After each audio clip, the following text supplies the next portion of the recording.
In a world where others traverse the realm of Naruto, either as traders or mere survivors, I have been bestowed with the extraordinary construction system. By merely developing a village, I can draw upon rewards to enhance my strength. Though I commence with only a dilapidated village and a mere 579 construction points. The first draw is discounted and guarantees an epic reward. As the wheel of fortune halts, a radiant light envelopes me. Divine power of water.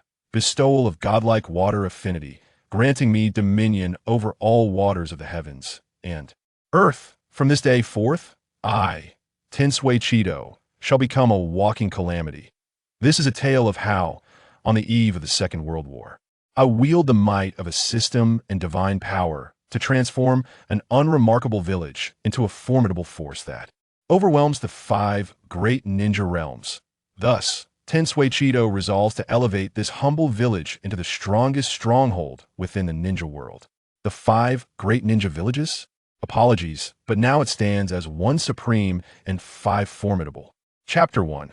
The beginnings of a small, dilapidated village. Is Lord Chido untroubled? A youthful voice inquired. Furukawa has examined him. There are no significant injuries, merely a severe depletion of chakra. He remains in a state of unconsciousness. The response came from an elderly voice, laced with fatigue and weariness. That is fortunate indeed. Who could have imagined that Lord Chido could summon a sea spirit at such a young age? He shall become the beacon of hope for our village. But we must ensure nothing goes awry. Hope indeed. Alas, time is not on our side. Chido is still too young, and his chakra is insufficient to sustain the battle with the sea spirit. Alas, what a pity for Lord Juanfu and the others. Those scoundrels are despicable, resorting to such underhanded tactics. How infuriating! Given the current state of the village, it may not endure much longer. We must find a way to evacuate Chido and some of the children. They're the flickering embers of hope for the continuation of Sarayu village. Yes, we all understand and are already making arrangements as per your instructions, Lord Hiroaki. The cacophony of conversations mingled with sighs, worry, and resolute tones. Lin Chido was roused for his slumber. As he attempted to open his eyes, a fleeting glimpse of unfamiliar surroundings flashed before him, only to be eclipsed by an excruciating headache that compelled him to close his eyes and cradle his head in anguish. Ugh, is that Lord Chido's voice? The young man's voice rose, tinged with a hint of panic. Quickly, summon Furukawa. Lord Hiroaki remained composed, promptly dispatching someone to fetch the physician, before hastily approaching the bedside and calling out, Chido, what is the matter? But Lin Chido could not spare him a glance. He was overwhelmed by a torrent of chaotic memories flooding his mind, threatening to explode. Lin Chido was a denizen of Earth. In his youth, he met an untimely demise. He vividly recalled the regretful moment he passed away in a hospital. To his astonishment, he found himself transported to another world. As he rapidly assimilated the memories of his current vessel, Lin Chido gradually comprehended his circumstances. Tensui Chido, that was the name of this new body, a mere 9 years of age. Little did he know that this child endured a fate even more tragic than his own past, not only dying young, but also having his body occupied by his soul from another realm. In this regard, heaven had shown some mercy to Lin Chido. He was granted a second chance at life. How did Tensui Chido meet his demise? While utilizing the family's secret technique, he successfully summoned a formidable sea spirit, a creature capable of effortlessly defeating high-ranking ninjas, the true sovereign of the seas. This child was undoubtedly gifted. It is no wonder he was regarded as the village's hope. Yet, the backlash from such a secret technique was immense. With Tensui Chido's 9-year-old physical constitution and chakra levels, he was utterly incapable of controlling it. Moreover, he practiced in secret without adult supervision, leading to a catastrophic backlash. Thus, he perished. Ninjutsu. Ninja. Had he not been engulfed in this flood of memories, but rather standing before a mirror, Lin Chido would have certainly marveled at the spectacle of his expression. Was this truly the world of Naruto? Indeed, while the timeline was likely far from the onset of the narrative, with the perceptions and memories of young Tensui Chido, it was unmistakably the ninja realm. Lin Chido found himself at a loss, torn between fear of the dangers this world posed and the allure of its wonders. Ninjas. Naruto. A nostalgic wave washed over him? No, it should be said that the memories of his past life surged forth to assault him. The majority of his final years on Earth were spent languishing in a hospital bed, with these classic animations serving as one of his few diversions. Who would have thought he would find himself here after death? Should he marvel at the fact that he did not squander his final moments? After all, possessing knowledge of the plot could be deemed the greatest advantage for any transmigrator. Cheeto, are you awake? What has happened? Is it a headache? The elderly voice seemed to drift from afar, gradually becoming clearer. Lin Cheeto. Tensui Cheeto opened his eyes to find a gray-haired old man gazing at him with concern. A familiar stranger. Slightly averting his gaze from the caring eyes, he forced a smile and replied, "I'm fine, Grandpa. There's no need to worry." Indeed, thanks to the memories of Tensui Cheeto, he recognized the elderly figure as his current body's grandfather. However, despite the term grandfather, he was actually his maternal grandfather, the father of his mother. Tensui Cheeto's grandfather had passed away before his birth, and the original body had never met him. Although he had taken on the identity of Tensui Cheeto and possessed his memories, Lin Cheeto found himself struggling to adapt to his newfound familial ties, even feeling an inexplicable sense of resistance. Though it was not within his power to decide, the reality remained that Tensui Cheeto was no longer present, and he, an outsider, occupied this body. Yet, he understood that such guilt and resistance were unwarranted. On the contrary, he ought to embrace Tensui Cheeto's family as his own. That would indeed be the greatest comfort. With this thought in mind, he turned his gaze back to the old man, his demeanor becoming more natural. "Grandpa, I'm fine now. The headache was likely due to the impact of the waves. It has subsided." As he spoke, Tensui Cheeto sat up and stretched his limbs. "Are you truly all right? I have already sent Yoda to fetch Furukawa. He will examine you shortly." The elderly man remained unconvinced, gently cradling Cheeto's head and inspecting for any obvious injuries that may have gone unnoticed. Feeling the rough hands upon his head, Cheeto offered no resistance as the old man combed through his hair. He understood that this was a manifestation of the elder's concern. The old man had but one daughter, who married Tensui Cheeto's father, Tansui Juinfu, and passed away after bearing one son and one daughter. Now that her husband had also perished, the two grandchildren were the most precious aspect of the old man's life. Should anything happen to them, he would find it exceedingly difficult to bear such a blow. Despite the village being ensnared in crisis, the old man had already devised a plan. He would rally the remnants of the village's strength to resist the enemy, creating an opportunity for the two children to escape. Through the memories, Tensui Cheeto was aware of the impending doom facing the village and could vaguely sense that the brewing plan was to evacuate some of the flickering embers of hope. Transformed into a 9-year-old child, my status, though not insignificant, seems to offer little in the way of solutions to the current predicament I face. What shall I do? Lie down and succumb to fate?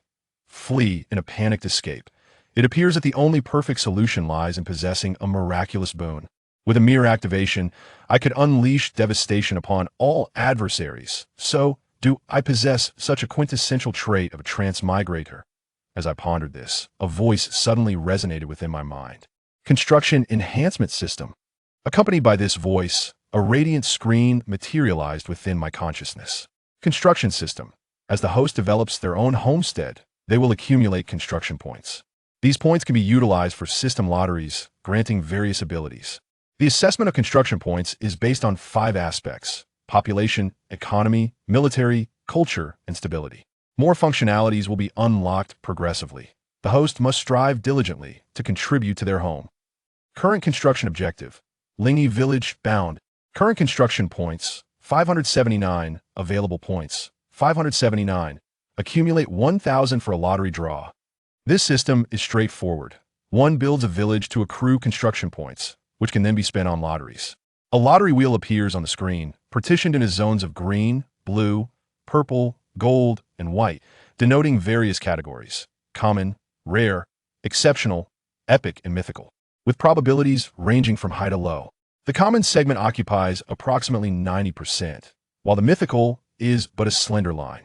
Each lottery draw costs 1,000 construction points for a 10 draw, with no option for individual draws. Alas, the odds of this lottery seem overwhelmingly disheartening. Sigh, lamenting is futile. Though the prizes remain unseen, it is worth a try. Indeed, while I possess merely 579 construction points. First draw at half price. The initial 10 draws guarantee an epic reward. A small line of text appeared on the wheel. Fortune favors me. Heaven does not forsake those in need. Who would have thought that the construction points from modest Lingy village would suffice for my first draw? Oh, dear little village, I shall elevate you to greatness. So, let the goddess of luck smile upon me. Chapter 2. Divine Authority. With a thought, the lottery wheel in Tian Shui Chindo's mind began to spin. Simultaneously, 500 construction points were automatically deducted. As the wheel turned, various colorful orbs shot forth. Green, green, green, blue, green, green, green, green, purple, gold. The overwhelming green light cast a pallor upon Tian Shui Chindo's countenance. Shouldn't the odds be improved for the first draw? All green. Is my luck so dismal? Fortunately, the final appearances of purple and gold brightened his mood considerably. In addition to the guaranteed gold prize, there was also a purple item. Not a total loss. With eager anticipation, Chindo began to investigate the prizes. This was, after all, the key to resolving the crisis in Lingy village. Do not let me down. He navigated to the system's inventory, a boundless space for storing system-drawn items, though currently limited to those obtained through the lottery. A pack of White Rabbit creamy candy / common, delicious confectionery from another world, guaranteed authentic quality, beloved by children. Surely, dear madam, you would not want your child to miss out on such delightful sweets. The first item caused Chindo's expression to darken. Authentic? This absurd description leads me to suspect it is merely a cheap imitation. Furthermore, I am but a child. Is it appropriate to address a lady in such a manner? Cough, cough. Next item. Instant camera / rare. A camera surpassing current Ninja world technology allows instant capture with unlimited film. Documenting the beauty of your home is essential, and flipping through these nostalgic photographs will surely bring immense satisfaction. This item is much more legitimate. Yet how can a camera be classified as rare? Upon seeing the phrase, unlimited film, Chindo understood. However, these are all commonplace items from my previous life. This lottery cannot possibly enhance my strength, can it? With a hint of worry, Chindo proceeded to inspect the gold and purple items. Chakra card / exceptional. A portion of Kakashi Hitaki's peak chakra. Using it will permanently increase the host's chakra limit. Though it is but a humble card, it is not to be underestimated. Believe in yourself, and may your chakra thrive. At last, a reward worthy of my expectations. This card contains a significant amount of chakra, which should not be trifled with. Right? Despite the humorous jest surrounding it, Kakashi is undeniably an elite jonin, and his chakra quantity must surely meet the standards of that rank. With my own chakra capacity equivalent to that of a chunin, Chindo felt confident that summoning a water spirit would now be within reach. Finally, I possess a measure of strength. Upon contemplation, Chindo's expression turned curious. Is it truly an accepted standard in the ninja world to equate one card to one Asuma? Having drawn something of value eased Chindo's tension, and he looked forward even more to the golden item. Well then, onward, divine power of water / epic, water affinity at the level of a water deity, wield the flow of water and command all water elements in the world as your dominion, granting immunity to water-style techniques. How much of this divine power one can master depends solely on the host. Can mortals truly wield divine authority? Incredible. This reward far exceeded Chindo's expectations. The divine power of water. But is this an epic rank? Should it not be classified as mythical? Nevertheless, from the description, it appears that this power is not in its complete form. How much can be harnessed depends on one's mastery, suggesting it is growth-oriented. If it were a mythical reward, perhaps it would directly transform me into the water deity. Even so, this prize holds immense value. To Chindo, it equates to an A card of formidable strength in the realm of gaming. What extraordinary luck! Continuing to examine the items, Chindo noted the following. White Rabbit Creamy Candy *3, Instant Camera *1, Chinese Culinary Recipe Selection *1, a case of cola *1, KFC Family Bucket *2, Chakra Card, Divine Power of Water. Chindo, does the system perceive me as a glutton? To be fair, in my previous life, knowing I would not have much time left, I indulged in my desires and savored everything I wished to eat. Could this have influenced the lottery mechanism? Nonetheless, it is fortunate that the grand prize seems sound. It should help resolve the village's crisis. With a thought, he utilized the chakra card. Having arrived in this new world feeling utterly depleted, the experience of chakra exhaustion was unpleasant. Using this reward should remedy that. In the room, upon careful inspection, no wounds were found, and the elder breathed a sigh of relief, releasing Chindo while affectionately smoothing down his disheveled hair. At that moment, Nagao Yoda arrived with Dr. Maikawa. As footsteps echoed into the room, a robust young man entered alongside a middle-aged man. These two were Nagao Yoda, whose position in the village resembled that of a Konoha Umbu, and one of Chiendo's father's former assistants, a competent jonin. The Longtail clan is among the few prominent families in the village, albeit this designation is relative to the size of Lingyi village. This clan excels in the art of raising ninja hawks, which, through a binding contract, become their eyes, relaying information instantaneously to their minds. Meanwhile, Kawakawa serves as the village's physician, proficient in basic medical ninjutsu. Despite the absence of apparent harm, the elder remained uneasy. With the arrival of the doctor, he hastily called out, "Kakawa, please take another look at Chido. This child claims he no longer has a headache, yet he seems lost in thought. I wonder if he has injured his head. Hurry, Kawakawa." As the elder spoke, he turned to find Chido staring blankly, lost in contemplation, which heightened his concern. "Yes, Lord Hiroaki," Kawakawa replied without further ado, stepping forward to grasp the wrist of Tensui Chido, gently channeling his chakra into the boy. He intended to explore the condition of Chido's chakra pathways. However, in the next moment, a powerful surge of chakra surged back like a tidal wave. With a loud thud, his hand was flung away. How can this be? His expression was a mixture of confusion and astonishment. "What is it?" the elder inquired anxiously, fearing something was amiss. Kawakawa bowed slightly, his voice tinged with uncertainty as he said, "A massive amount of chakra has suddenly emerged within Chido. He was previously in a state of exhaustion, yet this formidable chakra, it appears to be at the level of a jonin." "What?" The elder was taken aback, rising abruptly.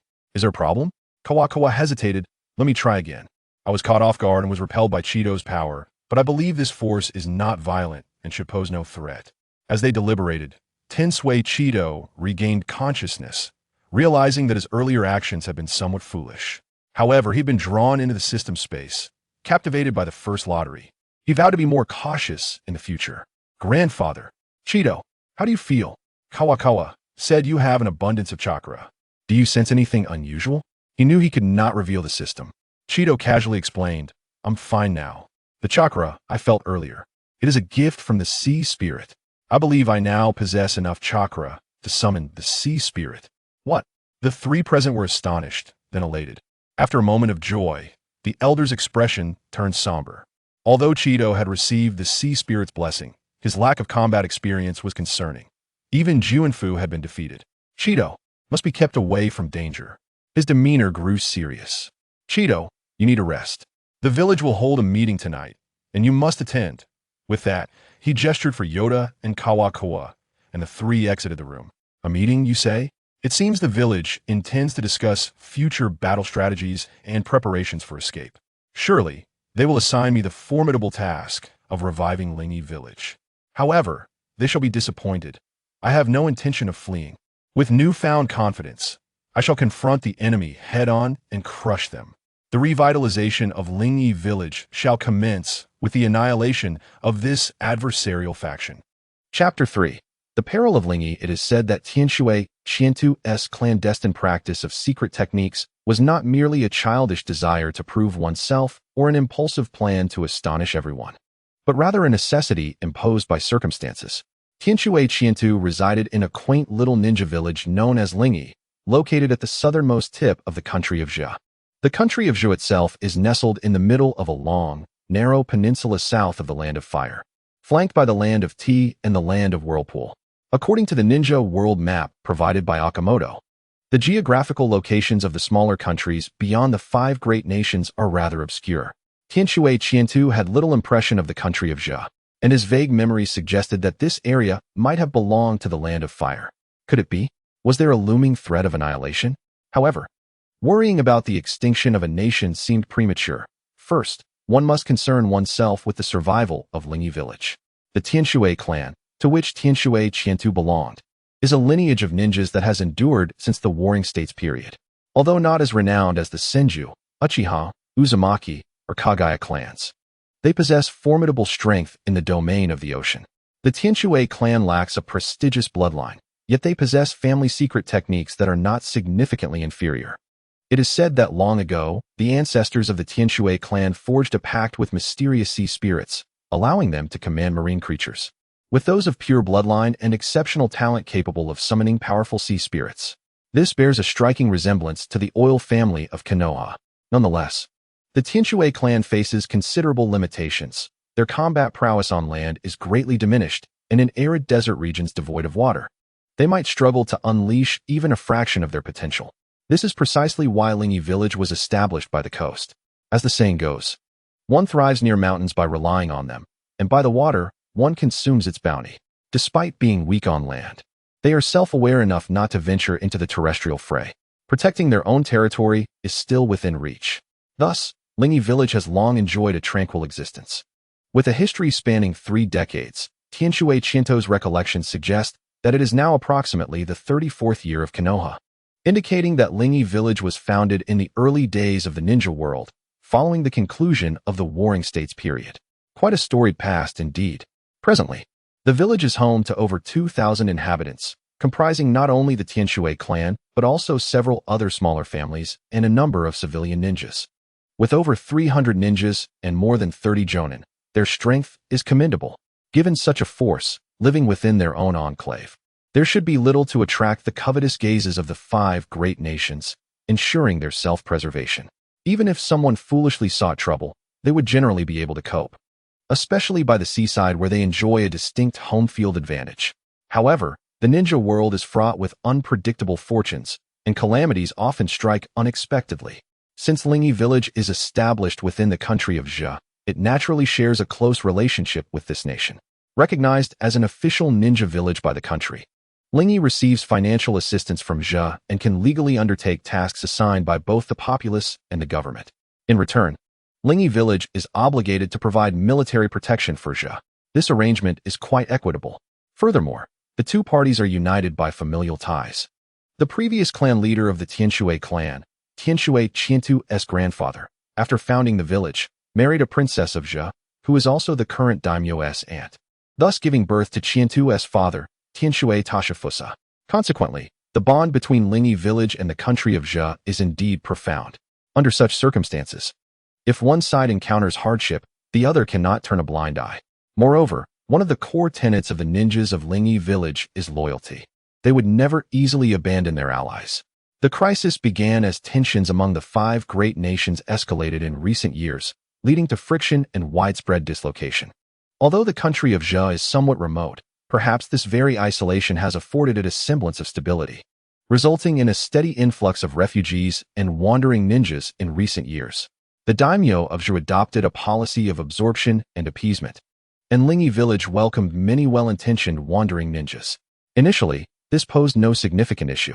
Yet among the wandering ninjas, there were inevitably some obstinate and ruthless individuals. Those who survived were formidable, wreaking havoc across the land and causing numerous tragedies. Lingi village undertook many extermination missions in response. Meanwhile, the ailing daimyo, surrounded by ambitious ministers, faced a grave threat from a particularly clandestine and powerful advisor who had amassed considerable authority within the country. For reasons unknown or perhaps premeditated, this advisor secretly gathered numerous formidable rogue ninjas, consolidating a significant force. 2 months ago, the daimyo's only heir, Princess Sugiyama Chinami, accompanied by a maid, arrived at Lingi village, bringing with her alarming news. The daimyo had been imprisoned by the advisor Iwasaki. The daimyo's residence had fallen under Iwasaki's control. In a frenzy, the villagers of Lingi sought to restore order. It is worth noting that Lingi village relies on the daimyo's estate for sustenance. After careful inquiry, village leader Tianshui Tashifusa learned that Iwasaki's ability to seize control stemmed from his rogue ninja allies, who easily dispatched the guards surrounding the daimyo. At that moment, a messenger arrived from the daimyo's residence, claiming that Iwasaki had unexpectedly discovered an assassination plot against the daimyo, leading to the latter's fainting. To maintain stability within the daimyo's residence, Iwasaki had ordered its lockdown, and his purported gathering of rogue ninjas was merely a response to the chaos wrought by malevolent wandering ninjas.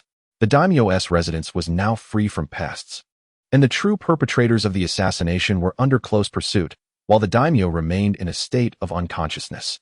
Iwasaki even invited the princess to return and oversee state affairs. Naturally, few were foolish enough to believe this narrative. However, the immediate priority was to rescue the daimyo, assuming he had not already been killed. Thus, Tenshuei Tashifusa resolved to visit the daimyo's residence, bringing along reinforcements. Yet, he remained unaware of the scale of the rogue ninja force. Despite being mere wandering ninjas, the Tenshuei clan had already been significantly weakened on land. For prudence's sake, he decided to take 10 jonin and 20 chunin, representing half of Lingi Village's strength. Unexpectedly, even with such a contingent, they faced total annihilation. Not a single soul returned. Only a ninja hawk raised by the Nagao clan returned to Lingi Village with this shocking and sorrowful news. How could this be? How could a mere band of rogue ninjas obliterate every last one of their ranks, including the village leader Tenshuei Tashifusa, a rare genius capable of summoning sea spirits and an elite jonin? Despite the challenges posed by land combat, he was by no means to be underestimated. They were all dead, every last one of them. At last, Iwasaki revealed his true colors, no longer concealing his strength. He did not rush to eliminate Lingi Village, recognizing the difficulties posed by the coastal location. Instead, he began to purge the domestic factions. This allowed Lingi Village to ascertain the true strength of his forces. There were no fewer than 13 jonin under his command, 3 of whom were particularly formidable, likely elite jonin. This was a revelation no one had anticipated. Subsequently, Lingi Village found itself in dire straits. As Iwasaki gradually dismantled the domestic powers, he concentrated all his forces to encircle Lingi Village, seemingly biding his time to subdue them. Iwasaki chose to trap rather than attack, evidently intending to exhaust the village's resources over time. In the present day, Lingi Village is surrounded by numerous watchful eyes. The village has endured a month-long siege, leading to a gradual depletion of resources, and it seems to be on the brink of collapse. Lingi Village stands precariously at the edge of disaster. In such dire circumstances, the son of the leader, the most pure-blooded member of the Tenshuei clan, a prodigious 9-year-old chunin, Tenshuei Chindo, resolutely decided to practice the family's secret techniques. Unfortunately, fate was unkind, and the genius met an untimely demise. However, Lin Chindo, having traversed into this world, perhaps carrying the unfulfilled wishes of the young boy, is determined to save Lingi Village. Chapter 4. Jizi and Qianmei Oni-chan. Tenshuei Chindo was lost in thought regarding the circumstances that had led Lingi Village into such peril when a soft, delicate voice called out from outside. He turned to the door and saw a small head peeking in, eyes sparkling like stars as they gazed at him. Upon realizing that he had noticed her, the worry in her gaze transformed into joy, and she broke into a radiant smile. Adorable, just a little head. The small head bobbed as her tiny body slipped inside. How cute. Tenshuei Chindo could not help but feel a warmth spreading from his heart. It was Jizi. Tenshuei Jizi is his younger sister in this life, 3 years his junior, and exceedingly attached to her brother. With her charming appearance and well-behaved nature, she is the epitome of a perfect sister. Although he suddenly found himself with a sister, Chindo felt no discomfort. After all, he had been a brother before, albeit a troublesome younger one in his past life, now transformed into a wonderful little sister. In fact, it was simply delightful. Jizi hurriedly trotted over to Chindo, who playfully pinched her tender cheeks and tousled her hair. Quite delightful indeed. Jizi showed no signs of resistance or disdain, instead smiling as she asked, "Is brother all right? Are you hurt?" Though only 6 years old, she was of an age where children in the ninja world understood much. Pampered by her grandfather, father, and brother, she had lived a carefree life. But this did not mean she was oblivious to the village's plight. With the sudden crisis befalling Lingi Village, with her father and many uncles perishing, and her brother suddenly injured, her grandfather had previously forbidden her from disturbing her brother. Now that he had awakened, she could no longer suppress her worries and came to check on him. Before coming, she had hoped fervently for her brother's well-being, even wishing to trade her beloved candies for his health. Seeing her brother unharmed filled her with joy. It's fine, Chindo reassured her, patting his body. "I'm not hurt at all, and I even acquired treasures from the sea spirit. Soon, I shall defeat all the villains. Do you believe in me?" Wow. Jizi's eyes sparkled with admiration. "Treasures? Yes, I believe my brother can defeat the bad guys. Her unwavering trust was heartwarming. She did not even inquire what the treasures were. Faced with such adoration from the little girl, Shindo felt elated. Indeed, a sister was unmatched by a younger brother. Suddenly reminded of the white rabbit candies in his system bag, he recalled how much GZ adored sweets, presenting the perfect opportunity. He pulled out a handful and concealed them behind his back. GZ, look what this is. HM. Ding, ding, ding. It's candy. Your favorite. GZ's confusion morphed into joy as she beheld the exquisite packaging of the candy for the first time. However, her expression quickly contorted into one of distress as she remembered her earlier promise. But I said I would trade my candy for Brother S' health. Pouting her lips, she gazed longingly at the candy yet resolutely shook her head. No, I want to eat it. I want to have candy anymore. Why not? Had he misremembered? This girl who once delighted in sweets seemed suddenly indifferent. When he inquired about her reasoning, GZ, innocent and candid, expressed her wish to protect her Brother S' health. Though tying her own well-being to candy was a childlike notion, it was profoundly touching. His heart melted. Truly, she was a sister worth cherishing. It's all right. Didn't I mention I encountered the sea spirit and obtained treasures? Can you guess what they are? GZ's expression of regret transformed into one of innocent curiosity. What is it? The sea spirit bestowed upon me immense power to defeat the villains, and a blessing ensuring I shall never be injured or ill again. So, you can enjoy your candy without worry. My health doesn't require a trade. Really? Indeed. I would never deceive you, GZ. By the way, did you eat too much candy and ruin your teeth, which is why you're hesitant to eat? GZ crinkled her nose, playfully indicating her annoyance. No. I brush my teeth diligently and often use chakra to care for them. Chakra for dental care? How fascinating. It seemed the little girl had put considerable effort into enjoying her sweets. Perhaps she would even develop a unique ninjutsu in the future? All right then. Open your mouth so I can check. If there's a problem, no candy for you. GZ confidently opened her mouth, pointing to her teeth as if to say, look, they are splendid and delicious. Let me see, gently pinching her chubby cheeks. Shindo feigned a thorough inspection. Her pink tongue was charming, and her tiny teeth were neat and white. Good, good. It seems your chakra care is effective. Really? GZ exclaimed. Her mouth still open as she spoke, her eyes crescent-shaped with glee, clearly satisfied with her brother's praise. Here, have a candy as a reward. Before GZ could voice any further objections, Shindo swiftly placed a piece of the unwrapped white rabbit candy into her mouth as he released her cheeks. No more fussing. GZ was taken aback, her brow furrowing as she felt deceived by her clever brother. However, as the sweetness enveloped her senses, her expression shifted to one of delight. So delicious. Don't worry about my health. It's you who must enjoy your sweets. If you can't have candy, it would make me sad. Shindo comforted her, stroking her head with a smile. The passing of Tianshui Juanfu had caused significant emotional turmoil for GZ, who had lost much of her previous joy. These wounds could only be healed with time, and all he could do was shower her with affection. GZ chose to trust her brother, her face beaming with satisfaction as she savored the candy. The candy is so good. You're the best, brother. Shindo-kun?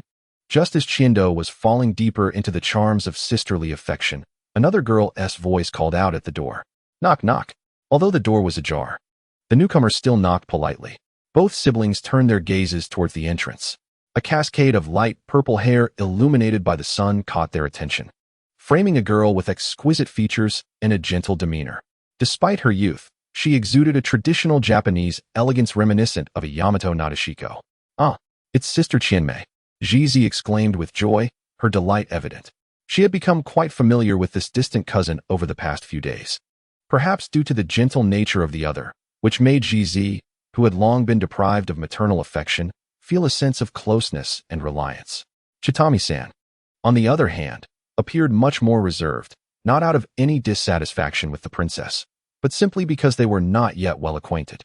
Before the crisis at the daimyo's residence, Tensui Chitado and GZ had only had a hurried meeting with Sugiyama Chitami twice when their fathers visited the estate. GZ had already dashed to her sister Chitami's side, presenting her with the candy she had just received from her brother, demonstrating their strong bond. Chitami, however, did not accept the treat, instead patting GZ's head and encouraging her to keep it for herself, before turning her concerned gaze to Chitado. Is Chitado-kun's health all right? Her tone seemed laced with guilt and remorse.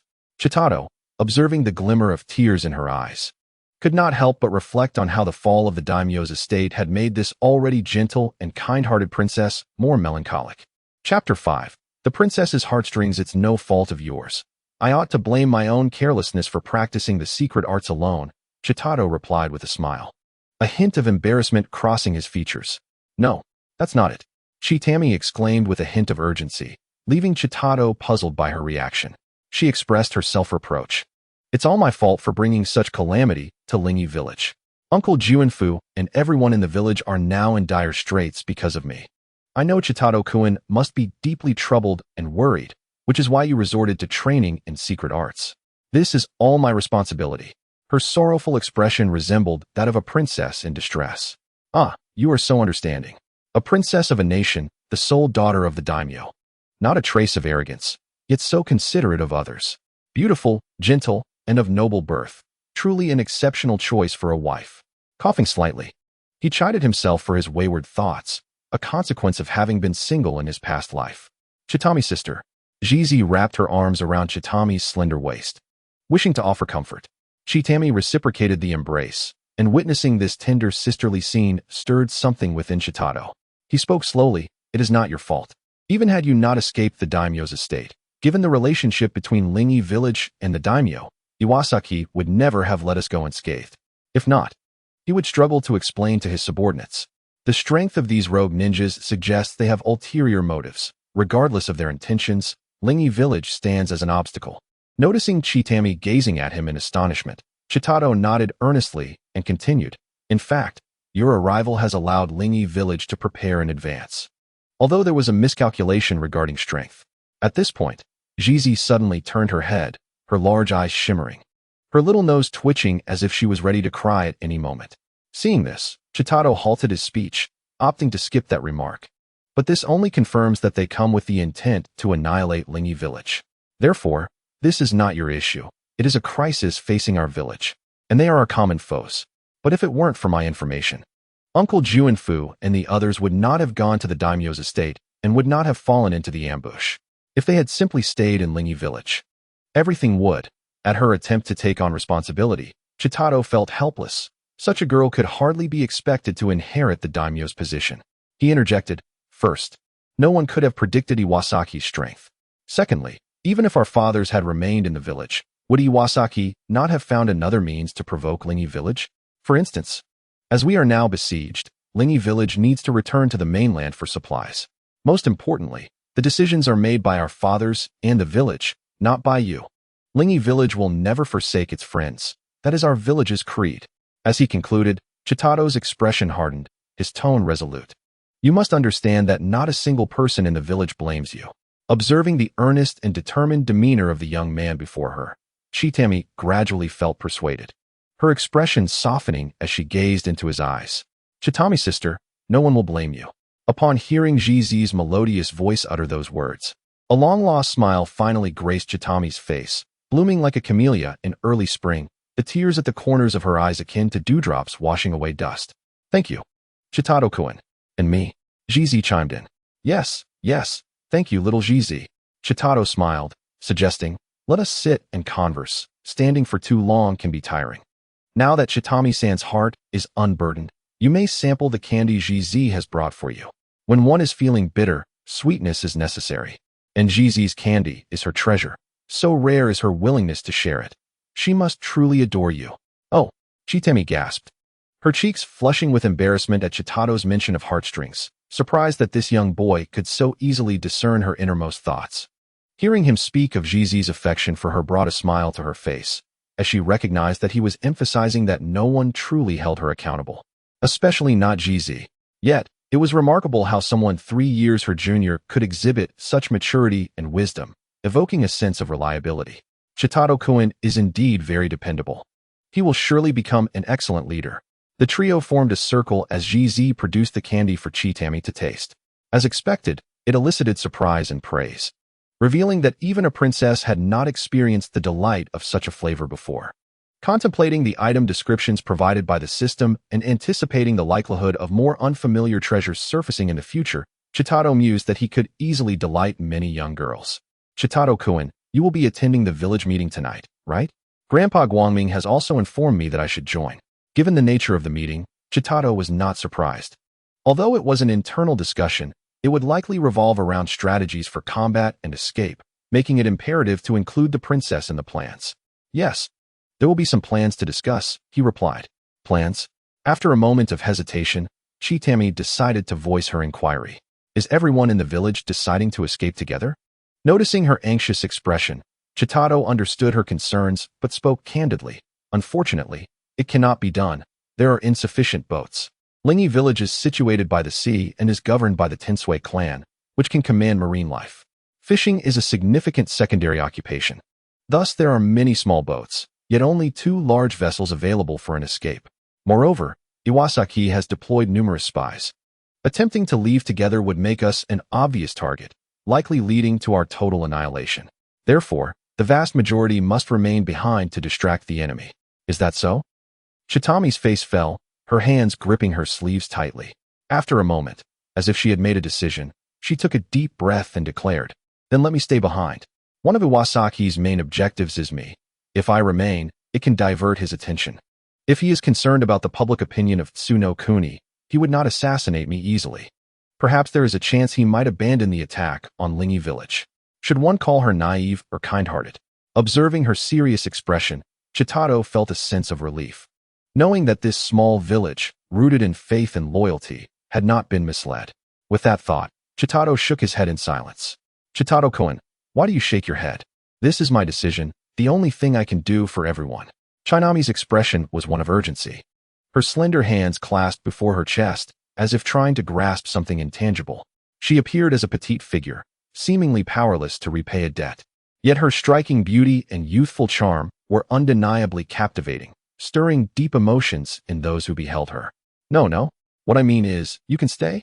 She exclaimed suddenly. A playful notion to tease the princess taking root in her mind, as Chitose chuckled. Both Chinami and Chitose gasped in astonishment. Brother, are you joking with Chinamine? Chitose interjected. Chitose-kun is respecting my wishes. I am more than willing to contribute to the village, Chinami responded, regaining her composure. Although she felt a twinge of disappointment at Chitose's attitude, a burden seemed to lift from her shoulders. She genuinely hoped that Yasuki's focus was solely on her, or that he might spare Lingi village out of respect for her status, though she recognized the likelihood of this was slim. Observing Chitose, who had lost her appetite for sweets, wore a look of disappointment towards her brother, and the princess appearing resolute as if ready to face her demise. Chitose finally began to explain. Chapter 6. A fatal resolution. Chinami-san will remain, for we shall not flee. We intend to confront Yasuki in a decisive battle. Chitose declared. Such words clearly took everyone by surprise.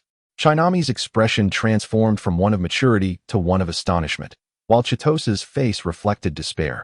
Realizing her brother had become foolish for failing to adhere to their agreement, Chitose continued, I am perfectly sane.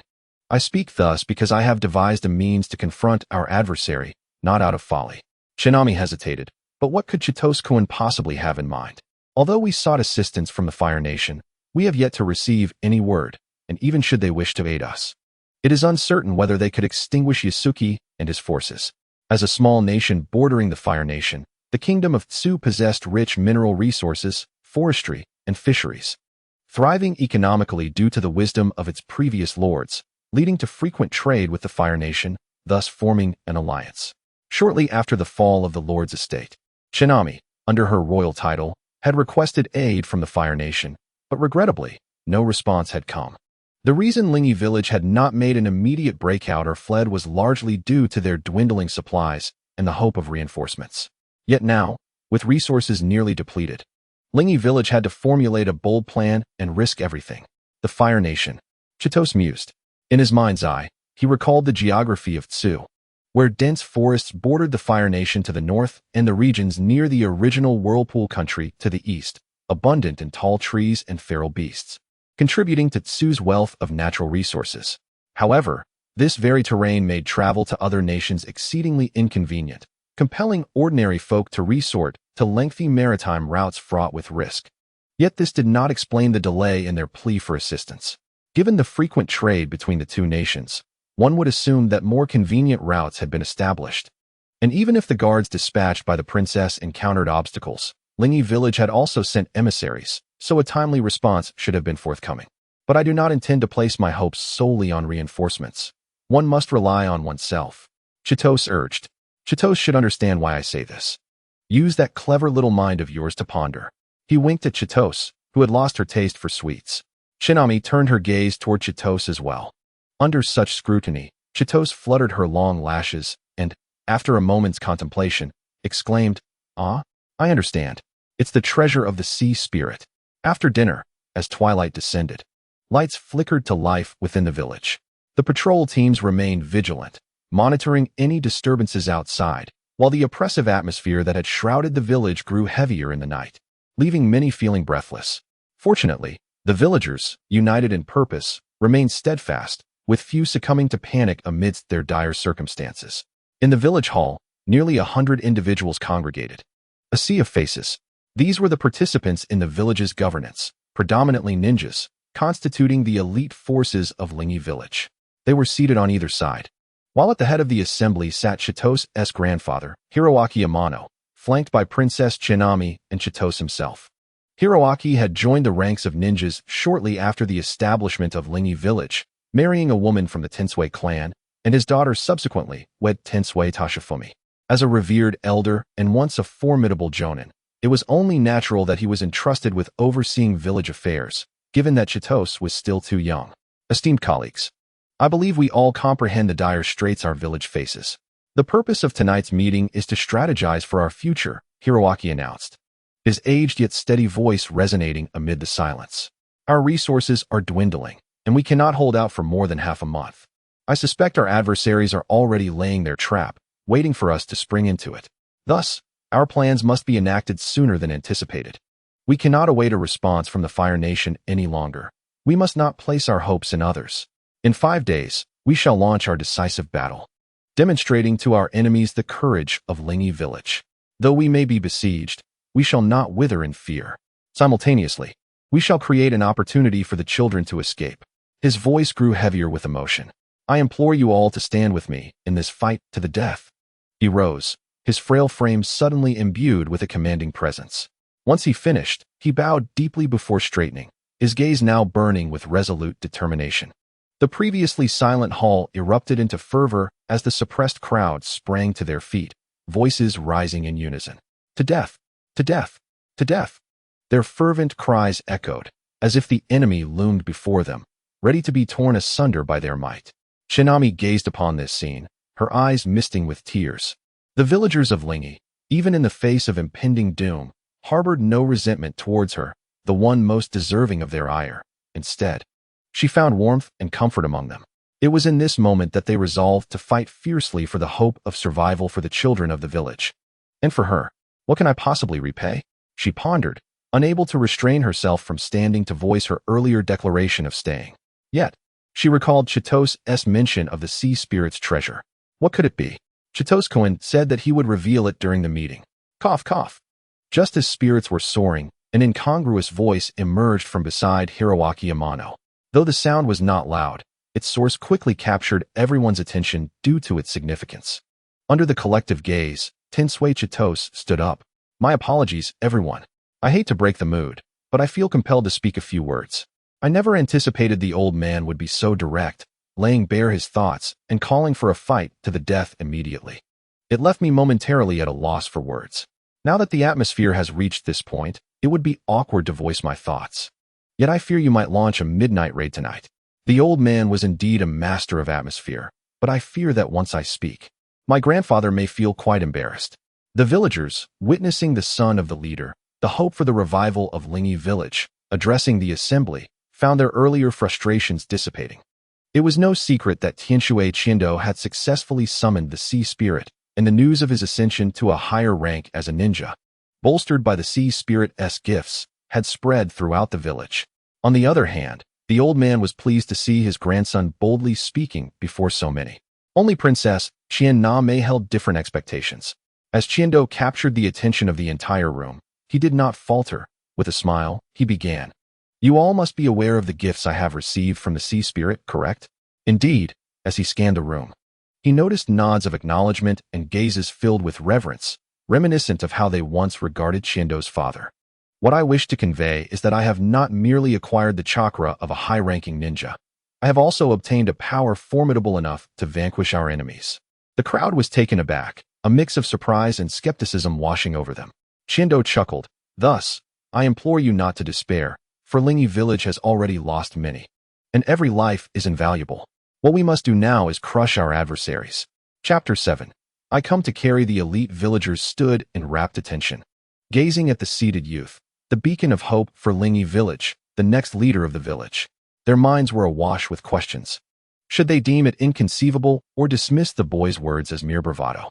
Of course, Tianxue Qindo was a child they had watched grow, possessing a level of maturity beyond his years, coupled with humility and respect, which warranted a degree of trust.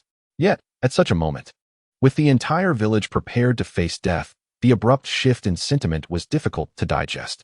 The gifts of the sea spirit, could they truly be that miraculous? While the Tianxue clan had always relied on the power of the sea spirit for their survival, history had never lacked for exceptionally gifted individuals capable of summoning the sea spirit, and the notion of anyone receiving a gift from it was unheard of. The sudden acquisition of high-ranking ninja chakra was astonishing enough. Now he claimed to possess the strength to defeat their foes. The sea spirit itself could likely contend with 3 elite high-ranking ninjas, but on land, the challenge would be formidable. What could Chiendo possibly offer under such circumstances? Though whispers of doubt circulated, no one questioned Tianxue Chiendo. Rather, many looked upon him with a mixture of comfort and emotion. They imagined he had spoken those words, pleading not to despair, out of a profound sadness for the tragic atmosphere surrounding them. Unwilling to let the villagers sacrifice themselves while he escaped unscathed, it seemed that Chiendo had already assumed the mantle of responsibility befitting a village leader. Under his guidance, the new Linyi village would undoubtedly flourish and grow stronger. The imaginings of a vibrant future for the village began to take root in their minds. Meanwhile, Tianxue Chiendo observed the suddenly frozen atmosphere before him, his mind swirling with confusion. What is this? Why does everyone appear so dazed after I speak?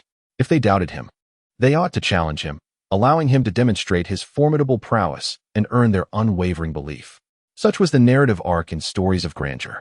Although he was the leader's son, soon to inherit leadership, it was peculiar that no one dared to voice dissent. Surely, there should be at least one dissenting voice among them. Yet, instead of inquiries and expressions of disbelief, he was met with a collective stupor. Fortunately, the elder Tian Yi Guang, attuned to the moment, or perhaps due to his position, was the most suitable to inquire. As Chiendo noticed his grandfather slowly turn to face him, his aged visage bore a serious expression. Chiendo, are you serious? Chiendo, somewhat exasperated, replied, Grandfather, do you truly think I would jest about such matters?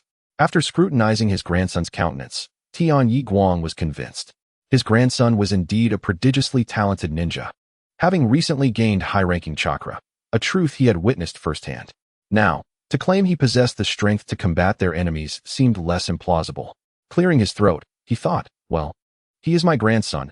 A bit of a prodigy is acceptable. Do you feel confident in confronting the village's enemies? He inquired. Absolutely. Chiendo affirmed with a smile and a firm nod. At this, Tian Yi Guang's previously heavy demeanor lightened considerably, a smile breaking across his face. The onlookers, hearing the exchange between grandfather and grandson, slowly began to realize that their young village leader might indeed be earnest. They exchanged glances. Some wore expressions of joy, while others, more cautious, harbored concerns for the potential dangers facing their leader. Yet there were also the impulsive among them, who, having previously shouted the loudest in anger, now seemed unable to contain their eagerness to launch a night raid against the enemy. In a gathering of over 100, not a single soul voiced doubt. Unconditional faith in their leader reigned supreme. Princess Qian Name observed these endearing individuals, those who had been prepared to face death, but were now offered a glimmer of hope, and her heart swelled with joy and inspiration. This was the essence of the unity within Linyi village. It was this very cohesion that had enabled them to withstand over a month of siege, standing resolute and unbroken, and even to extend kindness to an outsider like herself, whom they viewed as a harbinger of disaster. Chiendo, it's not that your grandfather doubts you, but I need you to substantiate your claims. Tian Yi Guang fixed his gaze upon Chiendo. To demonstrate his strength here would not only dispel the oppressive atmosphere, but also significantly uplift the villagers' spirits. If it were false, they would have to ensure Qiando and his companions departed. They could not allow them to remain and meet their doom. Very well, Qiando replied, having been prepared for this moment long before. After dinner, he had ventured alone to a corner of the village to harness the power of the water god, conducting a few experiments. The results were in line with his expectations. With the water god's power at his command, he could manipulate water within a radius of nearly 300 meters, altering its form, flow, and speed at will, akin to Gar's mastery over sand. The chakra consumption for such manipulation was trivial compared to that required for water release techniques. Thus, it could be said that, given ample water sources, he had become the foremost water release ninja in the ninja world. In the assembly hall, as the villagers held their breath in anticipation, Qiando commenced his inaugural public display of divine power. Water manipulation technique, he proclaimed, bestowing a rather unmelodious name upon it. Though the title was of little significance, it merely served as a reminder to the audience that he was about to showcase his abilities. As he uttered these words, he suddenly extended his hand, fingers splayed wide, no hand seals needed.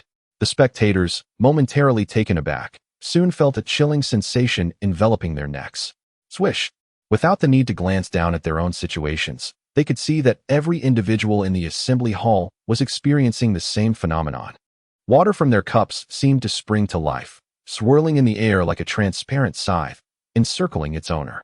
What was once soft and yielding water now emanated an aura of sharpness, as if they were sharp blades, poised to claim human lives. Observing the astonished expressions of everyone, even grandfather appeared taken aback. Qiando smiled with satisfaction and then withdrew his hand. With a swift motion, all the water sickles returned uniformly to their respective cups. Such perfect and precise control. This is the power I have acquired, the ability to manipulate water. Even the intangible essence of water can become lethal under my command.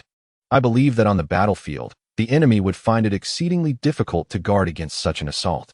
Moreover, I can harness the water present on the battlefield, ensuring that even if the opponent employs earth techniques to cover it, the flowing water shall remain unfettered, signifying that the heavenly water secret technique has found its purpose. The water utilized in water release ninja techniques is often obscured or dispersed by other techniques, which is a significant disadvantage for the heavenly water clan in terrestrial combat. After all, one must first have water to manipulate aquatic creatures. Now, Qiando's powers perfectly compensate for this limitation. He is not merely a formidable attacker, but also an impeccable support, bestowing buffs upon the entire clan. Upon realizing this, the crowd erupted into cheers, the hall resonating with joy for the first time that night. Is this the power of Lord Qiando? Remarkable. A formless technique. Could it be a bloodline limit? Unbelievable. It seems the village truly has hope. Ha! Under the leadership of Lord Qiando, we shall triumph over our foes and crush them. How splendid. Chapter 8. The hope of the entire village. Outside Ling-Yi village, in the dense forest, numerous eyes silently scrutinized the tranquil village under the night sky, each pair glinting with a predatory coldness. Like beasts lurking in the jungle, they lay in wait, ready to deliver a fatal blow to their prey. These ambushers were not impatient. They were confident that the quarry had nowhere to escape, yet they sought to ensure that not a single fish slipped through their nets. Ling-Yi village procures supplies each month, and by the passage of time, even if they had fish to eat, other necessities would soon require replenishment. Deep within the surrounding forest, two figures engaged in conversation. Indeed, Lord Isekai, as you predicted, Ling-Yi village has shown signs of unusual activity. They should soon find themselves caught in a net of despair. Hee, while the fish may perish, the net shall not tear, if even a small fish escapes. It could spell trouble for us. Iwasaki had summoned several large vessels nearby, while Ebi and the others were already aboard, keeping watch. The so-called Heavenly Water Clan poses little threat in the absence of their leader. Even if others can manipulate aquatic creatures, without the sea spirit, they are hardly a concern. As he spoke, a dull pain throbbed in his chest. The sea spirit summoned by the crisis faced by the Heavenly Water Shuinfu indeed posed a deathly threat. But in the land environment, it ultimately fell to a group attack. That sea spirit had merely flicked its tail, striking him with an incredible swiftness, leaving his entire body feeling as though it had shattered.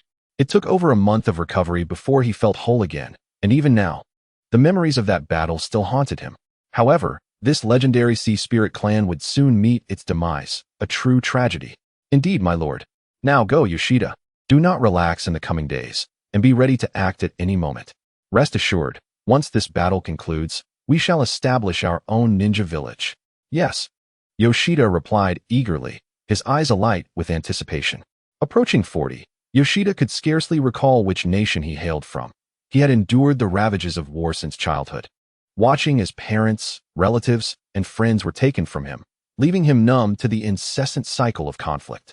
Although Yoshida's ninja talents were unremarkable, he had survived through various hardships, betrayals, and the law of the jungle, ultimately crossing the threshold into the realm of Jonin.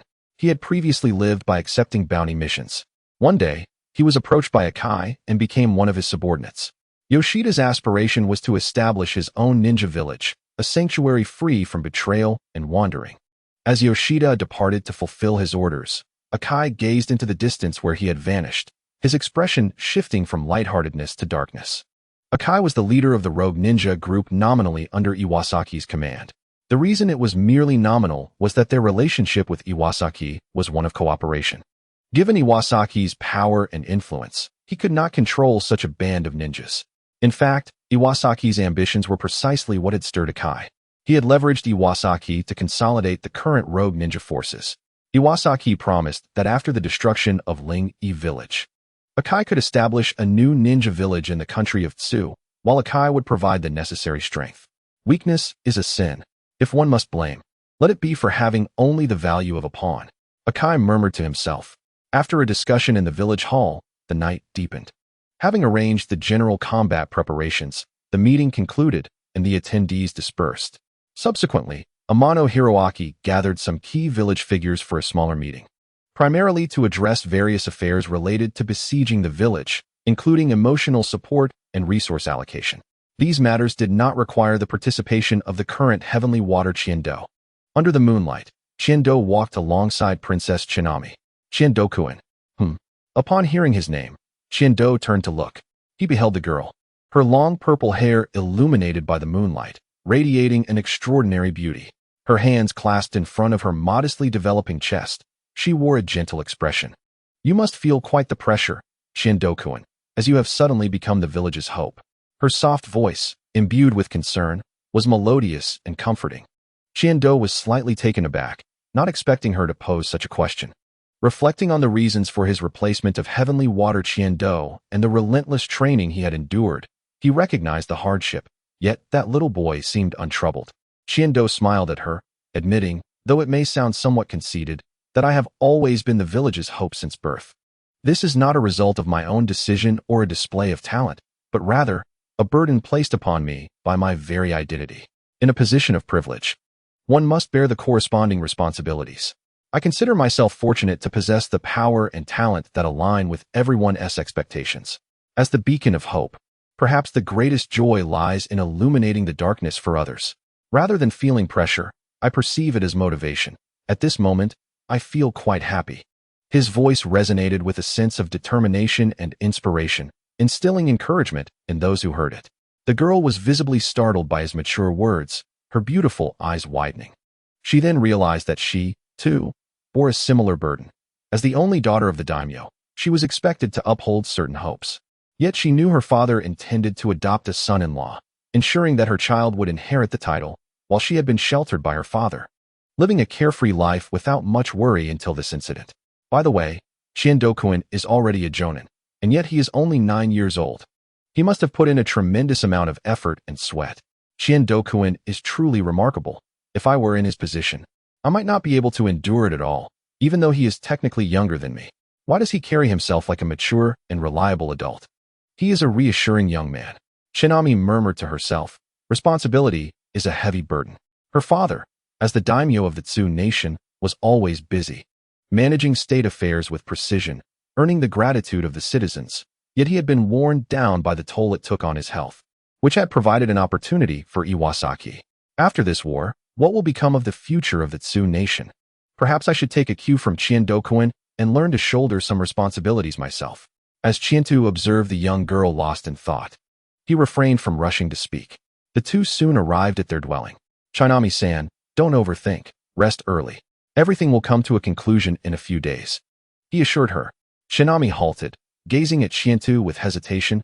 Shiento-kun, we will emerge victorious, won't we? Of course, I promise, Shiento responded softly. Yet his voice resonated with unwavering confidence, accompanied by a soothing smile. Yes, I believe in you. Shinami nodded, her violet hair dancing in the breeze, her smile captivating. Then, good night. Good night, he replied. As Shinami watched Shiento depart, she tucked her hair, stirred by the night wind, behind her ear, her mind drifting back to Shiento's confident and steadfast smile. Shiento-kun looks so handsome with that determined expression, she thought, chuckling softly as a blush graced her fair cheeks. Chapter 9. The beginning of Battle Water Release, Water Chaos Stream. With a swift series of hand seals, the young boy called forth a torrent of water that surged towards the wooden stakes at the edge of the training ground. The sound of impact echoed. Yet the force only caused the stakes to dent slightly. As the water dispersed, he made no further movements, merely uttering, "Water scythe." The water in midair suddenly writhed as if endowed with life, swiftly transforming into a multitude of water scythes. These scythes sliced through the air with remarkable speed, tracing wide arcs as they carved through the red-marked areas atop the wooden stakes. Following this, the scythes reformed into a watery embrace around the boy, akin to loyal guardians. In that instant, the upper portions of the stakes with red lines fell away neatly, severed with precision. With a gentle exhale, Shiento felt a wave of satisfaction wash over him. His mastery of low-level water release techniques, combined with his control over water, had reached a point of fluidity and accuracy. With his current abilities, he was confident he could claim lives before even a Jonin could react. Shiento now wielded the power of the water god, enabling him to manipulate the form and speed of water. He believed he could hold his own against anyone beneath the rank of a Kage. Though entanglement in close combat posed significant risks, primarily due to his insufficient lethality, his most formidable offensive technique remained the Sea Spirit. But relying solely on water-based attacks would make it challenging to secure a swift kill. Thus, he needed to devise a strategy. Water, by nature, is formless and gentle, yet, drawing from the concept of high-pressure water guns from his past life, he knew that water could possess immense destructive power at high velocities. By imparting appropriate forms to the water, he could effectively incapacitate foes. The scythe was the attack form he envisioned. Water scythes bore great lethality and erratic trajectories, making them lethal when unleashed unexpectedly upon an enemy. Utilizing water release prior to invoking the water goddess power was intended to catch the enemy off guard. Shiento planned to eliminate a portion of the adversaries before revealing his trump card, thereby minimizing casualties within the village. The 3 elite Jonin on the opposing side would be adequately countered when he unleashed the Sea Spirit. Today marked the 5th day since his arrival in this world and the day they would confront their foes. Lingi village boasted 22 Jonin, or rather, 23 when including Shiento.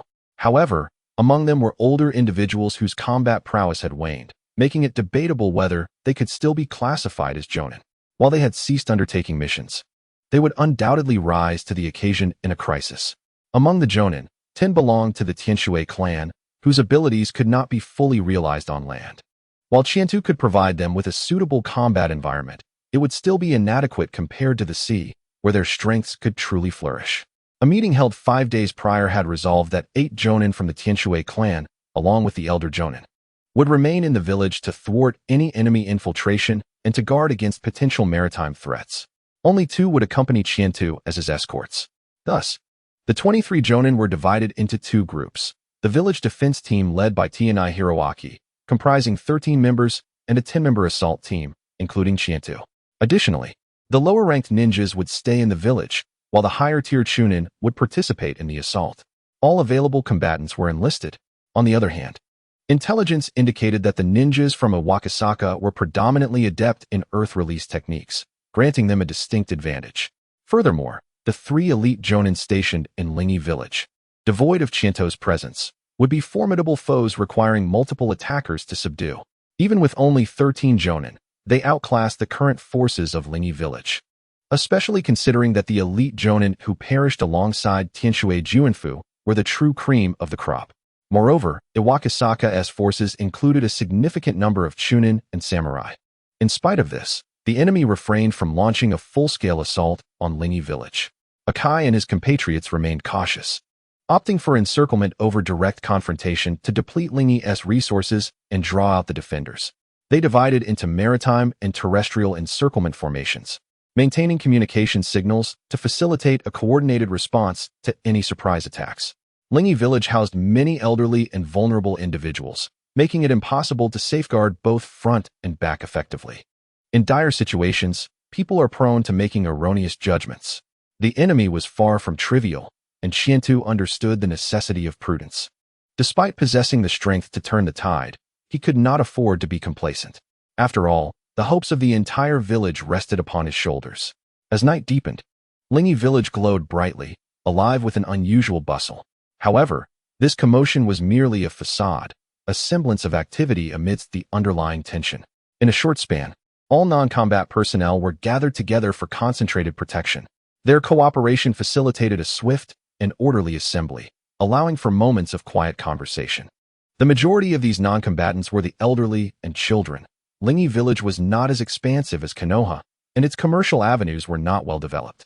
Over the years, few non-ninjas had settled here, making it feasible to arm the entire village if absolutely necessary. This had initially been the plan, but thanks to Qiantu's intervention, such drastic measures were no longer required. Those remaining in the village were clearly anxious, yet they adhered to order, refraining from vocalizing their fears. Instead, they silently prayed, offering heartfelt wishes for the safety of their loved ones heading into battle. Shinto-kun, please take care. Don't worry. Brother, do your best and defeat all the bad guys. No problem. Qiantu affectionately ruffled Chinami's hair, offering her a reassuring smile before turning away. Tianai Hiroaki was busy advising the two jonin from the Tianshui clan who would accompany Qiantu on the assault. Saikai, Nagara, I entrust Qiantu to your care. Rest assured. Lord Hiroaki, we will protect the young clan leader. Hiroaki glanced at Qiantu, opting for an encouraging smile rather than expressing worry. His weathered face radiated trust and pride in his grandson. Go forth, Qiantu. The entire village stands behind you. Yes, grandfather. Saikai uncle, Nagara brother, let us proceed. Qiantu cheerfully replied, exchanging greetings with the two. The raiding force comprises not only 10 elite jonin, but also 53 chunin. In the central route, Qiando, Qingjie, and Changliang, accompanied by Chang Wei Chuan and 23 chunin, are tasked with a direct assault, aiming to swiftly annihilate the enemy's main force before rendering assistance to their comrades. Chang Wei Chuan, a relative of Chang Wei Yang, though advanced in years, possesses the keen insight characteristic of the Chang family, allowing him to survey the battlefield and provide Qiando with real-time intelligence for subsequent support. The Chang clan excels as natural scouts and military strategists. Even if their intellect falters, they can serve as invaluable aides in command.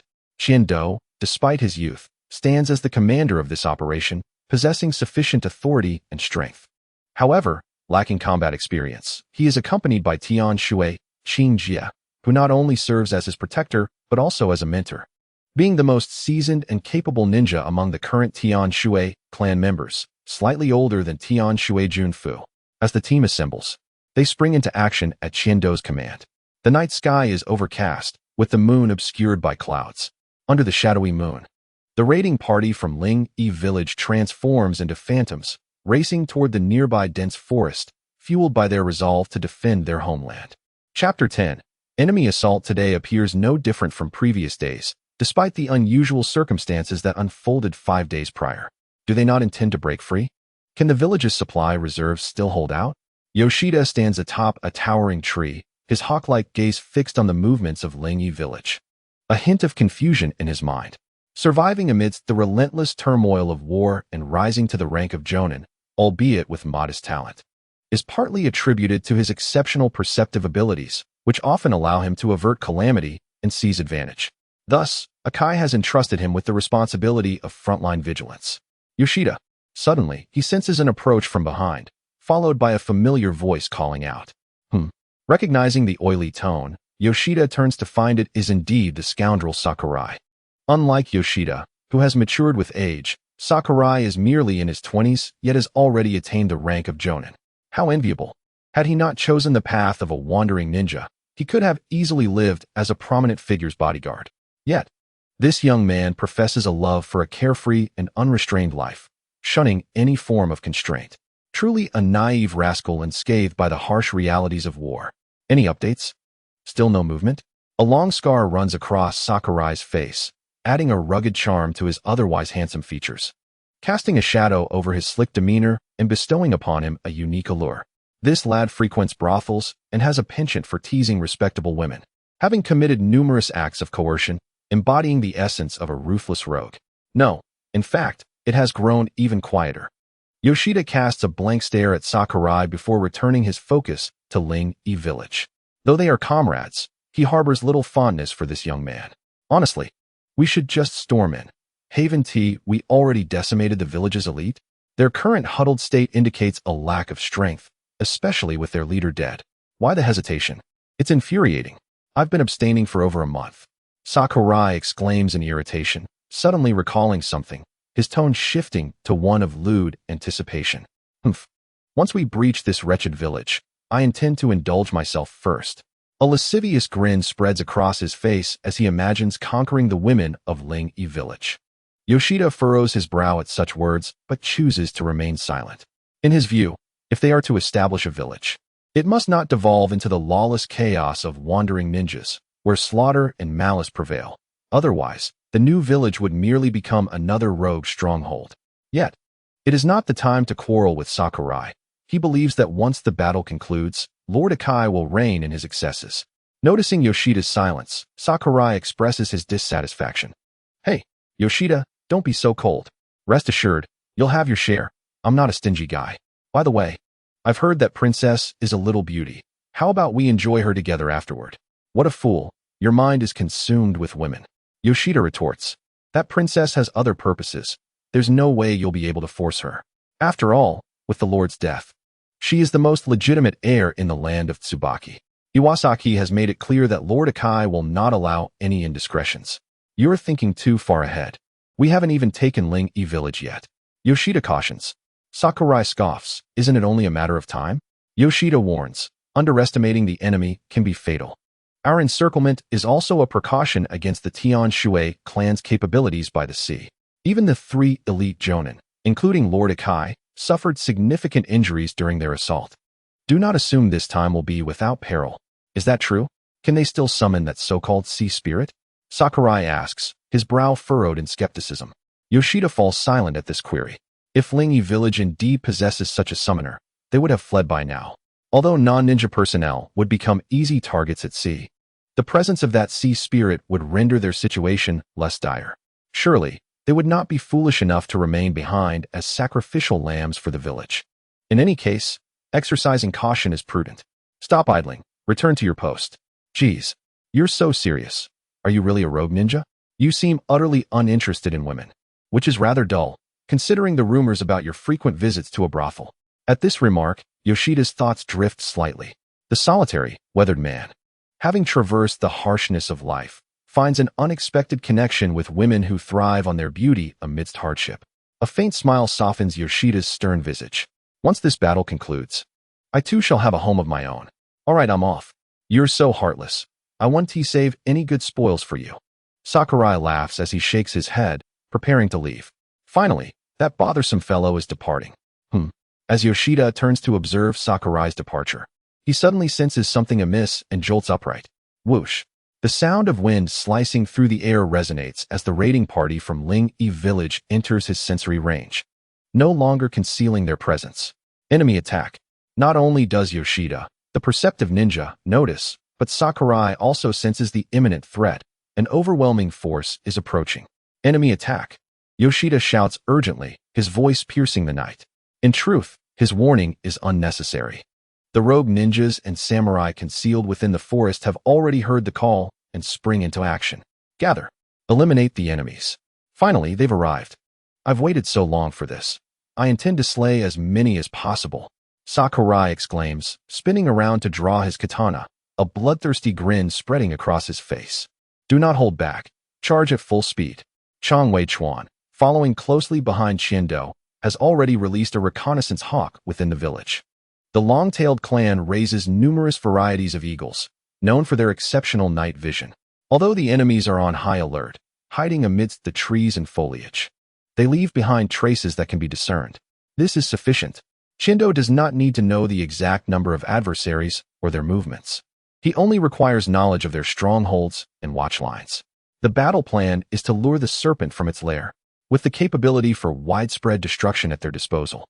It must be utilized to its fullest extent at the onset of the conflict, while the enemy remains unaware of their own vulnerabilities.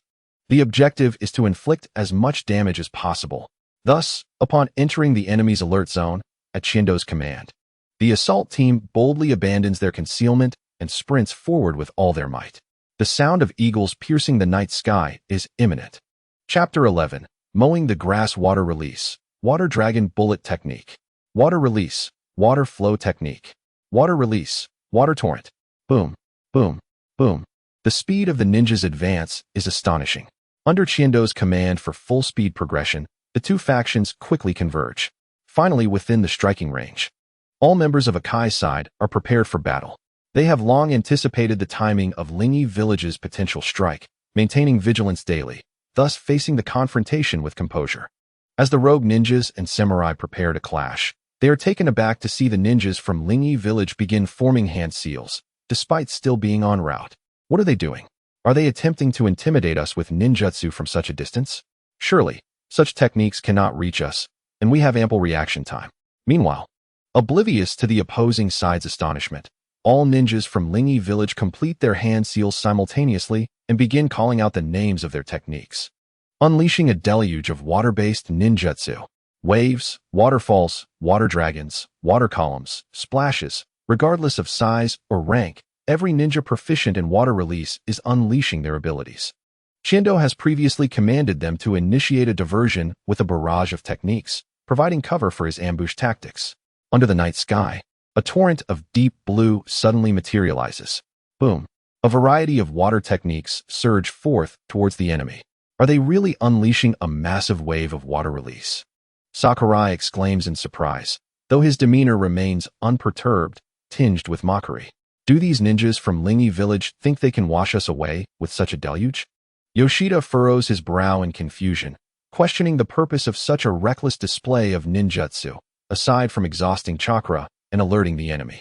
It seems the elite they previously eliminated were indeed the cream of Lingi Village, as the remaining defenders appear oblivious to basic strategy. Perhaps they aim to alter the battlefield? Yoshida muses hesitantly, shaking his head in disbelief. Enough of this. Let's engage and swiftly conclude this war. All right. Sakurai smiles, sheathing his blade and leaping down from the tree. With Yoshida close behind, the two quickly form hand seals and strike the ground with a single hand. Earth release, earth flow wall.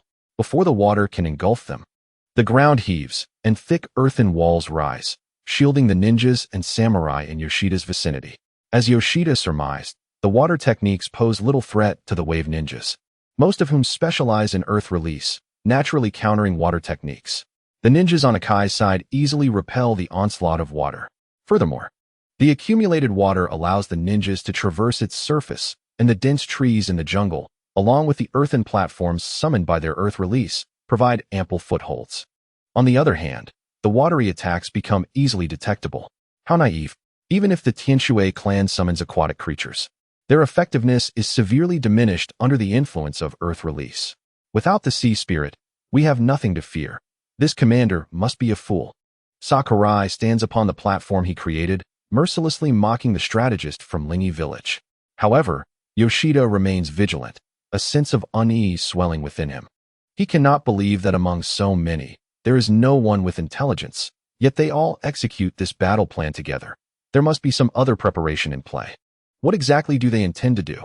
Young village chief, our intelligence indicates 9 upper ninjas, including 2 elite upper ninjas, along with 36 middle ninjas and 100 elite samurai in various positions.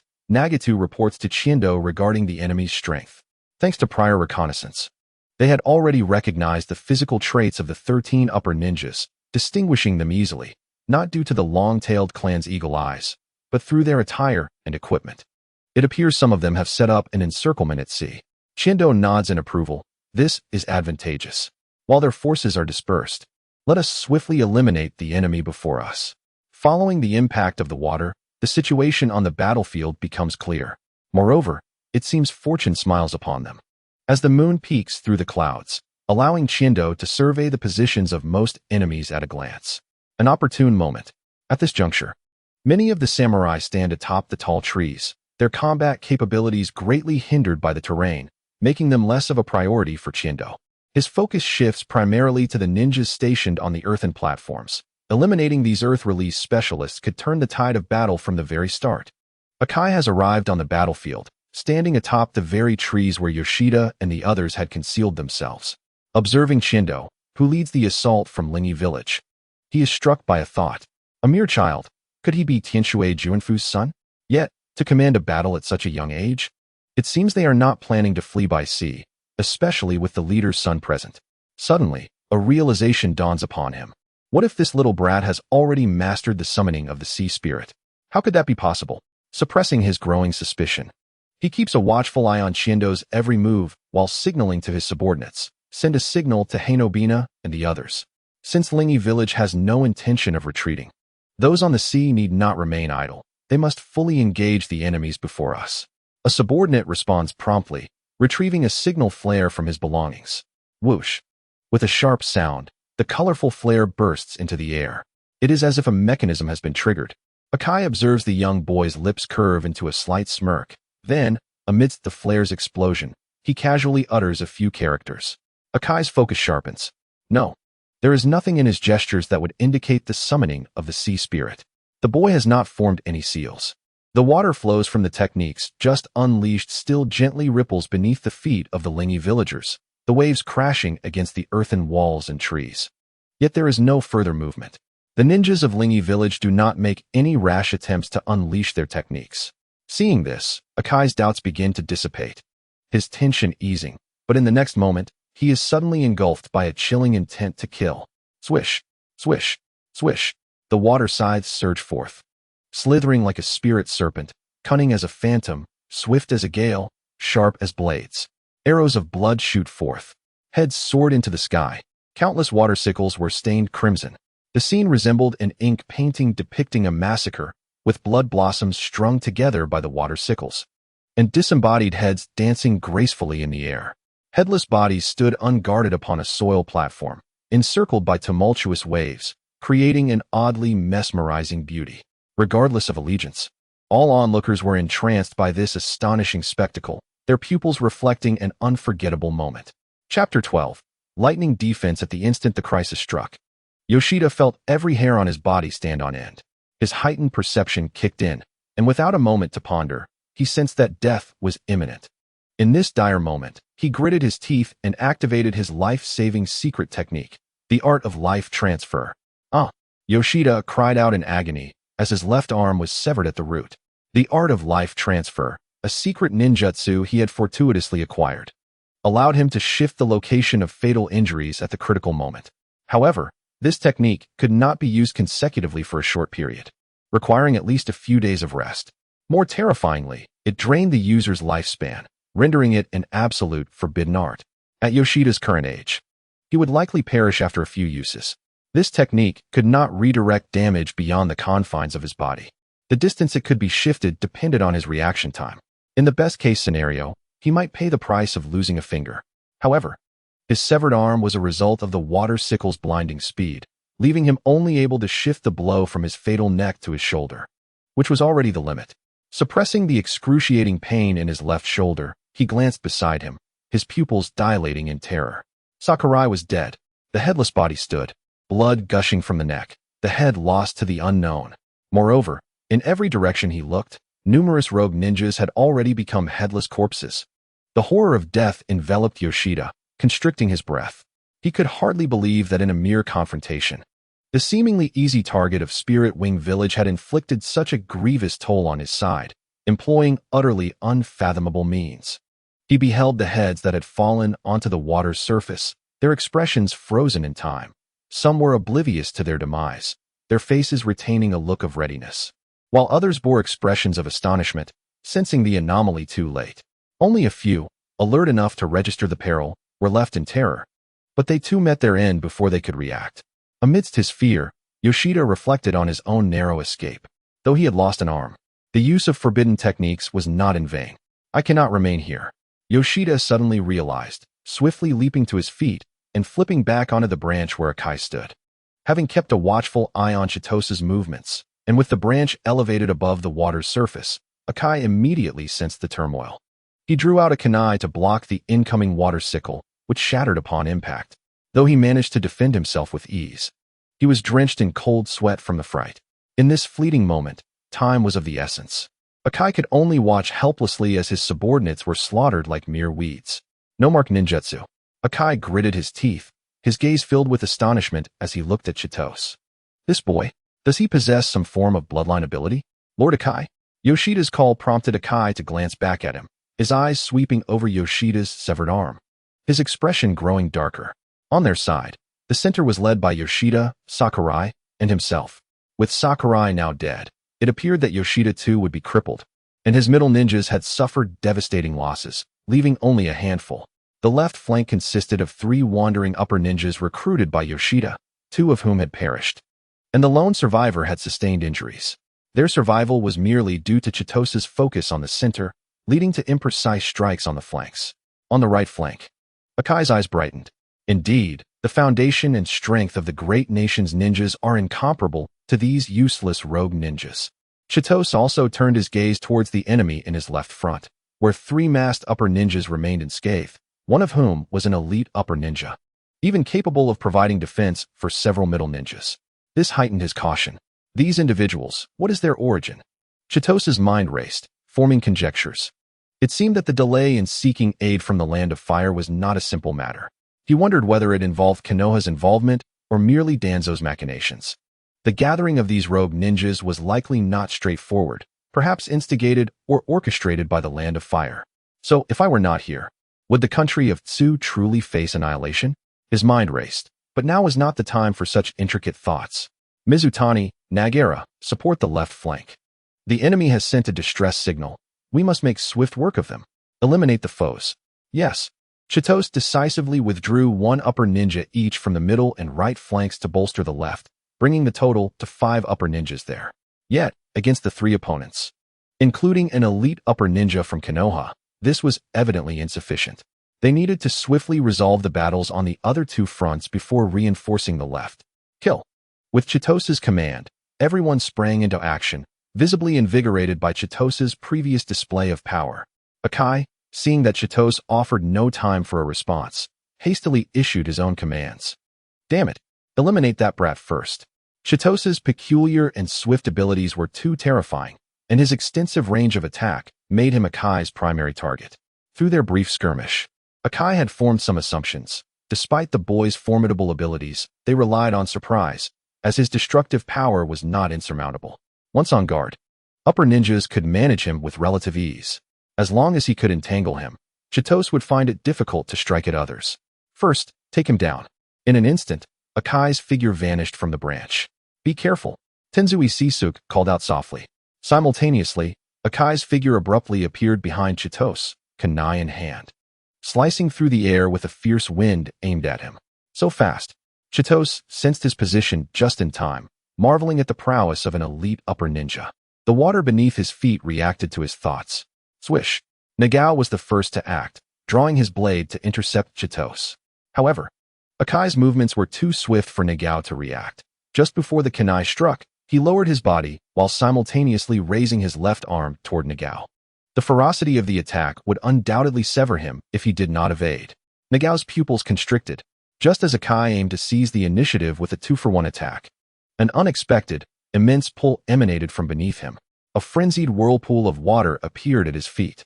His form dipped slightly as he realized that failure to react would result in being dragged into the depths, where his fate would be uncertain. In a moment of urgency, Akai abandoned his attack, pushing himself off the ground. Chitose turned and smiled. In that instant, Akai was horrified to discover that the ground beneath him offered little rebound. Feeling more like stepping into a snow-covered expanse, with the pulling force intensifying. To make matters worse, Nagao seized the opportunity, his blade slicing toward Akai's neck. He hastily tilted his head to evade the strike, but the sound of slicing wind approached from behind. It was Tenzui Sisuke. Kinshue Qingjie remained vigilant amidst the tumultuous clash, keenly observing the battlefield while safeguarding the young Lord Qiantu, and seeking an opportune moment to strike. In a flash, the unexpected maneuver of Chikage presented him with an exceptional opportunity. Without a moment's hesitation, he executed the body flicker technique and lunged forward. Chapter 13. Face your doom. At that moment, Chikage's form was contorted beyond recognition. In his attempt to escape the whirlpool's grasp while evading the long blade of Nagao, his body was positioned awkwardly, leaving him no chance to dodge Tianshui Qingjia's impending assault. Yet, he remained unfazed within. Suddenly, he hurled kunai from both hands towards Qiantu and Nagao, simultaneously beginning to weave hand seals with astonishing speed. Water barrier. Clang. Earth release. Hardening technique. Boom. In an instant, both combatants' offensive maneuvers came to a standstill, yet all present remained unharmed. As the kunai soared through the air, a wall of water materialized before Qiantu, effortlessly deflecting the projectiles.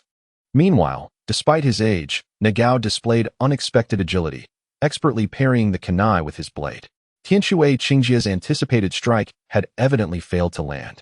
Chikage's timely activation of the earth release technique fortified his back, and Tianshui Qingjia's kunai merely grazed his clothing, leaving only a faint mark on his back.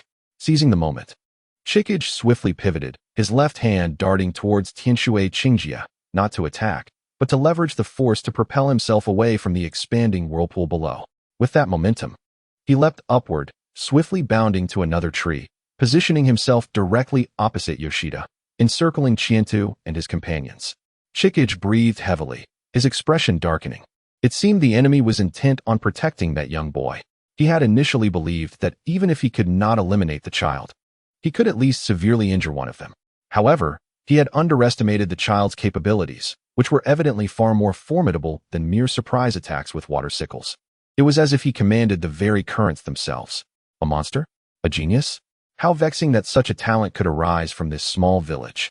Fortunately, the water's offensive strength was not overwhelming. Based on what had been displayed thus far, it was still manageable. Yoshida, let's strike together. You deal with that old man. Chikage called out to Yoshida, recognizing that confronting all three adversaries alone would prove daunting. By temporarily sidelining one, the defenses surrounding the child would weaken. Given the boy's youth and lack of combat experience, they would surely find an opening. As for Yoshida, despite having lost a hand, whether he could contend with a jonin was of little concern to Chikage. He merely needed to delay him for a while. He had faith that Yoshida would comply. At that moment, he envisioned the arrival of Ebi, who, along with his companions, would provide the necessary support. Ebi's team comprised 1 elite jonin, 3 jonin, 15 shunin, and over 100 samurai. Once that reinforcement arrived, victory would undoubtedly be theirs. With this thought, a bloodthirsty smile crept across Chikage's lips. Why has it come to this? Yoshida pondered, his expression wavering momentarily before he steeled himself, determination etching itself onto his face. Having recently consumed medicinal herbs for healing, the pain had significantly subsided. He was still capable of fighting, though facing a jonin felt like a gamble with fate. He had contemplated fleeing, but knew well the relentless pursuit that Chikage would unleash. There was no escaping. Indeed, Yoshida believed that victory would ultimately favor the rogue ninjas. Although Chiento's prowess was daunting, he was still merely a child. With adequate preparation, Chikage could manage a 1-on-3 confrontation, albeit with some difficulty, and he had yet to sustain any harm. Moreover, there remained 2 other elite jonin, equally formidable. Gritting his teeth, Yoshida resolved to engage in battle, praying for swift support from Ebi and the others. Yoshida, use earth release. Chikage commanded. Yoshida nodded, and together, they began to weave their hand seals to execute the earth release technique. Earth release. Puff, puff, puff. Mounds of earth rose from the water. Chikage had no intention of drastically altering the terrain with earth release, given the dwindling number of ninjas on his side. He feared that any extensive manipulation would drain their chakra reserves. Thus, the purpose of the earth release was solely to create footholds, preventing a repeat of the precarious situation they had just faced. It seems I've frightened you. Qiantu chuckled lightly, a hint of derision coloring his youthful visage. Child, do not be so arrogant. Child, is it not expected for a young one to be a bit mischievous? Qiantu tilted his head, his smile fading as he raised his left hand. In an instant, 3 water tornadoes surged towards Chikage, engulfing him in the blink of an eye. A mud clone? Qiantu mused quietly, as Chikage's form disintegrated into a puddle of mud. Simultaneously, behind Tianshui Qingjia, a mound of earth erupted, and a shadow shot towards him with incredible speed. Uncle Qingjia. Water barrier. Earth release. Earth spear. Chikich's right hand transformed into a spear, its hardened form possessing remarkable destructive power, easily breaching the defenses of Qianto's water barrier. Fortunately, this wave of assault was somewhat mitigated, and Tianshui Qingjia reacted promptly. With kunai in hand, he braced for impact. But the force of the strike sent him staggering back, clearly indicating that Chikich's earth release enhanced not only his destructive capacity, but also his physical strength. Chikich's onslaught continued. His true intention lay not with Tianshui Qingjia. He swiftly pivoted toward Qiantu, his feet flying across the terrain, each stride landing upon a mound of earth, evading Qianto's attempts to ensnare him with water whirlpools. As Qianto's arms waved, the water's surface rippled, and torrents surged, twisting and colliding with the earthen platforms where Chikich landed. Yet he skillfully evaded each water column. Behind him, Tianshui Qingjia had regained his footing and was in pursuit, while Nagao, positioned beside Qiantu, prepared to engage as well. "Old man, your opponent is me," Yoshida called out, stepping down from the branch, his expression stoic as he confronted Nagao. Earth release, earth spike. To his surprise, Yoshida's single-handed hand seals were executed with impressive speed, revealing the effort he had invested to achieve the rank of Jonin despite his lack of innate talent. Whoosh! A spear of earth erupted from beneath Nagao, but he deftly evaded it. "This fellow is truly bothersome," Nagao grumbled. "Grandfather Kawagawa, focus on him. I can handle this," Qiantu urged, dividing their efforts in battle. After a moment's hesitation, Nagao acquiesced, recognizing that he could not evade Yoshida's persistent engagement. In the chaos of battle, indecisiveness could prove fatal. He brandished his long blade and charged toward the opposing position. Meanwhile, Chikich continued to evade the water attacks while weaving hand seals at an unrelenting pace. Earth release, earth dragon bullet. As Tianshui Qingjia pursued him, an earth dragon erupted from the side, entangling him and slowing his advance. Earth release, rock pillar.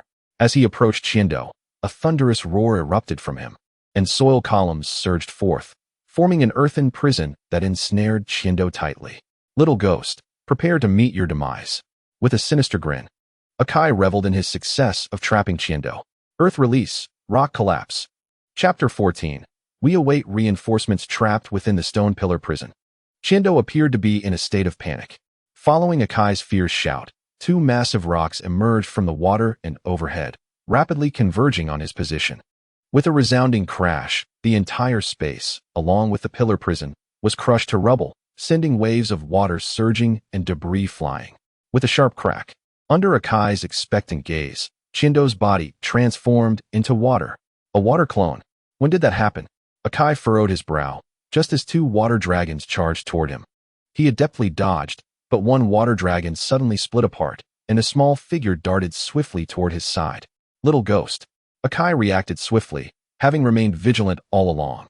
He flipped his wrist and used a kunai to block the attack. Qiando had no intention of retreating easily, seizing the opportunity for a surprise attack. He aimed to strike multiple times, understanding that even if he couldn't find a flaw, such a chance to engage in close combat with an elite jonin must be grasped. Of course, safety was paramount. Bang, clang, swish. The diminutive figure transformed into a whirlwind. With Qiando brandishing sharp blades, executing hand strikes and kicks, and even occasionally summoning a water sickle for a stealthy assault, his barrage relentless. Yet Akai appeared to be unfazed. After a brief moment of surprise, he quickly regained his composure, his movements becoming increasingly fluid. Clearly, his physical prowess was formidable, bolstered by his adult physique and combat experience. He had adapted to Qiando's attacks and was poised to seize an opportunity to deliver a devastating blow. However, Qiando nimbly leaped away, erecting water walls to cover his retreat. Meanwhile, Tensui Saika also refused to grant Akai any opportunity to pursue further. Summoning technique, gunfish. He activated a ninjutsu from behind Akai, slapping the water surface with his hand, causing strange transformations within the water. A multitude of dark shadows approached Akai, densely packed. With a splash, countless fish leaped from the water, launching themselves at Akai.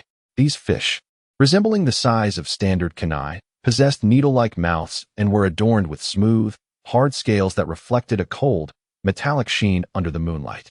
Akai hastily attempted to evade, but his right leg was grazed by one of the fish. Merely a brush, yet a line of blood burst forth. Damn it! Earth release, hardening technique. Akai gritted his teeth and unleashed a ninjutsu, hardening his body while using his kunai to slash at the attacking gunfish. The clang of metal resonated continuously. Finally managing to stave off the onslaught of fish, Akai exhaled in relief. Yet with Chindo and Tensui Saika sandwiching him, his earlier optimism began to wane. This little ghost is truly a monster. Is his tactical acumen innate? Thus far, he has shown no significant flaws and seems to be coordinating increasingly well with others. However, he is still quite young. Such reckless use of water release will surely deplete his chakra swiftly. Little ghost, you are indeed a genius. What is your name? Akai panted, narrowing his hawk-like eyes at Chindo. Tensui Chindo, why do you ask so many questions? Trying to buy time? Chindo raised an eyebrow, not hesitating to respond. Akai replied, you know I aim to buy time. Why not attack? Understanding dawned on Akai. Indeed, this guy must have expended a significant amount of chakra.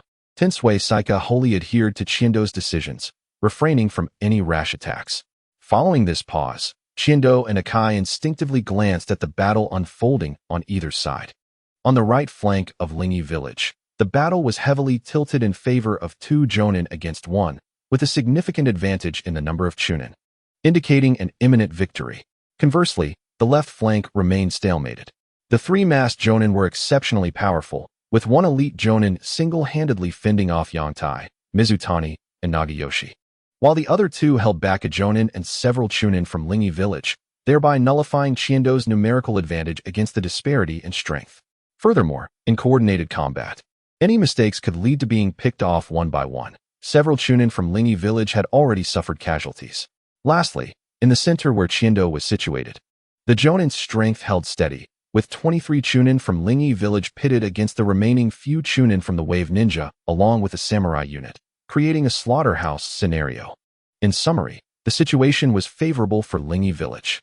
However, if Lingi village could not swiftly eliminate their foes, reinforcements would arrive, potentially turning the tide. Your reinforcements should be arriving soon, right? After all, we've been engaged for quite a while now. Even without signal flares, such commotion should have alerted them. Chindo suddenly inquired, his tone calm. What? Akai frowned, sensing something amiss in Chindo's demeanor. Shouldn't this little ghost be anxious knowing they had reinforcements? Did they have other backup plans? No. Based on gathered intelligence, while there were indeed unengaged foes remaining, they certainly could not counteract the reinforcements led by Keirunami. Unless Lingi village also possessed a monster like Tensui Chindo. But how could that be possible? Tensui Chindo, it seems your abilities are formidable. Yet your chakra must be significantly depleted as well. Akai probed cautiously. Oh, Chindo raised an eyebrow, surprised by Akai's conjecture. He smirked, though the youthful expression lacked any sense of mockery, appearing rather endearing. Would you believe me if I said I have hardly exhausted any chakra? Little ghost. Are you speaking grandly? Anger flickered across Akai's stern face. He snorted, then why have you ceased your attacks? For the same reason as you, waiting for reinforcements. Reinforcements? Before Akai could ponder further, Chindo suddenly declared, they should be arriving soon. The water beneath my feet has already given me feedback. By the way, who are you affiliated with? Akai looked at him quizzically. Konoha or the Fire Nation's daimyo. What? The shock in Akai's eyes betrayed him. It appeared the Fire Nation's daimyo had set their sights on the Tsukino country. There is no need for such astonishment. A little contemplation would reveal how a small nation like Tsukino could suddenly boast such a multitude of powerful ninja. And someone capable of uniting that power must have a secret behind it. Besides, our calls for aid to the Fire Nation have gone unanswered. Little ghost, you are truly clever. With your talents, you might just become part of the elite echelon of ninja at the pinnacle of the world. It's a pity you were born in a small place. You will never have that opportunity. Moreover, knowing too many secrets is not a good thing. A palpable aura of murder radiated from Akai's face. Is that so? I have a secret to share with you as well. Chindo smiled.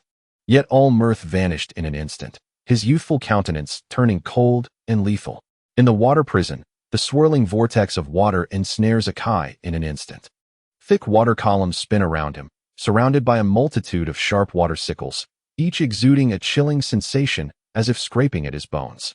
Simultaneously, torrents of water erupt from the surface, transforming into blades that fill the air, relentless, and omnipresent. The concept of the water prison was inspired by Chientu's experience with Akai's rocky earth and confinement. However, merely encasing him in water columns would not suffice, as his proficiency in earth techniques could potentially allow him to break free with a hardened defense. Thus, he enhanced the technique by incorporating the razor-sharp water sickles. Would you dare to charge at me now? Even if the spinning sickles do not slay you, they will surely strip away layers of flesh. The endless array of water blades draws inspiration from martial arts literature, embodying both spectacle and overwhelming force. If I cannot land a blow with 1 or 2 strikes, surely 1,000 will leave your scalp tingling. Akai's expression shifts from one of confident triumph to that of disbelief, terror, and existential doubt, his pupils trembling. The myriad flavors of life culminate in these moments before death. His current emotional turmoil is undoubtedly complex and inexpressible. The secret is this: what you perceive is merely your perception and does not equate to reality. Do you understand? Chientu's tone is earnest, tinged with a mentor's admonition, as if he were a weary elder imparting wisdom. You possess such an immense chakra, Akai exclaims, astonished. Such a technique, in sheer volume, already qualifies as a rank, and the combination of these two techniques undoubtedly surpasses ordinary rank ninjutsu. Well, after all, I possess the power of a card. Oh, wait, with my own addition, I have surpassed that card. Chientu smirks, nodding in self-satisfaction, firmly convinced of his abundant chakra reserves. Of course, he would not divulge that his water god power allows him to manipulate water without consuming any chakra. Sharing secrets requires discretion.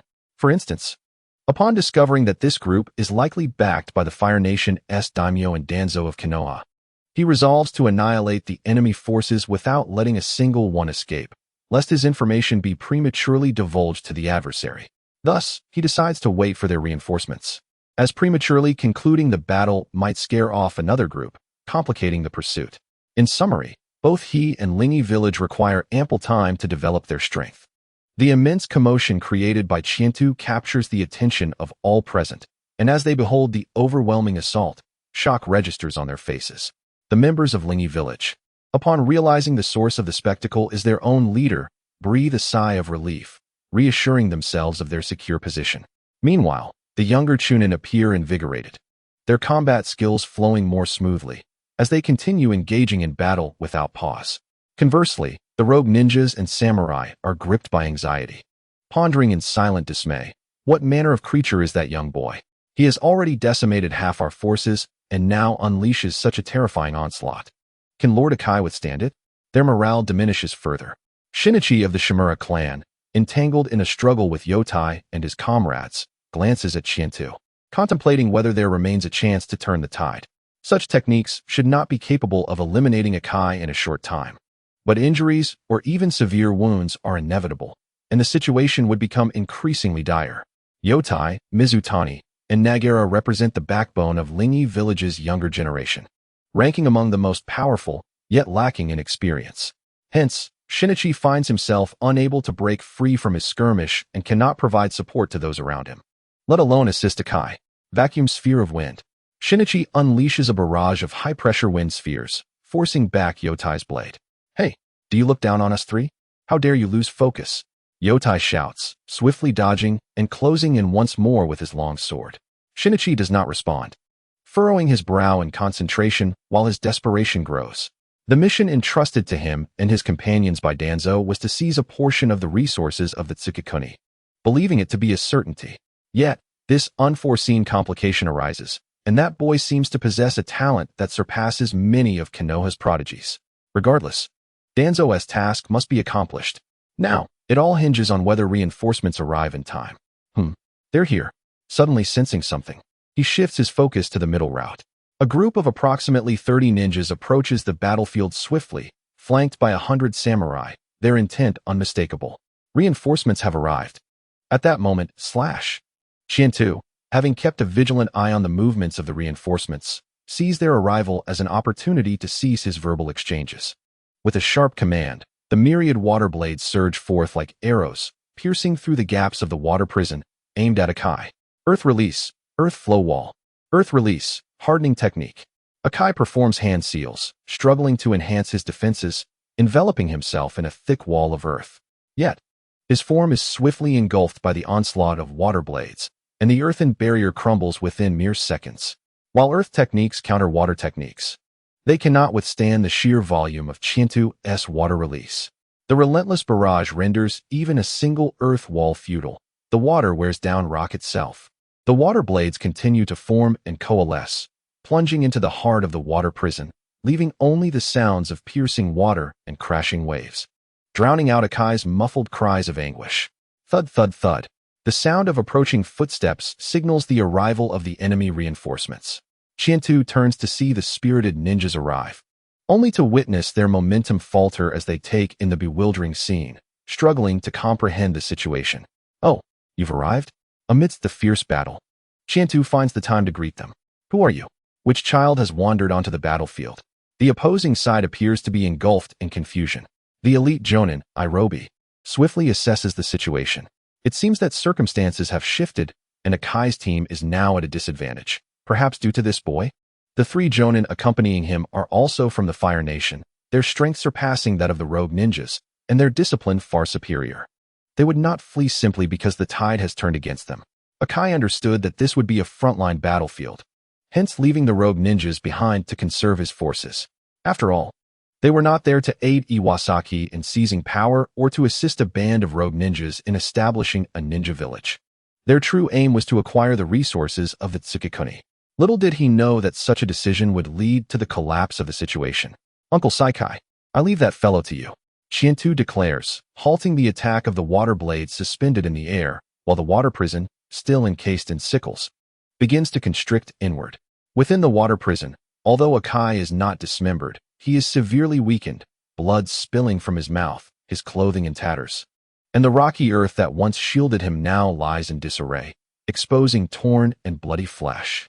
Saikai replies, assuring him, "Rest assured, young master."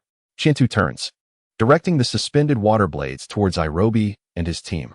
Upon witnessing this, Irobi's expression tightens in an instant. They have encountered a monster. Chapter 16. The carnage with a surge of power, Chiendo propelled himself through the water, creating shimmering ripples beneath his feet, which suddenly blossomed like a lotus flower. The instant that flower unfurled, the one who traversed step by step had already entered the next expanse of water. Chiendo skimmed over the water's surface, leaving a trail of sparkling droplets in his wake, while a multitude of water blades followed him, sweeping toward his foes. With a swift gesture, countless water blades surged forth, launching an initial attack. Defense. Hiabina's expression darkened as he promptly began forming hand seals. Observing Akai's precarious situation, he sensed impending doom and dared not be complacent. Earth release, earth flow wall. Earth release, earth return. Wind release, air wall. The enemy's defensive ninjutsu was relentless. However, without an element of surprise. The effectiveness of the water blade barrage diminished significantly when dispersed among 30 ninja, all of whom managed to defend against it. Chiendo ceased to hold back, as the seemingly endless supply of water blades would not excessively drain his stamina or chakra. Rather, it would merely deplete the water available in the surroundings. The terrain, combined with the enemy's use of earth release, meant that the water produced by Lingi village had been continuously lost, and the amount of water Chiendo could manipulate was steadily diminishing. Should he employ water release to control the water flow, it would consume chakra, making it challenging to combat so many adversaries at once. In the preceding days, he had attempted to extract water from the air using the power of the water god. But at his current mastery, he would likely exhaust himself. At this moment, the relentless barrage of water blades required little mental focus for precision control. But consolidating the water blades demanded some energy, accumulating fatigue over time. Chiendo yearned for a swift resolution, propelling himself toward the enemy, taking advantage of their distraction with the water blades. Like a butterfly flitting through flowers, he wielded his weapon, deftly bypassing several chunin. With each step, he dispatched foes. Strangely, once he began his lethal assault, Chiendo swiftly acclimated. His original self, a chunin, had taken lives before, yet he had no experience in such large-scale warfare. It was hard to discern whether the tranquility within him stemmed from his past self. Was he truly a cold-blooded killer? No, despite his affliction. Chiendo had always lived in an environment filled with care and affection, and he was certainly not a person traumatized at heart. Perhaps it was simply his unfamiliarity with this world, lost in the reverie of tales from his previous life.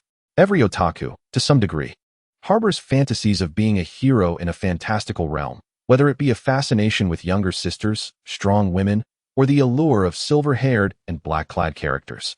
Shindo was about to make his move against the sixth Chunin when Hyabina, unable to bear the sight, broke free from the entanglement of water blades and approached him. Crack! Shindo's kunai was caught between Hyabina's weapon, resembling a fork, which effectively restrained the kunai. Shindo's strength was insufficient to overcome him, rendering the kunai immovable. Thus, he directed the water blades toward Hyabina while relinquishing the kunai to retreat. Sensing this, Hyabina would not let him escape easily, swiftly lunging forward. As if choreographed, 3 other jonin launched their assault from behind Shindo, leaving no room for evasion. Surrounded. Wind release, wind blade. Earth release, earth dragon bullet. Shindo leaped into the air, evading the attack, but found himself suspended, unable to gain leverage. A prime opportunity. Hyabina had anticipated this, abruptly unfurling a scroll from which a plethora of ninja tools materialized. As he shook the scroll, shurikens, kunai, knives, and forks whistled through the air toward Shindo. This maneuver bore striking similarity to Shindo's water blades, a fitting tit-for-tat. Yet, Shindo remained unperturbed, rapidly forming hand seals. Water release, water explosion wave. Boom. A torrent of water erupted from his mouth, cascading like a torrential waterfall, neutralizing the incoming attacks. For a moment, it appeared as if a floodgate had been opened. The Chunin, caught off guard, were engulfed. While only Hyabina and 3 other jonin managed to leap atop a towering tree, their expressions grave. This technique depleted a significant portion of Shindo's chakra. And as the water surged, he controlled it to whirl around him, transforming the battlefield into a vast reservoir. The water did not disperse. Instead, it remained contained within the area, resembling a water cube devoid of walls. It was time to conclude this. Shindo glanced at the hawk soaring in the night sky, having just arrived from the direction of the village. In a hushed tone, he plunged his hand into the water that supported him in midair. Summoning technique, shark burial. A dark torrent plunged into the water cube below, revealing an immense school of sharks. Instantly, the Chunin became their prey. Those who had just breached the surface were swiftly dragged back under, while those submerged had no opportunity to breathe. The water churned with waves, bubbles, and spilled blood, quickly becoming murky. Endo, handle the sharks. Do not panic. You shall receive your gifts as well. Shindo interrupted Hyabina, and as he spoke, the trees upon which the 4 stood simultaneously splintered, and 4 colossal figures leaped from the water. Bang! Those 4 figures, once sharks, now enlarged to tenfold their size, their bodies taking on a translucent appearance. Their presence was fierce, their assault ethereal. Secret technique, sea spirit clone. With a soft utterance from Shindo, the heads of the 4 jonin exploded, their scalps ruptured. Sea spirits? This brat can summon sea spirits. There was no time for further contemplation, as the attacks from the sea spirit clones struck the 4 before they could react, resulting in 4 explosive sounds. And they fell in succession, mortally wounded or gravely injured. Indeed, ambushes are the most exhilarating. With the battlefield now settled, the remaining matters were entrusted to the sea spirits. After briefly assessing the damage, Shindo shifted his focus, gliding over the water toward Shimizu Shinichi. Retreat. Shimizu Shinichi had been closely monitoring the battle between Shindo and Hyabina. Upon witnessing the recent turn of events, he decisively ordered a withdrawal. With their numbers already insufficient, it seemed that this young boy's ability to command sea spirits surpassed his expectations. Even with the combined efforts of himself, Akai, and Hyabina, victory was uncertain, especially with the latter 2 already on the brink of defeat. The members of the Root organization were unafraid of death, prioritizing the mission above all else. Yet, in the current situation, the likelihood of completing that mission was bleak, and the intelligence on this young boy was of utmost importance. Thus, they needed to retreat to inform Danzo. Wind release, vacuum wave. Earth release, earth flow, great river. Although they could not overcome Nagao Yoda or provide assistance to others, there were still numerous ways to extricate themselves from the battlefield. Shimizu Shinichi and the 2 other jonin employed ninjutsu in succession to fend off the Lingi village ninjas. As for the other chunin, they were mere fodder and not worth their concern. Once the 3 had evaded their opponents, they turned to flee. Cough, cough, cough. It seems we arrived quite timely. An aged cough echoed from behind, as 4 or 5 figures emerged from the shadows of the dense forest. Leading them was Amano Hiroaki. Chapter 17. Preparations for the feast. The cursed seal of tongue root, just as expected. At this moment, Shindo crouched down to examine the corpses of Shimizu Shinichi and his companions. Without surprise, each of their tongues bore the cursed seal. This was a distinctive mark of the root members under Shimura Danzo. Once branded with such a seal, their lives were entirely at the mercy of the caster, rendering the marked individuals incapable of revealing any information about the one who sealed them. The cursed seal. The cursed seal's sealing technique. The land of whirlpools has been annihilated, and the Leaf Village has certainly had its fill.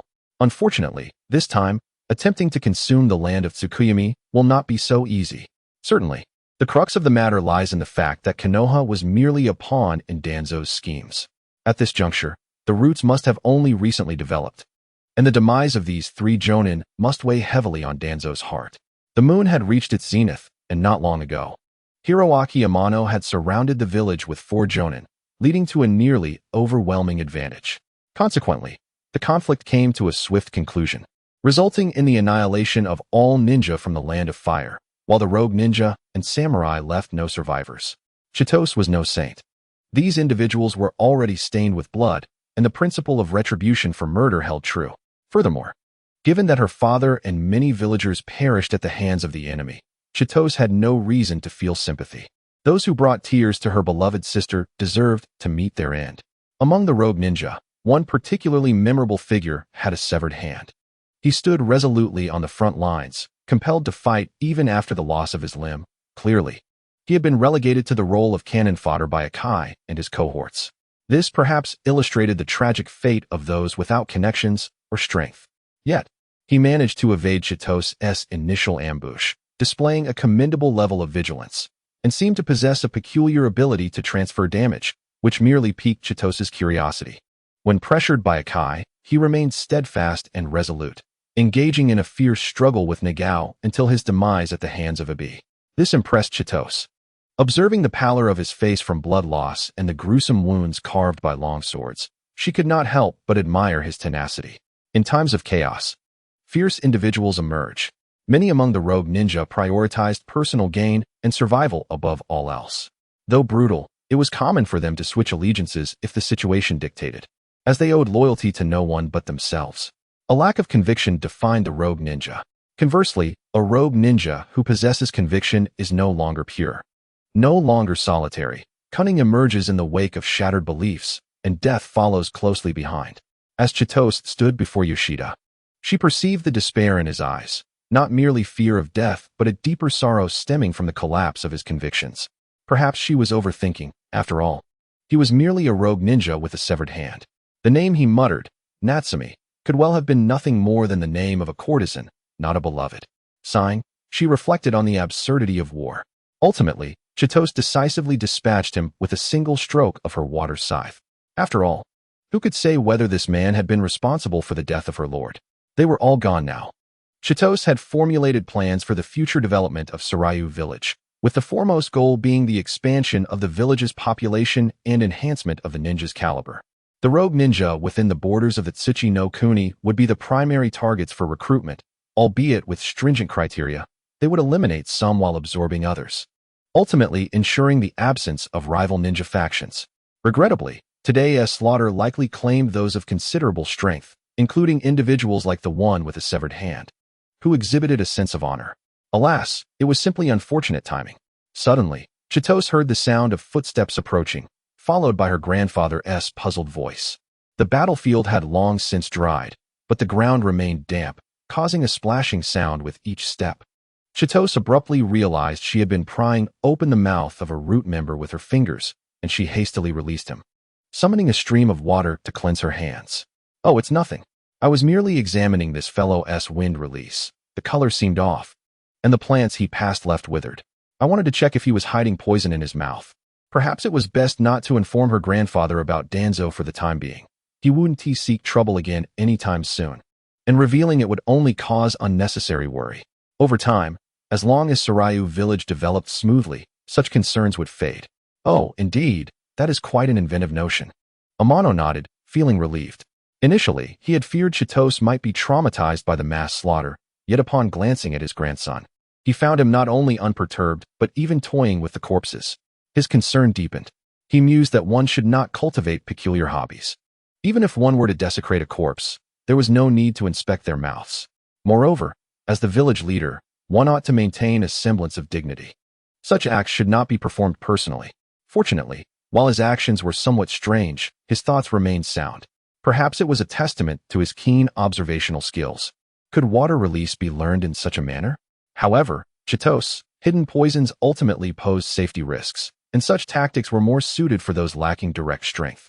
For a genius ninja like you, raw prowess will always prevail. Chitose nodded in acknowledgement, appearing quite obedient. Indeed, grandfather, that is precisely my thought. However, one must understand such methods to adequately guard against them. Amano smiled appreciatively. Ah, Chitose, you are quite thoughtful. Thanks to your strength, we have secured victory and saved the village from crisis. It seems you have surpassed your father and can now stand on your own. Under your leadership, the village will grow stronger and flourish. Your parents would surely be proud. As the elder spoke, his gaze grew misty. Grandfather, Chitose felt a tug at her heartstrings.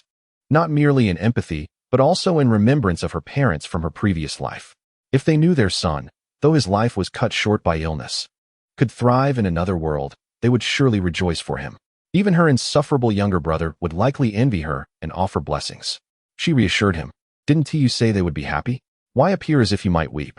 Today we vanquished a formidable foe, and the entire village has been saved, surely. Sarayu village is destined for greatness. Shouldn't we celebrate? Today is a momentous occasion. We must be joyful. Indeed, Amano declared, his expression brightening as he wiped away his tears. We shall celebrate. A banquet must be held. Excellent. Chitose exclaimed, her joy infectious as her voice rang out, piercing the night and illuminating the hearts of all as dawn approached. Everyone, let us rejoice. Sarayu village shall host a grand feast. Let us procure an abundance of provisions and indulge in the feasts we have owed for over a month. Everyone shall eat their fill. Hurrah! Long live the village leader. Chapter 18. The celebration feast. Shinami took a delicate sip from her cup, and 2 rosy blooms appeared on her fair cheeks. Chitose observed in bemusement. It was merely fruit wine, yet she seemed on the verge of intoxication with just a single sip. It appeared Princess Shinami had no tolerance for alcohol. However, considering her adorable flushed face, Chitose resolved to pour her a few more cups. She was still quite young and harbored no ill intentions. Once the battle had concluded and they returned to the village with the news of their victory, the entire community erupted with joy. Many moved to tears. Thanks to Chitose's formidable prowess, coupled with the Longtail clan's strategic oversight, Sarayu village had suffered no casualties in this battle, only a handful of injuries. The assault team had already excluded the elderly and weak ninjas, with 2 or 3 individuals coordinating to confront an equally matched opponent. They naturally had the advantage in numbers. At critical moments, assistance from Chitose's long-range capabilities made it nearly impossible to be defeated unless one wished for it. Such scenes were indeed rare in wartime, where all the eagerly awaiting wives, mothers, and children finally saw the ones they had longed for. For Lingi village, this was a victory without regrets. Moreover, the post-war memorial segment was omitted. After a period of treatment and rest, a brief meeting was convened to address various matters concerning the village's crisis resolution. Next came the procurement of supplies. This was of utmost importance, as Lingi village had been cut off for nearly 2 months and was on the brink of exhausting its resources. The remaining supplies were insufficient even for the villagers' daily sustenance, let alone for a celebratory banquet. Initially, the villagers had spent a restless night, but upon the dawn of victory, their anxiety transformed into enthusiasm, and they eagerly prepared for the celebratory feast. Those who had remained in the village during the battle busied themselves with arrangements. Meanwhile, Chitose and his fellow frontline combatants were utterly fatigued, retreating to rest and recuperate until the evening banquet, a privilege befitting triumphant warriors. Upon awakening, Chitose found Shizu and Shinami in his room, awaiting his rise to prepare for the celebration. Outside, dusk had settled in. The evening arrived amidst the glow of festivity, with delightful food and drink. Brother, I want a drink too. Shizu clung to Chitose's arm, playfully expressing her desire. Clearly, she was enticed by the vibrant and enticing drinks her siblings were enjoying. No, you are still too young, Chitose firmly declined, resisting her charming appeal. Although it was fruit wine and had a low alcohol content, it was still alcohol, Chinami's cheeks flushed at the very thought of allowing the little girl to indulge. Such fruit wine was restricted even for older children, let alone for someone so young. All right, Shizu conceded upon hearing his resolute tone, though disappointment flickered across her small face. Yet, she was not one to throw a tantrum. She had always been quite sensible. However, that forlorn expression tugged at the heartstrings of her older brother. After a moment of contemplation, Chitose had an idea.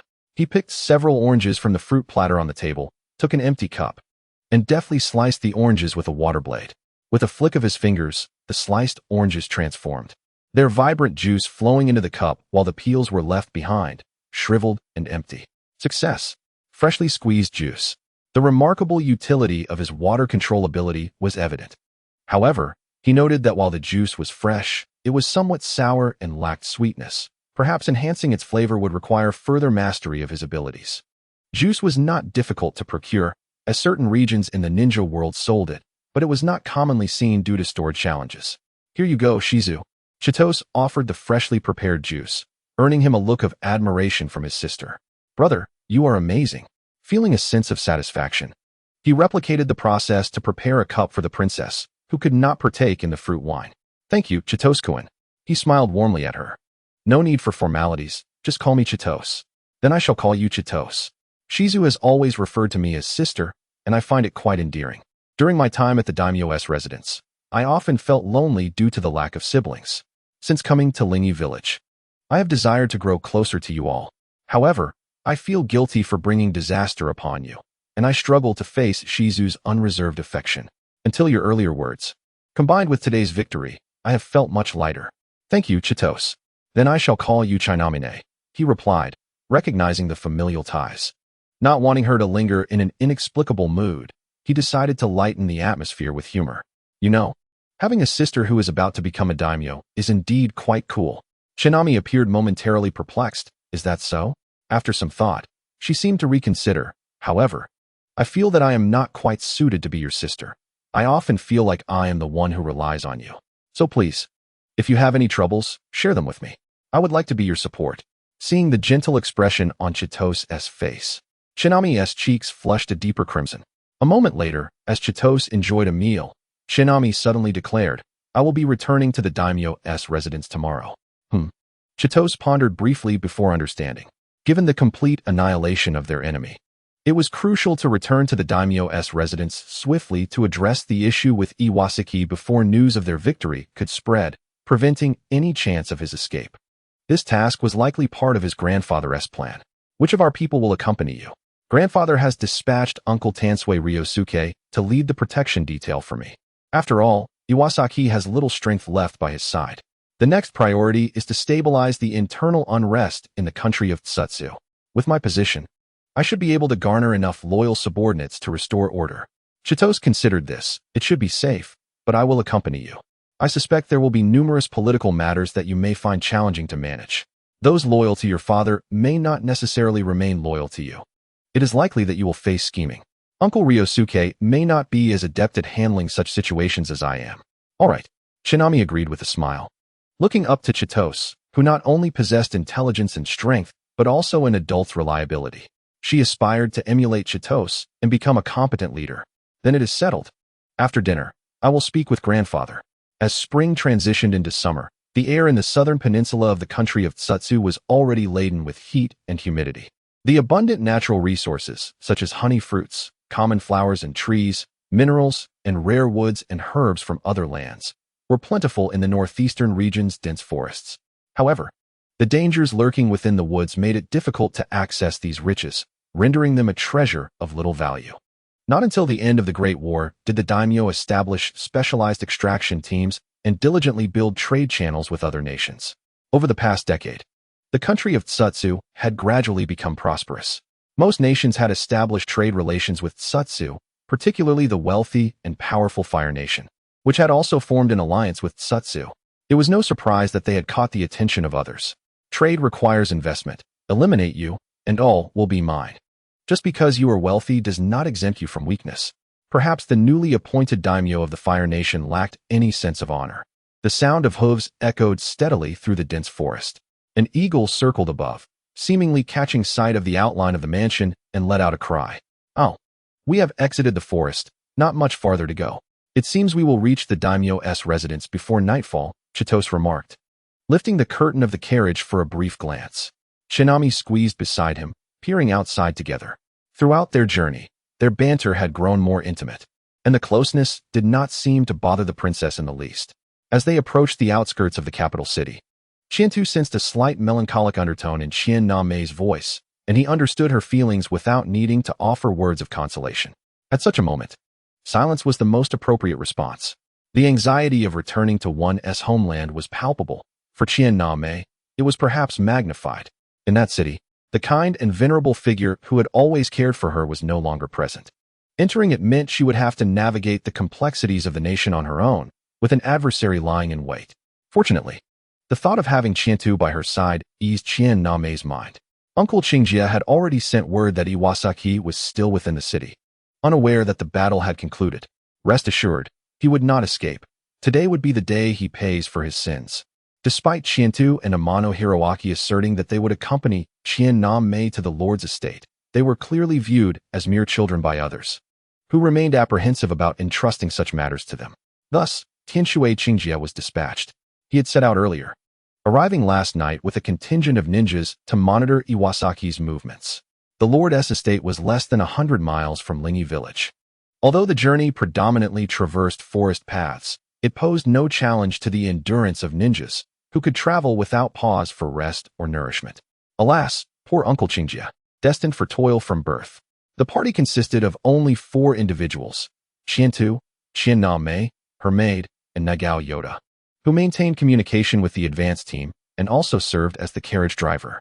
The carriage, while slower, afforded greater comfort, and they set off after breakfast, arriving at dusk. As they neared the gate of the Lord's estate, Tianshui Qingjie approached to report the situation.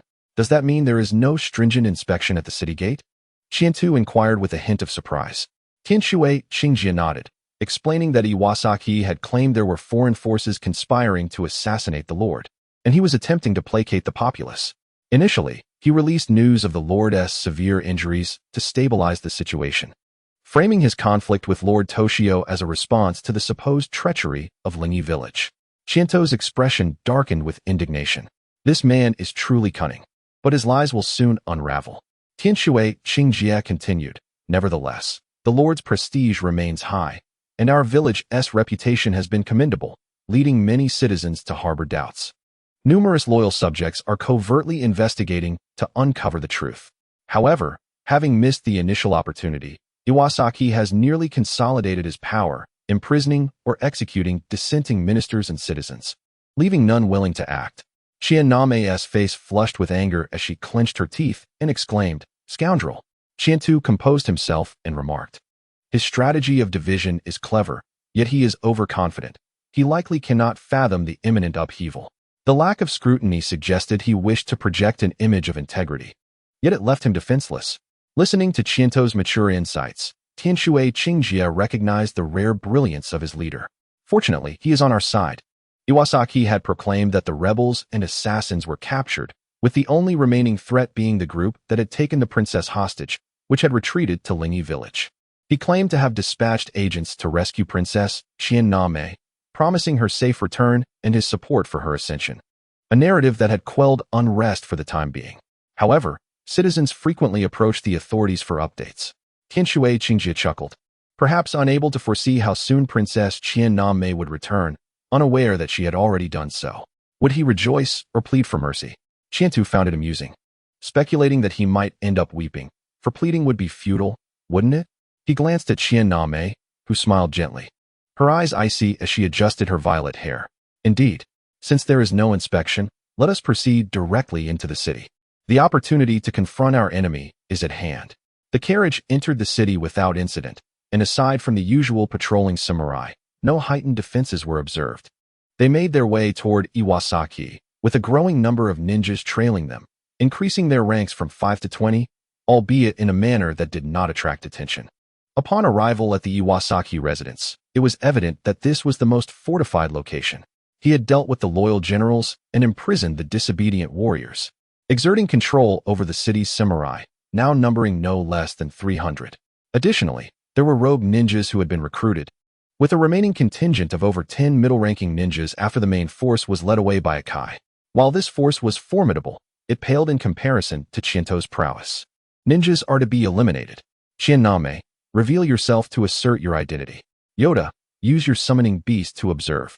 Disarm the surrendered samurai and detain them. The rest will be killed. Understood, replied Shinname, along with Yoda and the others. Chapter 20. Insatiable desires in a lavish estate. The gardens were ablaze with lights, creating a relaxed atmosphere of indulgence and excess. Iwasaki reclined in contentment, attended by 2 kneeling maidservants massaging his legs, while 2 beautiful concubines fed him peeled fruit. Surrounding him were sycophantic ministers, their faces adorned with obsequious smiles, while geishas performed in the garden. At that moment, Iwasaki imagined the life awaiting him as the Lord, reveling in the thought of his imminent elevation. Even before attaining that position, he indulged freely, basking in the glory of being the singular figure of power in the nation, enjoying beauty, authority, and wealth. I have contributed so much to this country. It is only right that I receive my due reward. That ailing lord has no heir to choose a husband for the princess. I shall take matters into my own hands. He chuckled, his arrogance evident. The ministers, mistaking his mirth for humor, joined in the laughter that filled the garden. Suddenly, a commotion erupted. What is amiss? A panicked warrior burst into the courtyard, disrupting the performance. Iwasaki frowned, preparing to reprimand, only to be met not with words, but with splattering blood and the sight of a severed head. Blood sprayed toward him, bringing forth an ominous premonition within his heart. The personal guard reacted with remarkable speed, blocking the strike with a blade, yet felt a jolt reverberate through his grip. Who dares? In a swift motion, several figures materialized atop the surrounding rooftops, exuding an aura of malevolence. Yanzaki cast a quick glance, his expression shifting abruptly. These were not his own men. The tension in the air was palpable as everyone present sensed the drastic change, holding their breath in an eerie silence that starkly contrasted the earlier clamor. Suddenly, the sound of footsteps approached the courtyard, light yet resonating like thunder in the hearts of all gathered. As they beheld the newcomers, particularly a certain girl among them, disbelief widened their eyes. The princess. Yanzaki was the first to speak, his voice hoarse, filled with incredulity. He had envisioned countless scenarios of the princess being brought before him, yet none resembled this grim reality. He should have felt excitement, joy, fervor, and unrestrained greed, but instead, he was engulfed in dread. He now realized the situation was dire. The commotion had drawn no guards from his ranks, and the truth was becoming painfully clear. Not only he, but also the sycophantic ministers who had previously sought his favor, now distanced themselves quietly from him. Just moments ago, they had yearned to draw closer. Now, they desperately sought to escape. Long time no see, Minister Yanzaki. Shinobi stood at the courtyard entrance, her demeanor regal and poised, as if she had fully embraced her identity as a princess. She greeted him civilly, but her voice was as cold as winter's frost. What brings you here? Have they perhaps allowed you to escape? Yanzaki steadied himself, contemplating other possibilities, his countenance darkening as he questioned with a hint of trepidation. Even if the front lines had faltered, surely someone would return with news? Perhaps it was merely an unexpected escape, and Isekai and his men would soon pursue them. He regretted leaving so few forces behind. Those ruffians had proven utterly unreliable. Shinobi smiled, yet her expression remained frigid, a look never before seen on her gentle visage. She too observed with amusement, surprised that she could exhibit such presence. What? Do you believe, Minister Yanzaki, that we are mere strays? Indeed, we have witnessed your confidence, but alas, we have annihilated your subordinates, every single one. Impossible. Absolutely impossible, Yanzaki shouted, his voice booming as if to bolster his own dwindling resolve. Why shout so loudly? Look, no one is here to listen, Longwei Yantai commented dryly from beside Chitu, stroking a young hawk perched on his shoulder, startled by Yanzaki's outburst. Yanzaki still could not accept it, though his voice had calmed, as if he were grappling with reality. Seeking clarity. How could Lingi village possibly defeat Ikai's forces and achieve total annihilation? Shinobi's tone turned fierce if it weren't for your schemes. How could you have triumphed over Lingi village? Yanzaki dismissed her words. War is not without deceit. Chitu interjected. The righteous receive assistance, while the unjust find themselves alone. Lingi village is indeed favored by divine support. Righteous, unjust, Yanzaki murmured, turning to Chitu. Who are you? This young lad seemed to possess an extraordinary background. Tian Shui Chi-tu, son of Tian Shui Juanfu. You. Yanzaki's tone brimmed with resentment, as if recognizing Chi-tu. Chi-tu, confused, retorted, Uncle, aren't you my father's nemesis? Why does it seem like the tables have turned? What of it? Allow me to inform you. I was responsible for the demise of most of Akai's forces. What can you do about it? The older man's arrogance was intolerable, especially with the old grudge lingering. Chi-tu glared at him, his tone menacing. Yet Yanzaki's gaze remained fixed on Chi-tu, his hatred deepening. His ambitions had been dismantled by this boy. How could he not harbor animosity? He turned to Shinobi, speaking slowly. Princess, do you know why I conspired against the daimyo? Shinobi's brows knitted in anger, her eyes igniting with murderous intent. Purely driven by ambition and treachery. Yanzaki chuckled twice. Then, under Shinobi's murderous glare, continued, I have served the kingdom of Zhe for over 20 years. From your grandfather to your father, diligently earning their trust and fulfilling their expectations. I have toiled extensively, developing the Suyue forest, establishing trade. The present strength of Zhe is owed to my efforts. You too have been entrusted with great power and unending rewards, yet you have betrayed my father's trust. Rewards? If I desired wealth, why not engage in commerce? With my capabilities, I could rival nations. However, the potential of the Suyue is what I seek. As for power, it is merely a matter of obeying royal commands. The people only recognize the wisdom of the daimyo, while I am but a tool in their hands. Shinobi's voice was cold as she replied, the Suyue forest belongs to the kingdom of Zhe. Without a mandate, you could not have achieved anything. At her words, Yanzaki laughed. A hint of madness creeping in. Indeed, everything belongs to the daimyo. If all is the daimyo's, then the position of daimyo is even more splendid. Ha ha ha, besides, he has no son, why not give it to me? Chapter 21, Fearless of Death? Shinobi listened, her expression darkening as Yanzaki's deranged words echoed. Her delicate hands clenched into fists. She yearned to rend the man before her into pieces, but knew she must glean the truth first. Do you realize? I offered him an opportunity. Since he has no son, marrying you would grant him the kingdom of Zhe, Yanzaki said, his gaze greedy as he fixated on Shinobi.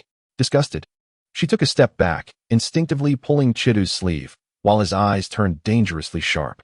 Should he dare utter such words, he would find his tongue severed. Old uncle, do you fancy yourself clever? Yanzaki, you will soon meet your demise, and your entire family shall be wiped out. Yanzaki appeared to accept his impending doom, unresponsive to Chidu's words, but soon his anger flared, the bitterness evident in his voice. I mentioned I have a nephew who wished to seek your hand in marriage. With my accomplishments, I believed he would at least be considered. Yet, he rejected it without hesitation, leaving me no room for negotiation. Though unspoken, the implication was clear to all present, particularly the ministers who understood that Yanzaki indeed had a nephew, yet had seen no signs of him being favored in recent days. The proposal for marriage was likely a mere facade. Despicable. Later, I learned he intended to ally with Linyi village. Knowing you are a woman and fearing you could not manage a husband. Instead, he sought an alliance with Linyi village, which has a bloodline connection. Should your child inherit the title of daimyo, it would be both legitimate and would leverage Linyi village's strength to further secure the daimyo's position. Chitu pondered, Linyi village. A bloodline connection? It seems the princess's words are suited only for me, the heir of the chief. How insightful, esteemed father-in-law. Ah, Shinobi gasped softly, abruptly releasing her grip on Chidu's sleeve. Chitu feigned confusion, glancing back at her with an innocent expression, as if curious about her sudden change. The princess's once frigid demeanor softened, her cheeks flushed a delicate shade of pink, illuminated by the flickering lights, rendering her utterly enchanting. This wife is truly remarkable. In his eyes, Yazunari had become a complete fool. Do you desire a wife? If so, I shall bring her to you immediately. Tsukasa Saikai, standing nearby, wore a tense expression, maintaining his composure while covertly observing the interaction between the young couple beside him. The dictates of parental authority and matchmaking loomed large. Go for it. Young master, marry the princess, marry the princess. On the other side, Nagao Yoda appeared even more composed. A scruffy young man exuding a steadiness surpassing that of the middle-aged Tsukasa. In fact, through shared vision, the young hawk perched on his shoulder gazed intently at the pair, its eyes gleaming with a human-like excitement. Chitami seemed to sense something amiss. Although Chitado's nonsensical remarks brought her relief, they simultaneously deepened her embarrassment. Naturally, she felt a pang of disappointment at Chitado's reaction, but he was only 9 years old. Surely he could not comprehend such matters yet? What am I thinking? Fortunately, the voice of the matchmaker, Yasunari, alleviated Chitami's awkwardness. This cannot be. How could it possibly be? Does this mean I have no hope? Luckily, your age is insufficient, and I have already awaited my opportunity. I have found powerful allies, gathered them, and now I possess the means to challenge your father. The hope of avoiding vengeance from Lingi village.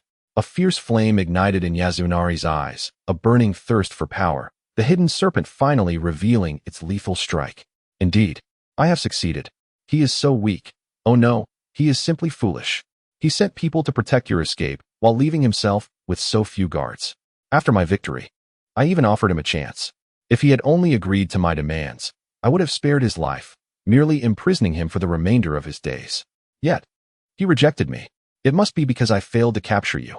As Yasunari's excitement mounted, Chitami's expression fluctuated between anger, sorrow, and heartbreak. She bit her lip, her eyes brimming with tears. Chitado instinctively grasped her hand, offering solace. Yasunari, witnessing this scene, widened his eyes in disbelief, his lips twitching in frustration. It was such a simple request. All he had to do was marry his daughter to me. I would treat her well, and I would lead the kingdom of Tsu to greatness. Why? Oh, why would he not agree? He is doomed, he is doomed. In that moment, Chitado's murderous intent surged uncontrollably. The waters of the courtyard, wine, tea, and pond water, agitated, exuding a deadly aura. Those nearby, overhearing Yasunari's unrestrained words, were struck with shock. Has Yasunari gone mad? Chitami covered her mouth with one hand, her eyes wide with astonishment, disdain, and disgust. How can this man utter such shameless words? He is nearly 40, and I am still an underage girl. Having spoken his mind, Yasunari pressed on. And do you know? It is not merely for that position. I recall your birthday. Your father, in celebration, sent me to the Sugi Moon Forest to transplant a pool of starflowers. Seeing you joyfully frolicking among the blooms, your flowing purple hair amidst the vibrant flowers, you appeared like an angel. In that moment, I resolved to have you, even if your father disagrees. I believe that once I conquer Lingi village, you will be unable to escape. As he spoke, Yasunari gradually calmed, observing the shift in Chitami's expression to one of serene amusement. Shameless. Chitami spat through clenched teeth, her hands squeezed by Chitado. Chitado's gaze remained fixed on Yasunari. Suddenly, he remarked, how ludicrous. If Akai and his companions succeed, you shall be their next target. Yet Yasunari displayed no sign of concern. The Sugi Moon Forest is mine to exploit. Do you think I am unaware of its worth and allure? Chitado responded with surprise. Then you dare employ Akai and his ilk? Indeed, Yasunari was too cunning not to harbor suspicions regarding Akai's affiliations. Do you understand? The foremost duty of those in power is to maintain balance. Only foolish lords relinquish authority, allowing me the opportunity to rise. I shall employ anyone, but only if I can ensure I hold the upper hand. Chitado remained impassive. So, you have further plans? Yasunari chuckled, of course. It seems you are eager to learn more. Chitado's expression suddenly hardened. Regardless of your contingencies, you have already fallen into our grasp. Your backup will surely come too late. Indeed, but my demise does not preclude me from causing you trouble, perhaps even calamity. Yasunari's tone was confident, yet he appeared unfazed by his own fate, solely intent on making things difficult for Chitado and the others. Unfortunately, you will not witness it. Chitado's voice turned cold as the waters of the pond surged forth. White ribbons dancing in the air, including the samurai guarding Yasunari and the court officials, all beginning to perform a macabre dance before succumbing without resistance. Except for the geishas and maidservants in the vicinity, who required scrutiny and thus remained untouched by Chitado's wrath, all others were deemed guilty, and he showed no mercy. Chitami, taking a step back, forced herself to witness the scene, drawing strength from Chitado's grip, determined to learn resilience. Yasunari finally comprehended why Akai and his allies had fallen short. Monster, devil, fear welled in his eyes, despair of death flooding his heart. In this moment, he began to regret, just as he prepared to flee in madness. Chitado directed the blood-red currents toward him. 1, 2, 3. Chapter 22. We sleep. You keep watch. Chitado refrained from killing Yasunari outright. That would be too merciful. He controlled the water to sever Yasunari's limbs, rendering him immobile. Then, countless tiny water blades provided a torturous massage. It was not long before Yasunari succumbed to unconsciousness, whether from pain or excessive blood loss was uncertain. Chitado subsequently ordered someone to staunch his bleeding. He was not one to relish tormenting his adversaries, but Yasunari was insufferable and held deep-seated grievances against him. A swift end would be too easy. Moreover, Yasunari still held value. He could not simply die now. Let him experience a fate worse than death. The hemostatic herbs were laced with irritating elements, preventing him from moving, forcing him to endure a torment of pain and itch. Even should he wish to bite his tongue in suicide, the ninjas guarding him would ensure his survival. The time before Yasunari's death would undoubtedly be excruciating. Next came the cleansing of the Lord's estate, with Yasunari's loyal subordinates and key supporters captured in one fell swoop. The remaining tasks progressed swiftly. First, they closed the gates, dispatching several ninjas from Lingi village to secure the castle, ensuring no one could escape that night. Nagao Yoda released his owl, monitoring all movements within the castle. Then, they freed the imprisoned ministers. Aside from a few who had harbored enmity toward Yasunari and met unfortunate ends, most had merely been detained, as he seemed confident he could manipulate them for his own ends. Shinami's father, as a daimyo, was known for his generosity and was regarded as a wise ruler, garnering the loyalty of numerous subjects. Whether these individuals were motivated by a sense of duty or genuine loyalty, Iwasaki needed time to cultivate their allegiance. After all, if he were to eliminate them all, his new domain would soon find itself devoid of capable individuals. Furthermore, he was reluctant to bear the reputation of a usurper. He harbored an alternative ambition that, if realized, would grant him legitimacy. Regrettably, Iwasaki could not foresee his impending defeat, and the prolonged confinement of the loyalists served as a means for Shinami to discern who among them remained steadfast. Those released were filled with elation, promptly expressing their fealty to Shinami. Some lamented Iwasaki's inhumanity, others mourned the daimyo's demise, while some may have secretly reveled in their impending betrayal, having endured the weight thus far. Regardless, after several months of perseverance, these individuals undeniably warranted trust.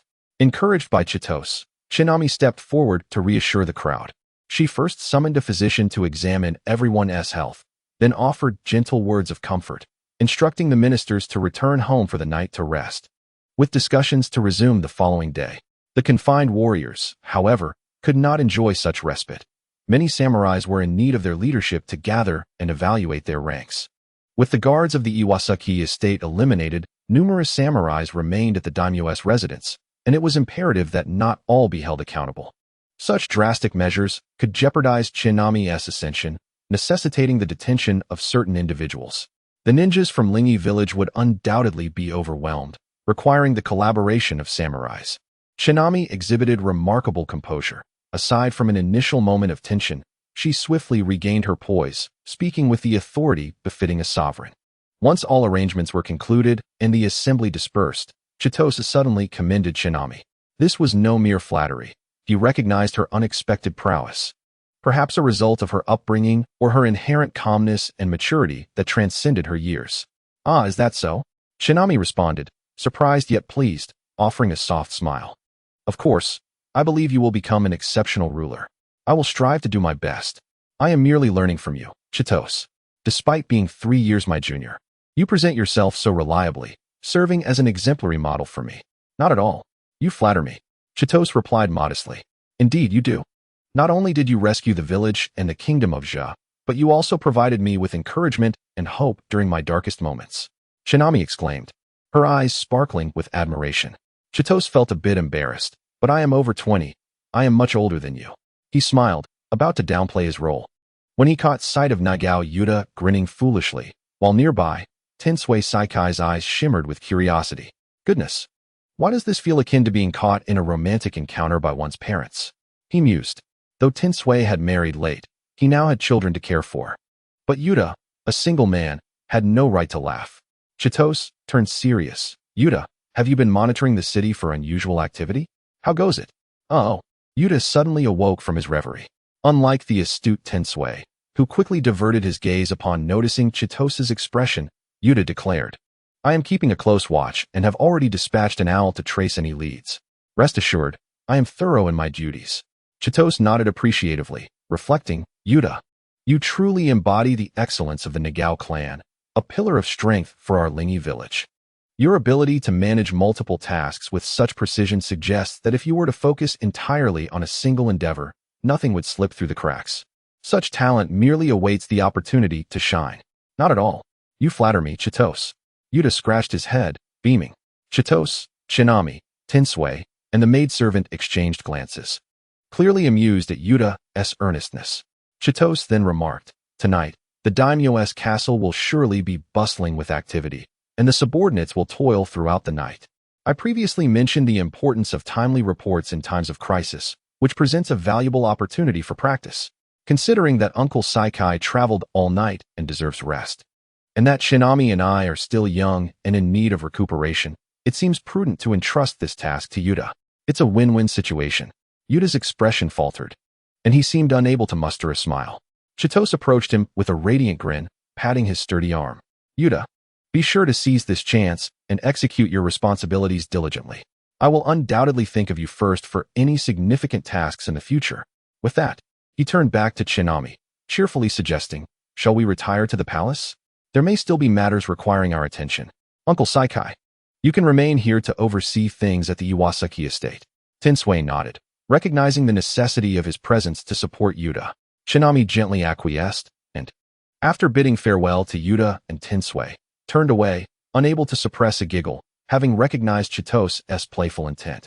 The two departed, accompanied by the maidservant. "Uncle Saikai." A cough from Tinsui interrupted Yuta's speech. "Alas, growing older means I can no longer endure sleepless nights. It seems the young village chief is more considerate than I. I must take a moment to rest." Though he felt no fatigue, the prospect of rest was delightful, and tonight's affairs were not overly complicated, requiring no further vigilance on his part. As he surveyed the opulent surroundings, he mused, "This ministerial residence is quite luxurious. I should be able to find a suitable chamber." Yuta watched him leave, bewildered, his hand slowly dropping. "But you are barely in your 30s, aren't you?" Chapter 23. The Sand Ninja Village. Chitose and the others arrived at the daimyo's castle. It was not particularly grand, merely larger than Iwasaki's estate, as the daimyos of the kingdom of Ja had traditionally shunned extravagance. The emptiness within made it appear somewhat desolate and forlorn. Upon entering, Shinami was overcome with emotion, shedding tears as memories flooded back, her maidservant quietly weeping alongside her. After months apart, their return revealed a landscape irrevocably altered, leaving both in a state of melancholy. Chitose instinctively took Shinami's delicate hand, and she responded without hesitation. After a moment of mourning, they paid their respects to the daimyo. The night deepened, yet it was still far from over. With pressing matters at hand, Chitose had no intention of retiring early. It is worth noting that many ninjas from Lingi village, including Tinsui, had perished outside the daimyo's castle, their remains consumed by flames, leaving only ashes. Thus, a memorial was erected in the village for the fallen. Before entering the city, they had paid their respects, offering their prayers to the heavens. Chitose speculated about Iwasaki's ulterior motives. If he sought balance, it would likely involve the daimyo of the Land of Fire and the Hidden Leaf Village. This seemed implausible. First, Danzo could not represent the leaf, and even Sarutobi Hiruzen would not oppose the daimyo. Thus, other nations, particularly one of the 5 great nations, perhaps the Sand or Mist, seemed more probable. However, according to the original narrative, the kingdom of Ja had fallen to the Land of Fire, indicating Iwasaki had clearly failed to achieve his aspirations. This indicates that his backup plan is either insufficient to contend with the daimyo of the Fire Nation and Danzo, or he has weighed the options and chosen to forego the potential benefits from the land of Suki. Regardless, such a backup is ultimately a hidden observer that must be identified. As for whether it could bring about catastrophic consequences, Chido is confident it won't be that simple. At the Iwasaki household, Chido had also instructed someone to search for correspondence involving Iwasaki, but unfortunately, it proved fruitless. Thus, he turned his attention to the daimyo's residence, hoping to uncover valuable information. After inquiring with Shinami, he began to search the daimyo's work documents for references to the Sujizuki forest. Shinami also called upon her maid to assist in the search. Evidently, Iwasaki was not mistaken. The forest's value could easily render one fabulously wealthy. However, the dangers posed by toxins, wild beasts, and insects made it exceedingly difficult to exploit. Even a squad of armored samurai would not escape unscathed. which is why his grandfather and father were reluctant to explore it extensively, fearing for the lives of many subjects. According to his father, due to the repercussions of the First Great War on the land of Suki, the domestic economy faced severe hardships, leading many to struggle for survival. It was then that his grandfather resolved to exploit the resources of Sujizuki while establishing trade with powerful nations to ensure stability, thus leading to Iwasaki's rise in prominence. Listening to Chinami's explanations, Chido nodded in understanding. With stable trade routes established, immense profits continued to drive the extraction efforts. Even if the daimyo wished to halt operations, the populace would likely oppose such a move. In these tumultuous times, though fear of death lingered, the greater dread was of starvation and poverty. It seemed that aside from the Fire Nation, which engaged in frequent trade due to alliances, the Wind Nation's demand for trade was no less than that of the Fire Nation, albeit in larger quantities but fewer transactions. Chido contemplated this, recognizing that the Wind Nation, being desert-bound, had a profound appetite for resources originating from forested areas. However, the desert's harshness made transport exceedingly difficult, thereby reducing trade frequency. Conversely, while the Water Nation boasted the convenience of maritime trade, its national policies and resource abundance led to minimal trade with the land of Suki. Chido, are you pondering the backup plan left by Iwasaki? Shinami inquired, her expression tinged with concern. Indeed, Chido acknowledged, yet he refrained from voicing his worries. Rest assured, that is merely because Iwasaki has not recognized my true strength. Unless he secures a significant number of elite shinobi from one of the 5 great nations, I foresee no imminent danger. Such a confident declaration was undeniably impressive. Shinami thought to herself, feeling inspired, her face lighting up with a relieved smile. Chido, is your dream to become the most powerful ninja? A dream, you say? My previous aspiration was merely to possess a healthy body, which I have now achieved. Oh dear, does that mean I have no dreams left? Well then, my dream is to transform Lingi Village into the strongest ninja village in the world.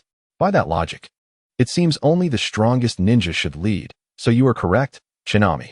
Shinami's eyes sparkled with delight as she smiled at Chido. She did not perceive his words as mere boasting. Perhaps it was due to her lack of understanding of the 5 great ninja villages. Or perhaps she believed wholeheartedly in Chido's ability to realize his dreams. Such grand aspirations and a confident youth. This is all quite beautiful, Shinami remarked. Do you already have a plan for building the strongest ninja village, Chido-kun? Chido, feeling no need for reservations since she was not an outsider, shared his thoughts. He had identified a developmental direction based on the system's evaluation criteria, though he had yet to find the time to formulate a detailed plan. First, we need to expand. Lingi Village is currently too small. To grow stronger, we must attract more inhabitants and train them as shinobi. We should also address the rogue ninjas within our borders, retain the good, and eliminate the bad. Then, we must focus on education, economic resources, and overall strength. This is not something that can be achieved overnight. Shinami listened intently, realizing that the young man before her truly possessed a grand vision and meticulous planning. Let me assist you, Chido-kun, she suddenly declared. Development requires funding, right? The national treasury has amassed substantial wealth due to Sujizuki, which should be sufficient to support our endeavors. Indeed, although the daimyo is frail, he is not foolish. Iwasaki would not dare to manipulate trade recklessly, ensuring the treasury remains robust. Just now, Chido and the others also reviewed the financial records. The 5 great nations are not as affluent, are they? This girl is quite the little tycoon, a woman older by 3 years, embracing wealth. That money belongs to the treasury and must be utilized for the development of the land of Suki. The construction is essential. Impossible to take it all. How about half? Shinami interrupted. Isn't Lingi Village also a ninja village of the land of Suki? Without Lingi Village, perhaps the land of Suki would face annihilation. Thus, strengthening Lingi Village is tantamount to fortifying the land of Suki. Chido-kun, let us realize your dream together. Her gaze sparkled brightly, akin to stars twinkling in the night sky. What should I do? I cannot bear to refuse her. Very well. Fantastic. Chido, let us work hard together. Indeed. By the way, Shinami, what is your dream? Me? I wish to become an exemplary wife. You are already well on your way. The conversation flowed freely. The next morning, Chido awoke, had his breakfast, and then listened to Nagao Yoda, who bore 2 prominent dark circles under his eyes, report on the events of the previous night. Why not black circles? Perhaps it was because Nagao Yoda was too dark to be noticed. Just as he was about to arrange some matters, a ninja from Lingi village rushed in with a report. You say ninjas from the Sand Village have arrived? What a number? Chapter 24. If we must fight, then let us fight. Cheeto was taken aback to learn that the leader from the Sand Village was none other than Ebi Zong. Gazing at the individual before him, Cheeto felt a sense of intrigue. This was the first original character he had encountered, though he bore no resemblance to the description. After all, when Ebi Zong made his appearance, he was already a white-haired, toothless old man marked by the passage of time. Whereas now he stood at the peak of his ninja prowess, both in strength and experience. At this time, he held a significant position within the Sand Village. Mr. Ebi Zong, may I inquire as to the purpose of Sand Village's grand expedition to the land of Suki? The Sand Village had dispatched 3 elite shinobi squads, and with Ebi Zong, that amounted to 4 jonin and 9 shunin, an impressive force not to be underestimated. If Iwasaki's predictions held true, after a fierce clash between Lingi village and Isekai, the latter would surely incur heavy losses. At that juncture, the Sand Village's involvement would inevitably cause Isekai to exercise caution, thus preventing any treachery against them. Consequently, Iwasaki could play the role of mediator in this delicate balance, leveraging resource advantages to appease both sides. Ebi Zong studied the youthful Cheeto, but did not harbor any condescension. Their brief introductions had already revealed the extraordinary nature of this young man. Given that even Ebi Zong had personally arrived, it was evident that prior intelligence and analysis regarding the land of Suki had been conducted. Such a significant mobilization would only occur if profit were to be gleaned. Tensui Cheeto, the forthcoming village leader of Lingi village. It appeared that the internal strife within the land of Suki had unexpectedly reached a resolution. Although the identity of the instigator behind the conflict remained obscure, it was undoubtedly orchestrated by other great nations. However, despite this, Lingi village emerged victorious, seemingly without external assistance. And here stood Cheeto, representing a princess in discourse.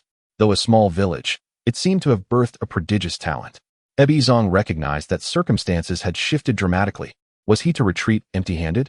Nonetheless, Lingi village is but a small hamlet. With the demise of the village chief and several elite members, and after enduring a fierce battle. Even though this young prodigy before us possesses remarkable talent, he has yet to fully mature. Tianxue Qiantu, why do you feign ignorance? He did not voice this thought, for the hostility was too palpable. This astute individual, responsible for intelligence within the Sand Ninja, was exceptionally skilled in verbal duels. Indeed, our Sand Ninja village has maintained a close trading relationship with the Kingdom of Zhe. Recently, Minister Yanxiao of your esteemed nation corresponded with us, indicating numerous trade details to discuss. However, we are unaware of his current whereabouts. It seems that Izang still clung to a glimmer of hope. Yet, Qiantu had no intention of engaging in lengthy discussions. When conversing with a cunning fox, one must be direct to avoid being ensnared in verbal traps. It turns out that Sand Ninja Village has come seeking Yanxiao, unaware that he has instigated a rebellion within his homeland, assassinating the daimyo. Such a turn of events. Izang's face reflected astonishment. Qiantu, with a grave demeanor, nodded affirmatively. Indeed, he is a traitor, having committed unforgivable acts. Fortunately, he has been apprehended by us, sparing the Kingdom of Zhe from impending disaster, and the governance is now under Princess Qianmei's oversight. As he spoke, he gestured toward Qianmei, who was quietly observing. Izang, adhering to protocol, expressed his condolences to the princess, but soon wore an expression of distress. Yet, what of the agreements Yanxiao made with our Sand Ninja village? We undertook great efforts to come to the Kingdom of Zhe for this very purpose. This fellow seems intent on exploiting his position, leveraging the might of a great nation to impose upon us. In the reception area for the Sand Ninja, there were 7 individuals present: Qiantu, Tianxue Kingsuk, the messenger ninja from Lingi village, Qianmei, her maid Huaiwe, and Izang of Sand Ninja village, accompanied by an unknown elite ninja. At that moment, Nagao Yoda entered the room, dragging a bloodied figure, writhing in agony. This figure, hoarse from exertion, emitted low growls, as if enduring immense suffering. This is Yanxiao, paying penance for his misdeeds. Upon hearing the name Yanxiao, Izang's eyes gleamed momentarily, only to be quickly masked. In that fleeting moment, he contemplated the possibility of kidnapping Yanxiao, supporting him to further instigate turmoil within the Kingdom of Zhe. thereby allowing Sand Ninja Village to profit, or perhaps simply eliminating everyone present. Allowing Yanxiao to ascend to the position of daimyo, serving as a puppet for Sand Ninja Village. However, this notion was swiftly dismissed. He was uncertain of the number of Lingyi village ninjas within the city, and rash actions could lead to the sacrifice of many elite members from Sand Ninja Village without achieving any tangible results. Yanxiao appeared to regain some consciousness. Casting a desperate glance toward Izang, his eyes filled with hope, yet he could not utter a word. Upon realizing that no response was forthcoming, despair engulfed him once more, rendering him a mere puddle of helplessness, with only his occasional convulsions testifying to his existence. Izang narrowed his eyes. Despite Yanxiao's current status as a traitor stripped of his title as trade minister, this internal discord within the kingdom of Zhou was a matter they had not anticipated. And thus, his commitments held significance for us. Our visit was not in vain. Unless the kingdom of Zhou deemed the Wind Country and Sand Ninja Village utterly insignificant, permitting them to disregard us at will? Such a claim, in Shinto's previous life, might not have been entirely unreasonable, given the legal concept of apparent authority. Yet in this world, it was mere sophistry, almost akin to outright robbery, demanding payment. After all, it is Sand Ninja Village, one of the 5 great ninja villages. If you refuse to comply, a confrontation is inevitable. However, Qiantu was unperturbed by such tactics, scoffing audibly and speaking without reservation. Yanxiao is here. If you seek accountability, you may execute him at once, and we shall raise no objections. But beyond that, I must assert that we reject all his prior commitments unequivocally. Seeing Izang's face cloud with anger, Qiantu showed no signs of relenting. What are your intentions, then? Do you wish to resort to blatant robbery? Do you seek to declare war on us, representing Sand Ninja Village and the Wind Country against the Kingdom of Zhou? Very well. I shall inform you that the Kingdom of Zhou will not submit easily. If war is your desire, then let it be. At this juncture, Qianmei positioned herself beside Qiantu, her gaze sharp as she regarded Izang, signaling her complete support for Qiantu's stance. Look, I can represent the Kingdom of Zhou. Can you represent Sand Ninja and the Wind Country? Izang's expression fluctuated between various emotions. On one hand, he was taken aback by Qiantu's decisiveness and the unyielding nature of their discourse, and on the other, he was astonished by the open declaration of war, especially with the princess's backing. He found himself unable to make unilateral decisions, which meant that the momentum and determination had shifted against him. Furthermore, due to his ignorance of the Kingdom of Zhou's wealth, he might have considered taking a gamble. This was largely due to the Shanshan family, to which Qianmei belonged, keeping their wealth discreet. Thus this estate appeared less affluent. Guilt must be atoned for. It is time to provide Sand Ninja with a satisfactory explanation. As Qiantu's words echoed, he waved his hand. Blood began to surge from Yanxiao's body, coiling around him tightly, constricting. Crack. Yanxiao breathed his last. The act of extracting blood from a human was a difficult endeavor that Qiantu had previously experimented with. Yet he managed to achieve this due to Yanxiao's body being unrefined and riddled with wounds. This display served as a warning to Izang. Do not act recklessly, for a violent confrontation would yield no benefit to you. As for the revelation of his own capabilities, in such a brief span, it would not be evident. And Sand Ninja Village currently had no direct conflicts, unlike the obstinate Danzo. Indeed, the unknown Sand Ninja wore an expression of shock, while Izang's countenance remained inscrutable, though momentarily. He furrowed his brow. It appeared he had underestimated this boy, who possessed a peculiar ability to act without hand signs. Could it be a bloodline trait?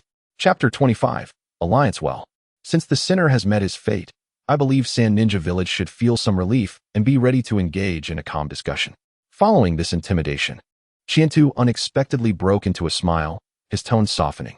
He gestured for the ninja from Lingyi Village who had delivered the message to take the body away for cremation, to prevent the stench of blood from permeating the air. Indeed, Yanxiao's blood must reek.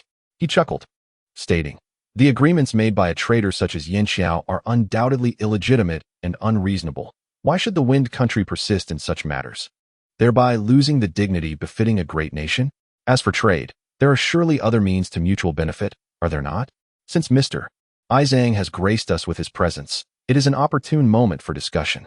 Izang realized that this young man was not only decisive but could effortlessly shift from threats to cordiality, akin to a cunning fox. A prodigy indeed. He found himself compelled to concede, for at this point, He could not muster a response to the declaration of war. The rhythm of conversation had shifted away from him, and he had lost the initiative. At this juncture, he could only await to see what further schemes this young man would propose. Knowing that all matters could be deliberated upon with the third Hokage upon their return to the village, Qianmei led everyone to the conference room. Mr. Izang should be aware that the Land of Fire is an ally of our Kingdom of Zhe, and we have maintained frequent trade relations over the years. Through the establishment of a stable trading route, transportation has become convenient, and as allies, we enjoy more favorable pricing. Once seated, Qiantu's first statement caused Izang to tense. He understood that Qiantu was subtly reminding him that the Land of Fire and the Kingdom of Zhe were allies, and should Sand Ninja Village invade Konoha, they would not remain idle. Indeed, he had surmised that the internal strife within the Kingdom of Zhe was orchestrated by the Land of Fire. But that had merely been speculation. Moreover, even if it were true, it meant the Land of Fire would inevitably intervene. Moreover, since this young man has spoken, it signifies that both parties are ostensibly still allies. It is inconceivable that he would neglect to exploit such a powerful ally. Chitos remarked, "You understand me. Nearly 20 years have passed since the last great war in the ninja world. During this time, disparities in development have arisen among nations due to unequal resource distribution, inevitably inciting impoverished nations to covet the riches of fertile lands. Consequently, the martial factions within various countries have risen, leading to incessant conflicts, with Sunagakure and Konohagakure frequently at odds. In other words, while battling the Land of Tsu, the Land of Tsu will receive assistance from the Land of Fire, and in turn, Konohagakure will benefit from the support of the Land of Tsu. Sunagakure finds itself surrounded by enemies, even though Siyu village is weak. It is not to be dismissed lightly." Contemplating these intricacies, Iroso was left speechless, managing to utter just 2 words. "Understood." Chitos smiled and continued, "Thus, if Sunagakure desires to profit, it could indeed ally with us." Not only Iroso, but even those on Chitos's side appeared astonished. One must recognize that the Land of Fire, due to its might and fertile lands, has long been a thorn in the side of other nations, having faced a situation where it was besieged on all fronts during the war. Yet, it remained steadfast, emerging as the ultimate victor among great powers. In the ninja world, a small nation like Tsu aligning with a great power signifies subservience. They would be obliged to provide military assistance when needed. If you form alliances with both sides, how will you choose when conflict arises? Waffling is not a wise course of action. Furthermore, the focus of warfare in the ninja world has consistently been between the great powers, with small nations serving merely as buffers and battlegrounds.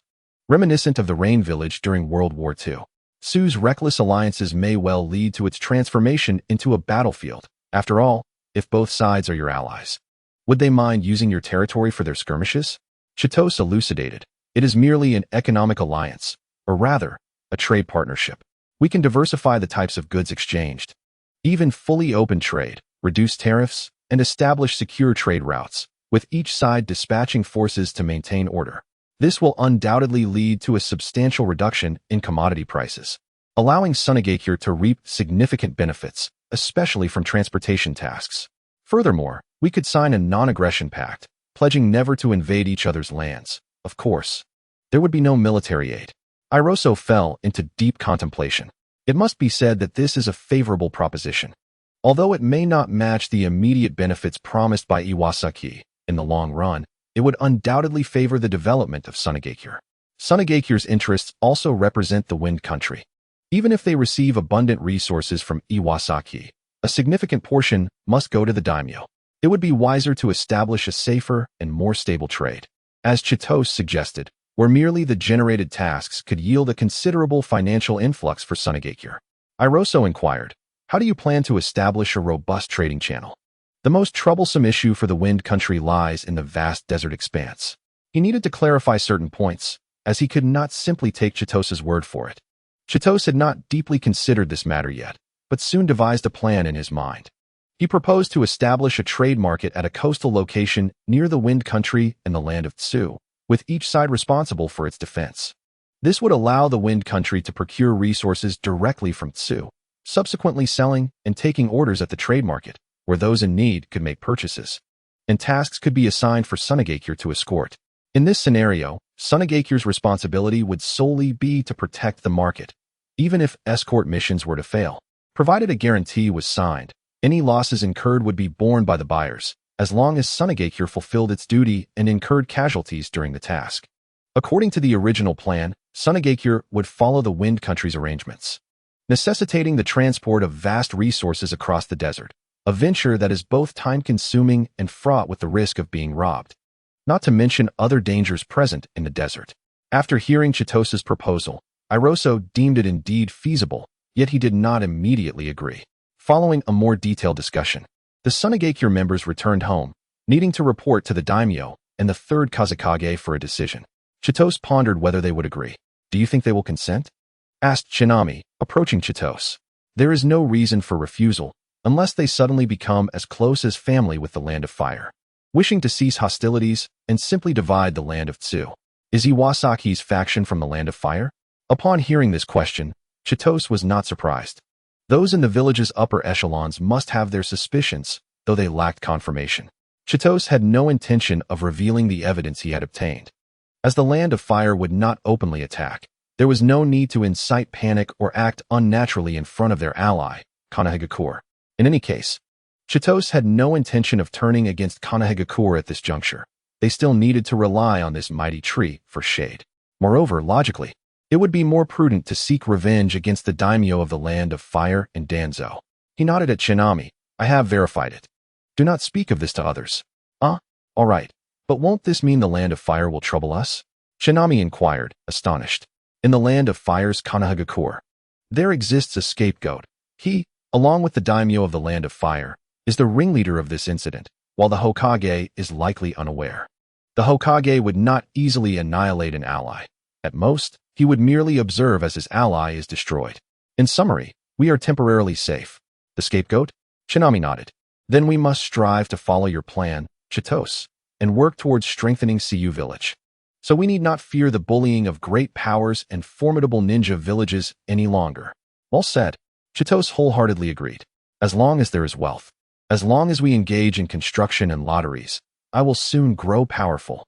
Chapter 26. The relocation plan. I have decided to relocate the capital. A new daimyo castle will be established near Ciu Village, which can serve as the northern capital, establishing the trade market you mentioned, Chitose. What do you think? Upon hearing this, Chitose looked at Shinami in astonishment. This was already the third day since the departure of the Sunagakure members.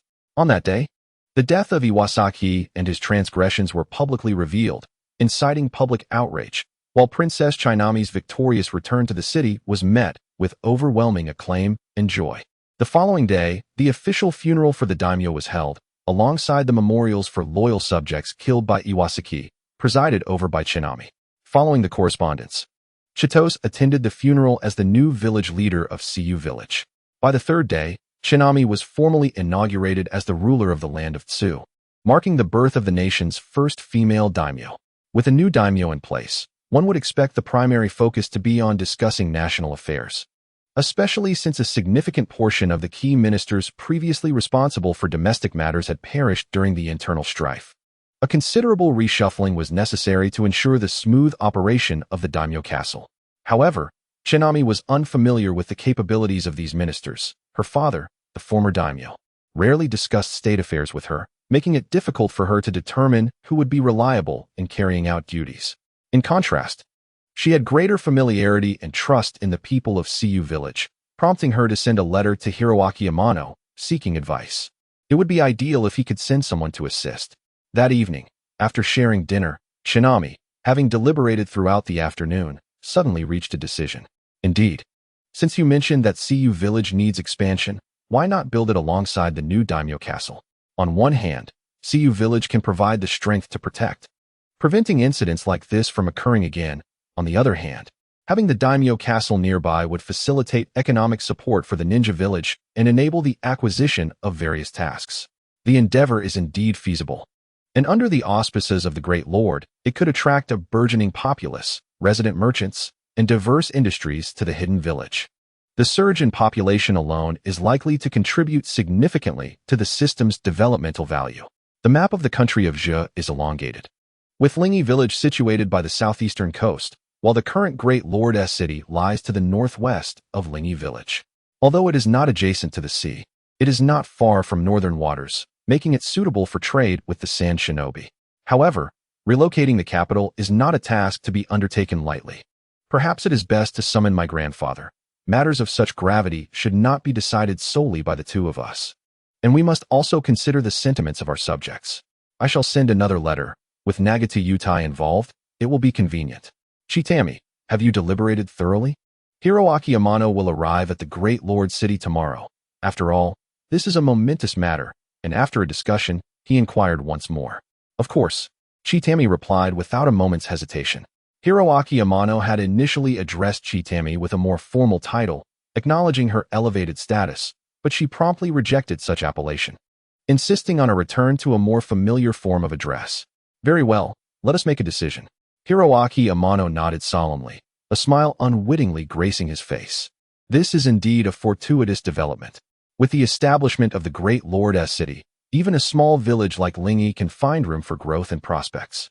The losses incurred during the recent conflict will surely be rectified swiftly. Chitu will undoubtedly prove to be an exceptional leader, and Lingi village will grow ever stronger. The proposal to relocate the capital sparked controversy among the ministers, for the Great Lord City had remained unchanged since the founding of the country of Zhe. No one had anticipated such a significant move from the newly appointed princess. Those still in office were undoubtedly loyal retainers of the Sugiyama family. Yet most of the influential ministers had fallen under the sway of Iwasaki, and similarly, the prominent nobles were rendered voiceless. Observing the ninjas from Lingi village surrounding the princess, there were concerns that she might be under the threat of their influence. At last, someone mustered the courage to speak candidly. Lady Chitami, forgive my frankness. While we are grateful to Lingi village for quelling the insurrection, the ninjas from Lingi are ill-suited to partake in political affairs. The princess requires a reorganization of her guard to ensure her safety. This minister, roughly 30 years of age and holding a modest position, subtly hinted and tested the waters regarding the potential conspiracy from Lingi village. Seeing someone speak up encouraged a few others to join in support. In the world of ninjas, military strength is wielded by various ninja villages, as ninjutsu can reach godlike prowess. However, these villages are constrained by the great lords, primarily due to economic checks and the necessity of legitimacy. The populace within the ninja realm submits to the authority of the great lords not solely because of power, but also due to an inherent acknowledgement of a hierarchical lineage, which is why Iwasaki seeks to marry the princess to solidify his standing. The ninja villages cannot easily overthrow the dominion of the great lords. Ninjas do not engage in production. Their means of acquiring resources are limited to plunder. Without the support and economic tasks provided by a nation, the very structure of the ninja system would face collapse. What? Are you suggesting that ninjas cannot be productive?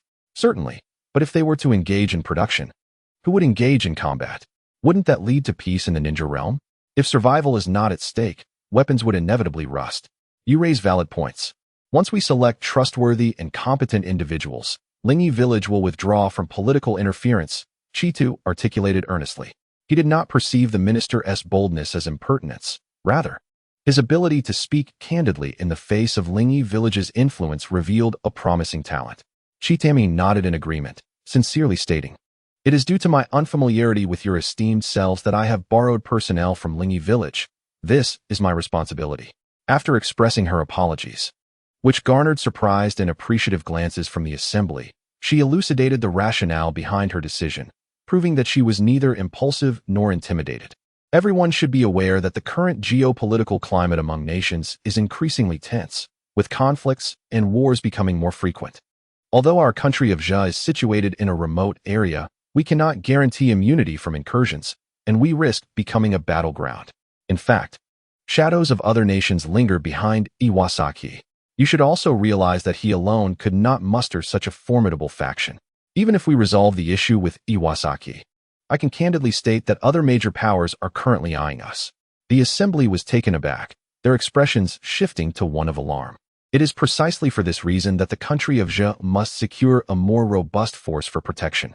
Establishing the Great Lord's City in conjunction with Lingi village not only serves to safeguard the Great Lord's City, but also fulfills the imperative for revitalization and strength within our nation.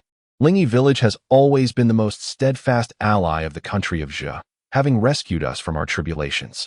My father and I have always placed our faith in Lingi village, grateful for its willingness to extend a helping hand without fear of sacrifice or peril.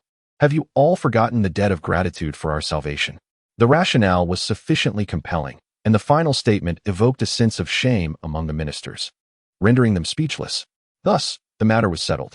In the following days, Chitami convened those ministers who had spoken boldly and those of esteemed reputation to collectively engage in the planning of the new Great Lord's city, while also assessing and promoting talent. Through collaborative brainstorming, the plan quickly took shape and was promptly prepared for execution. Meanwhile, news circulated among the city's residents, but the tide of dissent rapidly diminished. The reason was a rumor that spread. Have you heard? The relocation of the Great Lord's city to Lingi village is due to a prior engagement between the former Great Lord and the previous leader of Lingi village, determining that the then princess would marry the young chief of Lingi village. Thus, Lingi village spared no effort in rescuing the country of Zhe, and the capital's relocation is also a strategy to counter the looming threat from other major powers. Is that so? Then I must support the relocation. For the sake of the Great Lord, the citizens of the country of Zhe can lead prosperous lives, and we must safeguard our esteemed Lord. Chapter 27. The new city completed. First and foremost, the new city requires a substantial population to function, otherwise, it cannot thrive.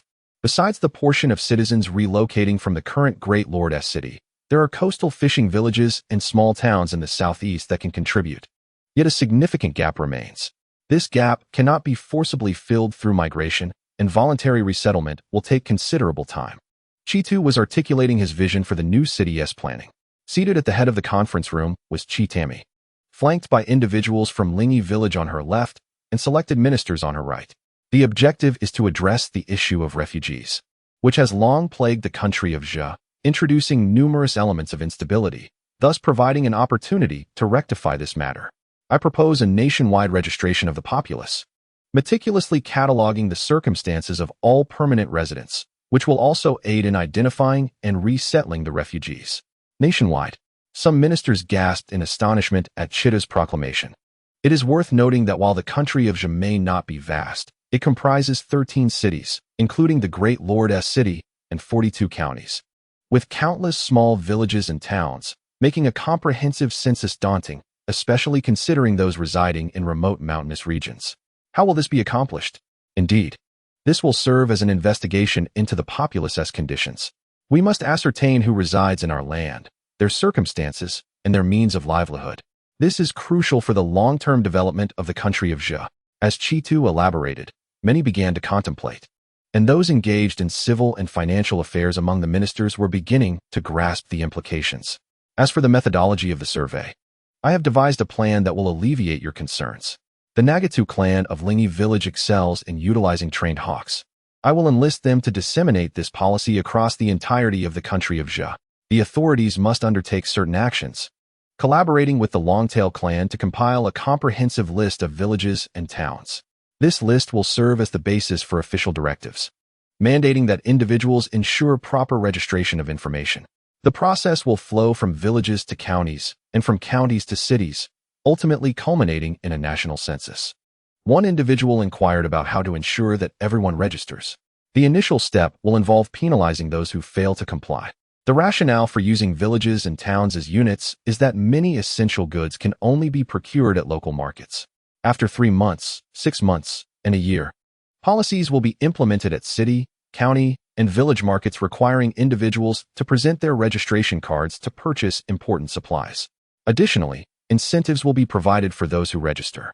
First, there will be assistance for impoverished families, including job placement and medical subsidies. Second, the Zhe Kingdom will establish schools in various regions, and once individuals have registered, school-aged children will be granted 3 years of free education. Furthermore, future appointments in the Zhe Kingdom will necessitate prior registration. Third, assistance will be provided to the displaced population. Additional benefits may be announced in forthcoming communications. This plan is clear and feasible, prompting the Assembly to begin refining and supplementing it.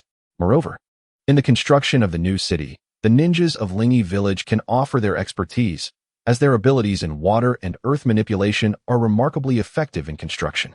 However, a significant number of laborers will still be required, which could provide ample income for the displaced individuals. I propose that those who meet a certain number of work hours be granted residency rights and a housing unit in the new city. The Zhe Kingdom is financially robust and resource-rich, making the distribution of housing a minor issue. Additionally, the new city can be divided into various zones, such as administrative, residential, and commercial areas, facilitating management. Linyi Village, however, falls outside of the planned zones. Thus, the arrangements for the new city proceeded diligently, and construction commenced promptly. Upon receiving the architectural designs from the professionals, the ninjas of Linyi Village undertook extensive civil engineering projects.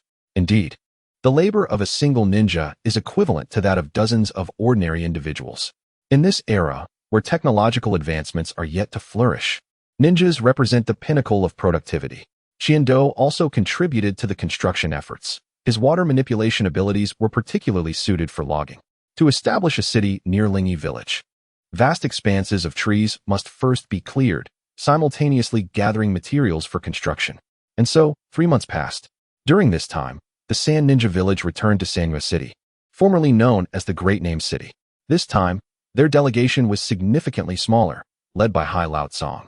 They consisted of 4 members and successfully completed an alliance while deliberating the locations for mutual trade markets. Furthermore, the nationwide population survey progressed smoothly without any disturbances. A contributing factor was that after the ninjas of Linyi Village completed the initial groundwork, they were dispatched to assist with the registration process, primarily gathering information on the rogue ninjas brought back to Linyi Village.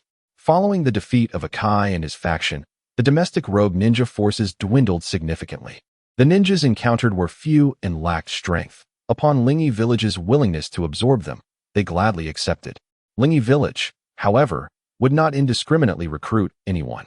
The village houses ninjas skilled in interrogation who would evaluate these individuals.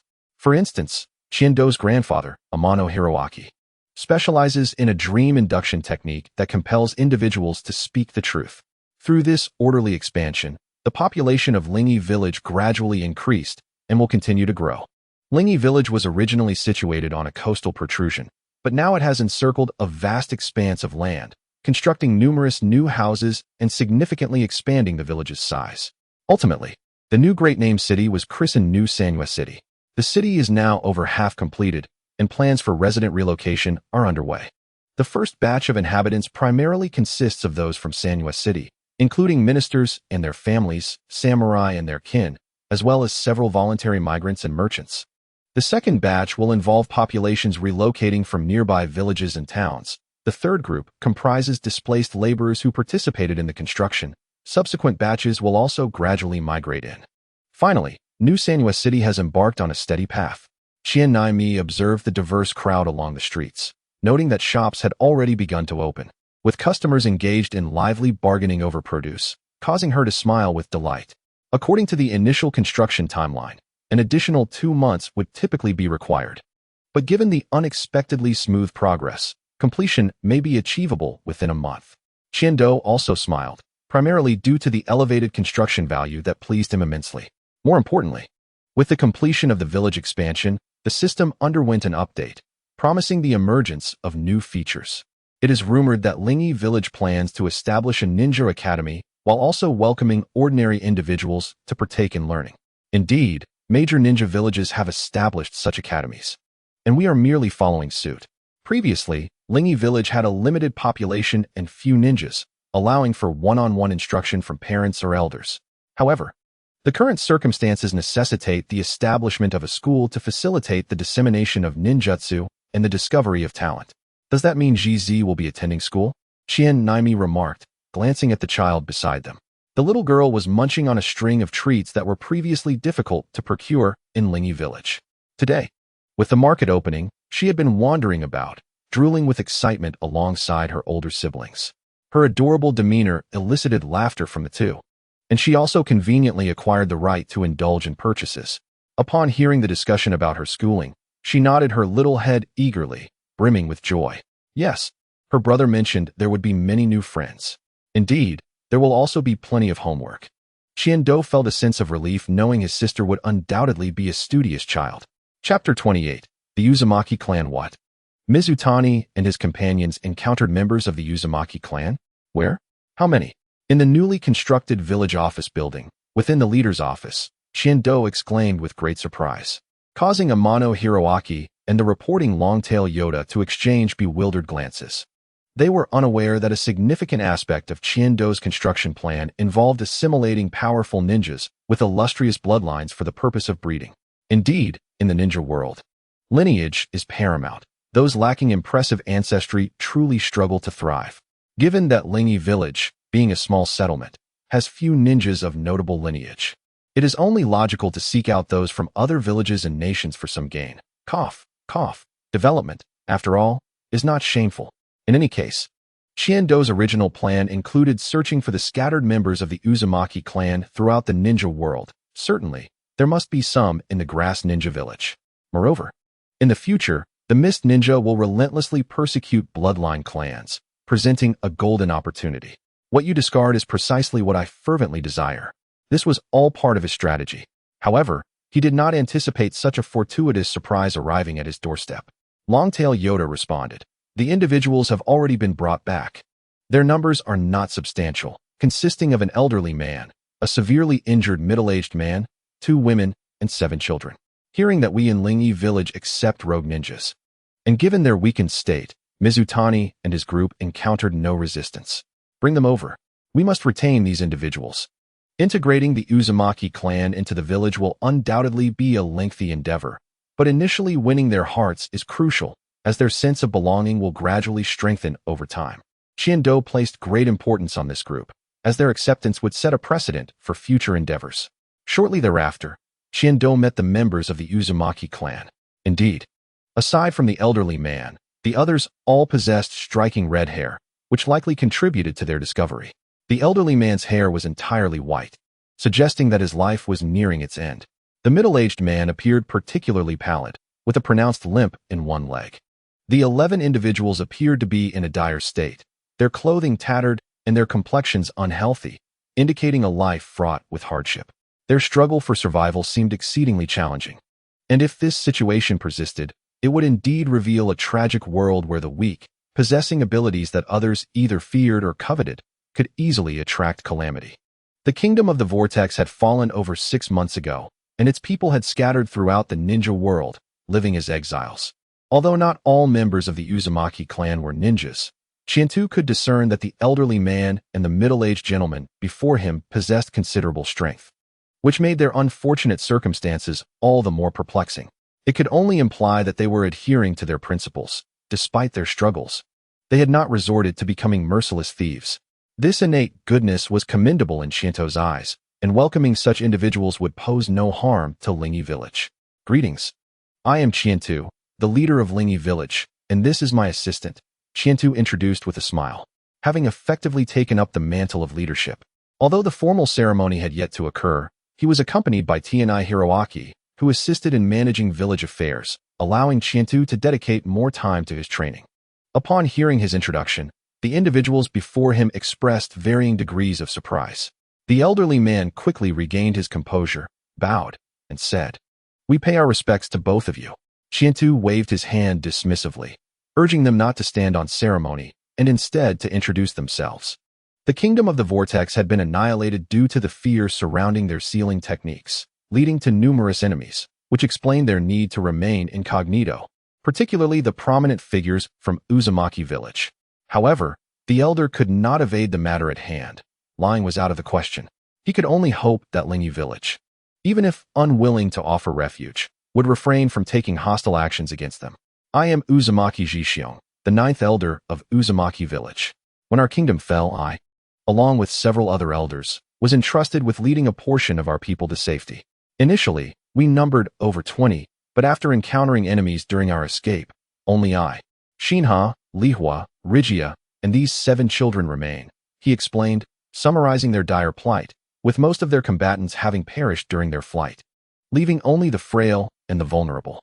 Chientu, diving straight to the point, inquired, "Elder Jishiong, you must be aware that our village is currently accepting wandering ninjas. Would you and your companions be willing to join us?" This directness caught the group off guard. The Uzumaki members were bewildered. Was it truly that simple? No vetting process?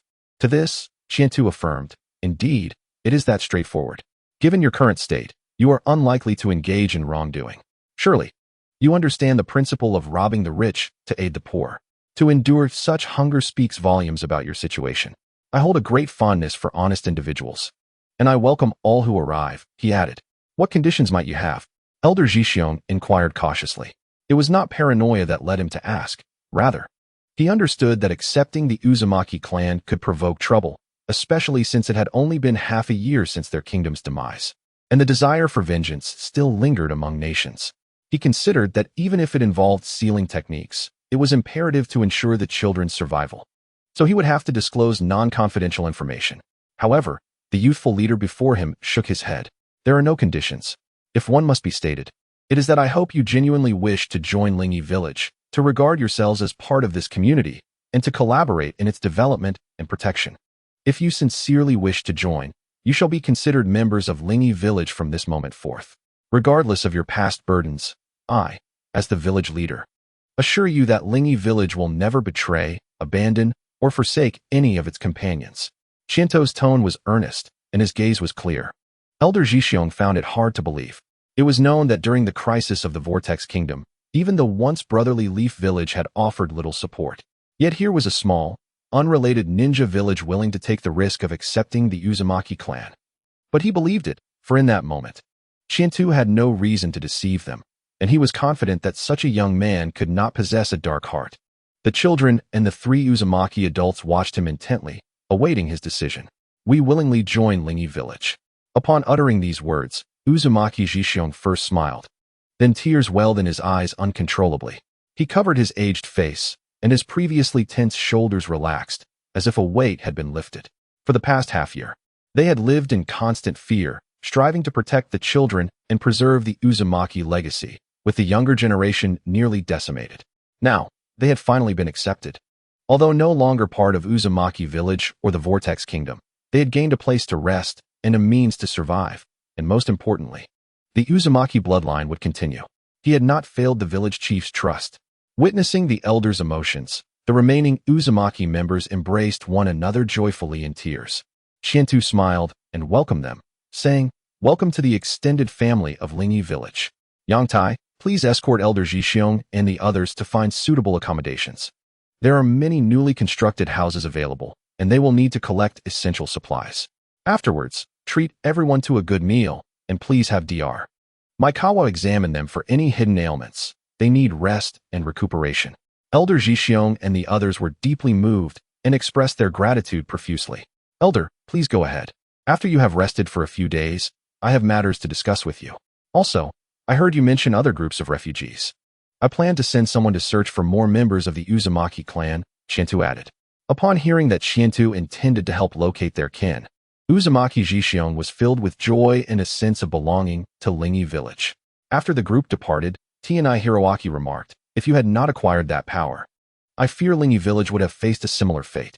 Such is the world of ninjas," Shinto mused. "Thus we must expedite our village's development to prepare for an uncertain future." Chapter 29. A second lottery, a fortnight later. All visible wandering ninjas within the borders of the Zhe Kingdom were successfully cleared, leading to a significant increase in the population of Lingi village. Not only were wandering ninjas who passed the vetting process accepted, but also merchants and civilians with clear backgrounds, who had resided in the Zhe Kingdom for generations and maintained a decade-long record of tax payments, were selectively allowed to settle in Lingi village. This not only expanded the village's commercial district, but also aimed at fostering civilian ninjas. As a result, the population of Lingi village swelled to nearly 6,000. Among them, there were 467 active ninjas, including 26 upper ninjas, which now included Uzumaki Jixiong, Uzumaki Shinha, and a wandering ninja, 90 middle ninjas, Uzumaki Lihua, Rigia, and a wandering ninja, totaling an increase of 18, and 351 lower ninjas. Esteemed members, it is an honor for me to serve as the new leader of Lingi village. Though I am still quite young, I believe I am capable of shouldering this responsibility, not only because I am now a formidable upper ninja, but also due to my profound affection for our village. You should all be aware that Lingi village has recently faced the threat of annihilation, alongside the Zhe Kingdom. In the face of certain adversaries, we appeared exceedingly vulnerable, as though we could be trampled upon at any moment. But I cannot accept this. I will not permit it. For each of us possesses the right to exist, the right to strive for those we hold dear. Therefore, we must unite, consolidating all available strength to build, develop, and strive for a brighter future. We shall uphold our own piece of sky. In the days to come, I pledge to dedicate myself to leading Lingyi Village towards greatness. Furthermore, I urge everyone to remember the belief of Lingyi Village. Never betray, abandon, or forsake your comrades. Never yield or retreat in the face of adversaries. Be courageous, loyal, steadfast, and confident. With Chiento's inaugural speech concluded, the assembly erupted into fervent applause. The residents of Lingyi Village, without a doubt, wholeheartedly support Chiento. Even though many newcomers initially questioned his age, they are now swept away by the fervor and eloquence of the young leader. Chiento received the emblem and arm badge symbolizing his leadership from Qianmei, who participated in the ceremony as a distinguished figure. He raised them high, inciting a wave of enthusiastic cheers. Simultaneously, an important announcement was to be made. The ninja school of Lingyi Village has been completed, and enrollment will commence tomorrow. The principal and vice principal will be appointed as Hiroaki Amano and elder Jishin Uzumaki, respectively. The school will begin teaching the most fundamental knowledge, such as chakra extraction, until students graduate as genin. Enrollment is open to all villagers, provided they are of suitable age, character, and aptitude.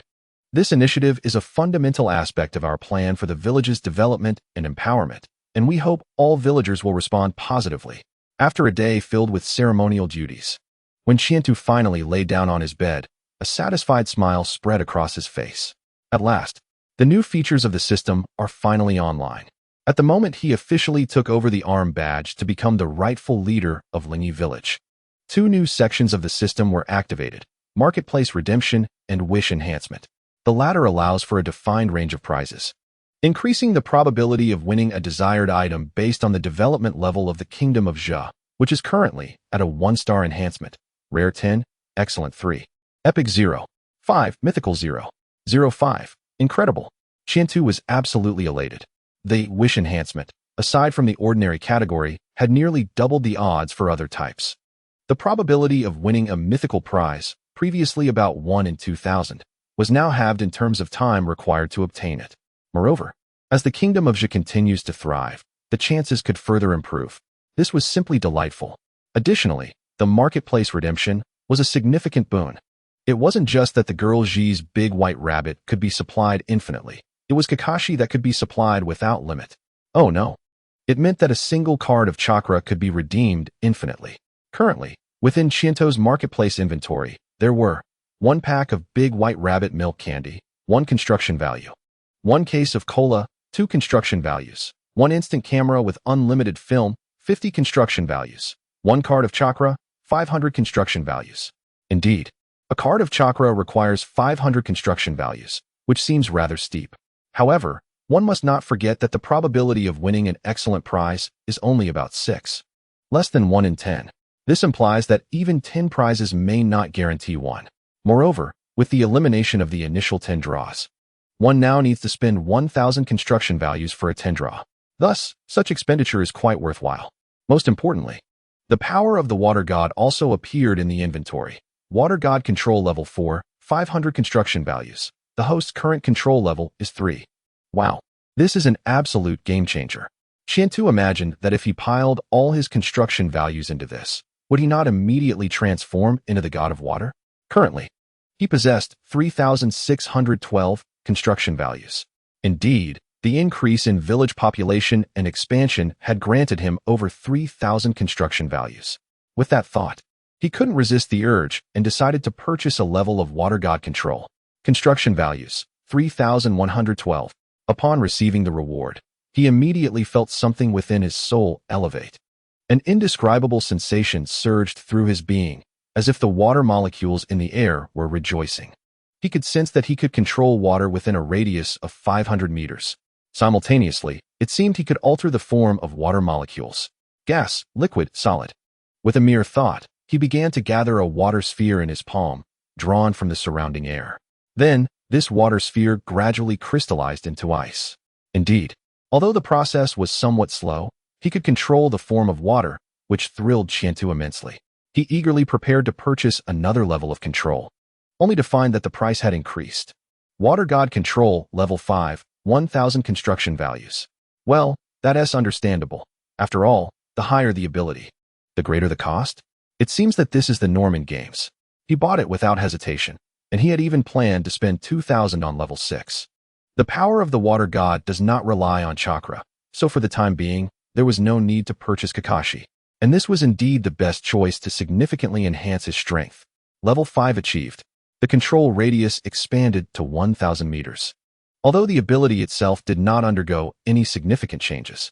However, when Shiento extended his hand, several streams of water emerged in the air, instantly depleting the moisture in the room and causing gusts of wind to surge in from outside. With a wave of his hand, 7 or 8 streams of water shot forth like arrows, transforming into ice arrows upon piercing the wooden wall, embedding themselves neatly within. Remarkable. At this moment, he could confidently claim to be the water moon, without fear of contradiction. All were dark-haired handsome men, although theirs were slightly more docile when it came to ice. Shiento undoubtedly had the upper hand. With this ice technique, would it not be easier to recruit members of the Water Moon clan in the future? Setting aside such long-term considerations, Shiento prepared to continue purchasing, only to discover that the system continually surprised him. Below appeared, Spirit of the Water God. The essence of the Water God, which will merge with the power of the Water God to form a mythical-level deity, mastering the essence of water, allowing it to transform at will, generating countless possibilities. 10,000 construction values. Shiento gasped in astonishment, completely taken aback by the system's unexpected ingenuity. It could also facilitate fusion? However, it seemed logical, as the original power of the Water God was not in its complete form, hence its epic classification. The mythical capability of the Water God should, barring unforeseen circumstances, pertain to alterations in the properties of water, such as changing acidity to increase corrosion or altering density, etc. This would imbue water with unpredictable offensive capabilities, evidently compensating for Shiento's lack of attack methods. 10,000 construction values are expensive, but immensely worthwhile. One might even say it is too tempting. Unfortunately, he lacked the funds to purchase it. Just moments ago, he had felt quite wealthy. Yet now he was acutely aware of poverty. Even though he was envious, there was nothing he could do. Construction values do not accumulate overnight. Especially with the village expansion now complete, leaving only gradual progress ahead. He sighed softly. It appeared he would have to wait a long time to buy it. After some contemplation, Shiento decided not to save the remaining 2,000 points for the alluring prize, but instead to draw 2 sets of 10. On one hand, he wanted to experience the effects of wish enhancement. On the other, in light of the inability to further advance the power of the Water God, he could not rely solely on this one technique to dominate. He needed to diversify his combat skills. According to his plan, he inevitably needed to make a trip to Grass Ninja Village and perhaps mingle with the ninja world. To confront the unknown dangers ahead, undoubtedly, the stronger one's abilities, the greater the sense of security. He had no intention of experiencing a crisis to force his own growth, nor did he particularly need to. His goal was to develop steadily until he became invincible, with the Second Ninja World War imminent. He also needed to seize this opportunity to establish a name for himself and set an example for Lingy Village. He began by setting the content for wish enhancement. Shiendo discovered that he could not specify a particular prize, such as the Rinnegan or the Shining Fruit. The system would reject such requests. Instead, he could only define a range, such as illusion techniques, high-level fire release, or space skills. After some contemplation, he settled on taijutsu, as he currently lacked close combat capabilities, and a young body would naturally be at a disadvantage against adults. Enhancing his taijutsu would not only remedy this deficiency, but also allow for unexpected surprises. When enemies assumed he was frail, they would be astonished to discover that he could deliver a punch capable of killing a bull. Shiendo smirked mischievously. Ambushes were his favorite tactic. Once he made his selection, he commenced the lottery. The wheel began to spin, and various colorful orbs flickered into view. When the 10 consecutive draws concluded, Shiendo focused intently and was nearly overwhelmed by disappointment. Is it really this cruel? He lamented. He had just thought that spending 500 for a card was a worthwhile investment, considering that even a 10 draw might not yield a purple item. To his dismay, it truly did not grant him anything worthwhile. The blue and green items were disheartening to behold, with the specifics as follows. 1 ordinary ninja tool pouch. 2 boxes of ordinary peach pastries. 10 bags of ordinary Chongqing hot pot base, 1 box of ordinary Ili yogurt, 10 ordinary kunai, 20 ordinary shuriken, 20 ordinary hair ties. Rare taijutsu secret technique killing 1,000 years. Rare technique partial multiplication technique from the Leaf Village. The green items were negligible, while the 2 blue rare items, killing 1,000 years? Though it was a prominent taijutsu in the Naruto series, this technique certainly did not align with his charismatic leader persona. As for the partial multiplication technique, what use could that possibly serve? A fist the size of a sandbag would likely make him an easy target for shuriken. Wait a moment. This particular item seems quite promising. Although it might not be immediately useful, Qiando believed that one day it would shine on some battlefield, causing the enemy to flee in disarray. This Tindra was not a loss. It truly aligned with his wish goals, indicating that defining a range was indeed effective. He could not possibly be this unfortunate. Qiando felt certain that the second round would yield something excellent, so he proceeded with another draw. As 2 purple orbs flickered, a satisfied smile crept across his face. 6 green items were mostly consumables and common items, which he disregarded. Wind Release, Gale Palm, Rare, C-Rank, Ninjutsu, 8 Extremes Fist, Rare. A powerful close combat martial art. Tripling body enhancement, exceptional. Overall enhancement of physical capabilities by 3 times. After all, the body is the foundation of revolution. And a strong physique is paramount. Naval 6 Styles, entry level, exceptional. A powerful martial art from another world, divided into 6 techniques: shave, iron block, paper drawing, moon step, storm leg, and finger gun. Learning the corresponding techniques requires appropriate physical capabilities.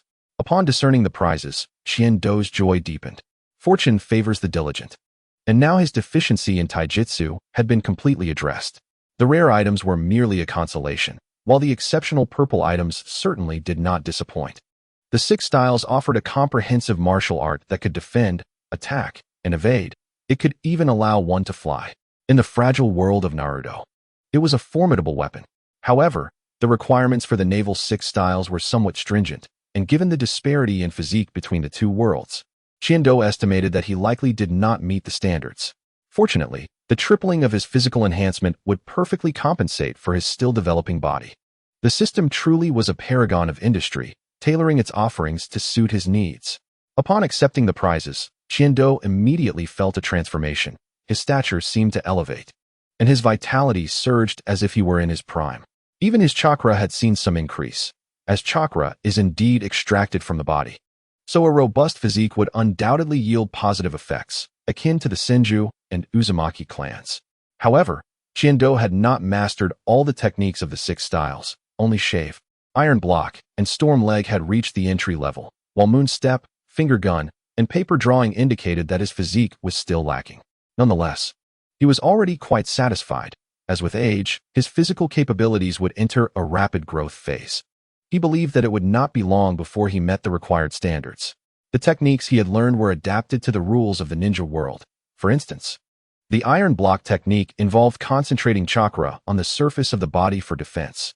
Qiando thought that perhaps the 6 styles could be taught to the ninjas in the village, which was a delightful surprise. If there were enough individuals in the village with adequate physique, wouldn't establishing a formidable taijutsu army be quite impressive? He resolved to create something akin to the Leaf Village's sealing book, cataloging the prizes he had obtained so that the villagers could learn according to their merits. Next, he glanced at the system.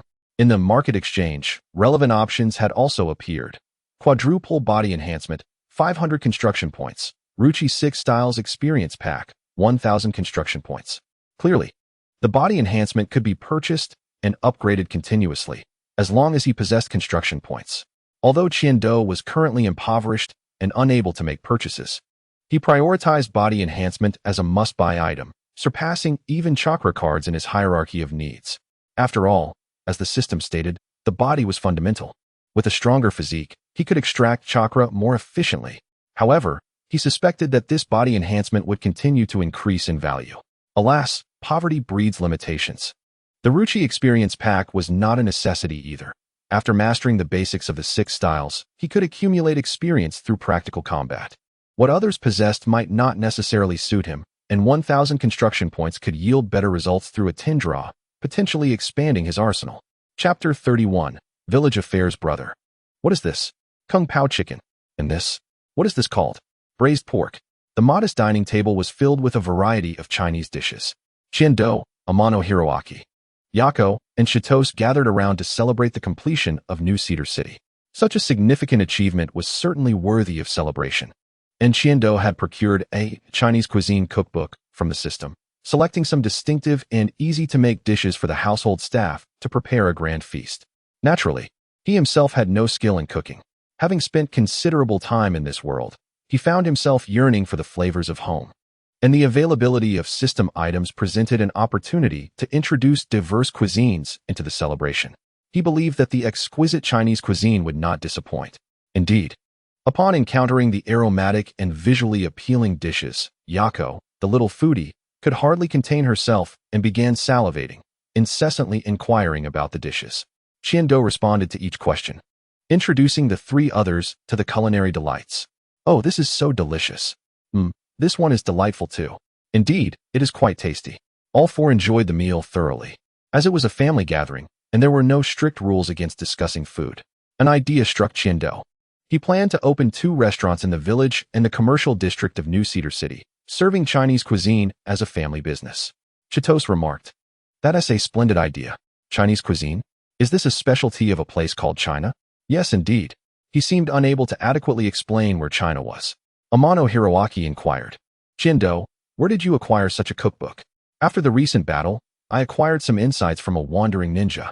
Chianta's expression remained unchanged as he recalled the origins of this information.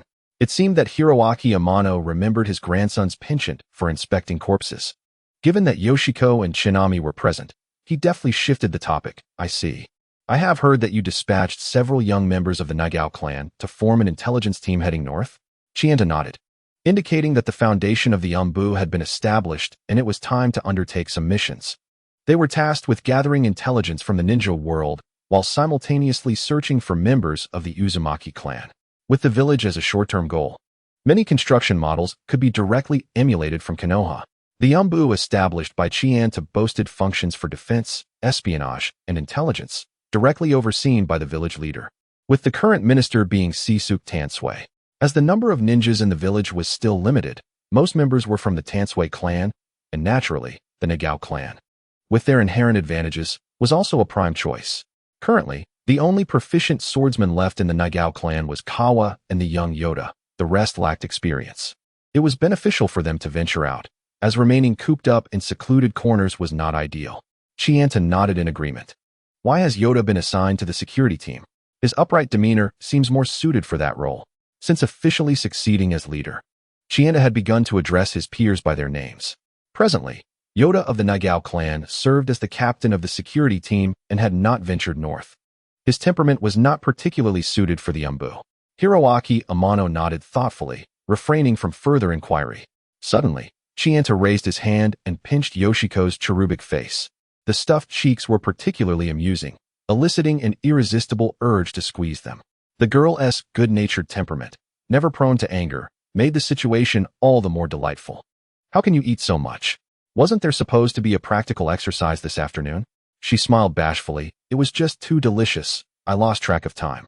Shinami gently poured her a glass of water, advising her to take it slowly, assuring her that there would be more opportunities to eat, and to be careful not to choke. "Thank you, Sister Shinami." Chianta released his grip, playfully flicking her forehead. "Are you confident in securing first place?" "Of course," Yoshiko declared, forming a victory gesture. This child was exceptionally gifted. According to her teachers at the Ninja Academy, she far surpassed her peers. Perhaps this was partly due to her family's teachings, as she had long been refining her chakra and now possessed the capacity of a genin. In any case, both talent and diligence were crucial, and Chiantu occasionally made time to supervise her training.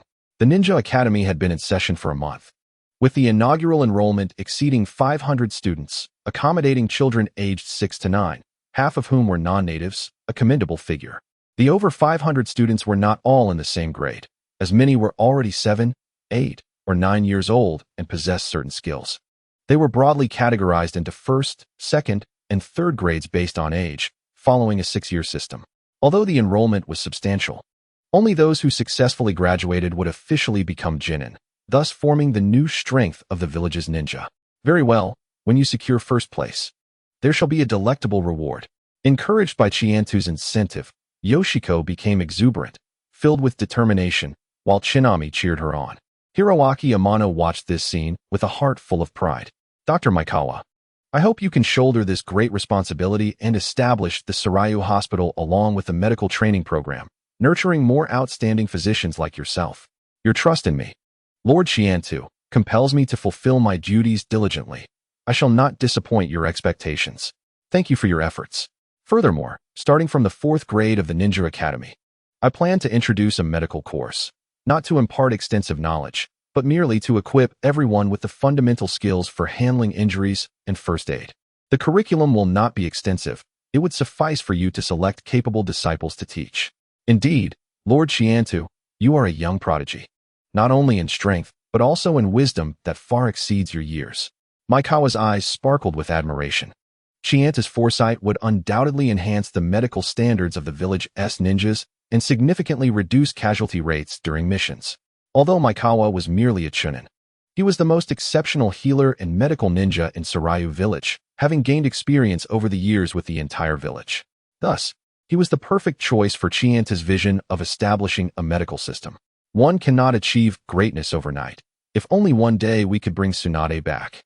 In any case, Chianta placed great importance on medical care. Lord Chiantu, here is the control scroll for the protective array along with detailed instructions for its arrangement. Elder Yoshikazu, I appreciate your hard work. It is indeed a laborious task to set up protective seals around the village and the administrative areas of the feudal lords. Not at all. Yoshikazu of the Uzumaki clan quickly waved his hand, smiling as he said, the leader's willingness to entrust such an important matter to our clan is a tremendous show of trust. After all, we are part of the village as well. He now appeared vibrant and youthful, having regained vigor after exerting himself, looking even younger than when he first arrived at Sarayu village. After settling the Uzumaki clan, they gradually sensed the atmosphere of acceptance among the new residents of Sarayu village. Simultaneously, Yoshikazu became the vice principal of the Ninja Academy, and after recuperating, Yoshikazu Shinwa joined the security team, while Rika and Rika became teachers. The children of appropriate age also enrolled in the Ninja Academy, making them feel completely embraced. Furthermore, he was aware that Chianta had dispatched the Umbu to search for traces of other Uzumaki clan members. Moved, Yoshikazu and his companions were eager to contribute their strength and loyalty to Sarayu village. Yoda, let me see how your training is progressing. Yes. Yoda of the Nagao clan replied, and immediately sprang into action. With a swift motion, he propelled himself off the ground, creating a sound explosion as dust erupted from the ground, and he appeared several meters away. This technique resembled the body flicker technique. However, while the body flicker relied on chakra consumption, making it more ethereal and detectable by abilities such as the Sharingan, this move depended entirely on the body's explosive power, allowing him to push off the ground multiple times in a very short span to gain reactive force, rendering it more ferocious and impactful. Hurricane kick. Without pausing, Yoda unleashed a white wind blade with his foot toward a nearby stump, slicing it cleanly in half. Impressive. It seems you have grasped the fundamentals. Chianta praised him, feeling a tinge of envy for this young man. Indeed, he was currently the strongest in the village in terms of physical prowess, meeting all the physical requirements for the 6 forms. Due to his high aptitude for martial arts, he had mastered both the body flicker and hurricane kick techniques within a month. Of course, techniques like the finger drawing might pose challenges for Yoda. After deciding to have the ninjas in the village learn the 6 forms, Chianta carefully selected 10 of the most physically capable chunin and jounin. After scrutiny, most met the learning criteria for 3 to 4 techniques. There was no alternative, as many ninjas had fragile bodies, but with targeted training, they should improve sufficiently, and most would likely manage to learn around 5 techniques. Only Yoda met all the learning criteria from the outset, inciting a sense of jealousy. In summary, Chianta diligently worked on refining his development plans while awaiting intelligence from the northern Umbu. Time swiftly progressed into early winter. Chapter 32. The weak brandishing blades against the weaker swish, swish, swish. For figures dashed swiftly through the dense forest, leaping adeptly between branches of varying thickness with the grace of agile felines. Let us take a moment to rest, Chianta suddenly suggested. He did not glance at Yoshikazu Shinwa, but rather considered that prolonged running would be quite taxing for someone with leg difficulties. Although the opposing party was deeply concerned due to the information regarding the Uzumaki clan, even healthy ninjas must heed the necessity of rest during long-distance missions. As the captain, Chitose particularly needed to grasp the rhythm of their actions. For ninjas could encounter combat at any moment while executing their tasks. It would be utterly foolish to engage in a skirmish when fatigued. Chitose was confident in his ability to handle enemy attacks, yet he could not allow them to develop such a reckless habit. Uzumaki Shinwa, though anxious, was a composed middle-aged man who did not wish for his physical limitations to impede their speed, yet he would not dispute the captain's reasonable orders.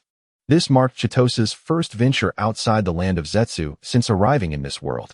The timing was crucial.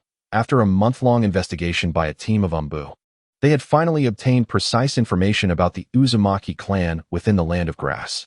Given the possibility of persecution against the Uzumaki, Chitose immediately resolved to set out.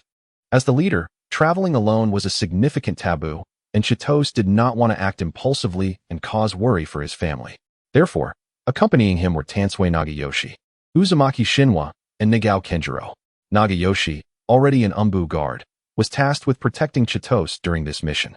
Kenjiro, though merely a chunin at the tender age of 13, was among the 10 youths who met the rigorous standards of the Nagao clan, thus serving as a promising talent of the younger generation.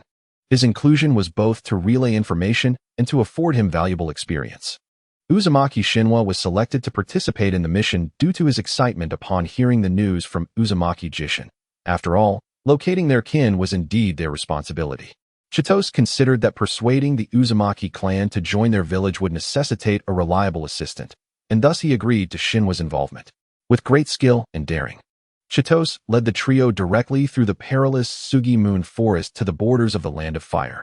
Bypassing Konoha and taking a detour directly to the Land of Grass, they encountered no formidable ninja along the way. Ordinary bandits would have fled at the sight of them, let alone confront them. Through the immense amplification of his water god abilities, Chitose could sense and utilize water molecules within a 1,000-meter radius, allowing him to perceive any danger within that range. Furthermore, the Nagao clan's innate eagle-handling skills made them natural scouts. Thus, their journey was remarkably uneventful. As they traversed this world, Chitose observed the geopolitical climate.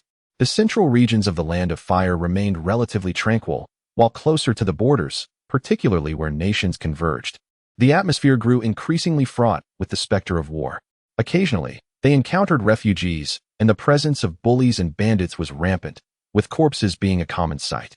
As a ninja, one ought not to meddle in such affairs, yet as a youth raised in an era of peace and prosperity, Chitose's innate sense of justice and compassion stirred within him.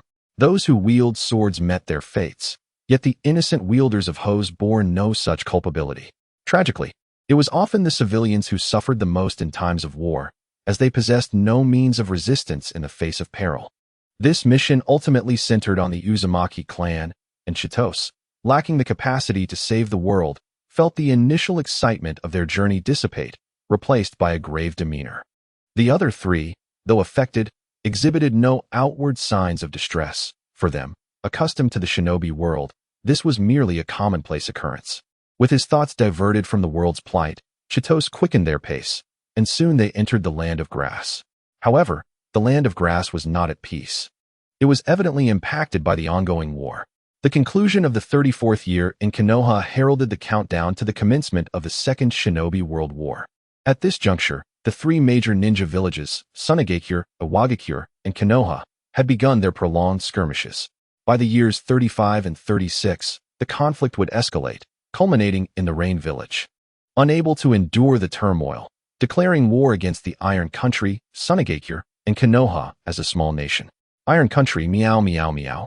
Such a move was undeniably audacious. Or rather, a reckless gamble. Rain Village. Woe is me, I thought I was the protagonist. This courage stemmed largely from the ambition of the Rain Village's leader, known as the demigod Hanzo, to expand his territory. The Rain Country was impoverished, with scant resources, and he believed that development could only be achieved through plunder. Could they win? One must at least attempt it, right? Thus, a ninja must endure. Similarly, the Land of Grass, which was also susceptible to the ravages of war, had steadfastly aligned with Konoha during the eras of the first and second Hokage. However, as Konoha began to show signs of fatigue from facing multiple adversaries over the years. And with the death of the second Hokage revealing vulnerabilities, the grass village began to waver. This indecision, however, was not born of treachery, but rather the helplessness of a small nation. Yet, the original work depicted their treatment of the mother and daughter of the fragrant phosphorus as shameless and infuriating, revealing a village steeped in disgrace from the top down. The weak wielding blades against the weaker. How pitiful. In a small town near the grass village, Chitose and his 3 companions awaited the arrival of the Umbu team. The dispatched Umbu consisted of 2 teams comprising 8 members, each equipped with 2 Nagao clansmen for efficient communication. One team was stationed at the periphery of the various battlefields, gathering intelligence while adhering to Chitose's orders to remain distant from the conflict to ensure their own safety. The other team's objective was to locate the Uzumaki clan members and likewise refrain from rash actions, promptly reporting their findings. Soon, 4 Umbu members stealthily approached Chitose's lodgings. "Lord Chitose, how goes it? Your message indicated that the grass village has concealed their captives well. Have you found any specific hiding places yet?" From previous reports, Chitose learned that the grass village had captured a group of red-haired individuals 2 months prior, with the reasons for their capture and subsequent whereabouts remaining unknown, leading to the inference that they were indeed members of the Uzumaki clan. The grass village likely wished to keep this matter hidden from Konoha, otherwise, they would have to surrender the captives, as Konoha was an ally of the Uzumaki clan and would surely demand justice in such a situation. Hence, the grass village's stringent concealment efforts. They likely sought to extract sealing techniques from the Uzumaki clan, but as the original story unfolded, only the mother and daughter of fragrant phosphorus remained, making it improbable to extract any useful information, leading to their execution to prevent leaks. While the mother's unique constitution presumably held strategic value, the leader of the 4, Mizutani Kanade, reported, "We have roughly identified a suspicious location, but it is heavily guarded, making infiltration impossible. Additionally, being underground, neither Rin nor Tsubasa's eagles can penetrate." Rin and Tsubasa were 2 Chunin members of his team. Chitose felt no disappointment. Merely locating a probable position was sufficient. Mizutani and his team's strength was insufficient for a rescue, and thus he need not worry about that issue. What constitutes the perfect infiltration? The answer is to unleash unparalleled strength. After a moment's contemplation, a gleeful smile emerged on Chitose's face. "No worries, we shall charge in tonight." Chapter 33.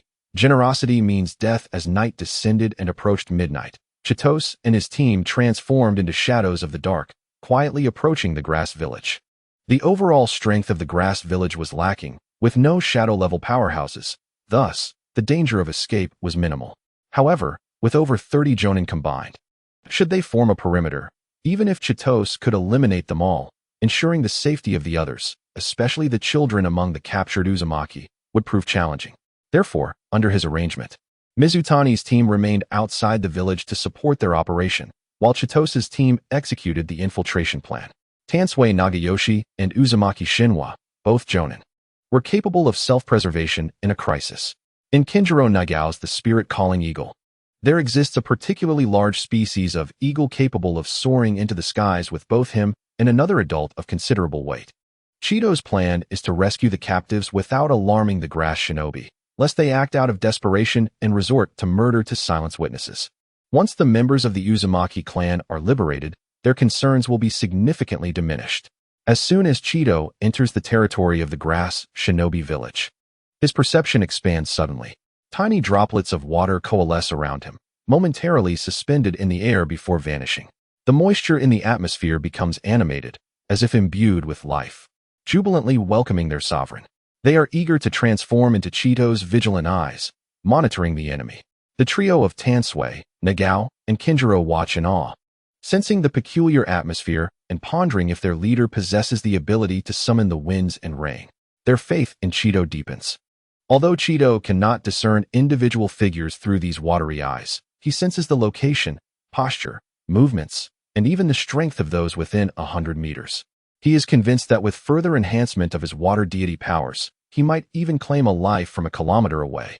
Although he currently lacks the precision and control for such feats, with the assistance of the airborne water molecules, he comprehends the entire situation within the grass shinobi village. Indeed, Water Valley's information proves accurate. The Uzumaki clan is imprisoned within a hidden chamber beneath a warehouse at the village's center, heavily guarded. To Cheeto's delight, the number of captives amounts to 14. He retracts his perception, recognizing that maintaining such a broad awareness is mentally taxing and cannot be sustained indefinitely. The information he has gathered is sufficient for a silent approach toward the warehouse. The four move in unison, swift and silent.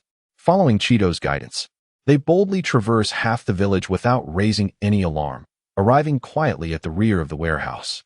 Cheeto once again expands his perception, enveloping the area visible from the warehouse.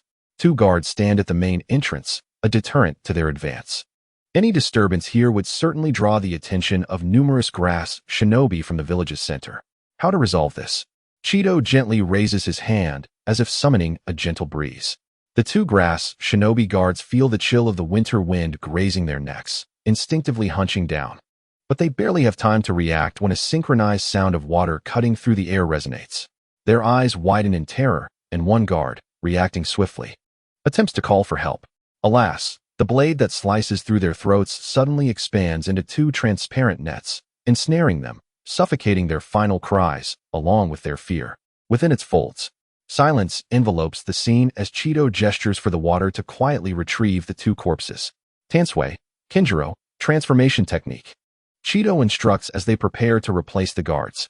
Though no one is currently monitoring the warehouse, they fear being trapped in the basement if discovered. A scenario that would greatly jeopardize their safety. Having concealed the bodies and replaced the sentinels, Cheeto and his companions slip into the warehouse. It is an armory, stocked with shuriken, kunai, long swords, and other conventional weapons, laid out plainly, with no signs of the hidden chamber visible on the floor. If not for his prior perception, Cheeto might have assumed his own intelligence network had erred.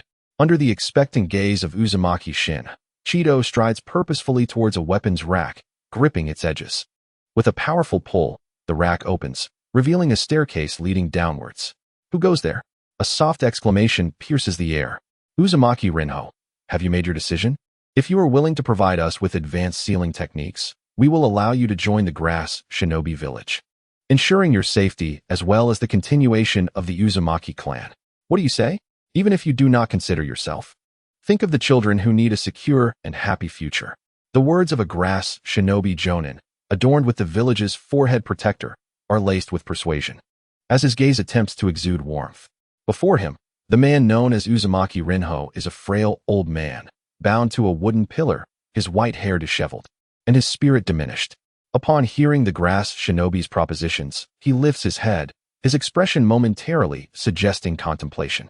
However, he is not genuinely weighing the offer. He has been tortured to his limits, and this feigned deliberation is merely a habitual response. Uzumaki Rinho understands that believing the words of his captors would be tantamount to signing his own death warrant. Initially, after providing some basic sealing techniques, they had enjoyed a few days of leniency, yet they remained under constant surveillance, deprived of sunlight. Eventually, their true nature was revealed, endless demands. After a prolonged charade, their true intentions finally shone through, and in that moment, he realized that as long as they held something of value, they would remain useful. Once their utility was exhausted, they would merely become liabilities, weaknesses, or even threats. The grass shinobi village would never allow them to live in the light. They were unwilling, afraid, and utterly incapable of doing so. Children, if it means ensuring your survival, I would not hesitate to sacrifice the sealing techniques. But what should I do? How can I protect you? Seeing Uzumaki Rinho wear that familiar expression of contemplation, the grass shinobi continued, am I not correct? Your ally, Konoha, possesses your sealing techniques. Does it not? The flicker of emotion in Uzumaki Rinho's eyes betrayed a tumult of anger and disappointment. Observing this, the grass shinobi lost all patience, striking him viciously with a whip. Old fool, are you challenging my limits? After all this time, it appears you will not yield. Very well, then I shall ensure you all meet your end. With that, he unsheathed a long blade, seemingly searching for a target. Let's start with the children. They likely do not comprehend sealing techniques and hold no value, unless someone is special, like that little girl, possessing extraordinary worth. Who among you is such a person? As the grass shinobi spoke, he savored the expressions of terror and dread on the children's faces, only to be disappointed by the absence of pleas for mercy. Shaking his head, he concluded that none were left. As the long blade drew closer to the 9 children, Uzumaki Rinho's eyes widened in horror and sorrow. Words churned in his throat, threatening to escape, yet he restrained himself, fixated on the blade with unwavering intensity. As long as Mei Wei is present, there remains hope. In addition to Uzumaki Rinho, for adults, bloodied and bound, struggled fiercely, yet none revealed the secrets of the sealing techniques. The stakes had been made clear. If they remained silent, the children would not all perish, but if they spoke, only Mei Wei would likely survive. At last, the grass shinobi appeared to have singled out a boy who remained remarkably calm, comforting the other children while glaring defiantly at his captor.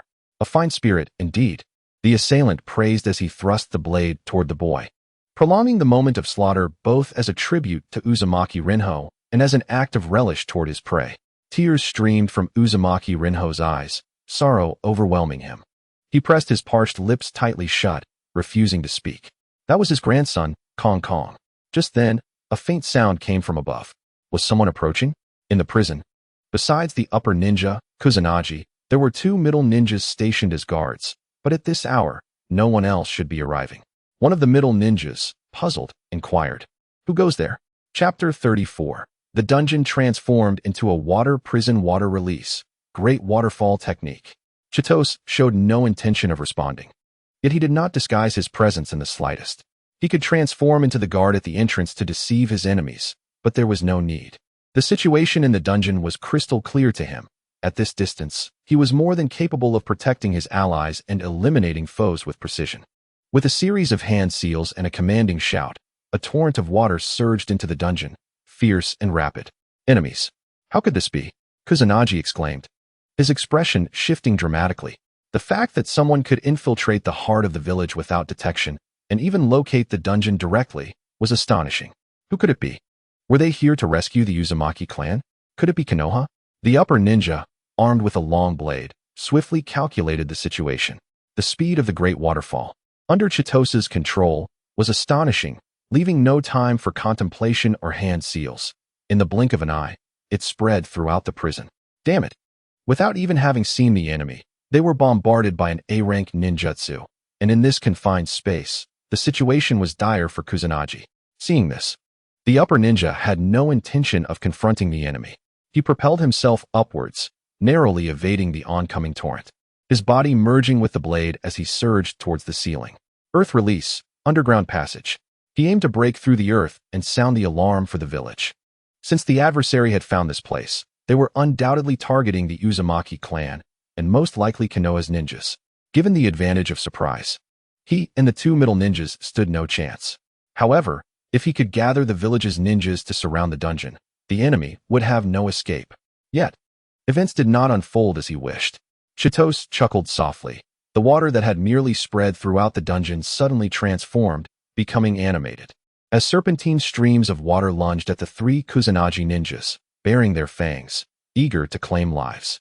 The 2 middle ninjas were the first to meet their demise, having hastily employed ninjutsu to defend themselves, but they were unprepared for the water release to come alive. Their timely reactions allowed them to withstand the frontal assault, but they had no time to guard against the sudden ambush. The water blades sliced through their bodies. Due to the presence of a child, Chitose deliberately controlled the flow, drawing their blood into the water, rendering the scene less gruesome, as though the 2 were peacefully submerged. Meanwhile, the upper ninja, who was about to crash into the ceiling, suddenly noticed droplets seeping from above, coalescing into sharp blades aimed at him. What? He hurriedly swung his long blade to deflect the sharp water knives. The solidity of the water blades could not match the refinement of his weapon, which shattered them effortlessly, yet in the next moment, they merged into serpentine sides of water, coiling around him like a serpent. This is bad. This entanglement had blocked his escape route. Kusanagi realized he could no longer flee, and turned back down with determination. More importantly, the enemy had demonstrated such bizarre control over the water release without revealing themselves, a capability that filled him with dread. With no option to escape, must he confront the foe directly? Chitose and Uzumaki Shinwa remained at the entrance of the tunnel, having not descended. In Shinwa's view, the dungeon below had been completely submerged in water. To descend would necessitate swimming, and their leader was likely engaged in dispatching enemies. As for their kin still within the dungeon, Shinwa trusted Chitose and felt no undue worry. Above them, a curtain of water enveloped them, adorned with swirling golden runes. This was a soundproof water barrier created by Chitose, reinforced with a soundproofing seal. He had recently sought guidance from Uzumaki Shizuki about some foundational yet effective sealing techniques, such as this soundproof seal, which, combined with his water manipulation, allowed him to conjure a soundproof barrier at will. This was also why he felt confident unleashing the water release, knowing it would not disturb the Kusanagi. Chitose remained calm and silent, intently controlling the water.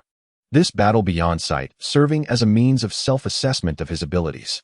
An upper ninja in direct confrontation could be dispatched in an instant, revealing little. Yet, in this unseen realm, manipulating the water through his sensory abilities held a greater significance for self-examination.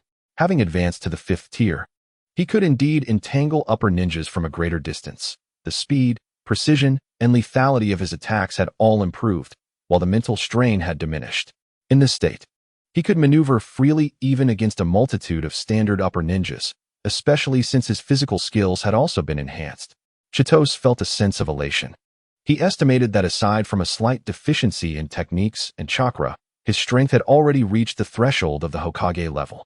Wind release, dance of the wind. Kusanagi executed a ninjutsu, enveloping himself in swirling wind blades that dispersed the water blades around him, simultaneously breaking through the water flow in the dungeon to create a vacuum. However, this would rapidly deplete his chakra, clearly not a sustainable solution. In a desperate bid for survival, he decided to take a hostage. With this thought, he turned towards the young boy of the Uzumaki clan. Under Chitose's control, the Uzumaki remained unharmed by the torrents, encircled by columns of vacuum. The expressions of the Uzumaki shifted continuously, from sorrow and despair to surprise, confusion, and joy, leading to countless speculations. Is someone here to rescue us? Who could it be? Is it a survivor from the village? Yet, this was evidently beyond the capabilities of the villagers. Could it be Konoha? Seeing the Uzumaki clan so well protected only strengthened Kusanagi's conviction that they were indeed here for rescue. If he could hold on to these hostages, perhaps he could endure until help arrived from the village. With a swift thrust, Kusanagi aimed to breach the vacuum column and seize the young boy. The water barrier between them diminishing under his wind wall, appearing almost fragile. Finally, the long blade pierced the vacuum, reaching the boy's side. A victorious and sinister smile spread across Kusanagi's face, while the Uzumaki clan displayed renewed concern. Outside the dungeon, now transformed into a water prison, Chitose chuckled lightly. All right, let us conclude this. The entrance, already filled with water, suddenly ruptured, creating a path for passage. Chitose stepped forward, with Uzumaki Shinwa eagerly following behind. Breakthrough. Just as Kusanagi prepared to forcefully enter the vacuum area and press the blade against the boy's neck, an unexpected transformation occurred. Crack, crack, crack. Mysterious cracking sounds emanated from the blade, radiating outward. He seemed to witness a translucent mirror expanding wildly. A mirror? No, it was ice. The water was freezing, crystallizing at a visible speed. In the blink of an eye, his long blade was encased within an ice wall, immobilized, and within another heartbeat. The surrounding water had entirely solidified into ice. An icy realm. His wind wall could barely repel the gentle water, but against the now formidable ice layer, it merely left marks. Even if he concentrated his attacks, the ice that filled the dungeon would consume time and substantial chakra. At that moment, the chill not only assaulted him from the outside, but also emanated from within his heart. Kusanagi was horrified. Why had the water suddenly transformed into ice? Is it Mizuki? Why Mizuki? This thought lingered in his mind, yet he could not voice his questions. With a muffled groan, blood spilled from his lips. Looking down, he saw his body pierced by numerous icy spikes, which had silently emerged from the surrounding ice walls, effortlessly breaching his wind barrier. Chapter 35. The Child of Special Physique Mizuki? Is it Kirigakure? This notion crossed the minds of not only the grass ninjas, but also those like Uzumaki Rinho. In an instant, the fleeting joy of surviving calamity dissipated, replaced by a profound unease. If it were indeed Kirigakure, they were likely facing death. Yet, why would the Kirigakure ninjas protect them during the assault? Was it for the sake of sealing techniques? Amidst various conjectures, a disturbance arose from outside the cell, prompting everyone, including the grass ninja who was barely clinging to life, to look. They witnessed the water that had filled the dungeon beginning to gradually recede. not dispersing but rather parting in a manner beyond their comprehension, as if guided, and seeping into the walls. Two figures emerged from the parted waters, their features obscured by the layers of ice and water. Do not question how visibility was possible in the pitch-black dungeon. Let us assume that the Hokage had electricity and lighting, and the wires were cleverly concealed, untouched by water. As they approached the prison, the ice began to melt into water and quickly evaporate. Once the entire cell was cleared, the grass ninja fell to the ground with a thud, revealing the two figures. The first to capture attention was a commanding figure, a boy of about 10, possessing striking black hair and handsome features that fit the description of Mizuki perfectly. A 10-year-old elite ninja? And without revealing himself, had Mizuki produced a prodigious talent? The grass ninja's heart filled with resentment. He could hardly fathom meeting his demise at the hands of a mere child, with no chance to retaliate. It was perplexing that if Kirigakure sought the Uzumaki clan, a negotiation would suffice. Why resort to ambush? Grass ninja, we are cowards. Grant us a chance to surrender. The perplexity deepened, especially considering the Kirigakure's protection of the Uzumaki clan during their attack. Before he could finish, the Uzumaki clan's exclamations interrupted him. Initially, they were disheartened upon seeing what appeared to be a member of the Yuki clan, realizing they had escaped a wolf's den only to enter a tiger's lair, especially one harboring a vendetta against them. However, when they caught sight of a striking patch of red, they were momentarily stunned. Shinha? Brother Shinha? Uncle Shinha? At the gesture of Chientu, the already impatient Uzumaki Shinha executed a shunshin, swiftly arriving before Uzumaki Rinho to untie him. Uncle Rinho, Shinha, is it truly you? But why? The freed Uzumaki Rinho's gaze shifted between Chientu and Shinha, uncertainty clouding his expression. Could Shinha have defected? Impossible. He could never be that kind of person. Seeing Rinho's confusion, Shinha understood the doubts swirling among them. He began to explain while untying them. Chientu observed silently, noting the apprehension and fear in the eyes of the Uzumaki clan. After a moment's thought, he chose to wait for Shinha to finish his explanation. This was precisely the purpose of bringing Shinha along. Otherwise, it would have been challenging to reassure these individuals who had endured betrayal and deceit. Here's the situation. I was with Uncle Jishing, and we eventually settled in Lingi village, where we are thriving and have been warmly accepted by the villagers. Lord Chientu is the village leader and sent out the Umbu to investigate the Uzumaki clan's whereabouts. Upon learning of the situation in Grass Ninja Village, he personally brought me here. Is that so? Uzumaki Rinho nodded, finally grasping the situation, and could not help but feel a wave of emotion wash over him. Though Shinha and Jishing had endured considerable hardship, they were fortunate to find a new home that offered genuine acceptance, thus securing their rescue. Understanding the sequence of events, Rinho promptly rose and bowed deeply to Chientu. I am Uzumaki Rinho, the seventh elder of the Uzumaki clan. We are eternally grateful for your immense kindness, Lord Chientu. There is no need for such formalities. Chientu quickly waved his hand, replying, Shinha and the others have become part of our Lingi village family. Though I am young, my strength is considerable, and as the head of the family, I must do my part to reunite your kin. Considerable strength? You dare to call that mere strength? A grass ninja, barely clinging to life due to the piercing ice, finally grasped the unfolding narrative and felt an overwhelming surge of indignation. However, Uzumaki Rinho was genuinely moved by Chientu's modesty. Indeed, the young leader possesses the virtue of benevolence. Chientu smiled. You flatter me. I have much to learn, especially from Elder Jishing. After exchanging polite remarks, Chientu posed a direct inquiry. I hope Elder Rinho will lead everyone to join our Lingi village. Would you be willing? Through Shinha's explanation, Uzumaki Rinho understood that Lingi village harbored no prejudice, and Jishing and the others were quickly welcomed. The children were enrolled in the Ninja Academy, and the village was thriving with a positive atmosphere. More importantly, Lingi village would not forsake its allies due to Yunin or Kirigakure, and the young leader Chientu had already demonstrated considerable strength, promising a bright future. With such compelling advantages, Uzumaki Rinho felt no hesitation. Of course, Lord Chientu, we willingly join Lingi village and pledge our loyalty and strength to the village. Rinho's declaration was met with joy among the gathered Uzumaki clan members. After hearing Shinha's account, they envisioned Lingi village as a beacon of hope, a place where they could find a home once more. Excellent. Let us build our homeland together, cheered Chientu. Yay. The 9 children, all under the age of 8 and younger than Qiantu, who had just witnessed their elder brother's prowess, admired him greatly. They responded enthusiastically, filling the air with their cheerful voices. Qiantu beamed, feeling a sense of happiness as the construction value of the system slightly increased. Lord Qiantu, there is actually one more child, named Uzumaki Mihue. Due to her unique physique, she was taken away by the grass ninja to another location. Just as everyone prepared to depart after their discussions and rest, Uzumaki Rinho suddenly spoke. He hesitated, unsure if it was appropriate to share. Uzumaki Mihue's special physique would not endanger her life in Grass Ninja Village. She might even receive preferential treatment.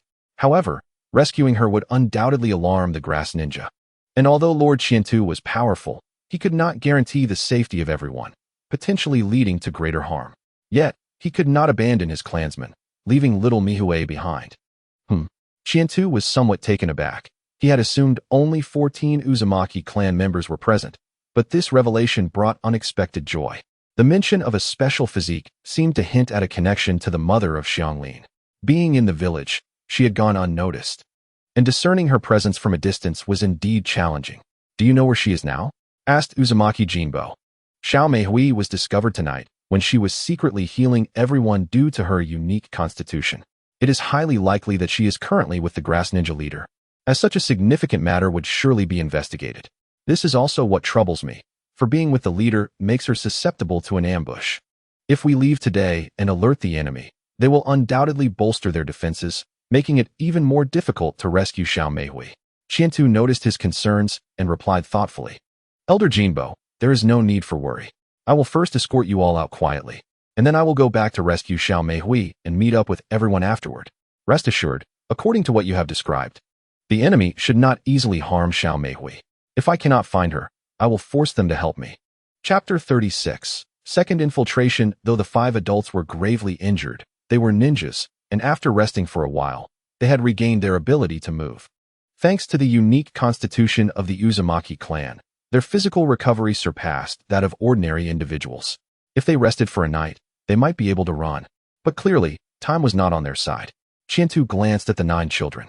Although they were young and had not yet become ninjas, they had learned to refine chakra, and the amount of chakra within them was quite considerable. Truly, the bloodline talent of the Uzumaki clan inspired envy in ordinary people. Consequently, aside from the 3 children under 6 years old, the rest could follow along and evacuate.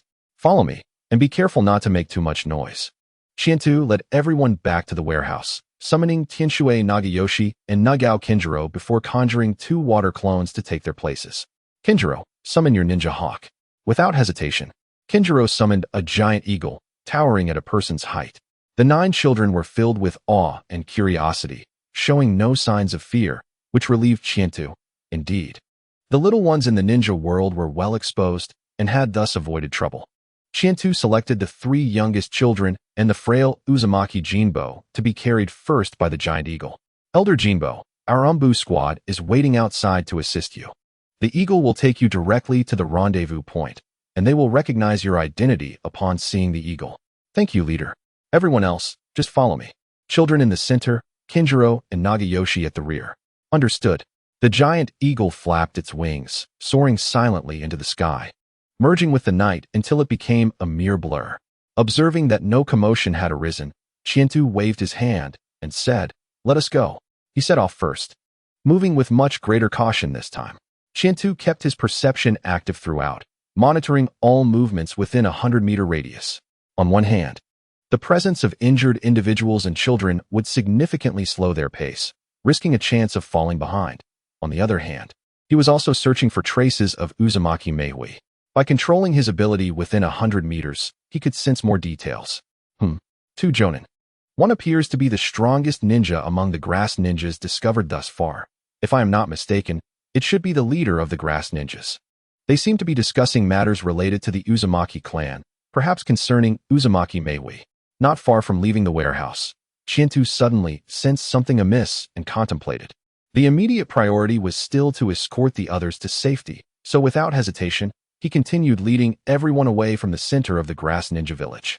With swift movements, they successfully scaled the village walls. Fortunately, the grass ninja village was not particularly large, lacking ceiling barriers, and having few sentinels, making infiltration relatively simple for elite ninjas with exceptional perception. Lord Shinto, Mizutani, and Uzumaki Jinbo, who had been anxiously waiting, approached with expressions of joy. The Uzumaki clan members finally relaxed, feeling as if they had returned to the open sky, tears of joy welling in their eyes once more. Nagayoshi Mizutani, you all take everyone back to the town where we are staying. I must go in again. Once I find Uzumaki Meihui, I will meet up with you. Without waiting for them to calm down, Shinto decisively stated. Suppressing his rising emotions, Uzumaki Jinbo expressed his concern, but we cannot ascertain Meihui's location right now. The grass ninja village is so vast. If Lord Shinto searches and is discovered, it could lead to an encirclement. Shinto replied, do not worry. I have already sensed the location of the grass ninja leader. No matter the circumstances, he should know where Meihui is. But, Shinto smiled confidently. Do you not have faith in my abilities, elder? Seeing this, Uzumaki Jinbo could only offer an awkward smile, saying, please prioritize your own safety, leader. If you cannot rescue Meihui immediately, please withdraw in time. The grass ninja village's intentions towards Meihui should not pose a direct threat to her. Perhaps future negotiations or bringing more manpower might be more prudent. Rest assured, I understand, Shinto assured him. Tinshue Nagayoshi clearly had his own opinion, stating, as Lord Shinto's guard, I cannot abandon my post. I will go with you. After a moment of contemplation, Shinto agreed. Very well, Nagayoshi. You may accompany me. Although he had enough confidence in his strength to overcome the grass ninja village, he could not guard against certain special techniques that could bypass combat prowess, particularly his shortcomings in Jinjutsu. Confidence is essential, but one must not be arrogant. On the other hand, it was indeed unnecessary to have an excessive number of guards for the evacuation of the Uzumaki clan. 3 members of the Nagao clan were sufficient to send messages or calls for help as needed. All right, Mizutani and Elder Jinbo. You lead everyone back to the town to rest for a while and await our message for an immediate retreat. Nagayoshi and I may cause quite a commotion. And once we emerge, there will be no time to linger. We must leave the grass ninja's search range tonight. Nagayoshi, let us depart. Lord Feng, have you decided to eliminate Uzumaki Jinbo and the others? Yes, that is the decision, Ming replied, realizing there was no way to extract more information. It was certain that Uzumaki Jinbo and the others would cling tightly to their resolve until the end, and we could not keep them confined indefinitely. Furthermore, hiding the Uzumaki clan would become a potential threat for us. Xiangyi, you must understand this. And the children? Xiangyi, a ninja does not require compassion. Moreover, hatred will only backfire upon us. Yes, I understand. Everything is for the greatness of the grass ninja village. I will follow Lord Feng's orders and leave no potential threats. Excellent. However, there is no need to kill them all. According to Uzumaki Jinbo, Uzumaki Meihui needs emotional ties. If we eliminate them all, it would be unwise to consider the potential negative consequences. Just now, she heard that they would release the Uzumaki clan in exchange for cooperating with the physician's experiment. I believe we may indeed need to leave a few children. Yes, let us keep a few timid ones as leverage to restrain Uzumaki Meihui. Only then can we utilize her. Until new ties are formed, those children will still hold value. Understood, I will inform Ming. He must be weary of this interrogation by now. It is fortunate that he took interest tonight, allowing us to discover Uzumaki Meihui. I thought that even with the exceptional constitution of the Uzumaki clan, it was unusual for them to endure such prolonged questioning without severe injuries. It seems there is indeed such a girl. Tell Ming that I shall remember this contribution of his. Then, Lord Feng, I shall take my leave. Xiangyi smiled as he pushed open the door and made his way towards the warehouse, appearing to be in good spirits. Unbeknownst to him, he had just crossed the threshold of danger. In the shadows, Qian Do observed his silhouette approaching the warehouse, realizing that exposure was imminent. If the other party engaged in conversation with his water clone, they might detect the anomaly without even entering the warehouse. The desire for a sneak attack stirred within him. However, Qian Do refrained from taking lethal action. To ambush an elite shinobi at such close quarters without making a sound was, indeed, a fanciful notion. Listening in under the opponent's very nose was possible only because they would never expect anyone to have the audacity to infiltrate the heart of the grass ninja village undetected. Coupled with the fact that both Qian Do and his companion possessed formidable strength, and that Qian Do's water abilities and sealing techniques effectively concealed their presence. Qiando gestured for Chang Liang to follow his lead, and the two departed quietly towards a nearby building. Qiando's ability to sense through the water molecules in the air was not sufficiently precise, as it could not convey clear visual or auditory information, nor even tactile sensations. It served as a medium for gathering information, akin to sonar that outlines the shape of objects without discerning intricate details. Temperature sensing further refined his perception, allowing him to distinguish between humans and objects. More critically, within 100 meters of Qiando, the water could detect bodily vibrations, rhythmic breathing, and energy, which naturally emanated and were thus easier to perceive, enabling him to vaguely gauge individual prowess. Upon hearing that vortex, Mei Hui had been taken by a doctor for experimentation. Qiando utilized his senses to locate a suspected hospital, where one child's energy was extraordinarily potent, brimming with life force that even surpassed that of elite shinobi. Consequently, he was nearly certain of Vortex Mei Hui's whereabouts. Rescuing her was paramount, and having found her, he relinquished the notion of causing chaos and taking hostages for leverage. As for the hostages, they would naturally have to be individuals of significance within the Grass Ninja Village, with the leader being the most desirable target. Qiando felt a 70% certainty of success in ambushing and neutralizing the target before the village could muster adequate forces. Chapter 37. Vortex Mei Hui lay curled up on the wooden bed of the clinic, her small body huddled tightly, her delicate brows furrowed. She was not asleep, yet feared to open her eyes. The doctor who had drawn several vials of her blood had assured her that if she complied with the experiments, there might be considerations for leniency towards her friends, perhaps even their release. However, she was acutely aware that if she disobeyed, the villagers would face punishment, and she knew they would be severely mistreated by the villains. Now that she had been discovered and taken from the dark dungeon, she could not provide treatment for her grandfather and the others, whose wounds would remain unhealed, causing them great pain. Thus, she resolved to be obedient. The doctor had instructed her to sleep, and so she lay there, tightly closing her eyes, pretending to be asleep. Despite her fears of her friends suffering and potentially dying at the hands of those wicked individuals, she felt utterly powerless, left with no choice but to obey. Though her young mind vaguely grasped that such promises were untrustworthy, this was the only way she could contribute to their healing. She whispered to herself, "I must sleep. I must sleep." Yet, sleep eluded her. Pondering her predicament only deepened her sadness and fear. Gradually, her thoughts drifted back to her life in the Vortex Village. Mei Hui's parents had perished early on during a mission, and she had lived with her grandmother. Nevertheless, life in the village had been filled with joy for her. The villagers were kind, and playing with her friends brought her immense happiness. Uncle Dong He's ramen was delicious. Grandma Shi Yuan's candied treats were incredibly sticky. Sister Butterfly often scolded Brother Chong Feng for his mischief, and Chi Tai and Long Ji would frequently fight only to reconcile shortly after. Ren Mei was her best friend. Reflecting on those days now felt like reminiscing about a divine existence. Those were the happiest moments of her small life. Although her journey had only just begun, the 6 months of wandering and countless hardships made it seem exceedingly long. Moreover, she missed her grandmother dearly. She recalled the taiyaki her grandmother made, the way she braided Mei Hui's hair beautifully, the gentle touch of her grandmother's rough hands soothing her discomfort, the slightly tattered clothes her grandmother had knitted for her, and the fairy tales of heroes saving everyone that her grandmother recounted. She remembered the tender smile her grandmother wore when she urged Mei Hui to live well. As her thoughts of village life relaxed her furrowed brow, it once again tightened as she bit her lip and clutched the frayed hem of her garment. Grandmother, grandmother, where is our hero? She pondered. Grandmother, Mei Hui will be strong and brave. I will no longer cry so easily. Suddenly, Mei Hui's ears perked up at the sound resembling a door opening. Her small frame trembled, and she dared not move, tightly shutting her eyes. Following his senses, Qiando found a small building, confirming it to be the Grass Ninja's medical facility. The room where Vortex Mei Hui was located contained only her, and he detected no unusual circumstances as he and Chang Liang quietly entered. After opening the window with a faint sound, they swiftly slipped inside. Qiando noticed the small girl on the bed twitch slightly at the sound of the window opening, then immediately tense up and remain still. She was feigning sleep.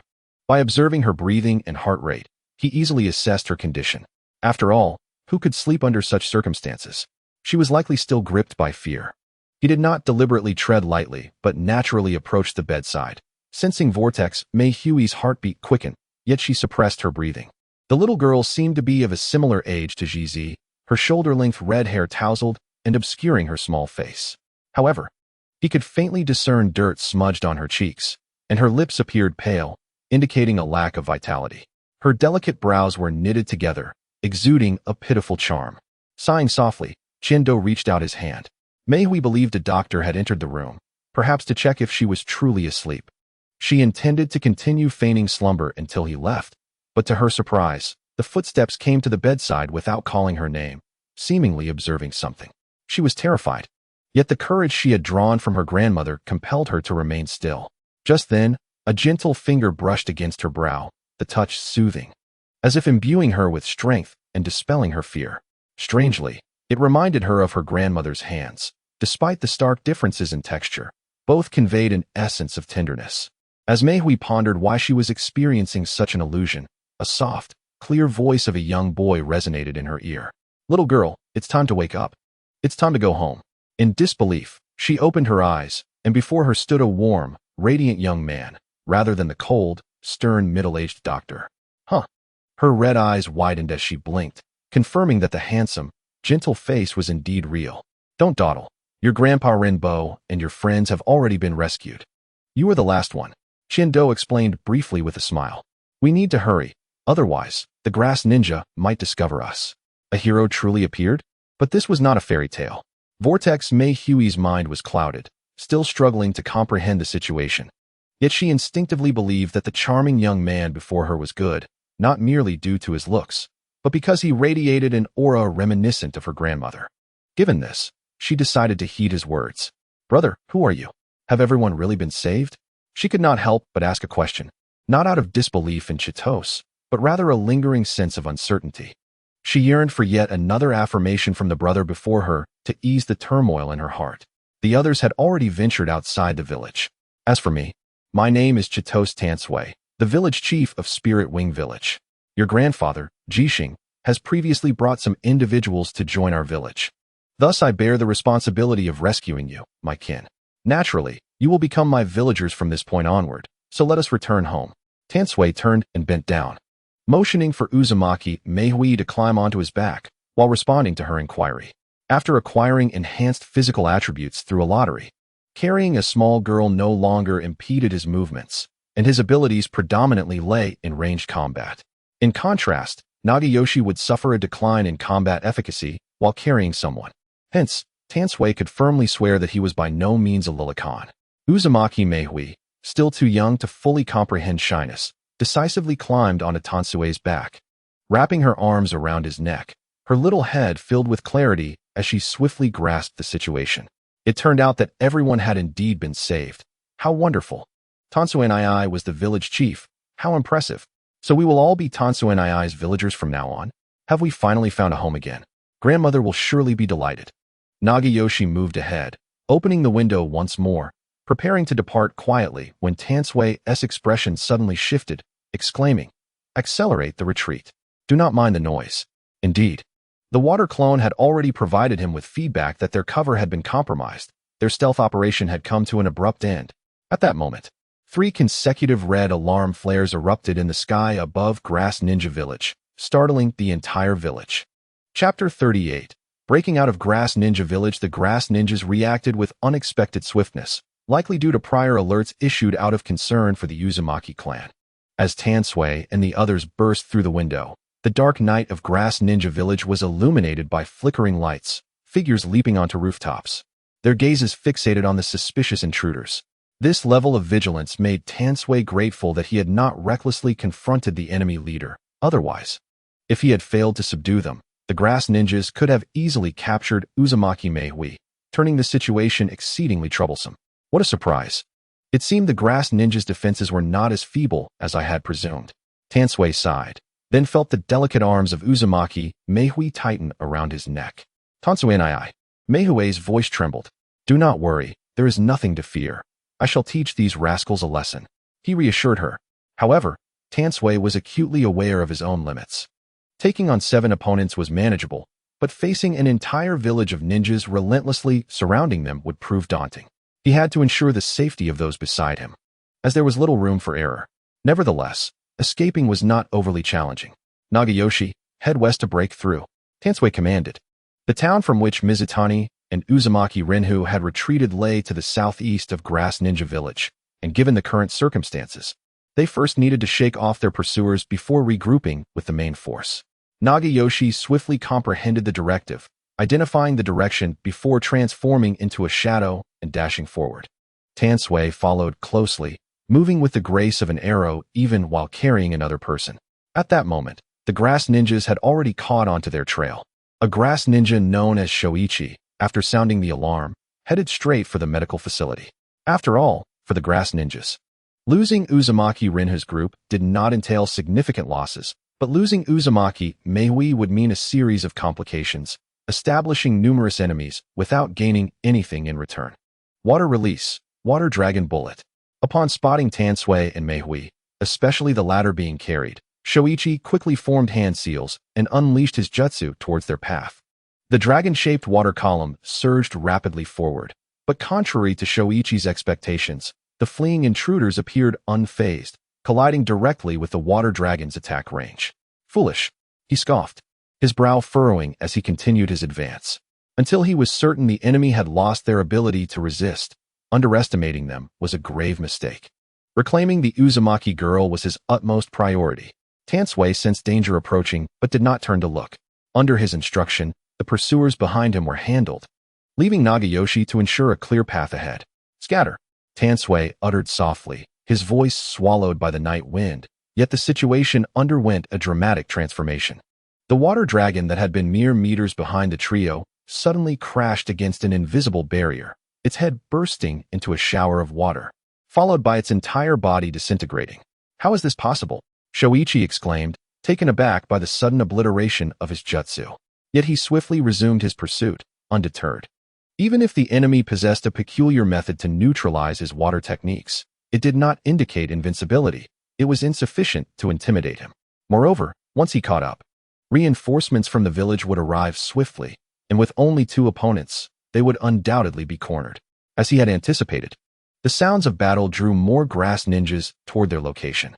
Nagayoshi, having selected a route, did not waver upon seeing 1 or 2 enemies. Hesitation during a breakout was the gravest error, and a few foes could easily be overwhelmed without wasting time. Clang, clang, clang, clang. Nagayoshi drew his blade, continuously slicing through the shurikens and kunai that flew from all directions. Meanwhile, Tansui calmly observed the approaching grass ninjas.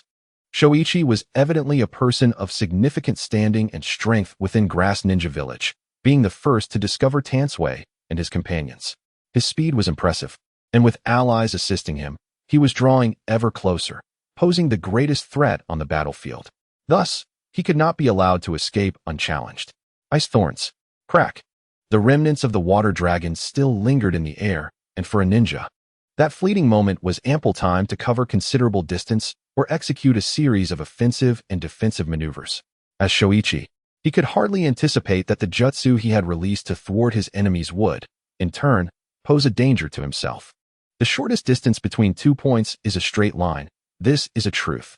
Tansui and Nagayoshi pressed on in a straight line, and as the pursuers would naturally follow suit, Shoichi barreled directly into the cascading water. To his utter astonishment, an unexpected turn of events unfolded. The scattered water, which had seemed powerless, suddenly crystallized into ice, transforming from soft and formless into hard and sharp. In but an instant, a massive, irregular ice block materialized in the air, exuding a chilling aura. Shoichi, intent on crossing this area, suddenly sensed the anomaly and instinctively crouched down without raising his head. Boom! A spiky ice pillar pierced above his head, penetrating the roof beneath him. What? Shoichi was struck with horror, yet there was no respite. Further attacks ensued. A flurry of ice thorns, varying in size from arms to thighs, rained down from above, dancing wildly towards him as they targeted his form. Any structure that obstructed their path would be mercilessly torn apart, and a moment's carelessness could result in severe injury. In his frantic evasion, he also discerned that the water dragon, which should have been destroyed, had somehow returned in a different form. Have the Snow Clan? Could they be from the mist? He pondered, hastily forming hand seals in search of an opening to counterattack at the core of the airborne ice thorns. A number of massive stones soared through the air, shattering the icy thorns. As Xiangyi escaped from danger, he immediately glanced towards the direction of Qianto's breakout, only to see them nearing the edge of the village, with the sounds of flames and clashing weapons echoing from afar. How infuriating! After intercepting Xiangyi, Qianto began to clear a path, and under the relentless might of ice release, ordinary Chunin and Jinin found themselves utterly powerless, effortlessly losing their lives, while only a handful of Jonin managed to remain entangled. They soon reached the outskirts of the grass ninja village, but not without attracting an increasing number of grass ninja Jonin. One must not underestimate the heroes of the world. Fortunately, they had not fallen into encirclement. Upon seeing they had broken through the siege, Qianto couldn't help but breathe a sigh of relief. He also recognized the inadequacy of his strength to straightforwardly conquer the grass ninja village, especially without the element of surprise to ambush. And with no allies to assist in diversion, facing such elite forces as Jonin would lead to a prolonged stalemate unless he summoned his sea spirit. In summary, victory was now within reach. Once they entered the forest, they could utilize the dense trees and the cover of night to evade their pursuers, while also alleviating concerns about potential grass ninja blocking their path. Along the way, Mei Hui, who had been closely following Qianto, lifted her head to gaze at the trees beyond the village, her eyes shimmering with excitement. Suddenly, a rumbling sound erupted. As Qianto and Nagasawa prepared to dash out of the village, they abruptly leaped back as a thick earthen wall rose up before them. At the same time, a familiar voice emerged from behind. "You are rather dismissive of our grass ninja village. You think you can come and go as you please?" Chapter 39. Capture the thief. By capturing the king, Qianto quickly recognized the voice as belonging to the leader of the grass ninja village, the so-called Lord Feng. But he chose to ignore it. He regarded the earthen wall before him, lifted his right foot, and stamped down. Instantly, several ice pillars surged from the ground, twisting and colliding with the wall, piercing through it and shattering it apart, like a rampaging serpent. The sound of another rumble echoed as the wall collapsed. The two immediately took off running, but moments later, they leaped back from the still lingering dust. Boom, boom, boom. Qianto unleashed his abilities as he jumped, erecting successive walls of water and ice, which shattered amidst the cacophony of explosions. He returned to his original position, unable to stifle a sigh. Alas! It seems this path will not be easy. As if hearing his words, Lord Feng's voice resonated with a chill. "I have said, our grass ninja village is not a place you can enter and exit at will." He gestured with his hands, performing a series of hand seals, gently pulling back as if drawing something. From the dust emerged golden talismans, flying out one by one, seemingly connecting to form circles, 3 layers in total, sealing off all paths ahead. They were explosive talismans. A multitude of explosive talismans floated under Feng's control. The previous explosion had only triggered a few, while there were hundreds more. Qianto's expression darkened. He hadn't expected such means from a small grass ninja village. Damn it. So this is where Shaonin learned her tactics, huh? With this many explosive talismans in one corner of the village, one can only imagine the vast number surrounding the entire perimeter of the grass ninja village. Feng, my friend, you are truly a parasite to your own village. Ah, no, this is merely for the defense of the grass ninja village. A case of making the best use of available resources to compensate for the village's lack of sealing techniques. In comparison, Shaonin has indeed accomplished something remarkable by exploiting resources. Qianto turned to look at Feng, whose image was quite different from what he had anticipated. He had expected a cold, sullen middle-aged man, but instead, he appeared rather refined, resembling a scholarly gentleman in his early 30s, his squinting eyes fitting the persona. Feng, observing the intruder who had yet to respond to his remarks, felt a twinge of surprise. A youth? He had long noted that among the duo of Qianto and Nagasawa, Qianto appeared to be the leader, and given Qianto's small stature, he had merely assumed it was a natural trait, not considering that the boy might be so young. Mizuki, are you from the Mist Village? The ninjutsu and physical characteristics displayed by Qianto led him to this conclusion. As more grass ninja gathered, notably including Xiangyi, Qianto, having lost the opportunity to retreat, no longer felt urgency. He gently set Mei Hui down and countered with a question of his own. Why does the grass ninja village imprison the Uzumaki clan? Upon hearing this inquiry, Feng took it as confirmation, believing it was only natural for the Mist Village to pursue the Uzumaki clan, a fact well known throughout the ninja world. However, Such circumstances would be highly disadvantageous for the grass ninja village, as the opponent's strength seemed formidable, making it unwise to retain them. Even if they did, it would incur significant losses and provoke the mist village, which would be dire. Most importantly, he desired the Uzumaki Meihui in their possession. After all, this was the grass ninja village, and capturing suspicious individuals shouldn't necessitate an explanation to the mist village, should it? Rather, you all intruded upon the grass ninja village, killed our people, and seized our prisoners. Shouldn't you provide us with an explanation? Chiantu smiled though. What explanation do you seek? The mist village likely pursued sealing techniques, and abducting someone like Uzumaki Rinhu would align more with their interests. In their ignorance of the truth, Uzumaki Meihui was of little consequence to them, yet indispensable to me. Thus, other responsibilities would be difficult to pursue, lest they misuse their power as a great nation to oppress us. Feng weighed his options in silence, poised to speak when he suddenly noticed Uzumaki Meihui tugging at Chiento's clothing. His brow furrowed, realizing something was amiss. He then cautiously probed. The grass ninja village has always respected the strength of the mist village, but we are not to be bullied.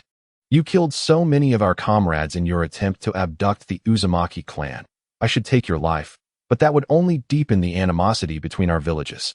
Therefore, I will communicate with your Mizukage regarding the matter of our fallen villagers, seeking your accountability. As for the Uzumaki clan, you have already taken the others, and I will not pursue that further, but he directed a cold gaze towards the hidden Uzumaki Meihui behind Chientu. This girl must remain in the grass ninja village. I need her to provide an explanation to the families of the fallen comrades. Surely, the mist village would not care for a mere girl, would they? Upon hearing his words, Chientu realized that Feng had discerned he was not Mizuki of the mist village. Yet he felt no regret, as he had never intended to masquerade as one, merely taking advantage of the misunderstanding. He understood well that the grass ninja would not relinquish Uzumaki Meihui, and thus, a peaceful resolution was impossible. A fight was inevitable. He would not cower. Sounds rather magnanimous, but I must decline. Saying this, he gently stroked Uzumaki Meihui's red hair, soothing her slight fear of being abandoned. Seeing this, Feng's suspicions were confirmed, and his expression darkened ominously. You are not from the Mist Village. Who are you? I never claimed to be from the Mist Village. And are you a fool? Who would divulge their name to an enemy, inviting them to seek revenge? Feng was momentarily at a loss for words, but his anger was successfully provoked by Chientu. I doubt there will be an opportunity for revenge, for today, you shall not leave the grass ninja village. Is that so? Chientu scoffed, his expression swiftly transforming into one of cold severity. To rely on the oppression of the weak to display power, to exploit schemes for development? Such petty creatures. A misguided path shall never yield a great enterprise. The grass ninja village has already been devastated by your hands. It seems I must awaken you in place of your ancestors. Watch closely, Zayamahui. Chientu instructed Nagara, unperturbed by the possibility of them targeting her. For the grass ninja held a vested interest in Uzumaki Meihui, and he himself was the primary adversary that needed addressing. During this time, they would not possess the energy for other endeavors. With a swift motion, Chiento's figure transformed into a fleeting shadow, eluding all attempts to capture his movement. Be cautious. The grass ninjas warned one another, dispersing in various directions. Just as Shoichi raised his hands with kunai, a figure materialized behind him, the rush of wind alerting him. Yet the speed made it nearly impossible to react in time. Razor wind. A crescent-shaped slash erupted from Chiento's foot, effortlessly tearing through Shoichi's garments, cleaving him in two. In an instant, the severed parts morphed into wood, an illusion technique. Chientu did not dwell on this failure, for his target had never been Shoichi, but rather Lord Feng. Engaged in a struggle against the grass ninjas, the outcome was uncertain, and Feng wielded the explosive tags. Eliminating him would not only destabilize the morale of the grass ninjas, but also provide an escape route for his side. Water chaos. In the next moment, countless blades of water surged forth from Chientu, aimed directly at Lord Feng. Chapter 40. A shift in the world at this very moment. Within a subterranean cavern not far from the grass ninja village. Tonight, the grass ninja village is exceptionally lively. A white humanoid figure protruded halfway from the cave's ceiling, chuckling as it spoke. What is happening? A similarly shaped figure, but clad in opposing black, inquired. It appears someone has come to rescue the Uzumaki clan from the grass ninja village. They have been discovered, and a battle is underway. The Uzumaki clan. Kurizetsu was already aware of the destruction of the Land of Waves and knew that the Grass Ninja Village held a captive group of Uzumaki people. After all, in terms of intelligence gathering within the current ninja world, few could rival the foolish white figure before him. Are they from Konohagakure? He asked. Kurizetsu chuckled. No, they seem to be from a ninja village called Lingi, and their leader is a young boy. Oh, that boy even possesses ice release and remarkable sensory abilities. Ice release? Could he be of the bloodline from the Yuki clan? Kurizetsu speculated. What are you discussing? A pair of crimson eyes ignited from the darkness, accompanied by an aged and authoritative voice. Kurizetsu turned, adopting a respectful demeanor as he faced the source of the voice. Madara-sama, we were just, upon hearing this. Madara lost interest. A group of feeble youngsters engaged in trivial antics. Since that ice release boy is not from Konohagakure, it appears they have abandoned their allies. Ha ha ha. This is the village that Hashirama envisioned. With a laugh, he faded back into the shadows, no longer paying heed to those he deemed inconsequential. Unbeknownst to Chientu, he had nearly attracted the attention of a major antagonist within the ninja world. He activated his abilities, extracting moisture from the air, which coalesced into serpentine torrents of water, poised to devour Lord Feng. Lord Feng's response was swift. The moment Chientu vanished, he began forming seals, and earthen walls erupted around him, encasing him securely. As the water spears were about to collide with the earthen shield, Chientu's intent shifted, transforming the water spears into ice spears. Crash! The spears penetrated the shield's defenses with ease. However, as the relentless piercing continued, the compacted earthen fort crumbled. Yet Lord Feng was notably absent from the wreckage. With a sudden sound of earth cracking beneath him, just as Chientu prepared to leap, two hands, as firm as iron claws, seized his feet. It was Lord Feng. Chientu attempted to use his swift movement to break free, but time and opportunity were fleeting. The other grass ninjas coordinated seamlessly, converging upon him with kunai and long swords raining down. Thud! The blades sliced through his body. Yet the sound that resonated was not of fabric tearing or flesh splattering, but rather a sound akin to water. Water transformation technique. From the Hozuki clan. The grass ninjas paused, questioning whether Chientu was a descendant of the Hozuki and Mizuki clans, though he was not from the Mist Village, a curious anomaly indeed. Yet, there was no time for such ponderings amidst the fray. They urgently searched for Chientu's figure. Watch out for the water, Lord Feng shouted, leaping from the earth. As the remnants of Chientu's water form fell to the ground, the water silently spread, not soaking into the soil, but instead expanding in volume. As the grass ninja leader recognized the danger, the water that had flowed beneath the feet of several grass ninjas suddenly transformed from liquid to solid, erupting into sharp spikes from the ground. Caught off guard, the feet of a grass ninja were pierced, his body pinned in place. And he let out a cry of pain, which soon ceased as life slipped away. The air was filled with the sound of Chientu's swift movements. Akin to a harbinger of death, he conjured ice swords with a mere gesture, and in the next instant, they thrust into his enemies, silencing their cacophony of cries. With the fourth grass ninja's body collapsing, Shoichi approached, blocking another ice sword with his kunai. You impudent child, know your place. Oh, what place would that be? With that, Chientu leaped back, surveying the scene. The number of grass ninjas had swelled to nearly 100, and the sight was overwhelmingly hostile. Splendid. Their essay saying that perfectly fits this moment. He cleared his throat, raising his voice. Grass ninjas, heed my words. You are encircled. Lay down your weapons and surrender. You are far too arrogant. Lord Feng's eyes were ablaze with fury, especially after losing Fortunen, which pained him deeply. The grass ninja village was small, and nurturing a Chunin was no small feat. To see them fall like lambs to slaughter at Chientu's hands was disheartening. This loss solidified his resolve to capture Chientu. The sunk costs were too significant. All Chunin retreated, providing support from the rear, while the Jounin advanced to engage him in close combat, wary of the water currents. The enemy possessed a secret technique to manipulate water. He swiftly issued combat commands. The grass ninjas responded promptly to their leader's orders, quickly clearing an expansive area, leaving only Chientu and a dozen Jounin. Whoosh, whoosh, whoosh. Chientu soared into the air, evading several lightning orbs and wind blades that approached from behind. In midair, he began forming seals. The grass ninjas would not allow him to act freely. Dozens of kunai and shurikens flew toward him, all of which he dispersed with his swift movement. Upon landing, his seals completed, he He slammed his hands onto the ground, unleashing a torrent of chakra that surged forth, amplifying his water abilities. Water style, grand waterfall. Boom. In an instant, the ground beneath him sank several meters. As if the moisture from the soil had been entirely siphoned away.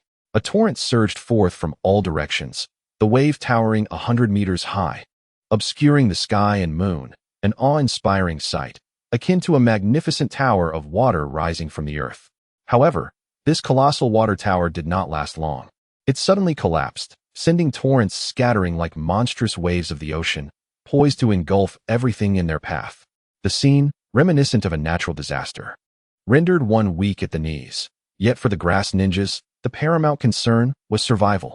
As Feng and Xiang gazed upon the overwhelming water technique that surpassed even A-rank ninjutsu, they recalled the words of a certain youth, reluctantly acknowledging that the village of grass ninjas had encountered a monster. Earth release, earth flow wall. Earth release, earth corridor. Earth release, earth flow castle wall. Just as the grass ninjas initiated their defensive maneuvers, they were engulfed by a deluge of water. Lord Feng found himself within a sealed sanctuary constructed from earth techniques. Sensing the tremors beneath him, his expression darkening. Crack!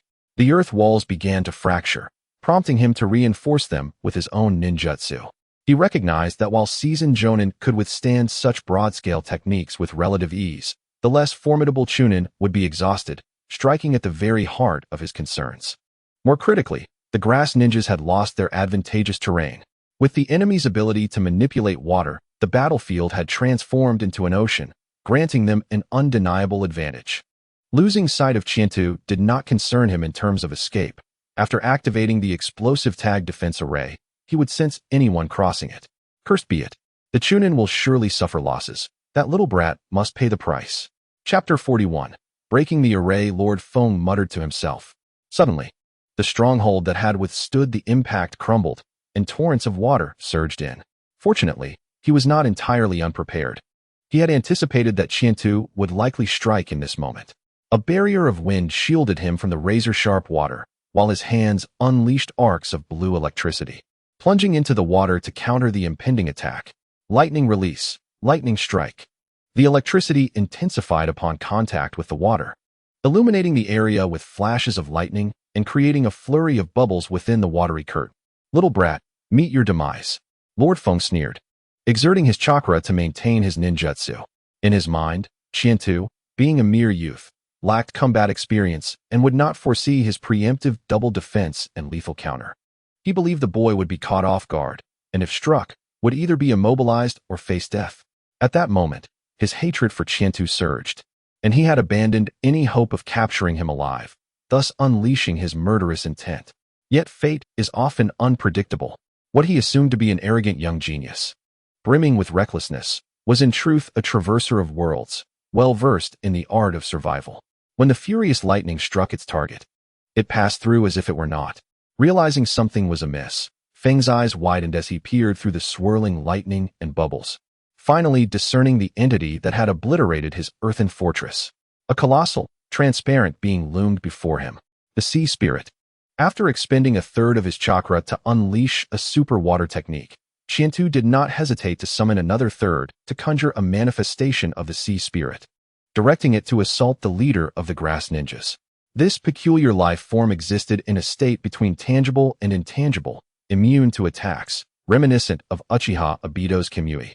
In the instant Feng recognized the threat, the sea spirit's massive tail, having destroyed the earthen stronghold, swept back with astonishing speed. Feng's wind barrier was torn asunder like mere parchment. Boom. Even in the water, despite the resistance, Feng was propelled like a cannonball, a trail of blood following in his wake. The wind defense was not entirely ineffective, as it prevented a direct fatal blow. In turn, the sea spirit, having manifested to attack, suffered from the lightning release, emitting a tremendous wail that stirred turbulent waves. This manifestation subsequently dissipated.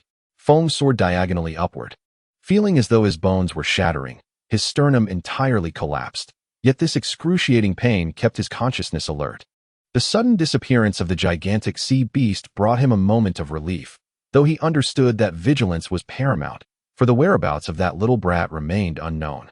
The agony and the pressure of rapid movement hindered his ability to defend himself, but at least his speed promised a swift exit from the water, thus reducing his peril. Just as he was about to breach the surface, ice began to spread above him. Crack! The momentum shifted abruptly from swift to slow, eventually freezing. Simultaneously, every expression on Feng's face solidified, along with his heart, plunging into a chilling abyss. He found himself encased in an ice coffin. Qiantu appeared behind him, the water parting as if in reverence, creating a vacuum around him and providing support beneath his feet. I am sorry, but I detest those who grow strong through plunder, especially when you fail to cherish such easily acquired value. He raised his hand, a massive ice spear coalescing, then slowly penetrating the ice coffin. Within, Feng's body was pierced, blood oozing from his wounds, a pitiful sight as his eyes dimmed. To think I would perish at the hands of a child. I worked so hard to become the leader. I had countless plans, yet the village of grass ninjas remains unfulfilled, my name yet to echo through the ninja realm. How could this be? Qiantu seemed to sense the profound obsession radiating from the man before him, yet he paid it no heed. With a flick of his wrist, the ice coffin plummeted into the depths of the water, shattering upon impact. One must be cautious of the finishing blow. Without you, perhaps the grass ninjas might fare better. In any case, farewell. The waters lifted Qiantu above the surface as he proceeded towards the location where Nagai and Uzumaki-Mei were stationed.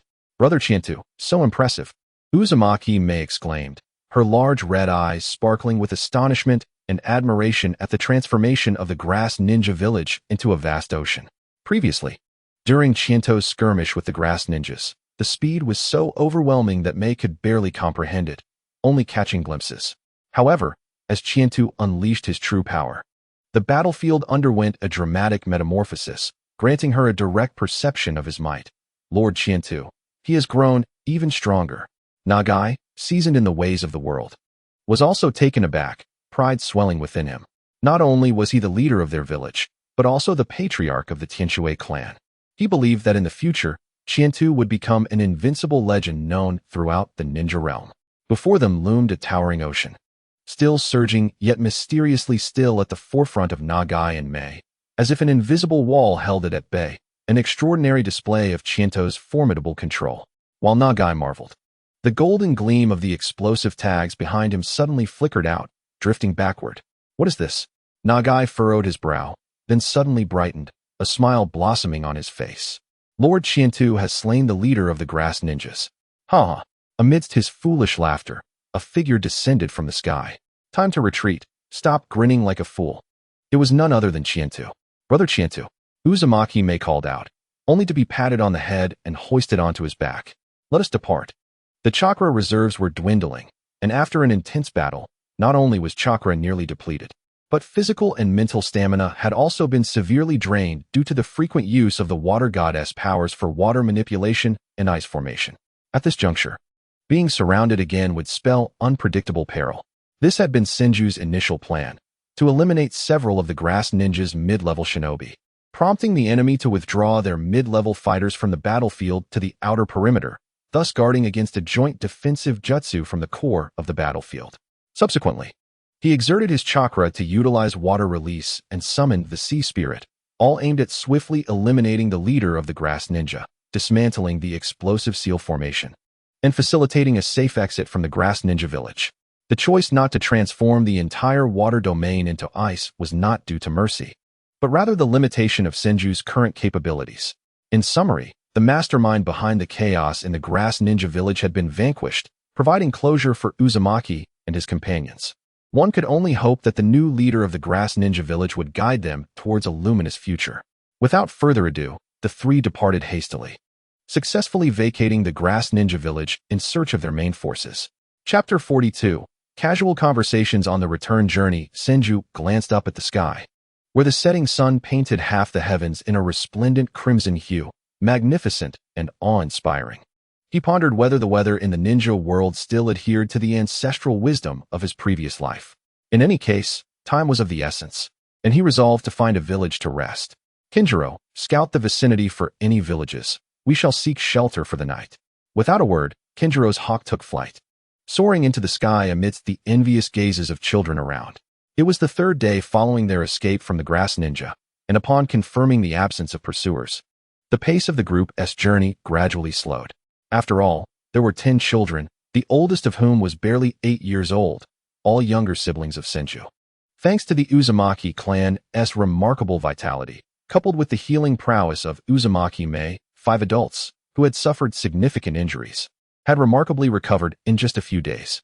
Naturally, they were far more gentle with Uzumaki Mei than the grass ninja had been, treating her as family, gently tending to their internal wounds while relying on their own resilience for external injuries. "Brother Senju, what is a ninja school like?" A sweet, melodic voice chimed in, and upon turning around, he saw Uzumaki Mei. Since exiting the grass ninja village, she had remained close to Senju, perhaps drawn by his powerful presence that instilled a sense of safety and admiration in her. Senju found no displeasure in this, as she was a sensible little girl, seldom speaking during their travels, not complaining of fatigue, and frequently assisting with tasks during meal breaks. Ninja school? The question had been posed numerous times in recent days, including inquiries about the size of Lingi village and whether it was larger than Uzumaki village, whether there were villains in Lingi village, and if there were dungeons where children could be imprisoned. Senju's responses were straightforward. It was indeed large, and they could compare for themselves later. There were.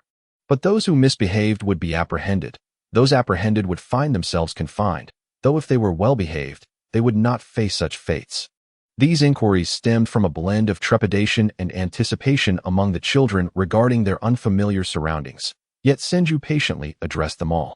Perhaps his past experiences lying in a hospital bed had endowed him with an extraordinary patience, allowing everyone to become better acquainted with Lingi village. After a moment's contemplation, he continued, "Ninja school is a place where you will learn the knowledge of ninja techniques. In Lingi village, only those who graduate successfully from ninja school can officially become genin, which means you can undertake missions to earn rewards. There are many knowledgeable teachers who will introduce you to the ninja world, impart life lessons, and guide you in your endeavors. Additionally, you will meet many peers of your age. Some may become your closest friends, sharing similar interests as you learn and strive together, while others may turn out to be your rivals, not enemies to the death, but rather sources of mutual motivation. Regardless, we are all comrades from the same village, united together." Wow! The gathered children exclaimed in awe, their eyes wide with wonder. As they absorbed Senju's description, they began to envision ninja school as a marvelous place.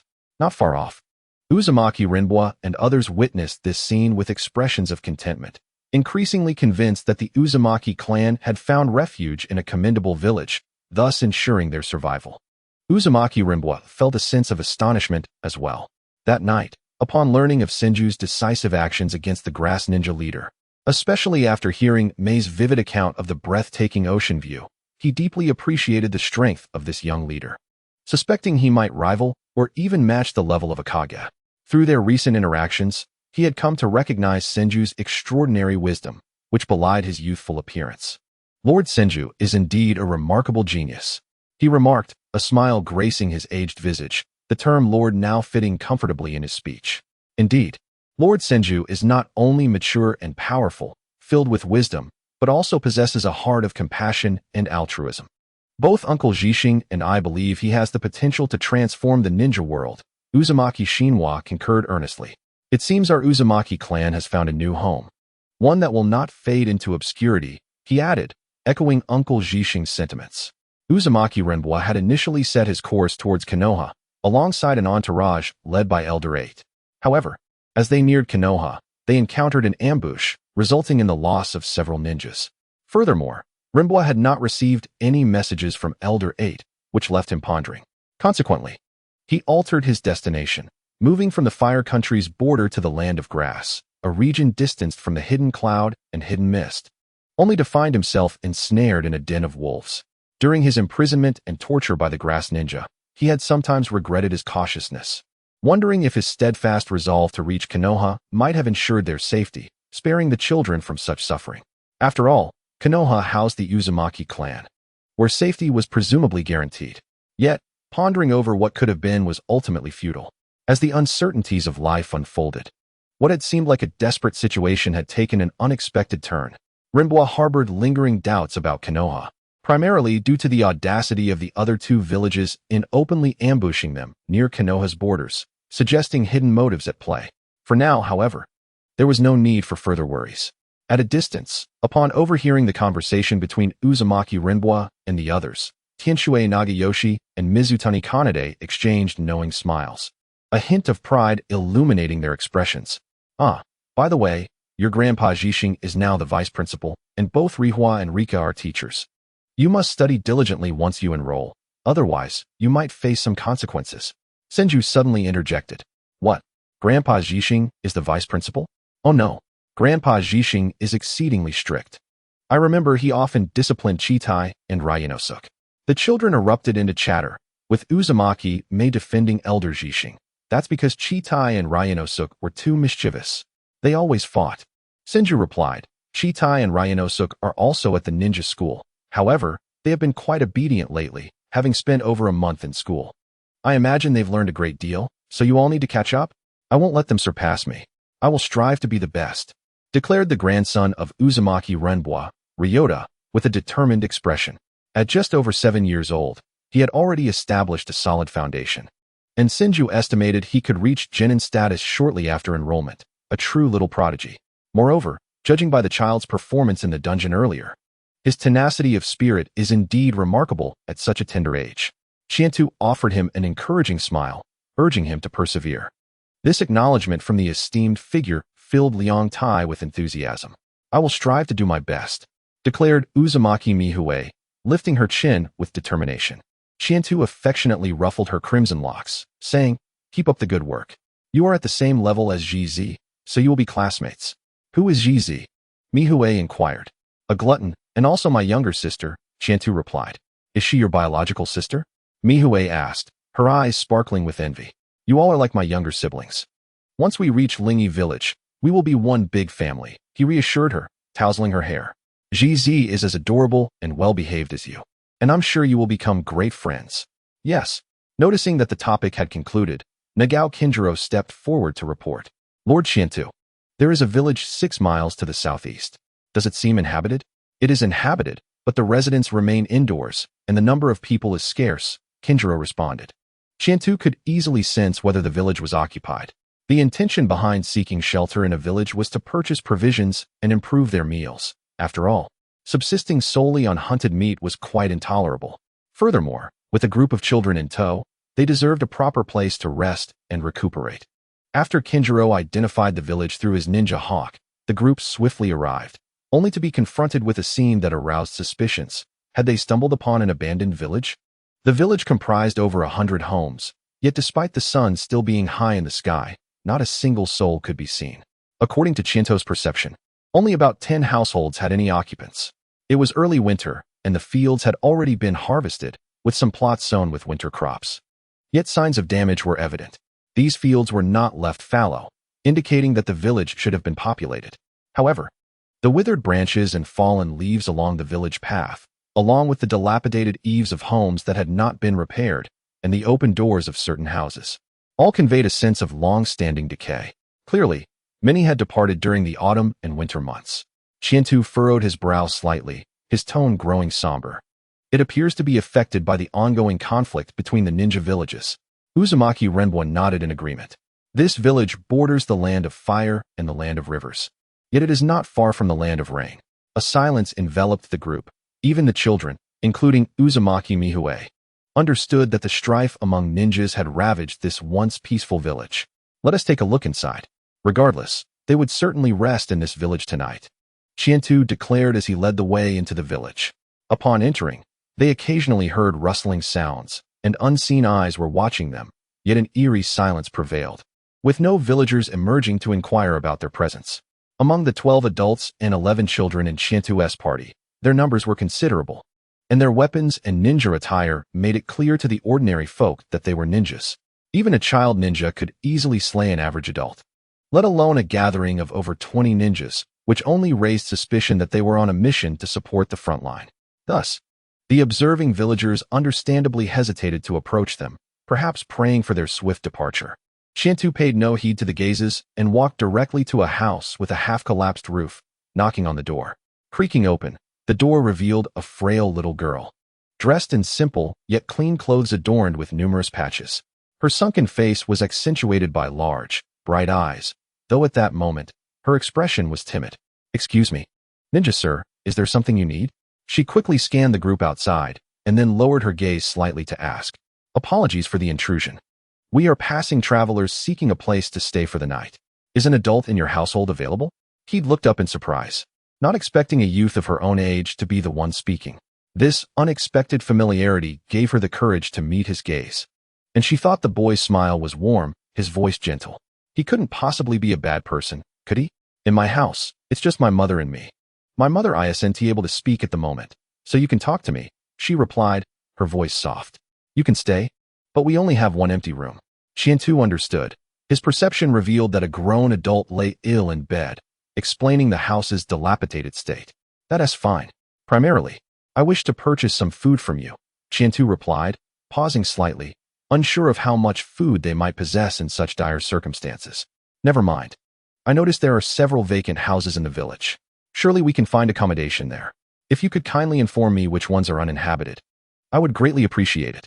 At first, Heed felt nervous, but then she relaxed, quickly nodding in agreement. There is no problem. Many villagers have left. The empty houses are available for anyone. I can show you.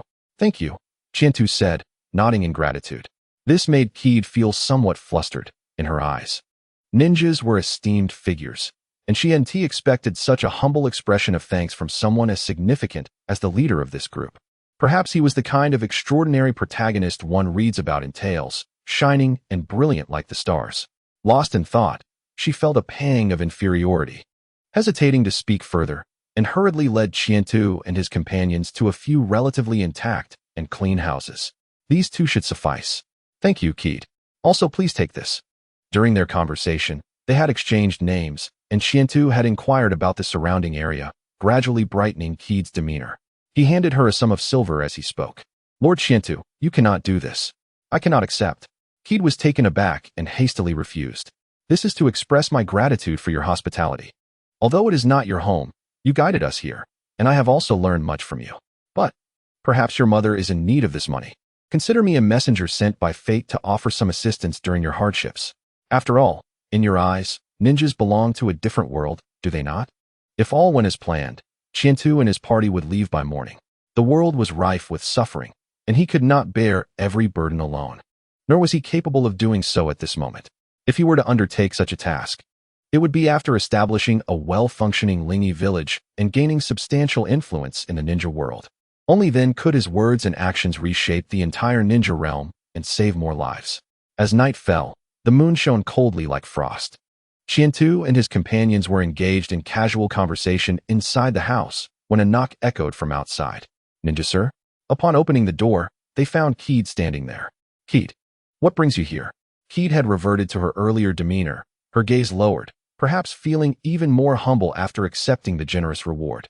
Seeing this girl, who in another life might have been cherished like a princess, so sensitive and self-effacing, stirred feelings of discomfort within Qiantu.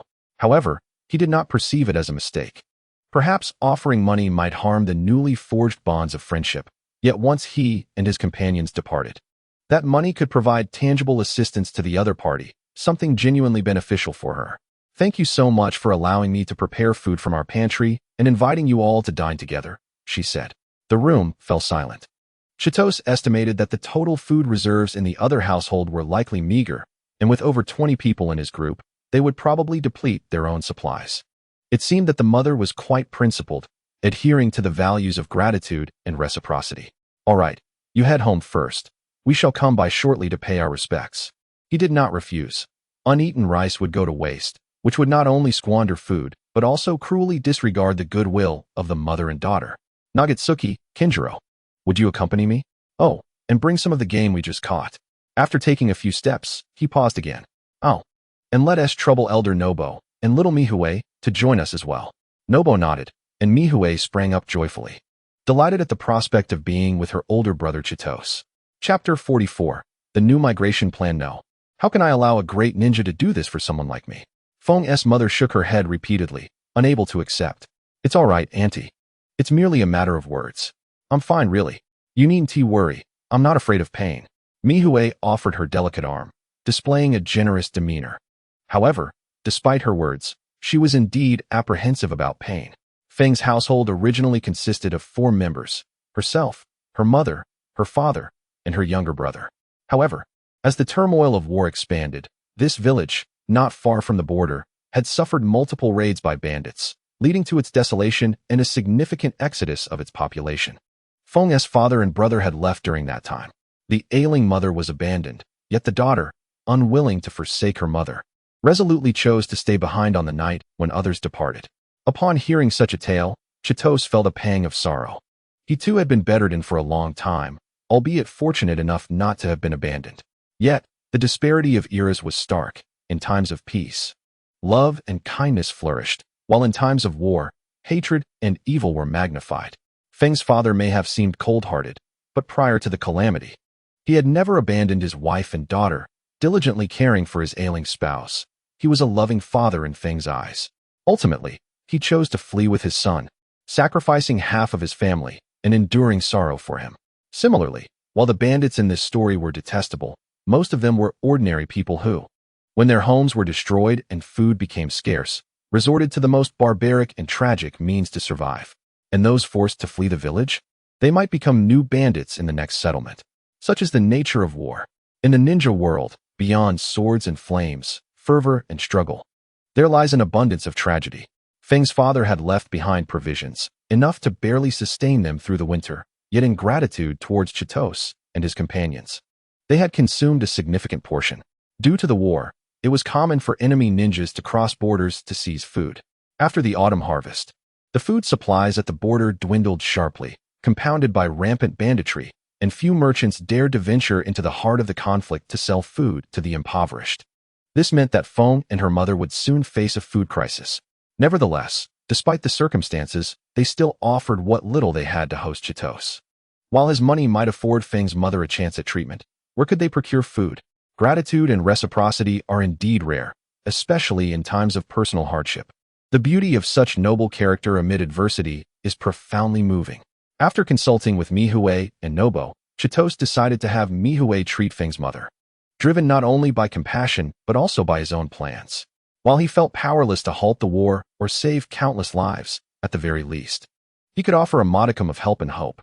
Feng's mother's ailment was the result of prolonged overexertion, with various minor ailments culminating in a major illness, leading to a deterioration of her bodily functions after being bedridden.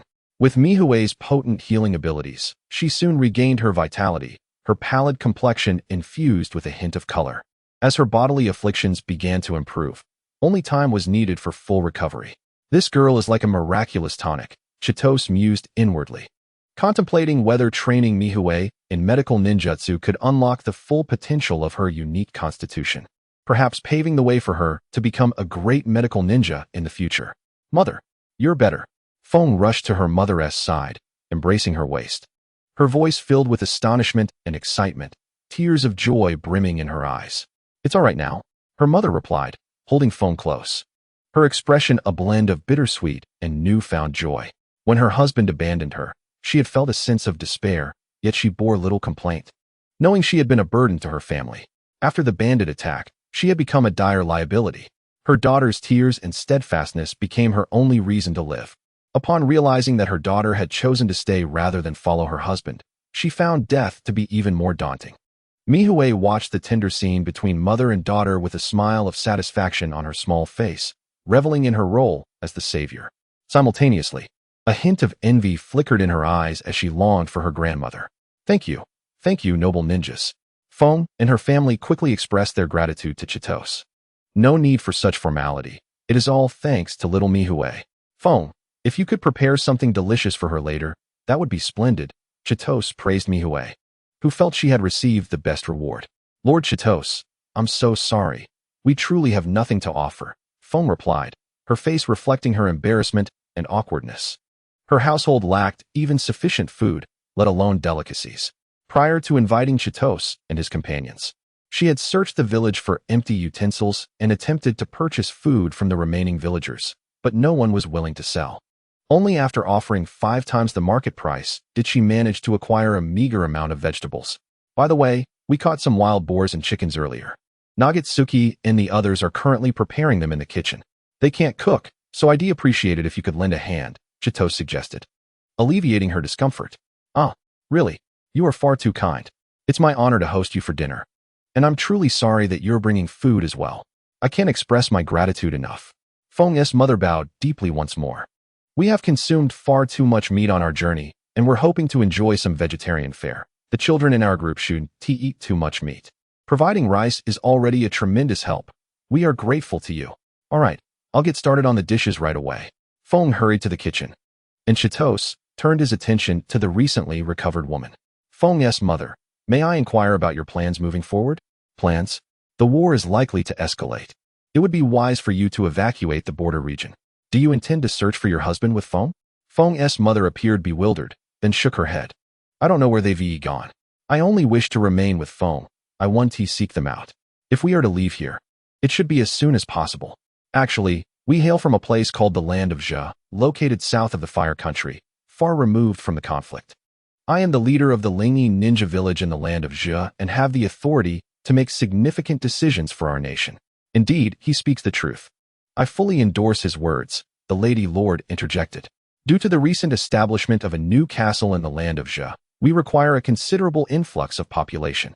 I am contemplating a plan to welcome refugees displaced by the northern conflict. We will dispatch merchant convoys and ninjas to assist in their migration, along with provisions for resettlement. If you so wish, it would be prudent to make arrangements early and assist in raising awareness among the villagers. Shindo has not altered his plans to depart tomorrow morning. Lingi village is currently undergoing a transformative period of development, and many decisions require his attention. Moreover, the plan for the resettlement of the displaced populace must be prioritized, as there is much to accomplish, including communication with Konoha, our ally, which can prove advantageous. The completion of this plan will undoubtedly be a lengthy process. In fact, Lingi village may attract significant attention as a result, but this is not necessarily a negative outcome. At the very least, our reputation will remain intact. Mother Feng was somewhat astonished. She had not anticipated the esteemed status of the young man before her. However, upon reflecting on Shindo's demeanor and presence, it all became clear. Furthermore, the nature of this plan was truly extraordinary, not due to its difficulty, but rather because it involved prominent figures exerting effort to aid the common folk, which was unexpected for her. From her perspective, she did not hold the common people in high regard, and the significance of relocation could only be seen as a means of aiding them. You are indeed a benevolent lord, she exclaimed with deep emotion. Simultaneously, she formulated a notion in her mind. With such a leader, she believed that the kingdom of Zhe would flourish.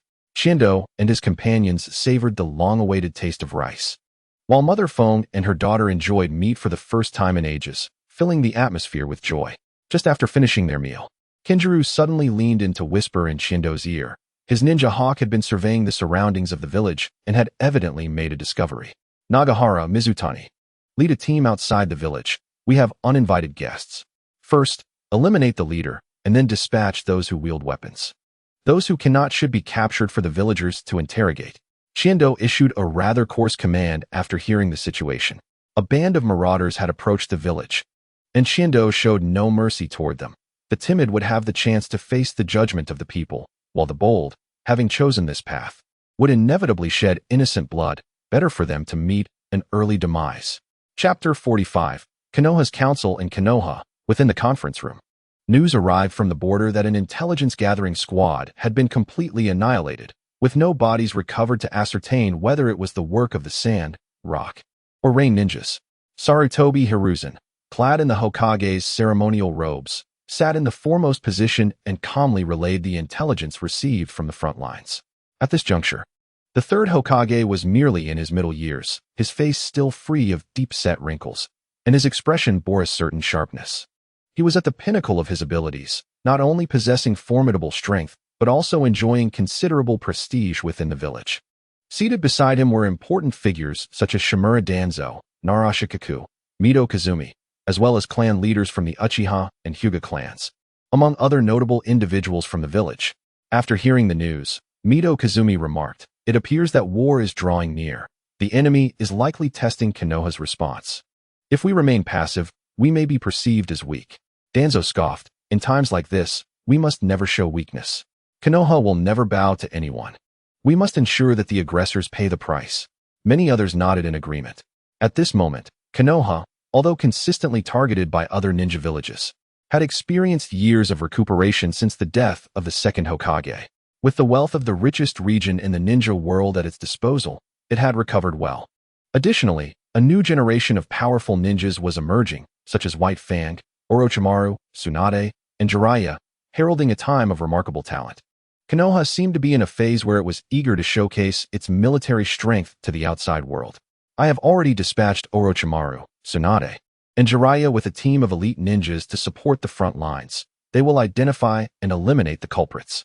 Sarutobi Hiruzen expressed no objections. As Hokage, he had made arrangements long ago, merely seeking to gauge the opinions of his colleagues. It was evident that someone among the sand or rock ninjas could no longer suppress their desire for war. Conflict was inevitable, and Konoha needed to prepare in advance. The purpose of this meeting was to ensure that everyone remained vigilant and ready for battle, and that all necessary supplies were accounted for. The assembly responded affirmatively. Subsequently, after discussing several crucial matters concerning war preparations, Sarutobi Hiruzen announced the adjournment of the meeting. Danzo did not return to his root base, but instead accompanied Sarutobi to the Hokage's office. "Danzo, what brings you here?" Sarutobi Hiruzen casually placed the Hokage's hat on the desk and inquired with a smile as he took his seat. The two were comrades who had fought alongside each other for years, friends, and thus Sarutobi treated Danzo with a familiar warmth rather than as a subordinate. Danzo's gaze briefly flicked over the hat resting on the desk, a hint of jealousy flashing across his eyes before he looked up at the third Hokage. "War is imminent. Root requires additional personnel, and I need the strength of the various ninja clans." "More personnel again?" The third Hokage's smile faded. "Hasn't Root always been recruiting? Why do you need so many more? If war breaks out, Konoha will undoubtedly experience turmoil, and Root's strength is essential for maintaining stability. A robust tree must have deep roots to withstand the storm." Danzo spoke in a cryptic manner. Danzo is ultimately striving for the good of Konoha. The third Hokage mused, understanding his underlying message. "Very well, you may proceed. I have never prohibited you from recruiting personnel from the ninja clans." Danzo's expression remained unchanged, yet his tone carried a hint of indignation. "Without your formal approval documents, the ninja clans are reluctant to provide their strength.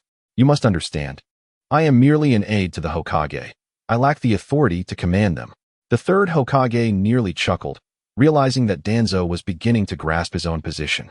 However, he did not intend to create discord with Danzo, hence he maintained a serious demeanor. "Fine, I shall sign it for you now." Danzo nodded in satisfaction and then naturally added, "Also, allocate an additional sum of funding." "What?" The third Hokage paused mid-sentence, looking up at Danzo with a puzzled expression. "How audacious. Teach me how to ask for more. Why do you need more funds? I recall providing you with some just last time." The third Hokage frowned and shook his head resolutely. "No, we are currently preparing for war. There is no surplus funding to allocate to Root." "Is Root like a bottomless pit?" Danzo observed the third Hokage's expression, realizing that this time, it was indeed impossible, and his countenance soured. After a moment's thought, he said, "Are you aware that the kingdom of Zhou in the south has changed its daimyo, and their ninja village has also appointed a new leader?" Following the setbacks in the south, he certainly had sent subordinates to investigate, and the information he received left him bewildered. Two young boys had risen to become the most significant leaders in the south, thwarting the schemes of an old coin like himself. What an absurdity. Before he could comprehend the situation, the south had already undergone tremendous upheaval, and it seemed that relying solely on Root would no longer suffice. Moreover, although the daimyo of the Land of Fire was reluctant, his subordinates were weaker than Root, leading to a cessation of hostilities. "Zhou Kingdom? Are you referring to Lingyi Village?" The third Hokage blinked, intrigued. "Why are you concerned about the south? Are they not our allies?" "They already communicated with me, and I responded with congratulations." Danzo replied, "Leave the trade with the kingdom of Zhou to me, and I will secure greater benefits. I will not request funding from you for Root." Upon hearing such an advantageous proposition, the third Hokage did not immediately agree. Instead, he furrowed his brow deeply. Having known Danzo for many years, he understood that anything out of the ordinary often concealed ulterior motives. The third Hokage was not foolish. He merely extended a degree of leniency towards Danzo. But this leniency remained within his limits.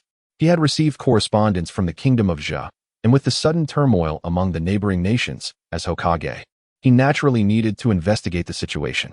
Upon investigation, One can easily discern the general course of the rebellion in the land of Zhe and recognize the involvement of a mysterious force. Previously, he had assumed that it was the handiwork of the Mist Shinobi, who had recently vanquished the land of Whirlpool, or perhaps the Sand Ninja, but certainly not Konoha. After all, as the Hokage, could he truly be oblivious to such machinations? At that moment, upon hearing Danzo's words and recalling his modus operandi, the third Hokage began to comprehend. Could it be possible? How much do you know about the internal strife within the land of Zhe? The third Hokage inquired. His expression stoic.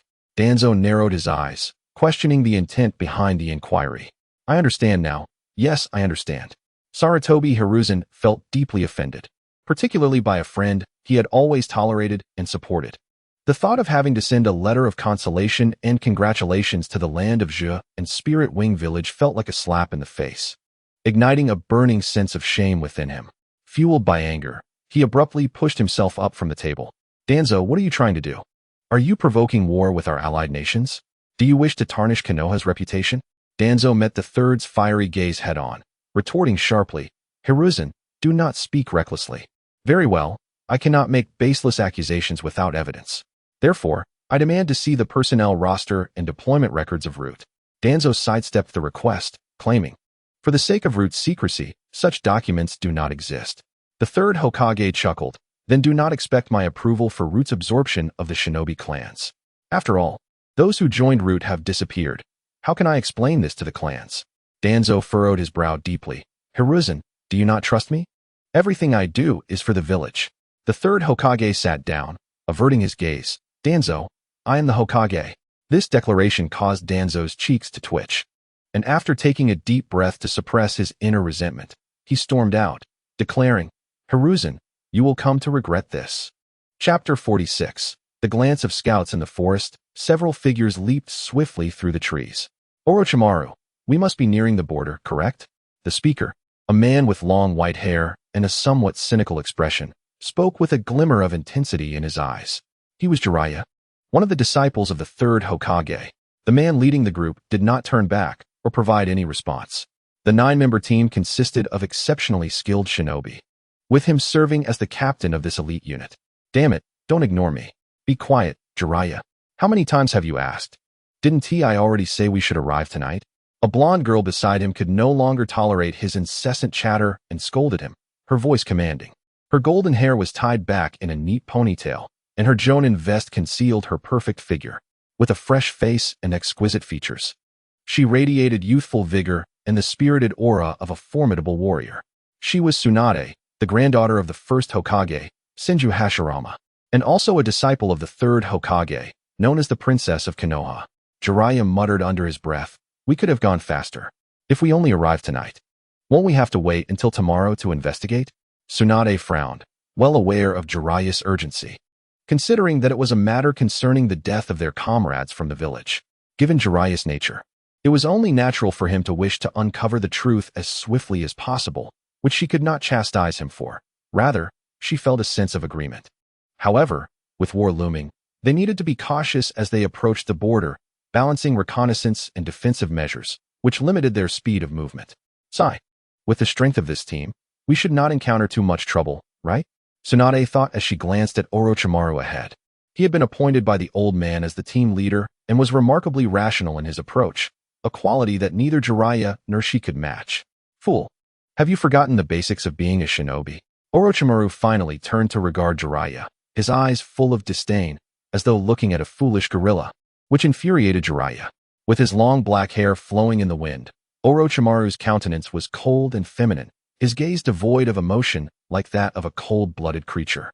If you wish to break the rules, do so when you lead your own team next time. Damn it, Jiraiya fumed inwardly. He merely lucked into becoming the team captain and yet acts so arrogantly. The old man has truly lost his mind. Appointing such a rigid person as leader when I am clearly more capable. Feeling his opinions disregarded, Jiraiya chose silence, muttering to himself. While the three were indeed talented and recognized as geniuses within the village, they had yet to achieve any significant feats in the shinobi world, being relatively inexperienced. However, the opportunity to showcase their abilities might not be far off. Lord Orochimaru, we have detected a large number of shinobi ahead. At that moment, a Hyuga clan ninja responsible for reconnaissance announced. After resting for a night in the village, dealing with a band of thieves, and communicating with the villagers, the following morning, Chitose and the others departed as planned. At the Keed residence, they had left behind a considerable amount of game, sufficient for making cured meats to sustain them for a long time. Regarding the northern migration plan, Chitose calculated that it could be executed in about a month. While Keed and the others might be able to leave even sooner, he would not keep the villagers waiting for long. Moreover, Chitose had devised a plan to send ninjas from the village to eliminate the bandits, viewing it as a training exercise. After all, the areas bordering the land of Zha had been relatively peaceful, and with the internal governance becoming more stable, incidents involving robbers and bandits had decreased significantly. The new generation of shinobi desperately needed real combat experience. Furthermore, if executed well, this endeavor would demonstrate Lingyi Village's sense of responsibility and commitment to the entire shinobi world, enhancing their reputation and potentially expanding international relations. In this era where human lives were regarded as expendable, relocating people from the borders of the Land of Fire would likely earn the approval of the higher-ups in the Land of Fire, who viewed the majority of civilians suffering from war as ultimately becoming refugees or beggars, neither of which would contribute to the economy, but rather harm domestic stability. If Lingyi Village dispatched shinobi to eliminate bandits without charging a fee, it would indeed be a tremendous benefit. However, the security of the Land of Fire was maintained by Konoha, making effective communication with them paramount. Chitose pondered that given Konoha's entanglement in war and the resulting manpower shortages, they would likely be unable to attend to border security, and the border populace would probably lack the resources to issue a mission to eliminate bandits, thus not infringing on Konoha's business. At this juncture, some trade benefits from the land of Zha would undoubtedly facilitate matters. With Konoha's consent, the operations of Lingyi Village's Umbu would surely proceed with greater ease. Let us rest for a while, eat something, and then continue our journey. Chitose glanced at the children, who were glistening with sweat. After all, they were still young ninjas, and though they had yet to become genin, their stamina was far superior to that of ordinary individuals. Without the pursuit of the grass ninja, there was no need to run at an excessive pace, allowing the 10 children to move independently. Only when they were exhausted or needed to speed up would Chitose consider letting the adults carry the load. Nagao, Mizutani, Shinwa, and the others skillfully began to gather dry firewood to prepare a campfire, intending to cook the game they had caught along the way. Chitose observed them with great satisfaction. Indeed, practice proved to be an excellent teacher, as everyone had become increasingly adept at the process of picnicking. He also retrieved some seasonings from his system backpack, which had received unanimous praise from the group. Upon seeing them, the children's eyes sparkled with excitement. Time to eat. Yes, splendid. More friends for Bao. Due to the incessant warfare in the ninja world, the emergence of strategic resources such as military rations has become imperative. The 3 pellets consumed daily are a remarkable innovation, almost akin to black technology, though their taste leaves much to be desired. Thus, unless absolutely necessary or under restrictive conditions, ninjas venture out carrying provisions or hunting for food. The desire for sustenance is indeed one of humanity's greatest cravings. It is worth mentioning that the history of the ninja world is relatively short, particularly when compared to the ancient nation that resides in Chiyo's heart, making it appear even more transient. Nonetheless, within this brief history, the ninja world has endured tumultuous trials and tribulations, witnessing an extraordinary evolution in both civilization and technology. From the establishment of Konohagakure to the era of Naruto, and, subsequently, his son, the advancements in technology have been nothing short of remarkable, resulting in significant disparities in material living standards across different regions. In certain areas of the ninja world, electricity may be available, and primitive appliances like refrigerators could exist, while others still rely on oil lamps and candles to dispel the darkness. As for spices, the renowned barbecue restaurants of the Akimichi clan and Ichiraku ramen suggest that ingredients like chili peppers are certainly not scarce in the ninja world. However, in stark contrast to the relative peace that would follow, the current state of the ninja world is rife with chaos, with ongoing skirmishes amidst larger conflicts. It seems that only when true injuries are inflicted will the more radical factions cease their hostilities. Consequently, the noble concept of culinary civilization lacks a fertile ground for dissemination. Even if discoveries and inventions emerge, they tend to circulate solely in prosperous and stable regions, making it challenging to spread beyond their origins. Thus, it underscores the intrinsic value of the items provided by the system. Perhaps Chiyo could establish a popular barbecue restaurant? The firewood is piled high, and the meat is prepared. With a command from Master Nagaki, several bonfires spring to life, each adorned with deliciously seasoned dishes. The children, including Mihue, gaze eagerly, awaiting the tantalizing aroma and the glistening of the oil, their anticipation palpable after a long morning of running around. Just as they wait for the meal to commence, an unexpected yet not surprising development unfolds. Kinjiro has spotted something. There are ninjas from Konohagakure. They have discovered our location, and among them are Hyuga ninjas with Byakugan, swiftly approaching us. Chapter 47. Is that what you call yellow dumplings? It appears we cannot evade them. Encountering Konohagakure ninjas within the Land of Fire is not inherently problematic, as they are allies, and perhaps friendly discussions could ensue. However, the complication arises from being on the border, accompanied by a group of red-haired Uzumaki clansmen, necessitating some explanation.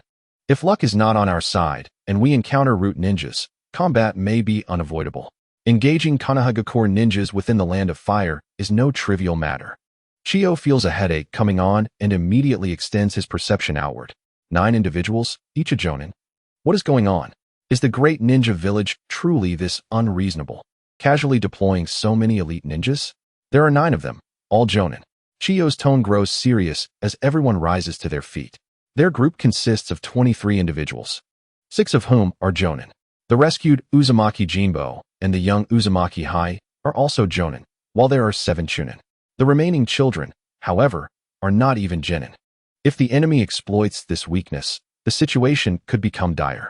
Chiyo swiftly organizes their ranks. The chunin are tasked with protecting the children, while he himself will oversee their safety, which should suffice. The remaining jonin must prepare for combat. As the ninjas from Konohagakure draw near, Chiyo realizes he has been overly naive. His perception reveals that 3 of the 9 possess extraordinary strength, surpassing any ninja he has faced thus far. If a battle ensues, the odds will not merely be unfavorable, they will be insurmountable. Is this the legacy of a great village? Chiyo's expression tightens as he observes the approaching figures. The enemy suddenly divides into 3 teams, closing in from different directions. Clearly, the leader of the opposing team is cautious.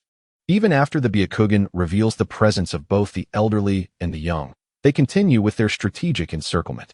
Chiyo's thoughts grow increasingly grave as he remains focused on the front, for the 3 most formidable ninjas are still advancing in this direction, undispersed. As the 3 figures emerge from the forest and step into the clearing, Chiyo recognizes their faces. What? A moment of confusion gives way to astonishment. The individuals before him, one with black hair, another with white, and the last with yellow, are all too familiar. This marks Chiyo's 3rd encounter with characters from the original narrative since arriving in this world, if one includes Mihue, a mere supporting character.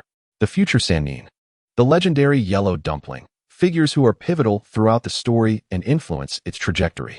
Jiraiya, the white-haired sage, the yellow-flashed 4th Hokage, the fated 7th Hokage, and the mid-arc boss, leader of Akatsuki, are all united under the tutelage of a benevolent yet indifferent exterior that conceals a righteous heart. Orochimaru, the black-haired scientist of the ninja world, devoted to the pursuit of immortality and a mentor to Sasuke, emanates an aura of coldness, embodying a cunning and ruthless nature. Tsunade, the blonde titan of medical ninjutsu, the 5th Hokage, and a legendary woman, possesses a stunning exterior that belies her bold spirit, wielding both immense strength and an imposing presence. At this juncture, the 3 have yet to reach their full potential. Chiyo believes that in a one-on-one confrontation, he could defeat any of them. But if they were to combine their efforts, the outcome would be uncertain. However, the very fact that it is these 3 individuals somewhat mitigates the danger. The Uzumaki clan. Chiyo is not the only one taken aback. The Konohagakure ninjas are equally astonished by the sight of so many red-haired individuals. Tsunade, in particular, is visibly affected. Given the deep connections between the Senju and Uzumaki clans, a bond established since the Warring States period. Not to mention, the 1st Hokage's wife, Tsunade's grandmother, was an Uzumaki. Thus, she carries the blood of the Uzumaki lineage. Yet, the extinction of the Uzumaki clan has become a well-known fact in the ninja world. The only Uzumaki accepted into Konohagakure is the girl Kushina, and her grandmother acquiesced to this reality. So, How could there be so many members of the Uzumaki clan present here, most of whom are children? Tsunade, as a peer of Uzumaki Mito, Uzumaki Jinbo has visited Konohagakure several times and recognizes Mito's granddaughter, stepping forward to speak. Are you the seventh elder? Uzumaki Jinbo nods. He understands that, influenced by the various Hokage throughout the generations, the Senju have been dissolved and no longer identify as a ninja clan. Consequently, their influence within Konohagakure has diminished significantly. Perhaps this is why the Uzumaki clan has received even less support from Konohagakure in times of crisis. He harbors no resentment towards the Senju. He is well aware of their true nature as long-standing allies. How did you come to be here? Tsunade inquires, glancing at Chiyo and the others. Uzumaki Jinbo wears a wry smile. You know the Yuzushiogakure has fallen. Thus, we who managed to escape the massacre have sought refuge in the land of Tsuchi, in Sarayu village. We are now residents of Sarayu village. Residents of Sarayu village, you say? How did you end up here? We just departed from the grass village and are on our way back to Sarayu village. Uzumaki Jinbo explains succinctly. Grandmother has always lamented the destruction of Yuzushiogakure. Knowing that you and so many of our kin still exist would surely bring her great joy. If you have the opportunity, perhaps you could write her a letter. Certainly. Uzumaki Jinbo replies with a smile and a nod. Tsunade turns her gaze toward Orochimaru, no longer engaging in conversation. She is no political fool, naturally refraining from questioning why you do not join Konoha, as there must be some unspeakable truth behind it. Otherwise, there would be no contradiction in Konoha informing Granny about the annihilation of the Uzumaki clan, only for so many of them to appear now. Perhaps it is because Konoha did not provide assistance to the land of whirlpools? Of course, if it were not for Granny, she would not have much concern for the Uzumaki, nor would she care about their whereabouts. Due to their acquaintance, she casually inquired about some basic information, leaving the rest to Orochimaru, the one in charge. However, Jiraiya interjected, saying, "What the?" So, it turns out to be a familiar face of Tsunade, a member of the Uzumaki clan.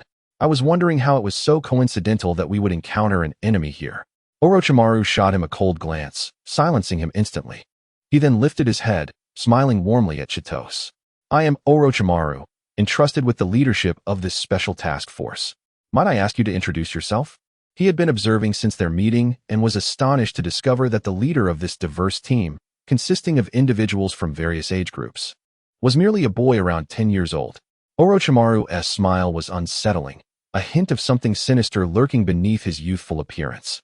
Chitose had no intention of concealing his identity. I am Chitose from the Land of Water, the newly appointed leader of Linyi village. A leader? This child. The members of Konoha were taken aback, though Orochimaru remained unexpectedly composed. A genius, perhaps? The shinobi world is never short of prodigies. Yet, the leader of a village is not a position suited for a child's intellect. He stated, to be frank, Konoha ninjas have encountered a murder at the border. Our team is here to investigate the truth, and it seems your appearance is rather unfortunate. Given the composition of your team, you appear to be capable of ambush. I fear we must pause our journey and cooperate with our investigation. He understood that Chitose and his companions could not possibly be the culprits, but he felt a strong intrigue towards Chitose, unable to resist the temptation to test him. Upon hearing this, Nagara, Mizutani, and others all adopted vigilant expressions, but none dared to speak over Chitose. Indeed, this Chitose from the Land of Water was likely not only powerful, but also possessed remarkable wisdom, earning considerable respect in his village. To what extent could a boy from a small shinobi village be a genius? Orochimaru's gaze flickered. Orochimaru, please do not jest. We still have so many children with us. Who would engage in an ambush involving them? Chitose felt an inexplicable sensation, as though he were being scrutinized by Orochimaru. That may not be the case. Perhaps you are merely a cover. It would not be difficult to act separately. Konoha is an ally of our Linyi village. We would never harm our allies, and I believe Konoha would not wrongfully accuse them either. Orochimaru nodded, yet there was no hint of relaxation in his demeanor. Of course, Konoha would not wrongfully accuse its allies. Therefore, it is only necessary for you to wait until we clarify matters and prove your innocence. Seeing Orochimaru's firm stance, Chitose realized that a confrontation was inevitable. We also have urgent matters to attend to in Linyi village and cannot accompany you in your investigation. If there are indeed suspicions, please have your Hokage communicate with me. Otherwise, I believe we need not cooperate. Chitose said with a smile. Orochimaru chuckled in response, gradually lowering himself. Meanwhile, aside from Tsunade and Jiraiya, the 6 ninjas positioned around Chitose began to prepare. Then let us see if you can prove your strength, Chitose. Enough to forego cooperation in this investigation. Boom. Chapter 48. Battle with Orochimaru. Amidst the flying debris, Chitose had already leaped into action, moving with the swiftness of a cheetah.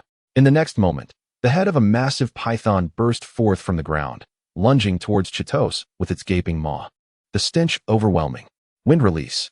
His feet propelled him into the air, unleashing a vertical blade of air. The sharp gusts formed an intricate net, ensnaring the python without escape. Naturally, the gigantic serpent showed no intention of evading. With a series of sickening thuds, the python's head was violently knocked askew, disintegrating into rubble amidst its mournful cries. Fire release. With a smile that exuded confidence, Orochimaru unleashed a torrent of flames from his mouth, the fire swelling with the wind, engulfing the sky in a crimson blaze, leaving no room for evasion. Just as Chitose shattered the python, he found himself amidst a blazing inferno.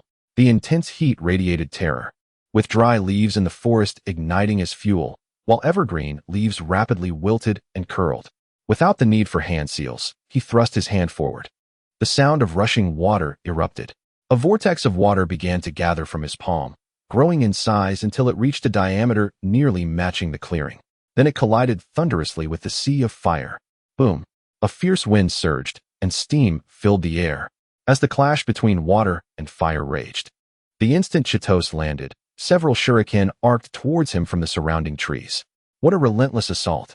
He rolled to evade, dodging each projectile with precision. Scanning his surroundings, he sought to discern Orochimaru's position. His water-sensing ability remained intact, yet in the heat of battle, he relied more on his visual and auditory senses to track his foe. Firstly, using water sensing drained his energy and focus, diminishing his combat effectiveness. One large water technique consumed more energy than an entire minute of full water sensing. Perhaps such limitations might be alleviated once his abilities evolved. Secondly, the transmission of information through water was too slow. In the chaotic battlefield, the water molecules were highly active, further complicating matters. By the time he detected an enemy, they were often already upon him. Chitose landed nimbly, yet Orochimaru remained still. Just then, the wall of water and fire was cleaved apart, and Orochimaru dashed forth. Emerging from the scorched earth, the remnants of grass barely clinging to life. As the ground endured further destruction, debris flew in all directions. Clang! As kunai clashed, sparks flared, and the sound of slicing air resonated. Chitose dug his feet into the ground, leaving half-meter-long tracks, before stabilizing himself. His physical form is also quite extraordinary. A flicker of surprise crossed Orochimaru's eyes, as his kunai failed to make a dent. Suddenly, he opened his mouth wide, and dozens of snakes surged forth, hissing as they lunged at Chitose. Chitose felt a shiver run down his spine. The idea of receiving a snake kiss from Orochimaru was not appealing. Truly, Orochimaru was one of the most repulsive ninjas in the shinobi world. He swiftly leaned back to evade, his feet propelling him upwards, striking directly at Orochimaru's waist. Crack! To Chitose's astonishment, his kick landed effortlessly, yet the sensation was entirely wrong, as he seemingly split Orochimaru in two. Oh no! In that instant of alarm, Chitose found himself upside down, facing the ground, as another Orochimaru burst forth from the earth. Even more alarming, Orochimaru unleashed the same technique, summoning a horde of snakes once again. Chitose's eyes filled with distaste, which only further amused Orochimaru. In a moment of urgency, the terror of the snake kiss ignited a surge of power within Chitose.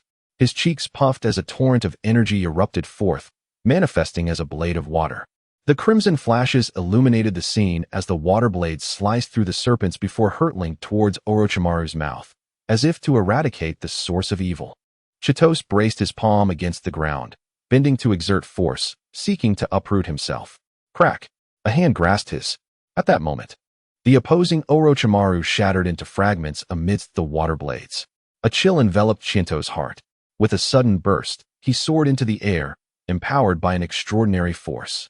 Even while being grasped, he managed to lift off, taking the one who held him along for the ride. It was at this moment he discerned that it was the severed upper body of Orochimaru that had grasped him. This individual had truly mastered transformation and substitution techniques to an astonishing degree. Both ascended into the sky, and Orochimaru, displaying an unsettling calmness, spoke. Chiento-kun, is that the art of unmarked water release? Chiento's expression shifted to one of seriousness as he chose to respond with action rather than words. Around them, moisture in the air coalesced rapidly, forming swirling streams of water that enveloped both combatants. Orochimaru's interest peaked further at this sight. How fascinating, he mused, unleashing a powerful gust of wind. Wind release, great breakthrough. Chiento reflected internally on the formidable prowess and experience of the elite from the great ninja village.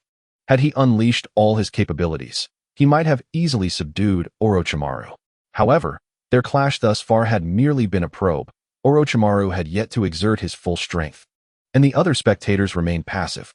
In comparison to the myriad of ninjas in the ninja world, Chiento possessed a tremendous advantage, the power of the water god. This allowed him to unleash techniques without concern for chakra, endowing him with the ability to alter the battlefield dramatically, seize advantageous positions, and even summon sea spirits. This was the source of his repeated victories over adversaries, regardless of their numbers or experience. Nonetheless, the water god's power still had ample room for growth. His current offensive capabilities were limited, and if he encountered a seasoned ninja with numerous strategies, he would inevitably find himself ensnared in a protracted struggle. Indeed, Orochimaru was precisely that kind of opponent, and without a mindset geared towards lethality, Chiento risked falling to the disadvantage. The winds expanded to counter the rushing waters. Yet, Chiento's water abilities did not require sustained chakra, and he maintained control over the currents, ensuring the situation remained favorable for him. The clash of kunai echoed as they exchanged blows, neither gaining the upper hand. Just as Chiento believed he had ensnared Orochimaru with taijutsu to prevent him from forming hand seals and launching ninjutsu, the situation shifted unexpectedly, taking him by surprise. In midair, Orochimaru's body bizarrely elongated, evading the attack in a manner defying human anatomy, coiling in the air like a serpent. No, more akin to a rope. Had he begun to transform his body at this moment? Before Chiento could fully comprehend this unsettling transformation, Orochimaru had already ensnared him, his elongated form twisting around Chiento, while his terrifying head loomed before him, emanating a chilling, bloodthirsty grin. That smile bore no warmth, resembling that of a cold-blooded creature. In that instant, Chiento's hair stood on end. He sensed Orochimaru's intent to kill him. Is he truly attempting to take my life? He thought, grappling with disbelief. Was the earlier probing merely a ruse? Why? Because of the Uzumaki? Because of my innate talent? In that moment, a surge of peril ignited within Chiento, unleashing a frenzied burst of energy. In the air, countless droplets of water materialized, appearing and vanishing as if engaged in a mystical dance. Akin to a reverent homage to the water god, the earth began to steam, cracking under the pressure, while trees and flowers withered. As if all moisture was being stripped away, water molecules were boiling. Chiento felt his abilities ascend, evolving in response to the crisis. Was this an instinct for survival? However, this exhilaration was short-lived.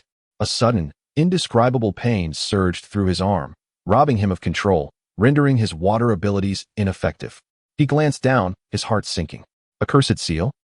Orochimaru has even developed this, and it can restrain my powers.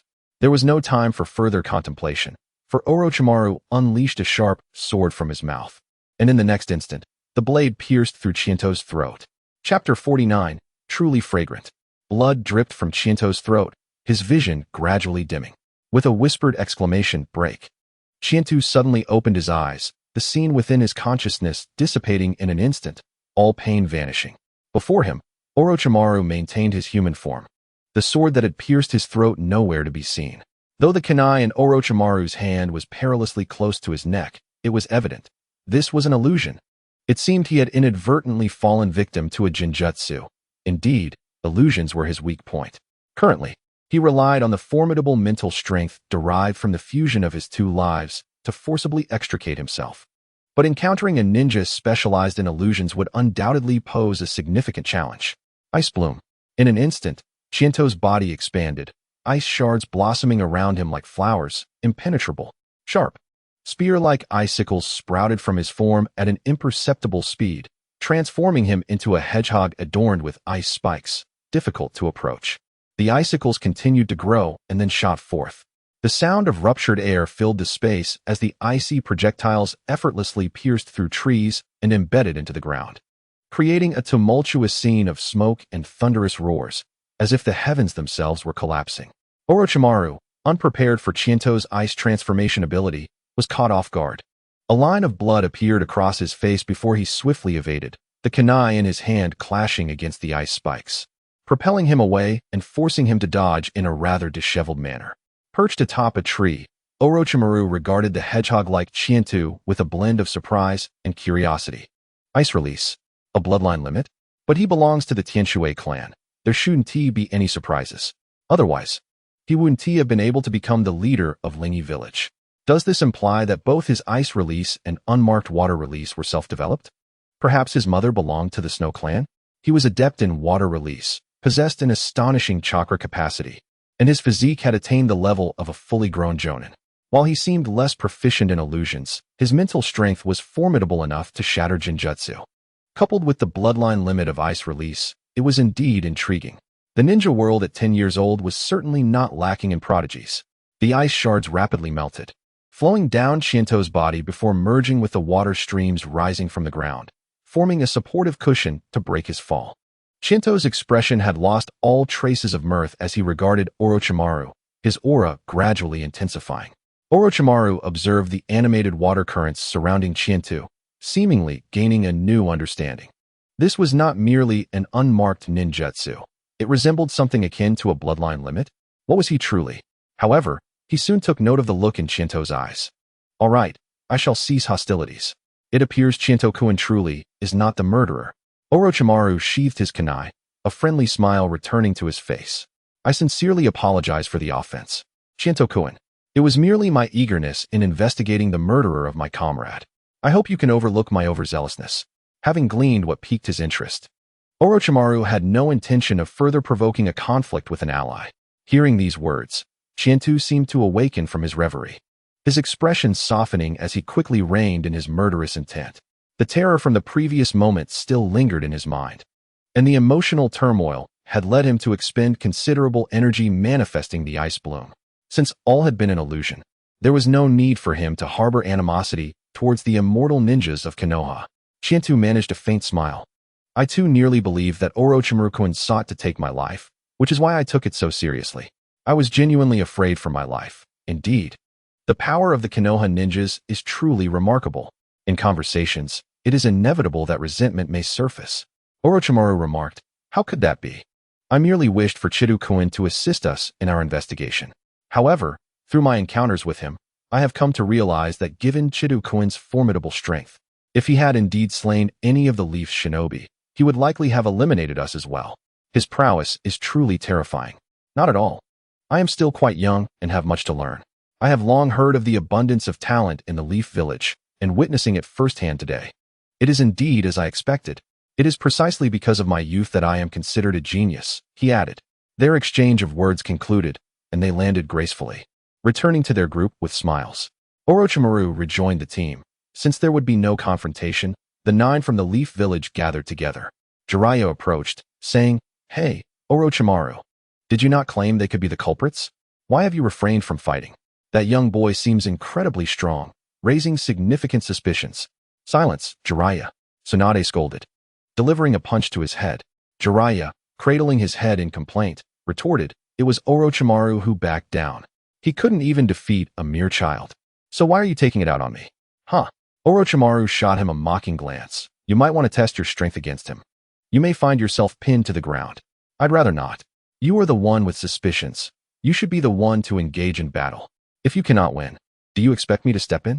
Jiraiya replied. But honestly, that child is absurdly strong. Jiraiya was not foolish. He had no doubts about Chido and his companions, merely egging Orochimaru on for entertainment. Indeed, he is remarkably strong, Tsunade affirmed, her expression serious.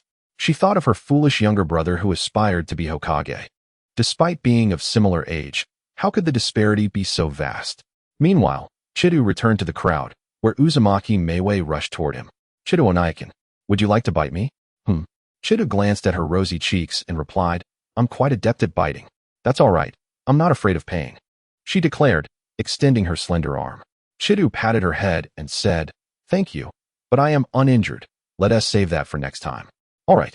Back at the original campsite, Uzumaki Jinbo and the others relaxed as the situation calmed. In the center of the camp, the meticulously cooked barbecue had been well preserved by the Uzumaki clan using sealing techniques, untouched by the aftermath of the battle, despite their own hair and clothing being somewhat disheveled. At that moment, the barbecue was perfectly cooked, its color and aroma exquisite. Well done, all of you. Each one of you is quite clever and a true foodie. Similar to how branches nurture their teeth with chakra, Chidu praised. Noticing Chidu's peculiar gaze, Uzumaki Shin felt bashful and scratched his head. Chidu-sama, everyone believes it is shameful to waste food, and preparing more would consume precious time, so. Chidu nodded. Indeed, well thought out, good job. Shall we eat? Yes, let us feast. However, Chidu added, but Chidu-kun, along with the residents of Surayu village and the Uzumaki clan, we shall take our leave first. Turning back, Chidu realized that the leaf ninjas had yet to depart, momentarily enchanted by the delightful aromas of the food. After a moment's thought, he suggested, to the esteemed individuals of the leaf village, would you care to join us for a meal? We could eat before continuing on our journey. Upon hearing this, the 9 from the leaf were taken aback. Youth, are we so familiar? One asked, what if you were to poison the food? Most bore expressions of refusal. Acutely aware of their important mission, eating could be managed with military rations, saving both time and effort. No, this time it is Tsunade who speaks. The spirited young woman replied politely, thank you for your kindness, Chidu-sama, but we have pressing tasks ahead and cannot afford to delay. We must take our leave. Chidu observed the expressions of the leaf ninjas and recognized the unwavering dedication of a ninja. Tasks took precedence over meals. And being overly particular about food was indeed a distraction from duty. Feeling a twinge of embarrassment, he refrained from pressing further, but, adhering to the principle of politeness, added, indeed, however, one must be well fed to have the strength to work. Life is fleeting, and food is a vital part of it. But as you say, as he spoke, he signaled Uzumaki Shin to dismantle the sealing array, preparing for the feast. With the seals lifted, a gentle breeze wafted from their direction towards the leaf, carrying the enticing aroma of grilled meat, stirring appetites. Wow, delicious, Jiraiya exclaimed, taking a bite of the barbecue, reveling in the flavor. Indeed, splendid. Several of the Uzumaki children chimed in with pride. Delicious. Oaf. Orochimaru observed Jiraiya's delight with distaste, but held a piece of grilled meat in hand, elegantly savoring it while conversing with Chidu and Uzumaki Jinbo. The remaining leaf ninjas also indulged heartily. The allure of good food was indeed hard to resist. Chidu felt a sense of relief. As for concerns about poison, he glanced at Tsunade, who sat beside Uzumaki Meiwei, and felt any fears dissipate.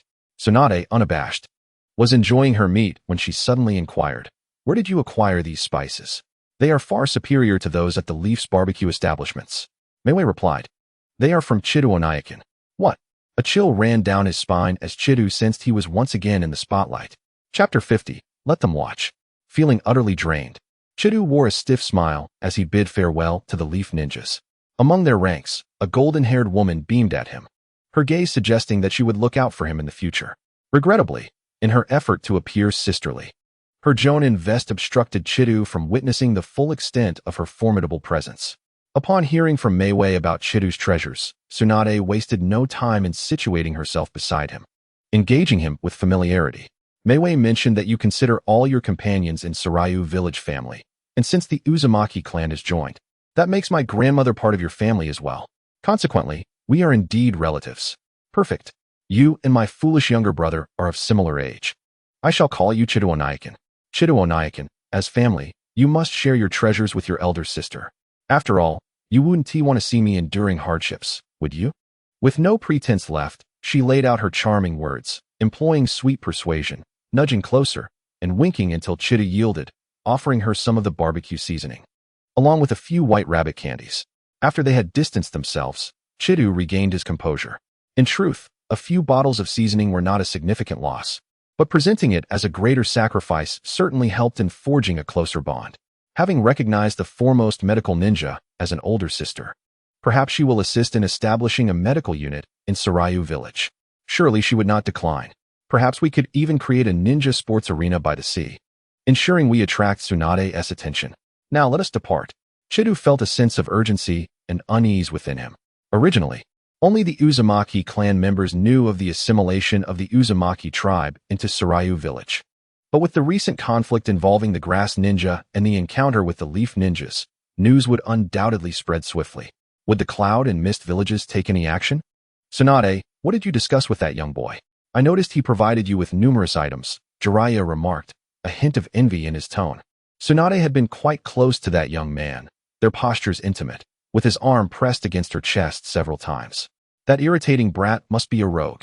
If Chientu were aware of his thoughts, he would undoubtedly accuse him of defamation. That thick layer of clothing rendered him impervious to sensation. Moreover, it was Tsunade who took the initiative. He was merely the innocent little rabbit, if one must say. Do you understand the oppressive aura of an older sister? A young man must always safeguard himself when outside. It's nothing, just acquired some delightful treasures. Tsunade flipped her pristine hand, revealing a bottle of seasoning. Behold, this is what enhances the flavor of grilled meat. A splendid find. Could I possibly have a bottle? Jiraiya's eyes sparkled with excitement. Next time we venture out for ingredients. Having this would ensure a feast of culinary delights, fine wine, and breathtaking scenery. How splendid that would be. Not a chance. As Jiraiya reached out, Tsunade flipped her hand again, concealing the item and swiftly swatting his hand away. This is a gift from my dear little brother. I have only 2 bottles, one for tasting and the other holds its own secret purpose. Tsunade intended to analyze the ingredients later and sell the recipe to the Akimichi clan, thus earning some funds for gambling. Oh, dear little brother Chientu, once I win a fortune, I shall repay you generously. How stingy, Jiraiya muttered in annoyance. But under Tsunade's fierce gaze, he dared not say more, cautiously advising, Tsunade, could you perhaps be gentler next time you strike? Aren't you aware of your remarkable strength? Humph. If you didn't act foolishly or clumsily, I wouldn't bother hitting you. Tsunade dismissed further conversation and extracted the candy that Chientu had given her. Her delicate fingers deftly peeling away the wrapper to reveal a creamy white confection that looked quite delectable. She popped the candy into her lips, which were already a vivid red without any gloss. This little brother certainly knows how to pick treasures. I must remember to ask him for more next time. Let us see if I can drain him of all his goodies. The creamy candy rolled between her luscious lips, its sweetness wafting through, seeping into her heart. Tsunade's face glowed with satisfaction, unaware that her charming demeanor while savoring the candy was rather alluring. However, everyone was preoccupied with their journey. After being struck, Jiraiya did not dare to approach her again, leaving no one to witness her moment of indulgence. Wow, have we arrived at Lingi Village? Is this truly Lingi Village? Indeed. The grand city beside it is the capital of the land of Zhe, New Shanshan City. Lingi Village is connected to New Shanshan City, facilitating the flow of governance and resources. New Shanshan City is quite magnificent, with towering walls extending several meters high, visible to those whose view isn't obstructed by trees, highlighting the city's vastness. There are 4 gates in New Shanshan City, with the southeast gate leading to Lingi Village, guarded by ninjas. Except for authorized personnel, no one else is permitted to pass. Thus, Lingi Village possesses its own entrance. Villagers and visitors typically enter directly through the village gate rather than through New Shanshan City. This arrangement serves to distinguish the great city from Lingi Village and to prevent any opportunists from infiltrating the village as spies. Lingi Village does not exude grandeur. Despite its extensive area, the walls are not high, allowing the village's structures to be visible from outside. After all, high walls cannot deter ninjas. Barriers and sealing techniques are the standard. Finally home, Chientu returned from his mission without intending to make a fuss. But as a leader beloved by the people, upon his return after a month, the guard ninjas immediately greeted him with loud voices, drawing the attention of passing villagers. Thus, he was met with a chorus of greetings, allowing Chientu to relish in the admiration of his leadership. He was the young village chief of Lingi Village. Respected and adored by the villagers, his reputation had soared to unprecedented heights after saving the village. As Lingi Village flourished and the standard of living improved, it earned the recognition of new villagers. The leader truly deserves such accolades. The members of the Uzumaki clan followed him into the village, their hearts filled with curiosity and admiration. Uzumaki Shin, a member of the security team, greeted familiar villagers who recognized the group of red-haired individuals as his kin, smiling and nodding in acknowledgement. Lingi village had grown accustomed to the presence of unfamiliar ninjas, and Qiantu's lead underscored the significance of these new additions. The atmosphere in the village is delightful, Uzumaki Rimbo praised. I've already told you, Lingi village is filled with inclusivity. The villagers here are very genuine. Meeting you in person exceeds all expectations. The marketplace in Lingi village was bustling, with snack shops, restaurants, fruit stalls, and ninja equipment stores readily available. As it is connected to the capital, procuring goods does not require arduous travel, so the shops in the village primarily enhance daily convenience or cater to ninja-related needs. Qiantu scanned the snack shops on either side, hoping to spot a little foodie, only to suddenly remember that today was a school day for the ninjas. If that girl isn't skipping class, she surely wouldn't be here. Engaged in conversation, they unknowingly approached the village affairs building.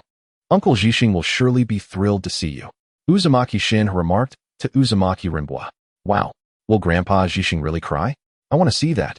Several little ones' eyes sparkled, clearly intrigued by the prospect of witnessing a stern elder shed tears. Uzumaki Shin. Oh, I'm doomed. Uncle Jixing is going to hit me. Just as he thought this, a fist suddenly came crashing down on his head with a resounding thud. Amidst his cries of pain, an elderly figure appeared before everyone. Grandpa Jixing. The elder initially wore a serious and imposing expression, seemingly annoyed at the teasing. Yet in the next moment, amidst a chorus of greetings, he couldn't maintain his stern facade for even a second. His eyes began to glisten, and his lips trembled, scanning the faces around him. The elder's smile emerged through his tears, though his voice wavered. Ah, everyone is here. That's wonderful. It's truly good to be home. As for the unrelenting tears, well, let them flow. Chapter 51. The weary leader. Do not cry, Grandpa, do not cry. Everyone is doing well. Uzumaki Mehui approached and grasped Grandpa Jixing's sleeve, offering loud reassurances. It is difficult to determine whether to call her the most obedient or the most clever, for she was one of the little ones who had previously expressed a desire to witness a grand spectacle, possibly the loudest among them. Whether it stemmed from a desire to avoid a beating like Uncle Shin or to evade criticism from Grandpa Jixing at school, she seemed to have ample motivation to soothe the elder's emotions, making a good impression first. Uzumaki Jixing ruffled her hair and nodded, suppressing his excited feelings. He then turned to Qiantu, deeply bowing with a serious expression. Master Qiantu, thank you for saving so many from the Uzumaki clan.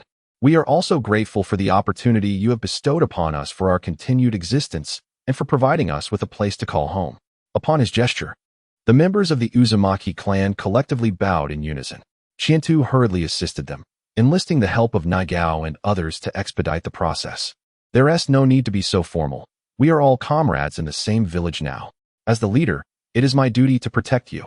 Now, let us head back to the building. We can reminisce while seated. We are back. Qiantu returned home in the evening. After ensuring the Uzumaki clan was settled, he sought out Amano Hiroaki, inquiring about the events that transpired in the village during his absence, along with various developmental plans, and offered his own insights. Managing village affairs felt like an unbearable burden, even though he felt mature enough internally. However, his laid-back nature had been cultivated in his previous life. Not to mention that this body was still of an age suitable for a ninja academy. He never intended to take on every matter in the village himself. Rather, he aimed to provide a general direction.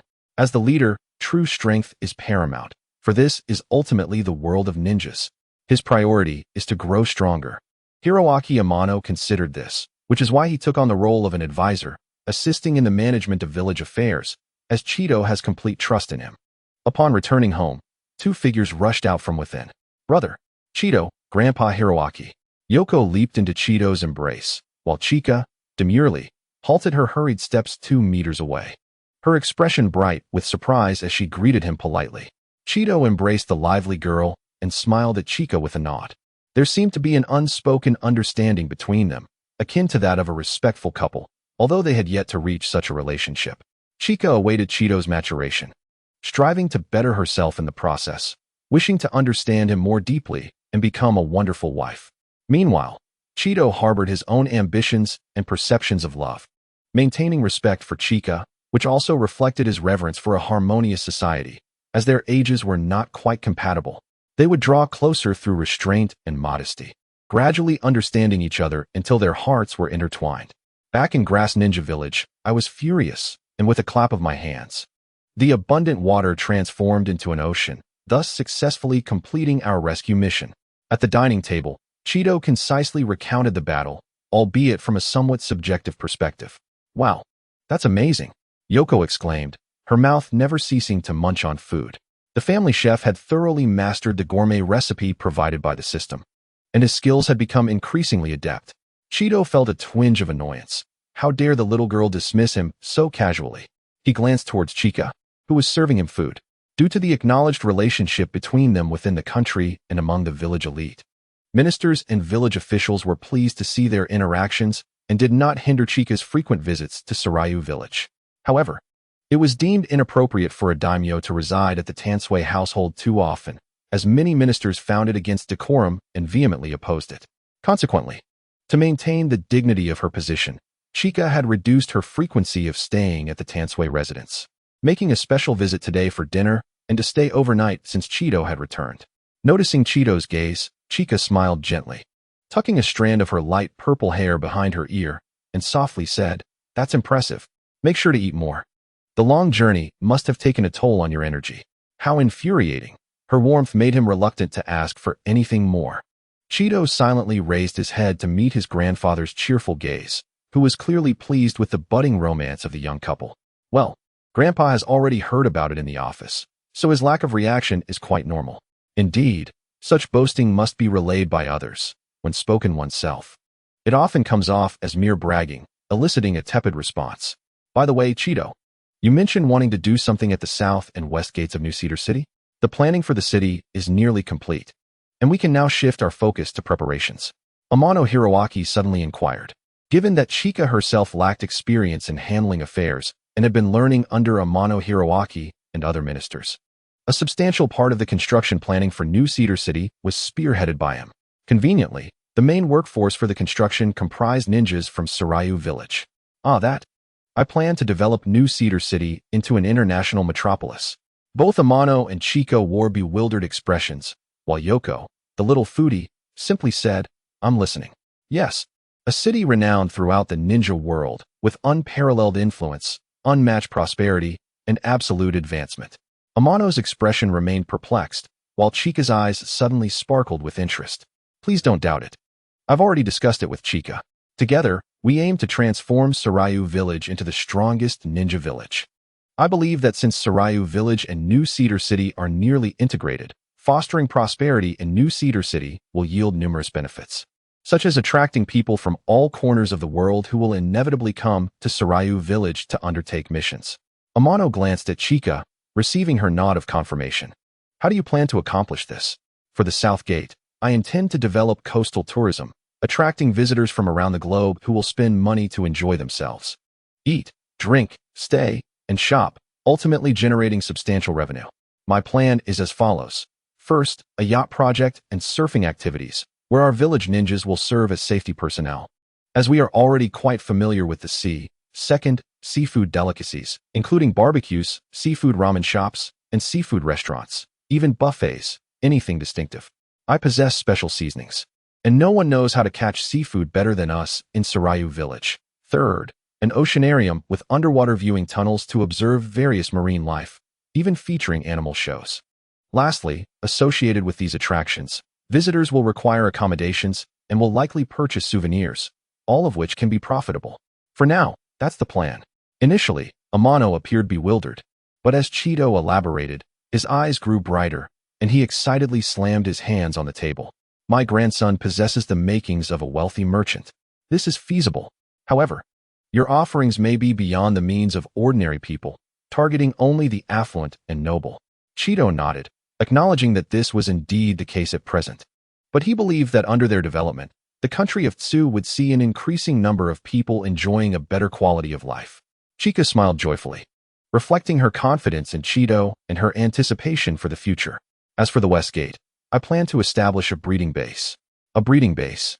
The three stared in shock, causing Yoko to forget her food, gazing blankly at her brother. Seeing their reactions, Cheeto reconsidered. Never mind.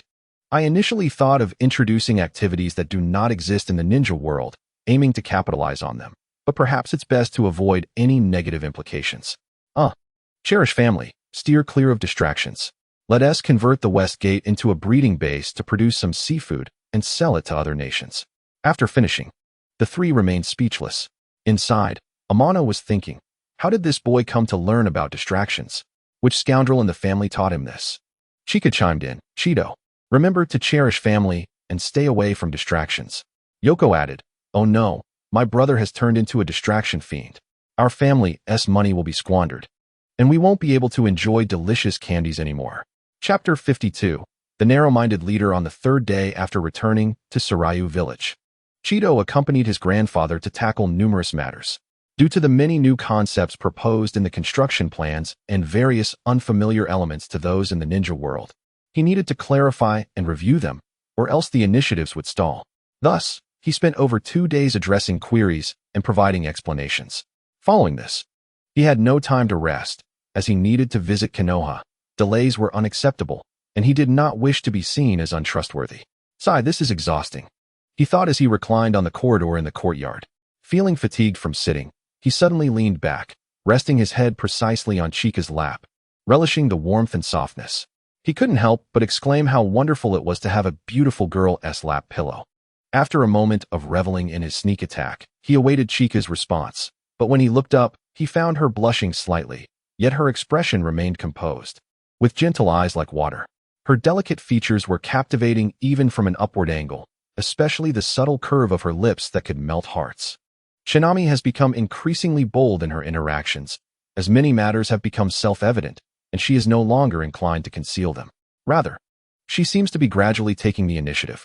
She gazed at Cheeto with a gentle smile and suggested that they take a few more days of rest before heading to Konoha, as there are numerous village matters that require his input. While saying this, she audaciously shifted Cheeto's head to a position closer to her, softening the atmosphere between them.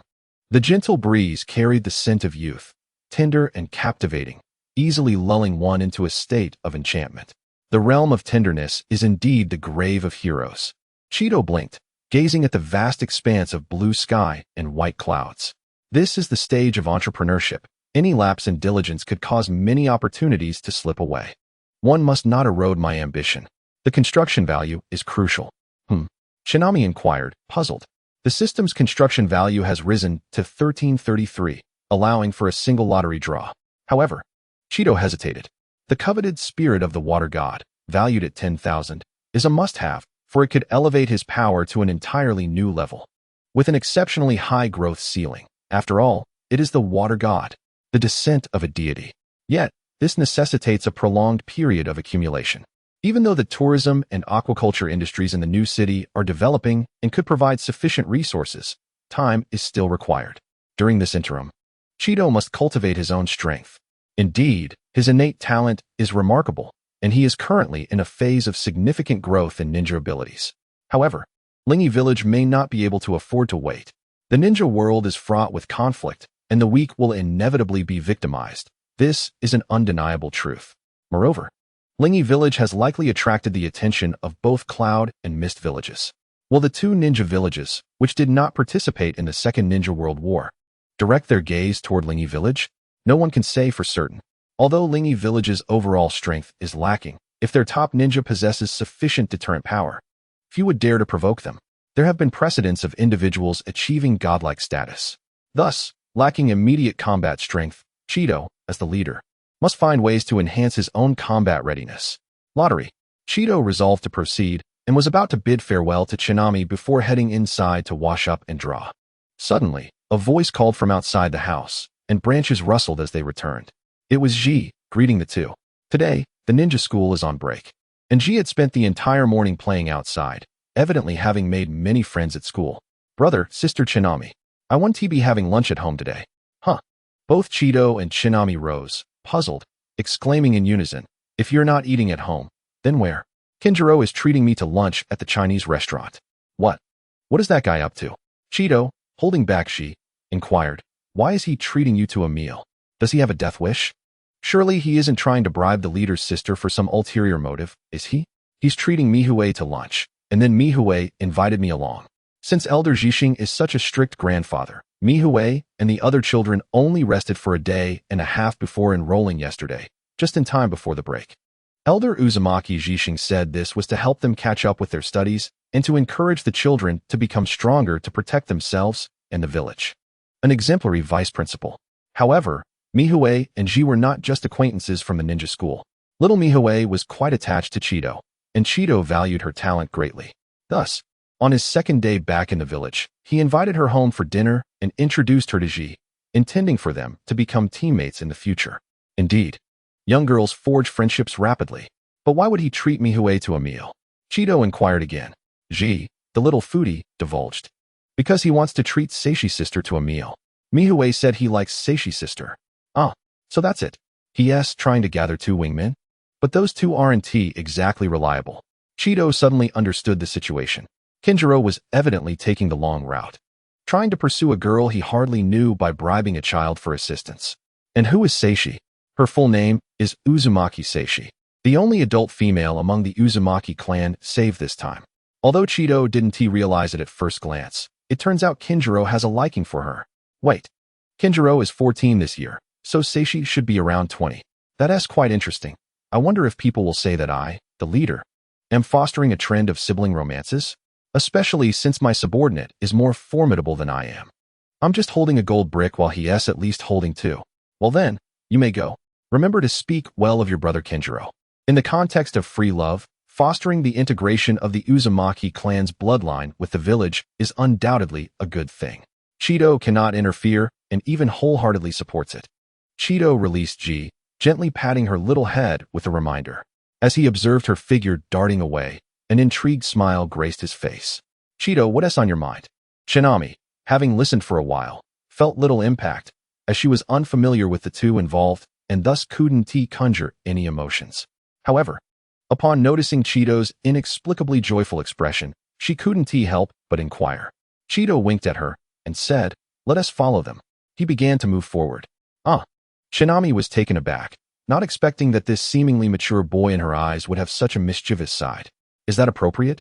What are we going to do? She tugged at Chido's sleeve. Well, Seishi is 6 years older than Kinjiro. That's also a sibling romance. Is it? The young lady's fingers loosened slightly. Chido replied. Sometimes, observing others in love can provide unique insights, although I genuinely find it amusing. Insights. Indeed, when it comes to love, I am completely clueless. What is written in stories is bound to differ from reality, isn't it? Then, Shinami blushed slightly and said, well, then we should go too. It's a perfect opportunity to understand the restaurant's operations. Chapter 53. The pros and cons of a little foodie wingman at the Chinese restaurant. When Chido and Shinami entered, they both donned wide-brimmed hats as a simple disguise to avoid being recognized by too many people. After proposing the idea of opening a restaurant, plans were quickly set in motion, resulting in the establishment of one in both Nushan City and Lingyi Village, featuring a menu based on the system's culinary offerings, employing excellent chefs for training. Finally, a month ago, both restaurants opened under the name Chinese Restaurant. Since the opening, business has flourished, and Chinese cuisine has received widespread acclaim, even attracting visitors from outside who have heard of its reputation. Chido, using his senses, quickly pinpointed Kinjiro and his group's location. They were seated by the window on the second floor, thankfully not in a private room. Otherwise, it would have been difficult to watch the drama unfold. He led the blushing Shinami to find a table by the window as well. Thanks to the screen's obstruction, they would remain unnoticed while being able to observe the situation through the gaps. A waiter promptly appeared beside them, ready to take their order. Let us see. And this one, Shinami, what do you think? Chido casually pointed out a few dishes. Shinami shook her head, her eyes glued to the screen. Just these will do. Oh, and please add another screen over here. As the waiter was about to leave, Chido suddenly remembered that if any of the four went to the restroom, they would inevitably encounter them. So he requested an additional screen to enclose their area, though it is not a particularly difficult matter. The distinctiveness of the guest in the hall may draw the attention of others. Chientu subtly pushed up the hat atop his head with his finger and, under the astonished gaze of the waiter, whispered, "Shoo, I am here on business. Do not let anyone know." "Ah, very well, esteemed sir." The voice softened. Chientu is not merely the village chief, but also the clandestine proprietor of this establishment. The waiter silently added a screen for the two, casting a puzzled and intrigued glance at the two hat wearers before turning to depart. Business? Could the other be a nobleman as well? Are they indulging in the ambience of a secret romance? No wonder they required a screen. Unbeknownst to Qiantu, they had unwittingly become like spectators on a bridge, observing the scenery. At this moment, the two huddled together, peering through the screen to survey the battlefield. Indeed, the arena of love is akin to a battlefield. A single misstep could lead to utter defeat. Kinjiro and his companions had evidently just arrived, placing their orders and awaiting their meals. Branch, with her face directed towards them, while Mei Hui and Uzumaki Narihiko had their backs turned to Qiantu. Why does it seem they are not speaking? Chiyomi leaned closer to Qiantu's ear and softly remarked. The warm breath tickled his ear, causing him to shiver slightly. They must have just ordered. Kinjiro, being somewhat inarticulate, evidently struggled to find a topic. What to do? Chiyomi nibbled at his ear, her tone tinged with urgency, clearly empathizing with the situation. Again? Is the nobleman being deliberate? Fear not, I have instructed Branch. The little girl knows what to do, and Mei Hui is quite clever. She will surely know how to cooperate. Across the way, Kinjiro, although already a chunin and having executed numerous missions, still bore a youthful countenance, distinctly pale compared to the generally darker skin of the Nagata clan, further emphasizing his youthfulness. Opposite him, Uzumaki Narihiko, with boyish short red hair and dark skin, possessed a physique that rivaled that of any adult man, his features strikingly handsome. Were it not for his somewhat ostentatious muscular build, it would be difficult to discern his age. Kinjiro, feeling nervous in the presence of the girl he admired, blushed, appearing rather like a young dandy. The food here is exquisite. I thought you might enjoy trying it since you just arrived in our village. Uzumaki Narihiko nodded. Thank you. She understood the intentions of the younger boy, but had never experienced romance, and was surprised that someone much younger would pursue her. She could only feign calmness. Kinjiro had also been involved in the Grass Ninja Rescue mission, and his presence was noteworthy, so she had a strong impression of him. She felt grateful for that. And although she thought them mismatched, she believed it would be unkind to hurt his feelings. No need for thanks. Next time, I shall treat you as a token of gratitude for your rescue. Ah, thank you. No need for thanks. Qiantu, eavesdropping, smacked his forehead in exasperation. The invitation had yet to be extended, and already she was expressing gratitude. He glanced at Branch, thinking, at least Kinjiro has treated you to a meal. The adorable little foodie should contribute somehow. Although they often prepared Chinese cuisine at home, adhering to the principle of not wasting food, they would not indulge in extravagant dishes. Thus, dining at the Chinese restaurant was a delightful occasion for Branch. With the table still empty, Branch glanced from one person to another until she found an opportunity to interject. Kinjiro, did you join your brother in the rescue? Mei Hui was not to be outdone. Yes, Kinjiro's ninja hawk is super cool. He discovered a lot of intel along the way. Branch nodded, looking at Uzumaki Narihiko. Narihiko, let me tell you. My brother often praises Kinjiro at home, saying he possesses great talent and character, and is among the finest of our village's younger generation. It won't be long before he becomes a jonin. Seeing the curiosity on Uzumaki Narihiko's face as she looked at her, Kinjiro shyly waved his hand, humbly responding, No, Lord Qiantu exaggerates. Uzumaki Narihiko smiled. Since Branch spoke highly of him, it must be substantiated. I too believe you will achieve great things. Thank you for your affirmation. However, I feel I still have much to improve and must work harder. Receiving affirmation, Kinjiro beamed and scratched the back of his head. How fortuitous. Mei Hui chimed in. I heard from Branch that Kinjiro is skilled in swordsmanship, while Narihiko excels in taijutsu. You could practice together often. Brother Qiantu has always said that comrades in the village share common goals and should help one another to grow. Kinjiro looked at Uzumaki Narihiko with great excitement and anticipation. Seeing the joy in the youth's eyes made it difficult for her to refuse. Very well. Just as Kinjiro was brimming with enthusiasm, the waiter began to serve the dishes. The colorful and aromatic Chinese delicacies were presented one by one, instantly captivating Branch's attention, while Mei Hui, having never encountered such variety, was equally enthralled. Uzumaki Narihiko was also drawn in, but the politeness of adulthood kept her from neglecting Kinjiro. On Qiantu's side, the dishes began to arrive. The waiter, upon pulling aside the screen and witnessing the two huddled together, appeared flustered as if she had stumbled upon a secret. However, upon realizing that Qiantu and his companion showed no signs of distress, she hastily completed her service and retreated. The moment Qiantu saw the dishes being served on the opposite side, he knew trouble was brewing, and indeed, it was as he feared. Chapter 54, the black-faced Godyong. Kinjiro, the little foodie, was quite polite, understanding that, as a guest, it was improper to start eating without the host's invitation.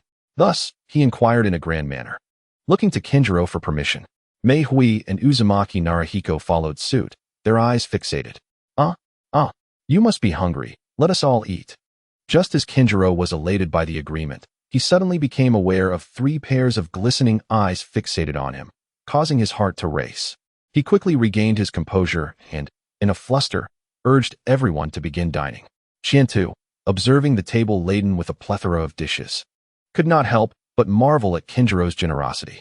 While most of the restaurant's dishes were reasonably priced, there were certainly some higher-end options, and it appeared that nearly all of them had found their way to that table. Was this not a case of missing the point? Uzumaki Narahiko was not a foodie. She would not be swayed by Branch's playful attitude towards food. Would one not think it extravagant to order so many dishes? Wasn't that the hallmark of a good man who cared for his family? Oh, but with Branch present, there was no need to worry about waste. However, with so many dishes, was there even time to converse? Moreover, with the distraction of his companions, he would become merely a gluttonous bulb, consuming voraciously. At that moment, any conversation would seem out of place, as though dining was the sole priority. Ultimately, this could plant the seeds of future failure. By ordering every delicacy in one go, how could they later say, the dish from the Chinese restaurant was delectable, we didn't get to try it last time, let us go together? Such opportunities would vanish. Alas, the precious date location would be lost. As Qiantu lamented internally, the situation unfolded precisely as he had predicted. Branch, having received the signal to charge forth, could no longer heed the advice of her brother from before they left. She began to showcase her gluttonous tendencies. With a clatter, Miho observed that Chico across the table had her cheeks puffed up from the food, and recalling Kyudo's praise for Chico, she genuinely found it to be true. Chico, upon receiving a meal, seemed to forget all her worries. However, since leaving the land of whirlpools, Miho had scarcely enjoyed a lavish feast herself. Watching her friend, she could no longer restrain herself and decided to joyfully join in the indulgence. After all, she had already accomplished her task by inviting Narumi and speaking well of her. The atmosphere of hearty eating quickly spread, proving to be quite contagious. Although he exhibited a more masculine demeanor, Narumi displayed a woman's meticulousness and gentleness. Pouring hot water for both Chico and Miho, and smiling as she watched them eat with delight. I'll do it myself, Kinjiro interjected, halting Narumi as she reached for the water jug, taking it from her hands to serve the 2 girls instead. After receiving their thanks, he returned their smiles, though his mind was blank, leaving him uncertain about how to steer the conversation forward. Meanwhile, the 2 children remained silent, engrossed only in their meals. Soon, the 4 of them were engrossed in the feast, creating an ambience akin to 4 strangers dining together, with little else to engage in. Sighing, Kyudo lamented that there was nothing more to observe. It seemed Kinjiro still had much to strive for. What's wrong? The atmosphere seems quite pleasant. Why wouldn't it be? Shinami whispered, her voice carrying a raspy allure that intrigued the senses. Kyudo suddenly turned to her, brushing his lips against a soft surface, and calmly explained, we haven't exchanged many words, so our mutual understanding hasn't deepened at all. Additionally, the presence of those 2 little light bulbs has completely diluted any romantic atmosphere. Shinami, however, seemed oblivious to his explanation. Otherwise, she would have questioned the meaning of light bulbs. She let out a soft gasp and covered her mouth, her fair complexion quickly blooming with a rosy hue. Feeling quite bashful, Kyudo, you're so mischievous. How could you catch me off guard? Appearing unfazed, Kyudo inquired, Shinami, what's the matter? Are you trying to provoke me again? That's quite a perilous endeavor. It's nothing, Shinami replied, her gaze meeting Kyudo's grin, and she transformed back into her composed self as if nothing had transpired. Indeed, when a woman becomes bold, a man often finds himself at a loss. The same could be said for young girls. Kyudo nodded. Well then, let us eat. We seem quite starved. All right. After a while, a turn of events occurred. Whether Miho had a pang of conscience after satisfying her hunger or fate was kind to Kinjiro, little Miho suggested they visit the restroom, taking Chico along to guide her. Seeing this, Kyudo seized the chance and, employing a transformation technique, discreetly followed the 2 girls. Chico, Miho. He intercepted them at the restroom door, reverting to his original appearance. Brother. Kyudo, what are you doing here? Chico blinked, looking at him. Did you forget the task your brother assigned you? I'm here to keep an eye on you. Oh dear. Her large eyes darted away momentarily. I could help too. Not against your destructive tendencies. Kyudo playfully tapped her forehead. You two should refrain from returning to disturb them. Come with me instead. Miho eagerly nodded in agreement, while Chiko hesitated. But there's food on our table too. I'm worried about wasting it. Kinjiro won't mind spending his money. He is not concerned. If you bring them over, won't Kinjiro and the others worry? Shinami looked at Kyudo, puzzled by his decision to bring the two girls back. Don't worry, I've instructed the waiter. Chiko and Miho have already left. I'm creating an opportunity for them. If Kinjiro is not foolish, things should change from here. As expected, with the absence of the two little light bulbs, the atmosphere across the table began to shift, and the conversation gradually increased. Kyudo smiled knowingly at Shinami, as if to say, didn't I predict this? Due to the light bulb transference effect, the two could not blatantly spy on the others, so the four began to enjoy their meal. Toward the end of the feast, Kyudo's keen hearing caught the sounds of a raucous argument from downstairs. Two young women appeared to be quarreling over something, escalating to the point of considering physical confrontation. With the population surge and influx of new residents, occasional friction was inevitable, rendering the maintenance of order a pressing concern. To address this, Kyudo had tasked the newly formed security team with ensuring public safety. Just as he observed the dispute, security personnel appeared, led by none other than the head of the security team, Nagao Yuta. Upon his arrival, Yuta's demeanor was serious, exuding an authority reminiscent of a government official. With just a few words, he struck fear into the two girls, who quickly reconciled, bowing and hurriedly departing. Kyudo watched in astonishment. Is Yuta really that intimidating? However, he mused, if he treats the girls so harshly, is he destined for a life of solitude? Look at Kinjiro, even at a young age. He understands the art of pursuing older women. And here is Yuta, a young man of marriageable age, with not a single rumor to his name. What a dismal failure. As he pondered this, Chiko leaned over to glimpse downstairs, exclaiming, It's Yuta? Everyone calls him the black-faced god now, and they fear him. Black-faced god. Kyudo was taken aback. Chapter 55. A mirage of flowers and water. The term black-faced god not only surprised Kyudo, but also left Shinami puzzled. The meaning of the phrase could be simply understood at face value. Firstly, it was undeniable that Yuta had a notably dark complexion, even standing out among the predominantly tan Nagao family. Secondly, black-faced likely referred to his temperament and character.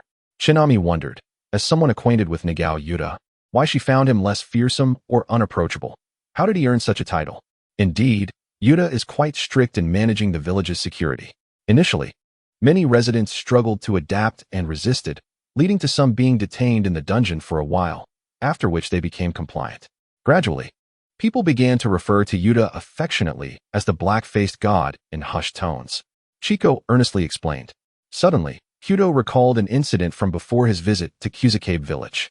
At that time, Yuta had recently been appointed as the head of the security team and was grappling with the responsibilities of his new role, lacking experience in management, especially in a revitalized village. Faced with numerous disputes, he had sought Kyudo's advice. Kyudo-dano, I genuinely can't manage this. Perhaps someone else should take over. Yuta had said with a look of distress. Experience is something you accumulate over time. This is your opportunity to grow, Yuta. I believe in you. Kyudo had encouraged him. But many people refuse to abide by the rules, like the village elder who resents being subjected to regulations he feels are arbitrary. He threatens to cause trouble if pressed. What should I do? Yuta had pleaded. Establish authority. You must identify a few examples and impose strict penalties to make everyone understand that violating rules has consequences. This will serve as a warning, Kyudo had advised. Yuta had left, deep in thought. Suddenly, Kyudo slapped his forehead in realization. Yuta, I owe you an apology. It appears that a strategy must be devised to appropriately transfer Yongtai from the security team. Otherwise, if his personality solidifies or if the girls in the village form a fixed impression of him, he may very well remain single indefinitely. After dining, once Kinjiro and his companion departed, Shindo and the others stepped outside. Upon exiting the restaurant and turning down a street corner, they unexpectedly encountered the stoic Yongtai, who was patrolling expressionlessly, with a vigilant hawk circling overhead, surveying for any signs of trouble. Suddenly, upon spotting the approaching quartet, his demeanor flickered momentarily, yet he maintained his composure. As they drew near, Shindo was about to greet him, even hesitating on whether to advise him to relax a bit. However, Yang Tai's expression abruptly shifted, a hint of mischievousness surfacing on his otherwise stern visage as he winked at Qiando. Lord Qiando, are you on a date with the esteemed daimyo? Wow, what the heck? Is it appropriate to say such things in front of four children? Qiando suppressed the urge to curse, astonished that this simple-minded yet physically adept individual could exhibit a semblance of depth or even a sinister personality. Have you ever seen someone on a date with 2 kids? Go back to your patrol. It seems he must continue his duties within the security team to refine his character. As for finding a romantic partner, is it truly that imperative? Yang Tai, growth comes at a cost. Upon returning home, Qiando first washed his hands and face before retreating to his room. Lottery. After setting an illusion as his wish, he silently chanted in his mind. With the deduction of construction points, the lottery wheel began to spin.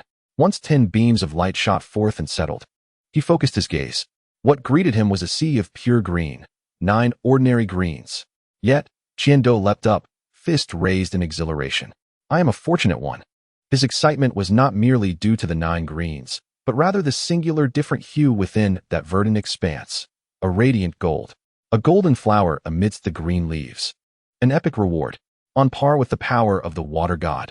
Of course, the water goddess power can be fused and evolved. It might be more accurate to say it is an upgraded epic. Mirage of flowers and water epic, the ultimate illusion of the water god. Formless and colorless water. Yet neither illusory nor false. Who can discern the mountains, the moon, and the people within the water? Indeed, this is an illusion that precisely compensates for Qiando's current shortcomings, or rather, has now become his advantage.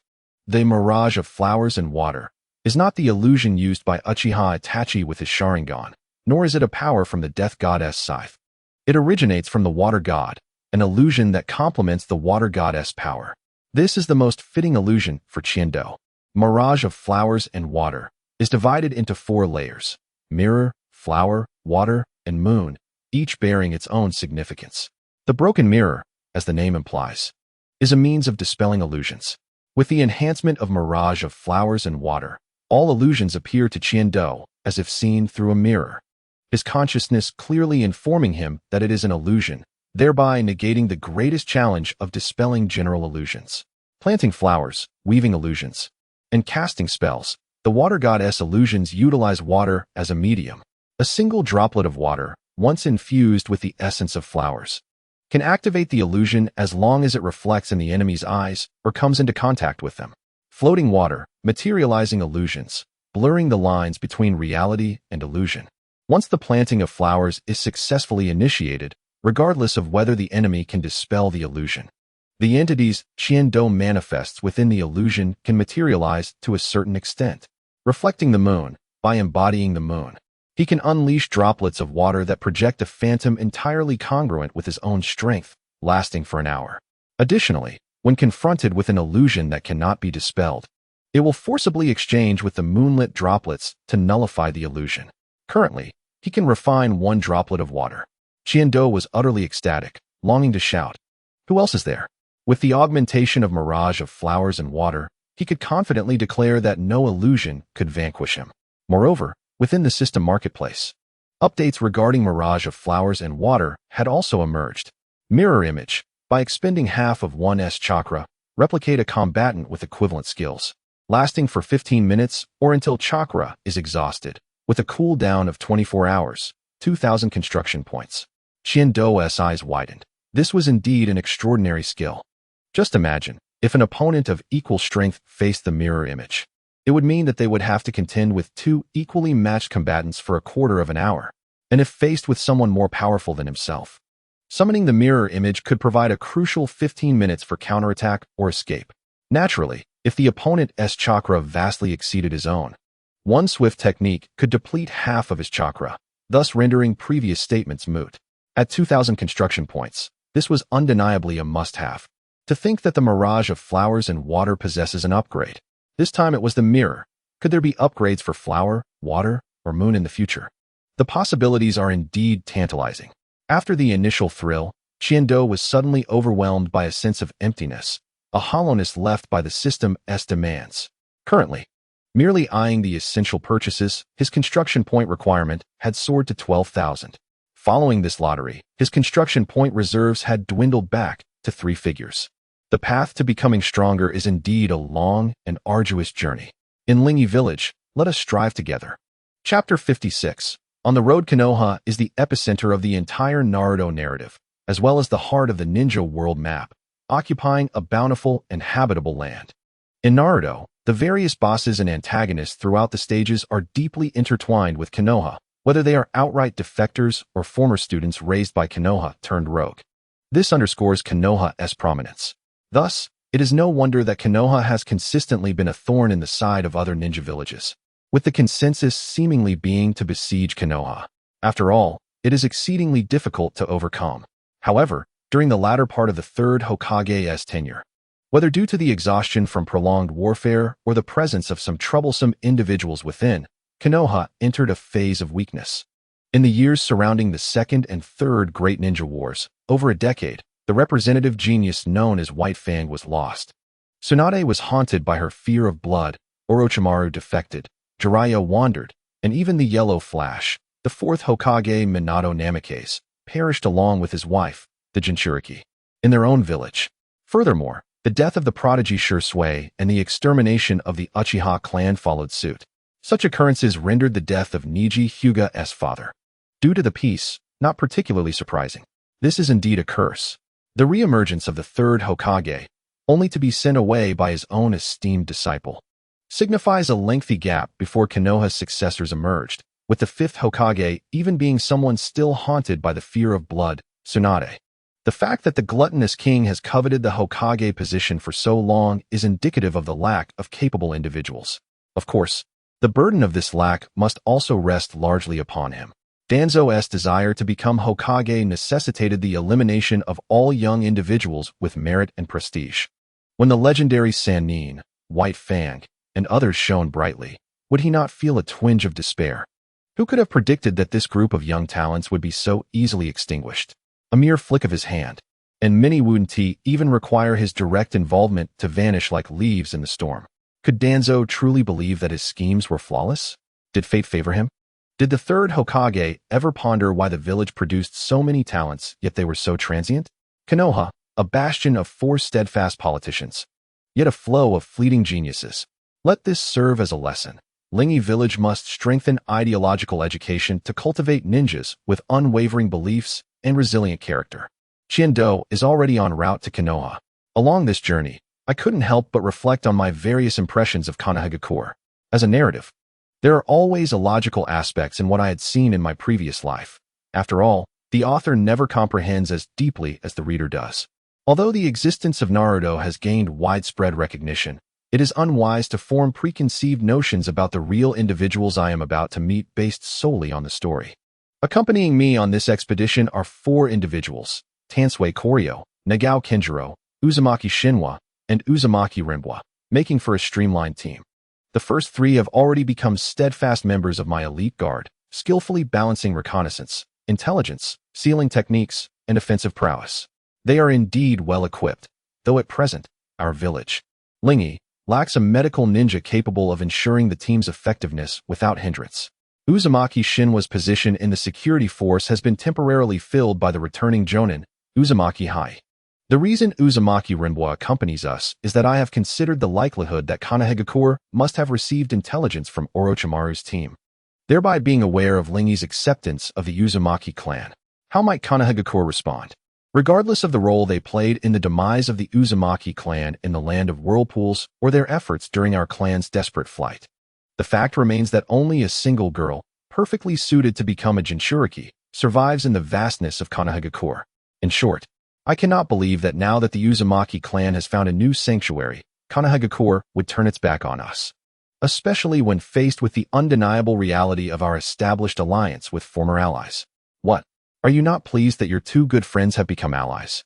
The illustrious third Hokage of Konohagakure, inheriting the will of peace, must therefore extend a warm welcome to us. Furthermore, in an effort to dispel any suspicions against Konohagakure for failing to rescue their allies, they may even go so far as to offer gifts in congratulations, signifying a more amicable relationship with Lingi. Establishing cordial relations with Konohagakure is a key component of my overarching plan, especially before Lingi truly rises to prominence, as having a powerful ally would lend us credibility. At this stage, no one is aware that the once mighty mantle of Konohagakure is beginning to show signs of wear, making their influence still formidable. In this context, even if certain individuals do not heed the intimidation posed by Konohagakure and dare to confront Lingy, the village may prove resilient enough to withstand and even counterattack. When it comes time to seek aid from Konohagakure, will they find justification for their inaction, just as they did with the Land of Whirlpools?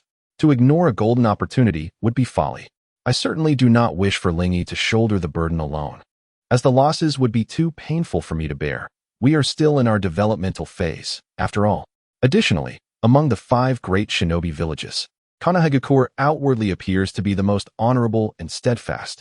The Mist and Cloud villages recently decimated the Land of Whirlpools, and now they are assaulting Lingy, both of which are allies of Konohagakure.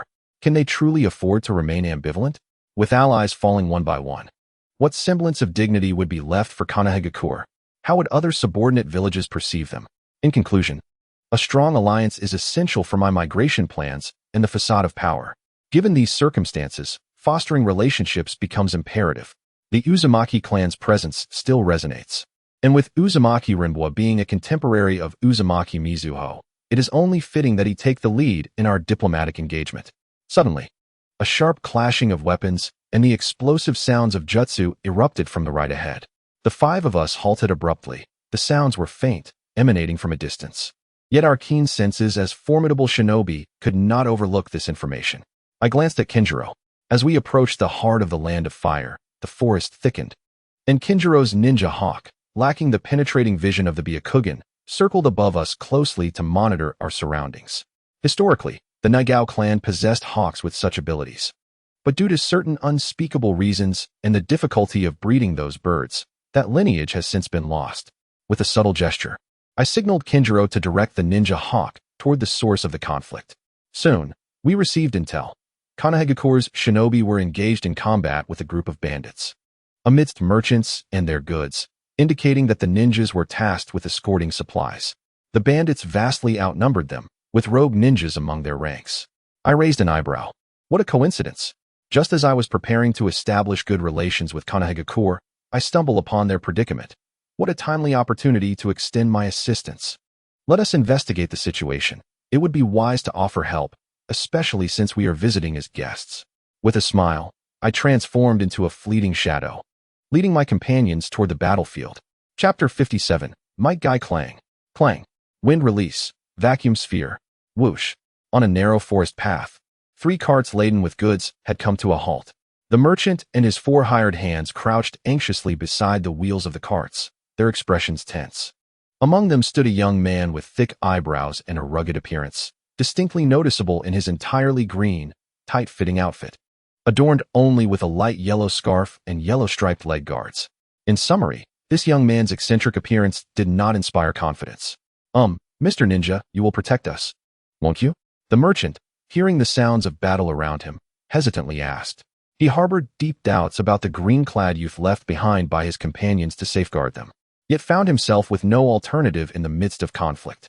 Thus, he sought reassurance through repeated inquiries.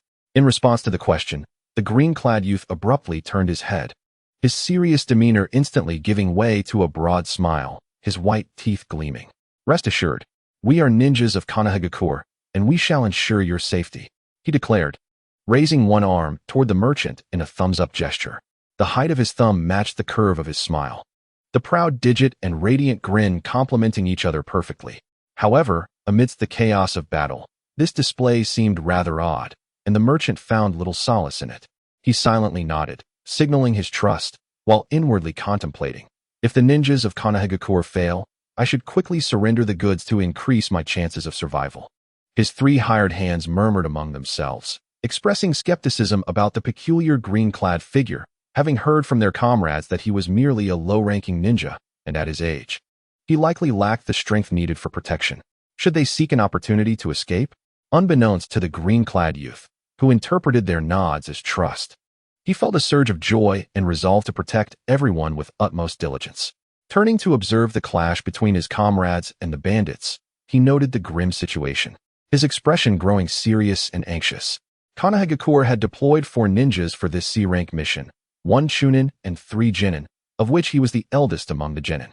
This was a rare opportunity for him to leave the village, as he had only joined the mission due to an injury sustained by one of the original team members, which filled him with excitement.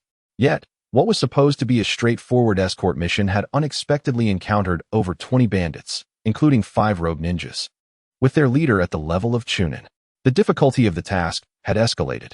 Due to their origins in Konohagakure and their comprehensive ninja education, the ninjas from the Leaf Village possess a high level of overall competence. However, they are outnumbered, and as time passes, the signs of defeat become increasingly apparent. The young man clad in green feels a surge of anxiety, yet a thrilling thought emerges in his mind. Should he dare to attempt that technique? Although he has yet to fully master it, perhaps activating just a fraction of its power would suffice. Yes, just a little. He should be able to endure it. Just as the fire of determination ignites within his eyes, the battlefield shifts unexpectedly. Behold, the quintet of the Cheeto possesses formidable strength, aside from Kenjiro, who is equivalent to a special jonin. The others are all jonin or above. When they appear on the scene, not a soul notices the 5 figures standing silently upon the trees by the roadside. Cheeto is astonished because, upon his arrival, he immediately spots a radiant presence within the Leaf team, a green figure that stands out even amidst the wintry foliage. It is none other than Might Dai. Indeed, the young man in green attire is the father of Might Guy, the azure beast who nearly ended the saga with a single kick. Might Dai, a perennial genin of the Leaf, is a ninja who devoted his life to the path of ninjutsu, only to shine brilliantly in the twilight of his existence. This brilliance is so dazzling that it obliterates a significant portion of the 7 ninja swordsmen. Though Might Dai may not possess the same innate talent for the 8 gates as his son, he has spent over 2 decades mastering this nearly forgotten ultimate technique, ultimately passing it on to his son, thereby creating yet another legend in the ninja world. Unquestionably, Might Dai is an extraordinary ninja. However, he is likely still new to the practice of the 8 gates. Whether he can utilize it remains uncertain. Even if he can activate it, it would probably only be the initial gates, and the strain on his body could be immense. Noticing that Might Dai seems poised to make a move, Cheeto decides not to linger any longer. Let us lend a hand. Cheeto harbors deep respect for the lineage of Might Dai and the practitioners of the 8 gates. If he can prevent permanent harm to Dai, he is more than willing to intervene, as a form of gratitude for the emotions he felt towards this character in his past life. Fire Release, Great Fireball Technique. Water Release, Water Dragon Bullet Technique. Swish, the Scythe of Raging Waters. With Cheeto's command, the 5 spring into action, swiftly eliminating 5 rogue ninjas among the bandits. Meanwhile, the remaining 10 or so bandits stand frozen in terror at the sudden emergence of ninjas and their techniques. In the next moment, water vapor condenses in the air behind each of them, transforming into sharp, scythe-like water blades that swiftly sever throats, dispatching several more in an instant. The tide of battle shifts dramatically. In the blink of an eye, what was once a heated skirmish dissolves into eerie silence, with the warmth of over 20 fallen bandits serving as the only testament to their previous vitality. The Leaf ninjas are momentarily paralyzed, even Might Dai halting in his tracks. They cannot hope to contend with this. Their opponents are undoubtedly jonin, and what manner of technique was that silent surge of water? Although their enemies have fallen, the Leaf ninjas are now more alarmed, for the 5 figures before them, clearly of superior strength, are not from the Leaf Village. Who knows if they are here to seize goods as well? In this uncanny stillness, Cheeto leaps down from the tree. Greetings. There is no need for alarm. We are not foes, but rather ninjas from an allied village of the Leaf. I wonder if you are familiar with the village of Siyu in the land of Zei? Anyone with a modicum of geographical knowledge would not be unaware of the name of a neighboring country bordering their own. The Leaf's leading Chunin, a young man of about 20, visibly relaxes upon hearing this. Ah, so you are ninjas from Siyu Village. We are immensely grateful for your assistance. Clearly, Siyu Village is not entirely obscure, nor is it surprising for allies to be so welcomed. Indeed, no need for formality. Allow me to introduce myself. I am Cheeto Tensui, the leader of Siyu Village. We are on a mission to visit the Leaf Village and encountered you by chance. As allies, we could not stand idly by while you faced peril, hence our bold intervention. Leader, the Leaf ninjas are taken aback, for the boy before them appears no older than 10. However, seeing Cheeto's calm smile and the lack of dissent from the others, they recall the extraordinary power he just displayed, making his position as a leader seem quite plausible. The Chunin realizes their reaction may have been impolite and hastily bows an apology. Tensui-sama, I sincerely apologize. We were merely astonished by your youth. You truly are a prodigy. Cheeto chuckles lightly. No offense taken. I plan to head to the Leaf, and I see you are headed in that direction as well. Shall we travel together? Is that permissible? The Chunin expresses surprise. But upon receiving Cheeto's affirmative nod, his expression brightens. This cargo is indeed intended for sale in the Leaf. The merchant beside him is overjoyed. He never expected that the formidable ninjas who suddenly appeared were not foes but friends, and now they can assist in escorting him. How could he not be delighted? As the group prepares to set off, Cheeto feels Might Dai's gaze upon him and turns to offer him a smile. Might Dai reflects. Is this what it means to be a genius? Such a presence that I can scarcely keep up with. Yet I shall not abandon my pursuit. I will strive to become a stronger ninja. Chapter 58. Investment Attraction. Tensui-sama. Is everything you say true? Indeed. You can surely imagine that following the establishment of a new castle in the land of Zei and the relocation of its capital, there will inevitably be a plethora of commercial opportunities arising in both the new and old cities. The influx of population will also mean a heightened demand for various goods, which I believe presents a tremendous opportunity for you. The merchant's face lights up with interest, though he hesitates. However, what is your country's stance on foreign merchants? Cheeto smiles reassuringly. I am quite knowledgeable in this regard. The land of Zei will soon adopt an open and welcoming attitude towards foreign merchants, reducing commercial taxes, and will increase the export of goods such as seafood, medicinal herbs, ores, and timber. Foreign merchants with government approval will be able to procure these items in bulk at significantly lower prices. The merchant gasps in astonishment. It is well known that the land of Zei is abundant in precious herbs and timber, but previously, trade was conducted exclusively through high-ranking officials, with domestic merchants managing the transportation and sales, and the quantities were limited. For instance, in the land of fire, only the castle and the Leaf possess trading rights, and even fewer items circulate among the populace. The land of Zei is actually opening its trade? This is nothing short of a monumental surprise and a tremendous business opportunity. Clearly, a visit to the land of Zei is a must. Noticing the merchant's reaction, Cheeto secretly smiles. The reason he broached this topic with the merchant is that he hails from the Rising Sun Trading Company, a prominent commercial entity within the land of fire, renowned for its extensive trade range and diverse products, effectively creating a commercial kingdom of its own. Such a trading company is precisely what the land of Zei needs to attract. Given its distant location from the heart of the ninja world and its status as a smaller nation, the land of Zei, being somewhat remote, would find it exceedingly challenging to develop economically or culturally without the mediation of the world's most fluid trading organizations. In the pursuit of development, the nation of Zei must adopt an open mindset, making the attraction of investment an imperative endeavor. Only through such efforts can the abundant resources of Zei be swiftly harnessed, thereby accelerating the pace of its construction. As the specter of war looms over many great nations, it is precisely the moment for Zei and Lingyi village to seize the opportunity for growth. Once, despite its treasure-laden mountains, Zei refrained from excessive exploitation to evade calamity. However, for Qiantu, as long as there is progress and value in development, all adversaries will be rendered inconsequential. One cannot forsake this golden era for the sake of inconspicuous growth.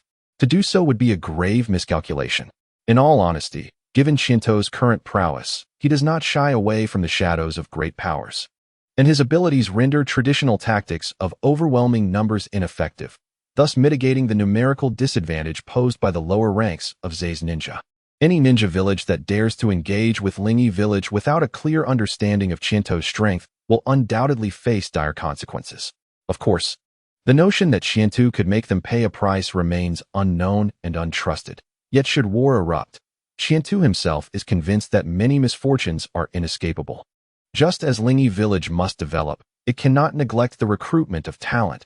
Bloodline ninjas, those of formidable lineage, are precisely what Qiantu seeks. Can he afford to overlook the Uzumaki clan? He even harbors ambitions of uncovering the secrets of the hidden mist in the future. The allure of bloodline clans is indeed tantalizing. Moreover, the advancement of the economy and technology cannot be confined to one's own circle. Can these matters truly escape notice? Who could have anticipated the encounter with Orochimaru and his entourage from Konoha? The events that have transpired need not be cloaked in denial. As long as progress is swift, All will be well. Subsequently, Qiantu engaged in extensive discussions with merchants, inquiring about the unique products offered by their guilds. As an experienced traveler who has visited numerous countries, he sought to discover any extraordinary technological innovations they may have encountered. At this juncture, the four from Konoha walked together. Could the red-haired individual be from the Uzumaki clan? Was he a remnant of the Uzumaki, or perhaps a Jonin, who had surprisingly joined Lingi village? The Chunin occasionally cast glances at the hair of Uzumaki Shin, contemplating silently. As for the elder Uzumaki Jinbo, his white hair did not provoke any speculation. He was merely an ordinary Chunin from Konoha. The fall of the Uzumaki nation was common knowledge, yet it was not unusual for a member of the clan to survive.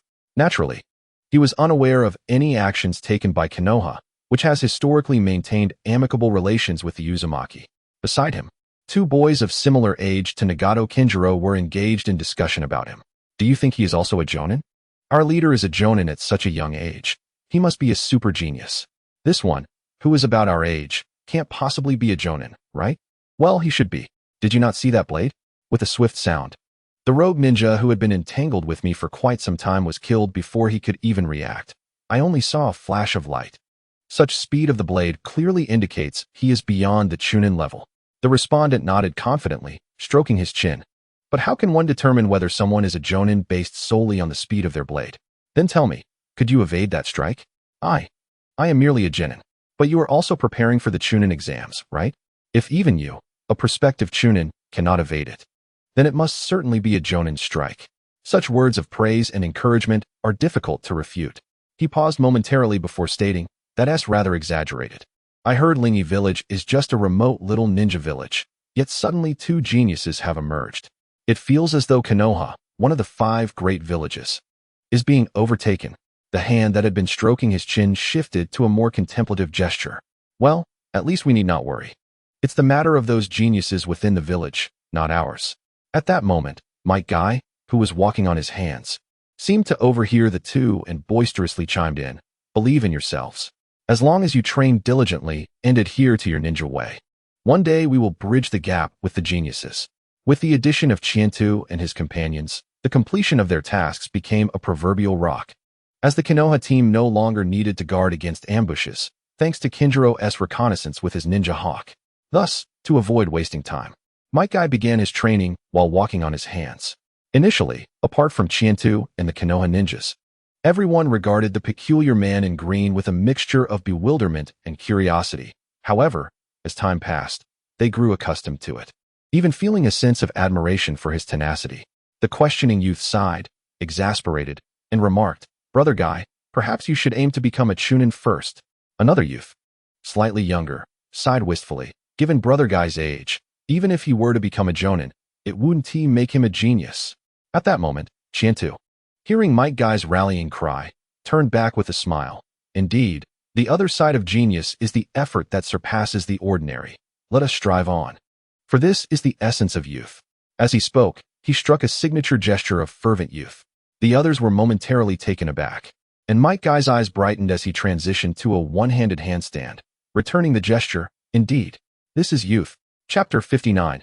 Kushina Konoha has arrived. Passing through a dense forest, Konoha village suddenly appeared before their eyes, built upon a precipice and nestled amidst lush woodlands. It is only upon approaching that one might fully grasp the grandeur of such a vast village. At this moment, Qiantu and his companions beheld the great gates of Konoha, along with the iconic Hokage Rock. Atop Hokage Rock, only 3 faces graced its surface: the god of the ninja world, Senju Hashirama, the master of forbidden techniques, Senju Tobarama, and the professor of ninjutsu, Sarutobi Hiruzen. Each of these figures resonated with monumental significance within the ninja realm, yet Qiantu felt a sense of generational decline. "Ah, Kobayashi, have you just completed a mission?" The gatekeeper ninja of Konoha greeted the young Chunin amidst the crowd while casting a curious glance at Qiantu and his companions, who were evidently unfamiliar ninjas. The legendary duo of Konoha's gatekeepers, Genkatsu and Kamizuki Izumo, had likely not yet been born, and thus Qiantu could not count himself fortunate to encounter these two legends. "Indeed," replied the young Chunin Kobayashi, stepping forward to present the details of their mission to the gatekeepers. "We are ninjas from Lingi village, here to pay a visit to Konoha. This is the leader of Lingi village, Tianshui. Leader. The gatekeepers exchanged incredulous glances, and without further inquiry, one swiftly departed, presumably to report the situation to the Hokage. Please wait a moment. Qiantu nodded. It was merely a formality, and he felt no sense of being slighted. While Kobayashi and the others confirmed their mission, they chose not to enter the village prematurely, but instead engaged in conversation with Qiantu and his company, expressing a desire to treat the five to a meal in the village as a gesture of gratitude. After all, they had received assistance from Qiantu and his companions, and leaving them to wait at the village entrance would have been somewhat discourteous. In a flash, a masked member of Konoha's Umbu appeared at the gates. Ninjas of Lingi village, please follow me. The Hokage is already awaiting your arrival at the Hokage Tower. As they traversed the streets of Konoha, the ambience bore the hallmarks of a future era, with bustling shops lining both sides. In stark contrast to the sparsely populated Lingi village post-expansion, Konoha, being a renowned large village in the ninja world, was teeming with travelers and merchants, thriving in its prosperity. As they traversed the streets of Konoha, Chitose felt as though the illusions of his past life had materialized into reality, a soft smile gracing his lips. Nagara and Kinjiro, visiting the hidden village of Konoha for the first time, were equally filled with curiosity. Although they wished to avoid appearing rude or overly eager, they couldn't help but observe their leader's keen interest, prompting them to steal glances around. Kinjiro's ninja hawk, mindful of the potential misunderstandings, remained grounded, rendering its keen vision unnecessary. Following behind were Uzumaki Shinwa and Uzumaki Nihiro, their expressions neutral yet tinged with complexity, for they were not entirely strangers to Konoha. Suddenly, as they approached the Hokage building, a girl with vibrant red hair darted out from a nearby junction. With her head bowed, she marched toward them, fists clenched, muttering under her breath. What a bunch of annoying folks. I've warned them that if they call me Blood Red Pepper again, they'll pay for it. Just because I have red hair. They target me as if. As she continued, her voice trailed off, and she soon noticed several shadowy figures blocking her path. Realizing there were obstacles ahead, she lifted her gaze. Could you please make way? She asked, her voice softening, the polite smile she had forced now frozen on her face. Her striking red hair flowed down, framing her round face adorned with chubby cheeks, complemented by large azure eyes, a straight nose, and a petite mouth. At that moment, the beauty of her visage became apparent to all. Her eyes widened in astonishment, disbelief washing over her as she stood frozen for several seconds. Then, as if affirming a sudden realization, joy mingled with a sense of grievance surged forth.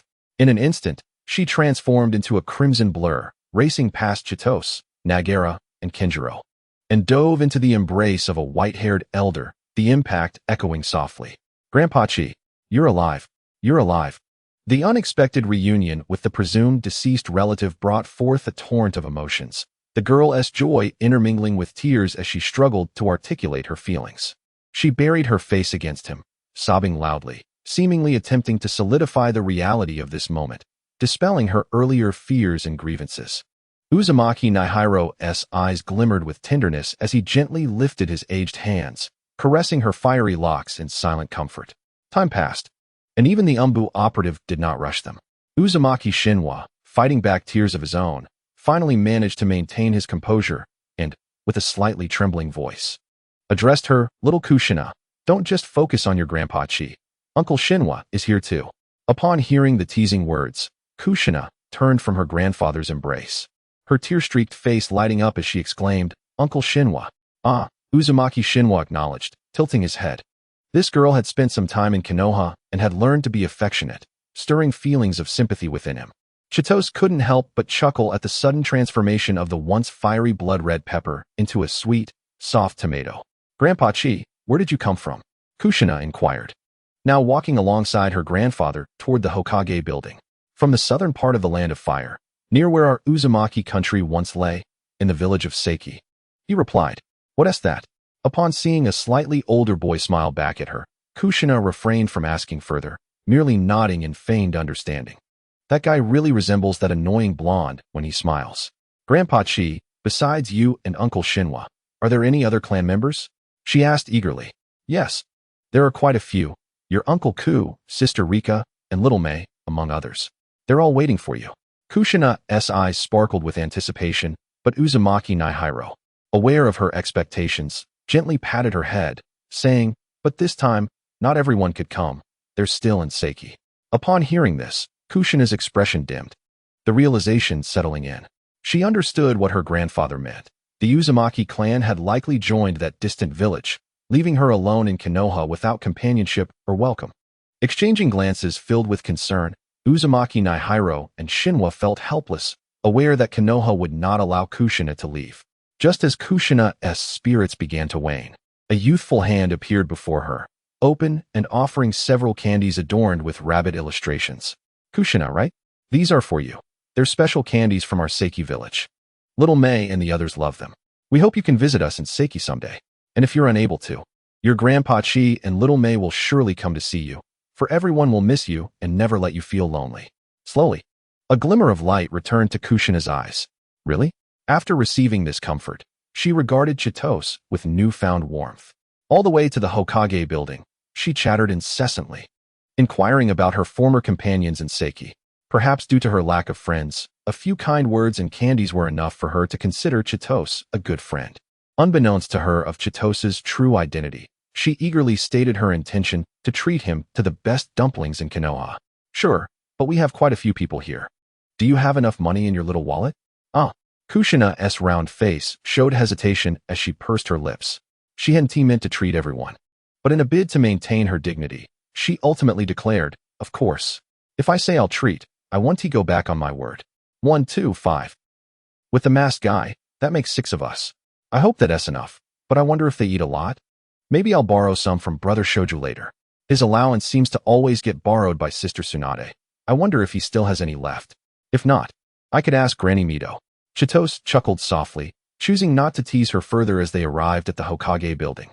The towering red structure, narrowing as it ascended, bore the character for fire at its pinnacle.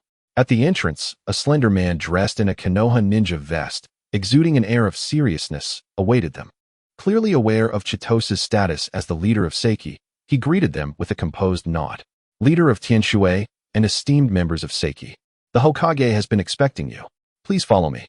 Upon seeing him, the Umbu operative nodded before disappearing in an instant, indicating that this man held significant authority suitable for hosting such an occasion. However, he seemed somewhat unskilled in social interactions, his demeanor rather cold. "All right." Chitose responded with a polite nod and a courteous smile. "Wait, leader." Behind him, Kushina gasped in disbelief, her eyes darting between Chitose and the elder Uzumaki, seeking confirmation.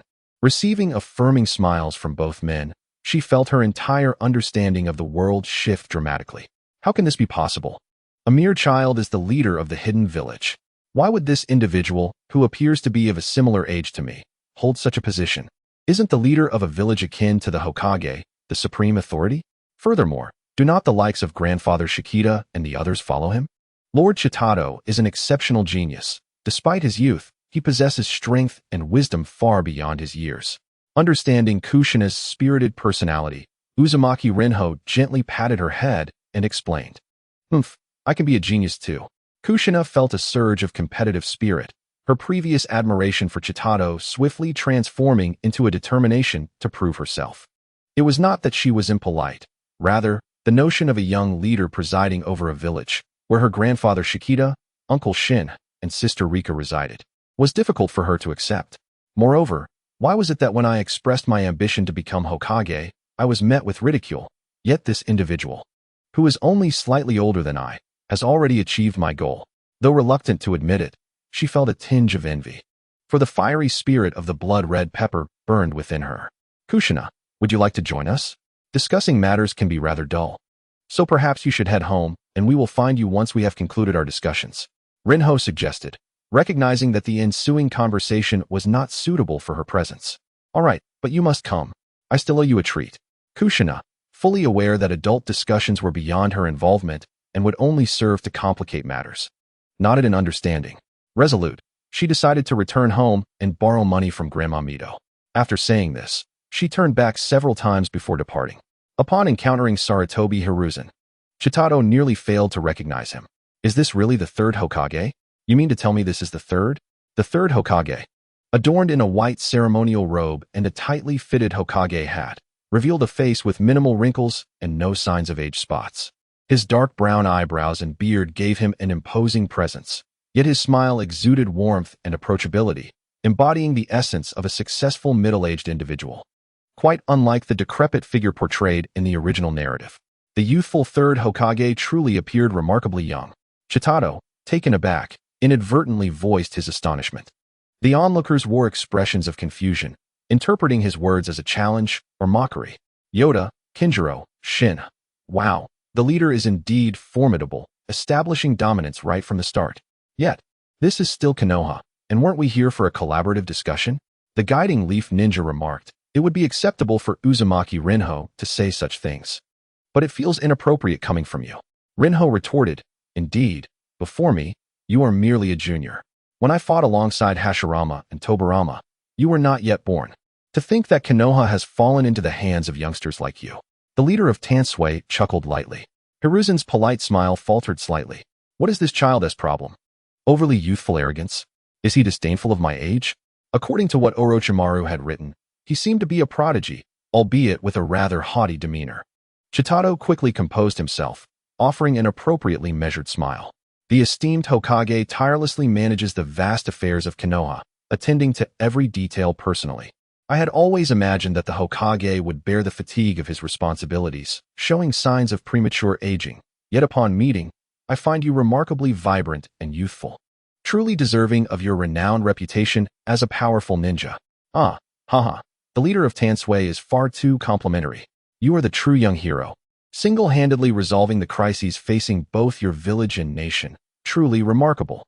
In truth, Konoha had not paid much attention to such a small village as Lingi, and he was unaware whether it was truly Chitado who resolved the crisis.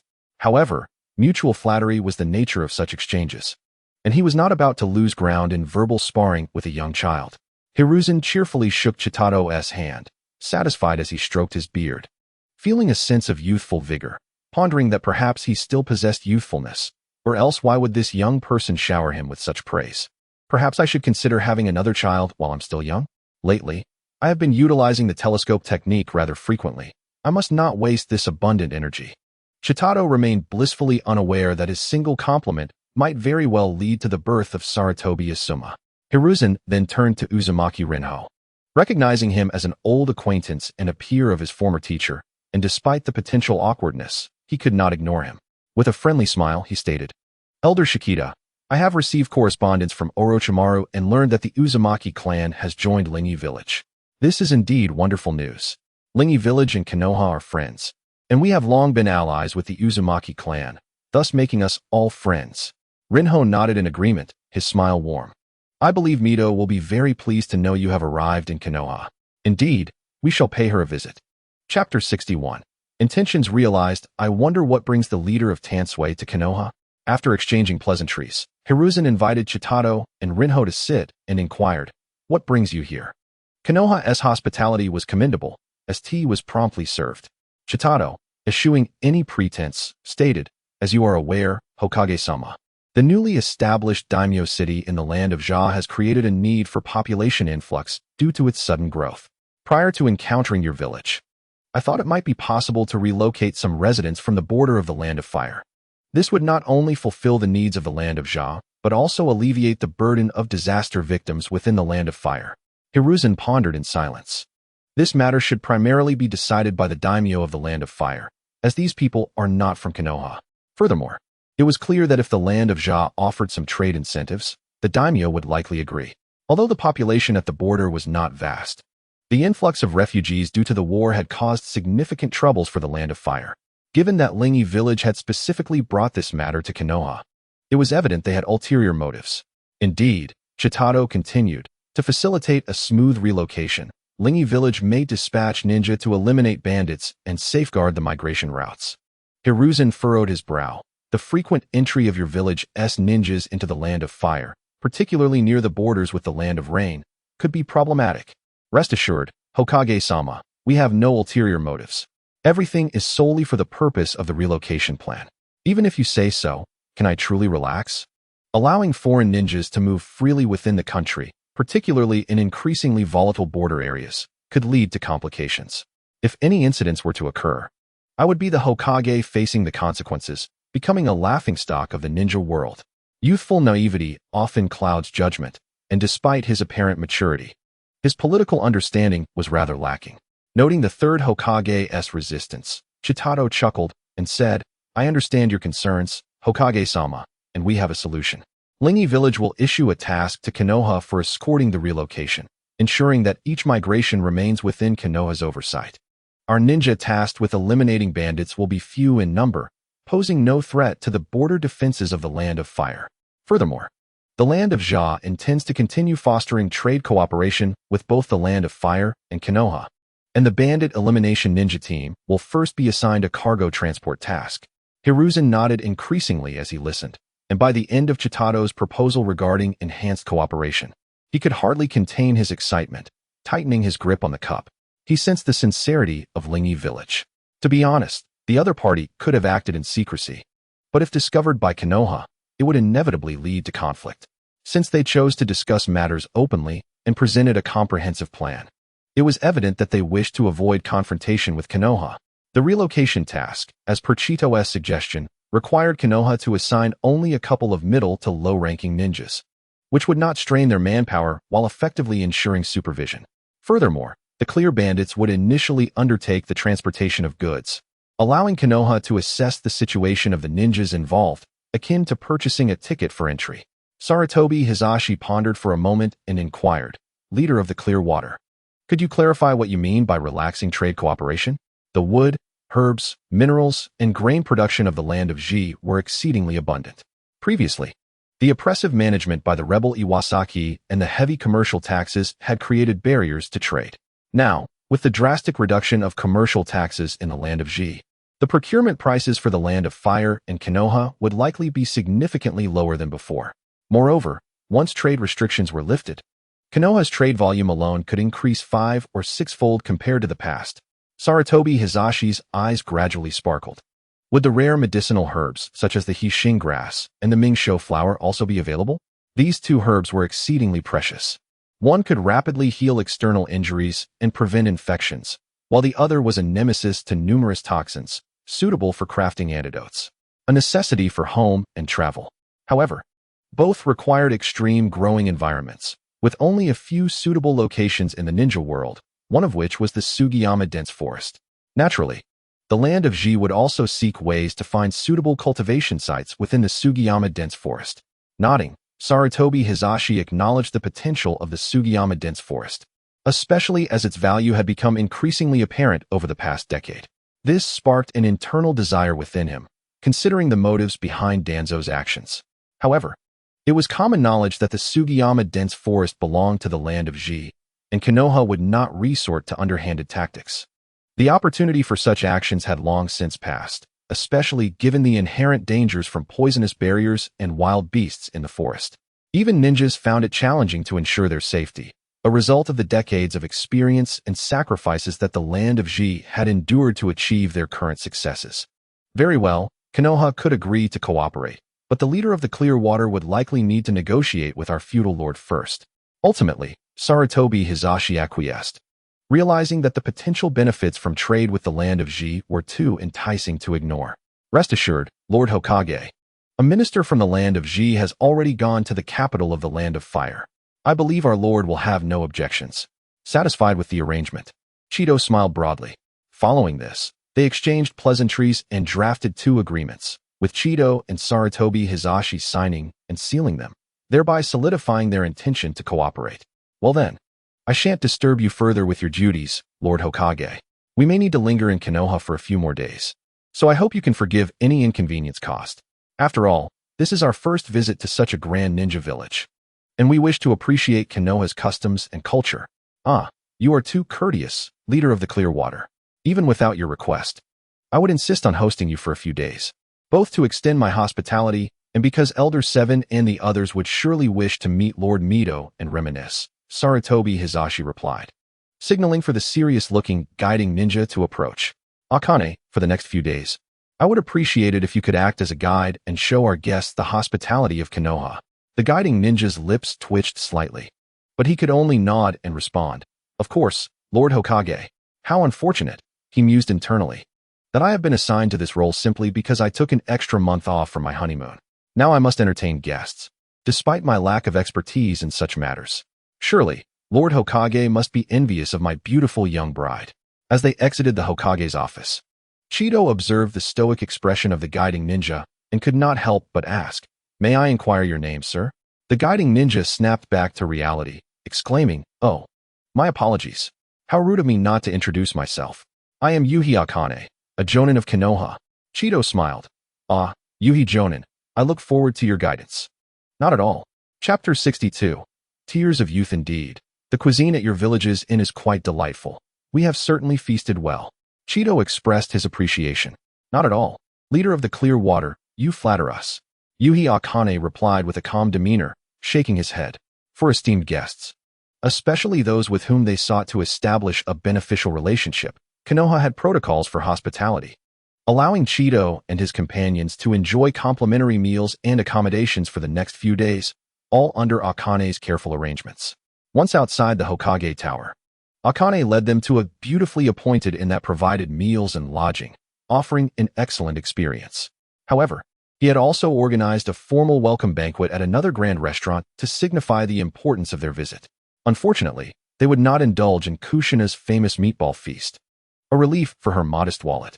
To ensure she did not feel neglected, they had even invited her to join the welcome festivities, despite her being somewhat of an outsider. As night fell, when Uzumaki Rinbwa picked up Kushina from the Senju clan's residence, he exchanged brief pleasantries with Uzumaki Mido, agreeing to pay a formal visit the following day.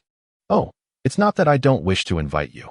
Rather, you insisted on dining at this establishment when there are equally delightful options available," Kushina exclaimed, enjoying her meal. She did not begrudge her companions, only noting that the meatballs were equally delightful. Chido observed the transformation in her demeanor, now vibrant and cheerful, and he playfully wondered whether Sarutobi Hisashi might be concerned they would whisk her away. "We shall remain in Konoha for several days, should you wish to treat us. Opportunities will abound." Kushina's azure eyes sparkled mischievously.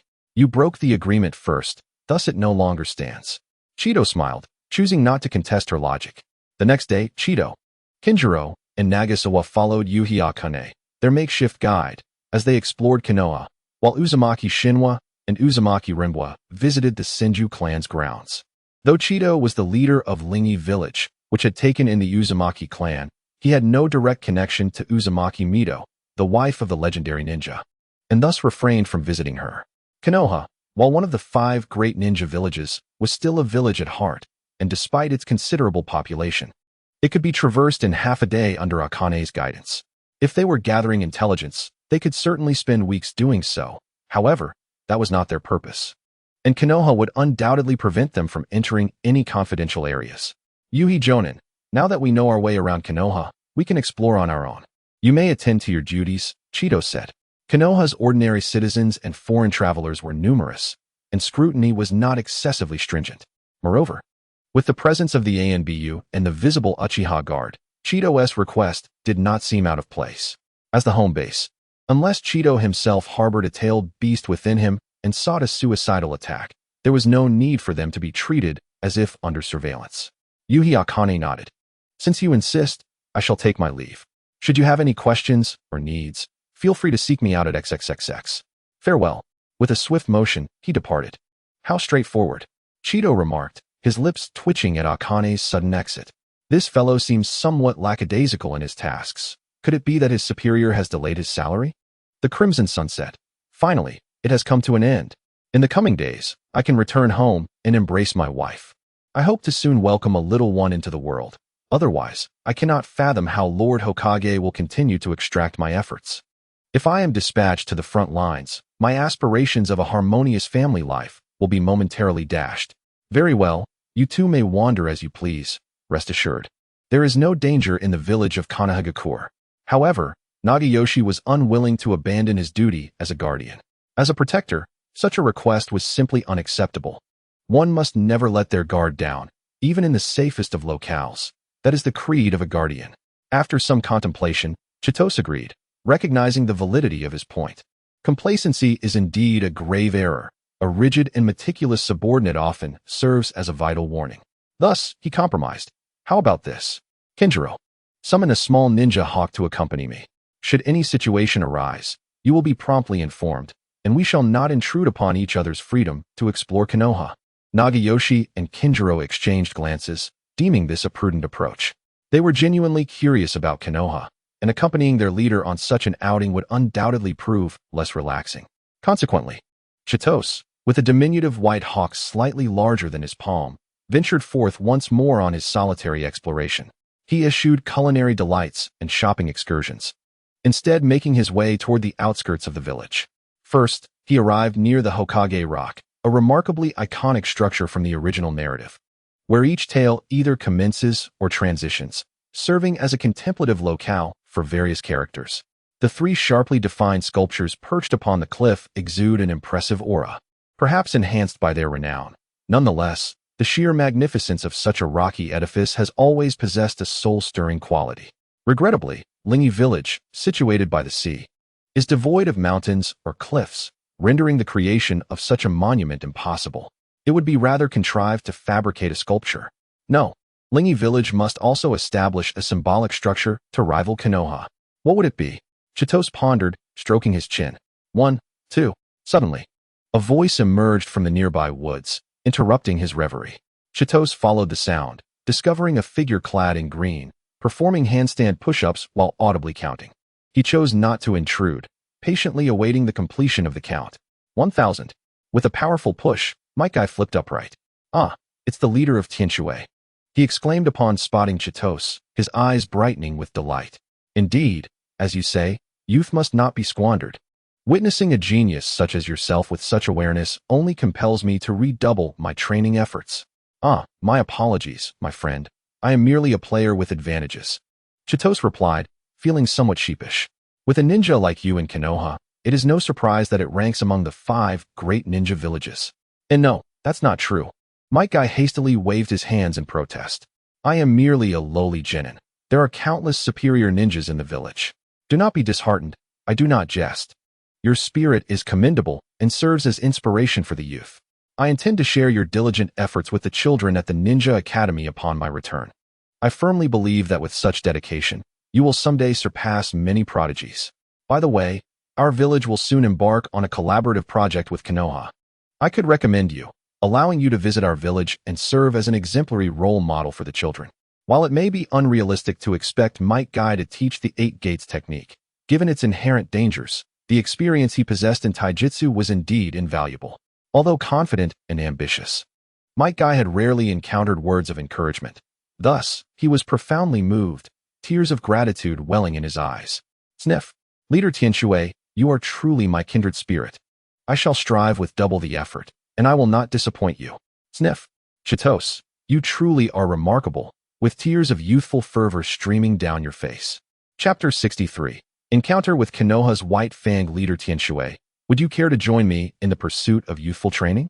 After the emotional moment, Might Guy quickly regained his spirited demeanor, gazing at Chitose with anticipation. I plan to explore Konoha. After all, it is my first visit. Perhaps next time." Chitose politely declined. "By the way, do remember to balance work and rest.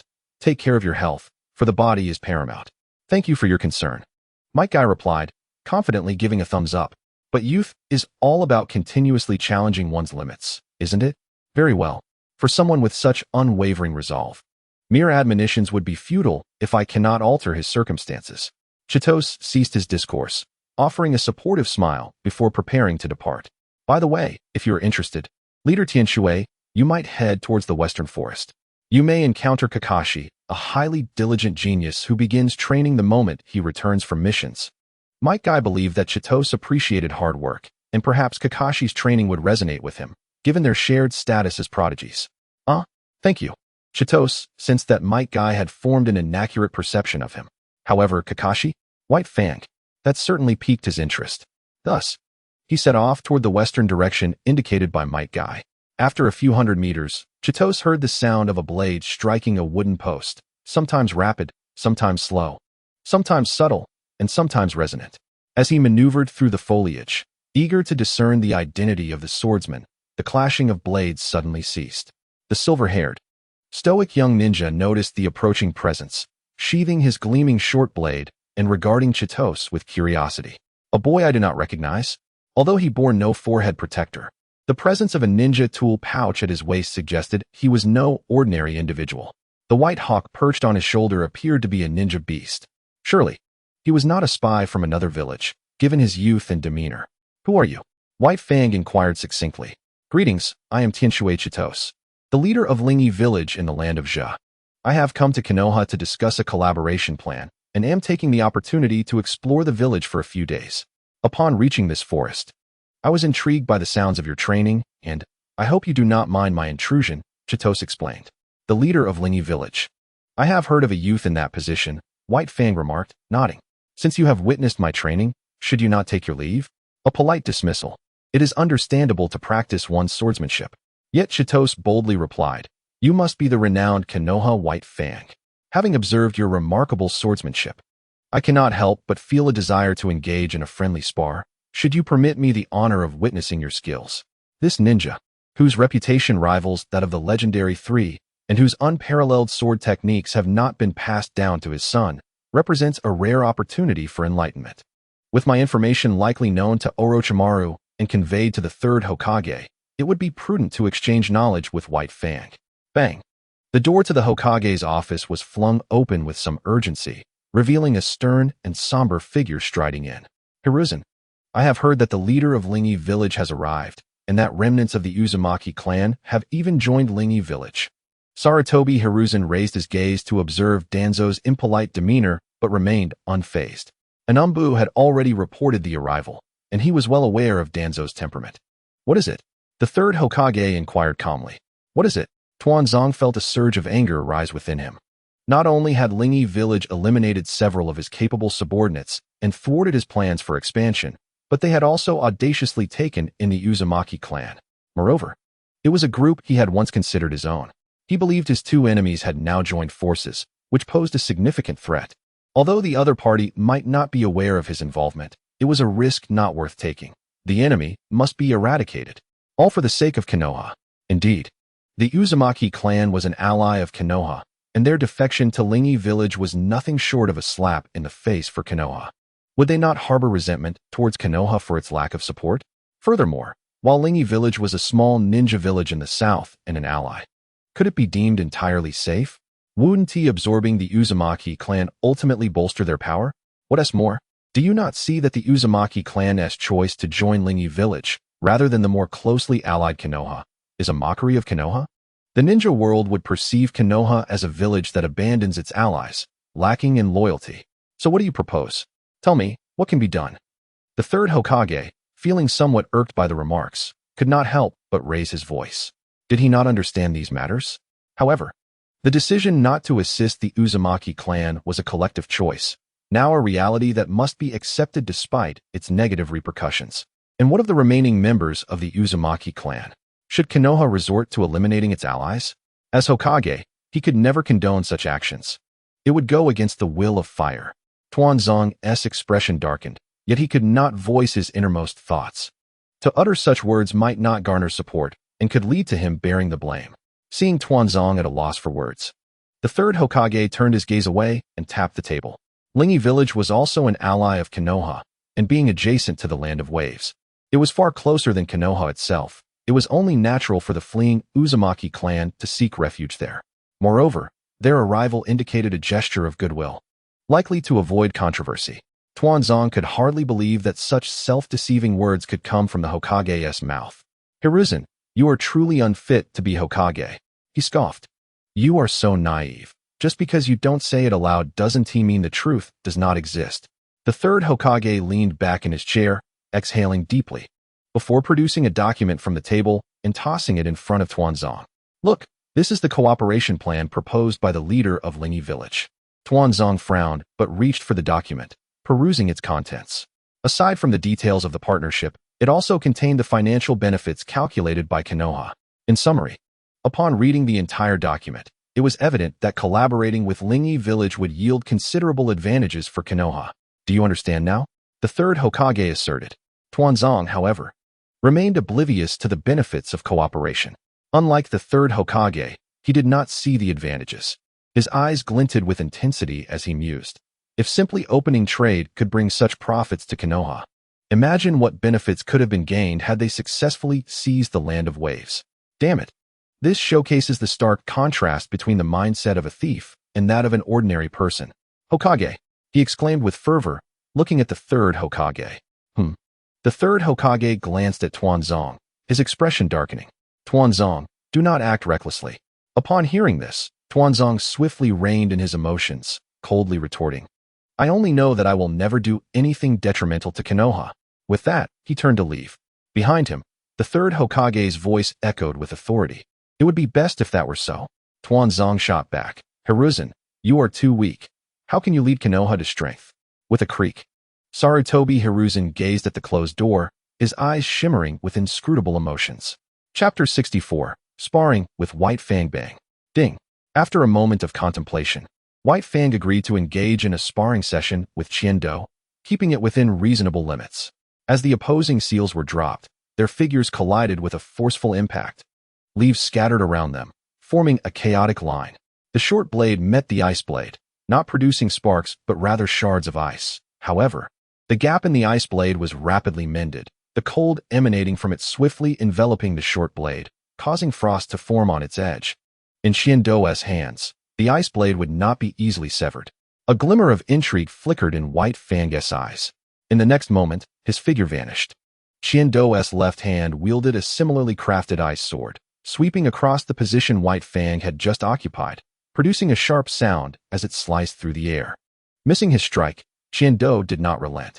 He pivoted his body, swinging both ice swords, one above and one below, targeting behind him. Ding! Another ringing sound echoed. White Fang blocked the assault, but in the next instant, his body twisted sharply. So fast, Qiando's eyes narrowed. Before him, White Fang's form moved like a dancing spirit snake, unpredictable and cunning. In an instant, it seemed as though blades were attacking from 3 directions simultaneously. Ding ding ding. Qiando reacted without hesitation, raising his hand to block the onslaught. Yet the techniques of the Hitaki family were like relentless waves, crashing one after another, each more powerful than the last. Thud thud thud. Qiando could already feel the intensity of the strikes increasing, causing his wrists to tingle. Just as White Fang approached with relentless pressure, Qiando transformed his ice sword into a double-headed blade. As if that were not enough, branches sprouted from the blade, slicing through the air and catching White Fang off guard. This was not him playing unfairly. After all, competing in swordsmanship against Hitaki Sakumo was inherently unbalanced. Given that White Fang was renowned for his sword skills, while Qiando's advantages lay elsewhere. Furthermore, upon witnessing Qiando conjure an ice sword, White Fang should have anticipated such defenses. Additionally, it was not uncommon for weapons in the ninja world to undergo transformations. White Fang abruptly halted his assault, tilting his head to evade a thrusting branch sword, gracefully retreating. His form floated like willow fluff, yet he was no slower than a sprint. Crash! Qiando did not allow him to escape unharmed. Employing the body flicker technique, the leaves were sent spiraling into the air, the ground resonating with a deep thud. He transformed into a fleeting shadow, akin to a predatory leopard chasing its prey. The 2 ice swords shrank back to their original form, treated like shuriken as they were hurled towards the target, impeding his movement. However, White Fang was no helpless lamb, with agile precision. He severed the 2 ice swords with his short blade, his actions remaining unaffected, though they had not made a formal agreement. Both displayed an unspoken understanding to refrain from utilizing ninjutsu or other techniques, primarily to avoid uncontrollable harm and excessive noise. Otherwise, the ice swords severed by White Fang would likely transform into water scythes that would relentlessly pursue him. Whoosh! Qiando appeared above White Fang, conjuring yet another weapon from his hands, a spear. The spear plunged down from above. White Fang leaned back, his abdomen exposed beneath the thrust of the spear. Yet his short blade had somehow transformed into a 2-handed grip. Just as the ice spear approached within a foot, he skillfully angled the blade against the spear, deftly redirecting its trajectory. His action was not merely defensive, it was a counterattack. The short blade slid along the ice spear, frost cascading down as it sliced towards Qiando in midair. Bang! The ice spear struck the ground with a thunderous crash, and Qiando instantly released his grip, utilizing the recoil to propel his upper body out of the range of the short blade's assault.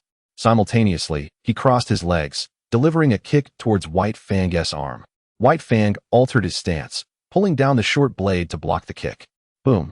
A ripple of air surged in the sky, sending the surrounding withered leaves tumbling. White Fang's body sank several inches, while Qiando's soared into the air. As the confrontation progressed, the intensity in White Fang's gaze grew increasingly solemn, igniting within him a fervor for battle.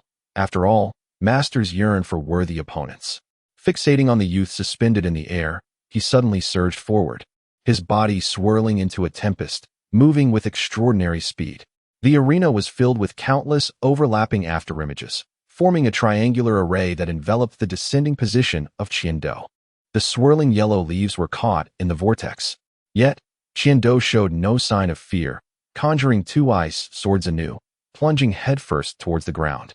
The clash of blades rang out incessantly as the ice swords pierced the array of afterimages.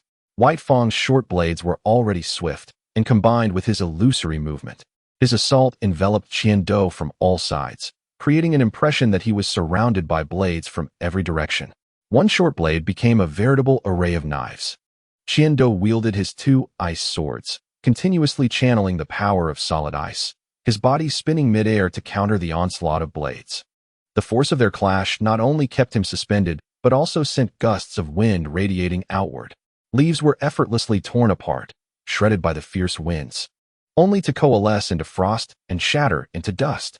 As the ice swords diminished and regenerated, the temperature in the arena plummeted, even causing a thick fog to rise. In this scenario, it was evident that Qiando held the advantage.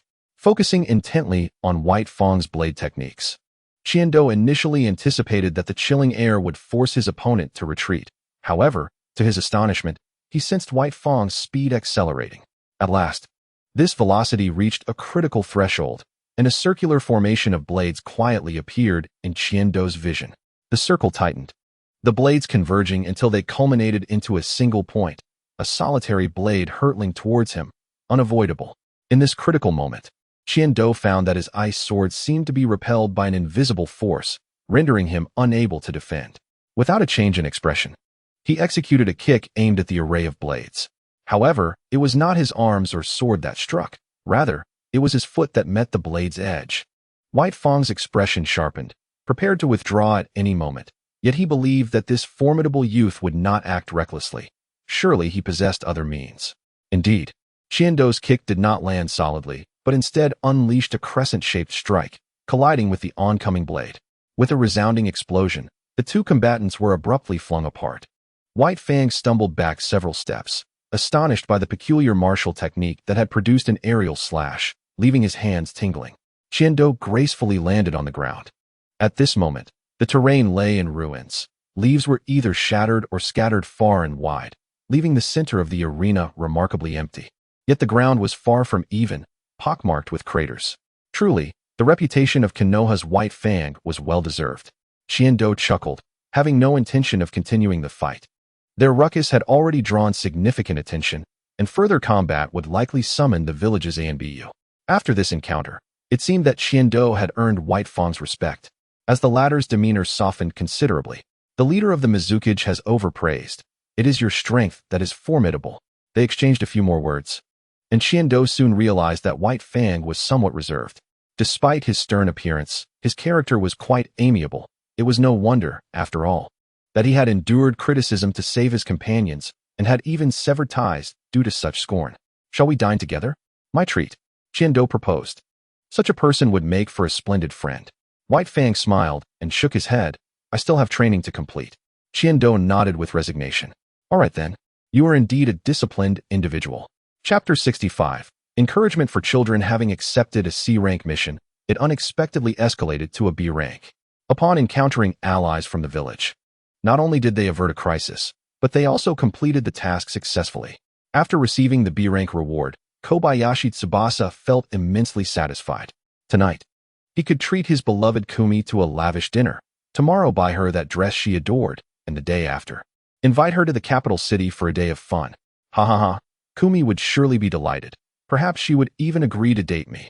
Lost in these thoughts, he began to plan names for their future children. Clutching his task reward, he made his way to Kumi's home. The poor boy, if Qiando were by his side, would recount tales of unrequited love. A young man in his 20s, dreaming of family life. Kobayashi Tsubasa, come with me. Just as he was daydreaming, a figure suddenly appeared before him, a masked ninja. Tsubasa recognized the attire immediately, his heart racing. Umbu? What could they want? I haven't done anything wrong, have I? Is it a mission? But I'm just a nobody. Okay. He dared not ask further questions as he followed the Yanbu ninja. In the forest, Hataki Sakumo, having just completed his training for the day, wiped the sweat from his brow, intending to return home for dinner before enjoying a bath. Suddenly, he lifted his head and glanced back towards where Chiendo had approached earlier.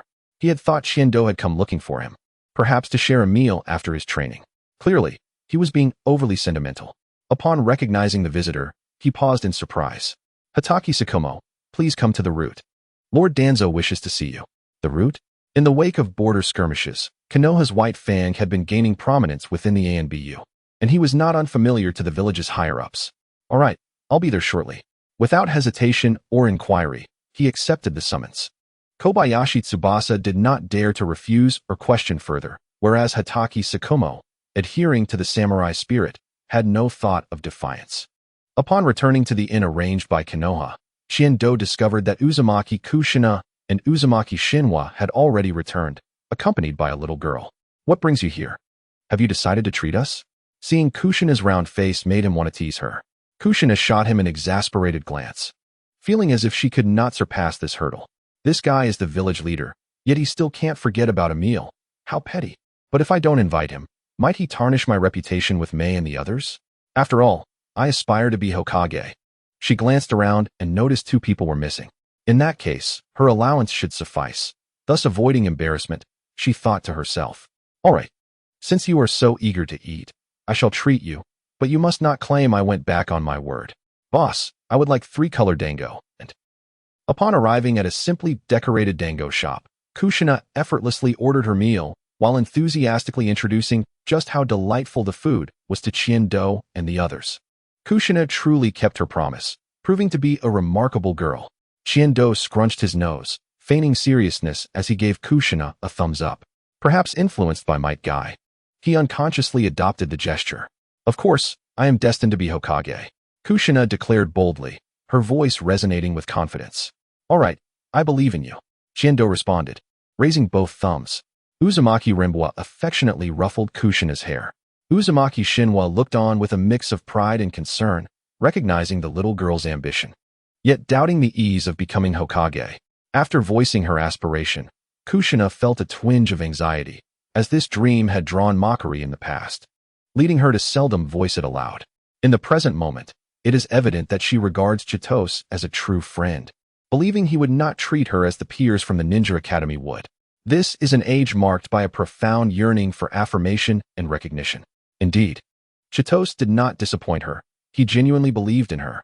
Kushina was filled with joy, suddenly feeling that this meal of dumplings was worth every penny.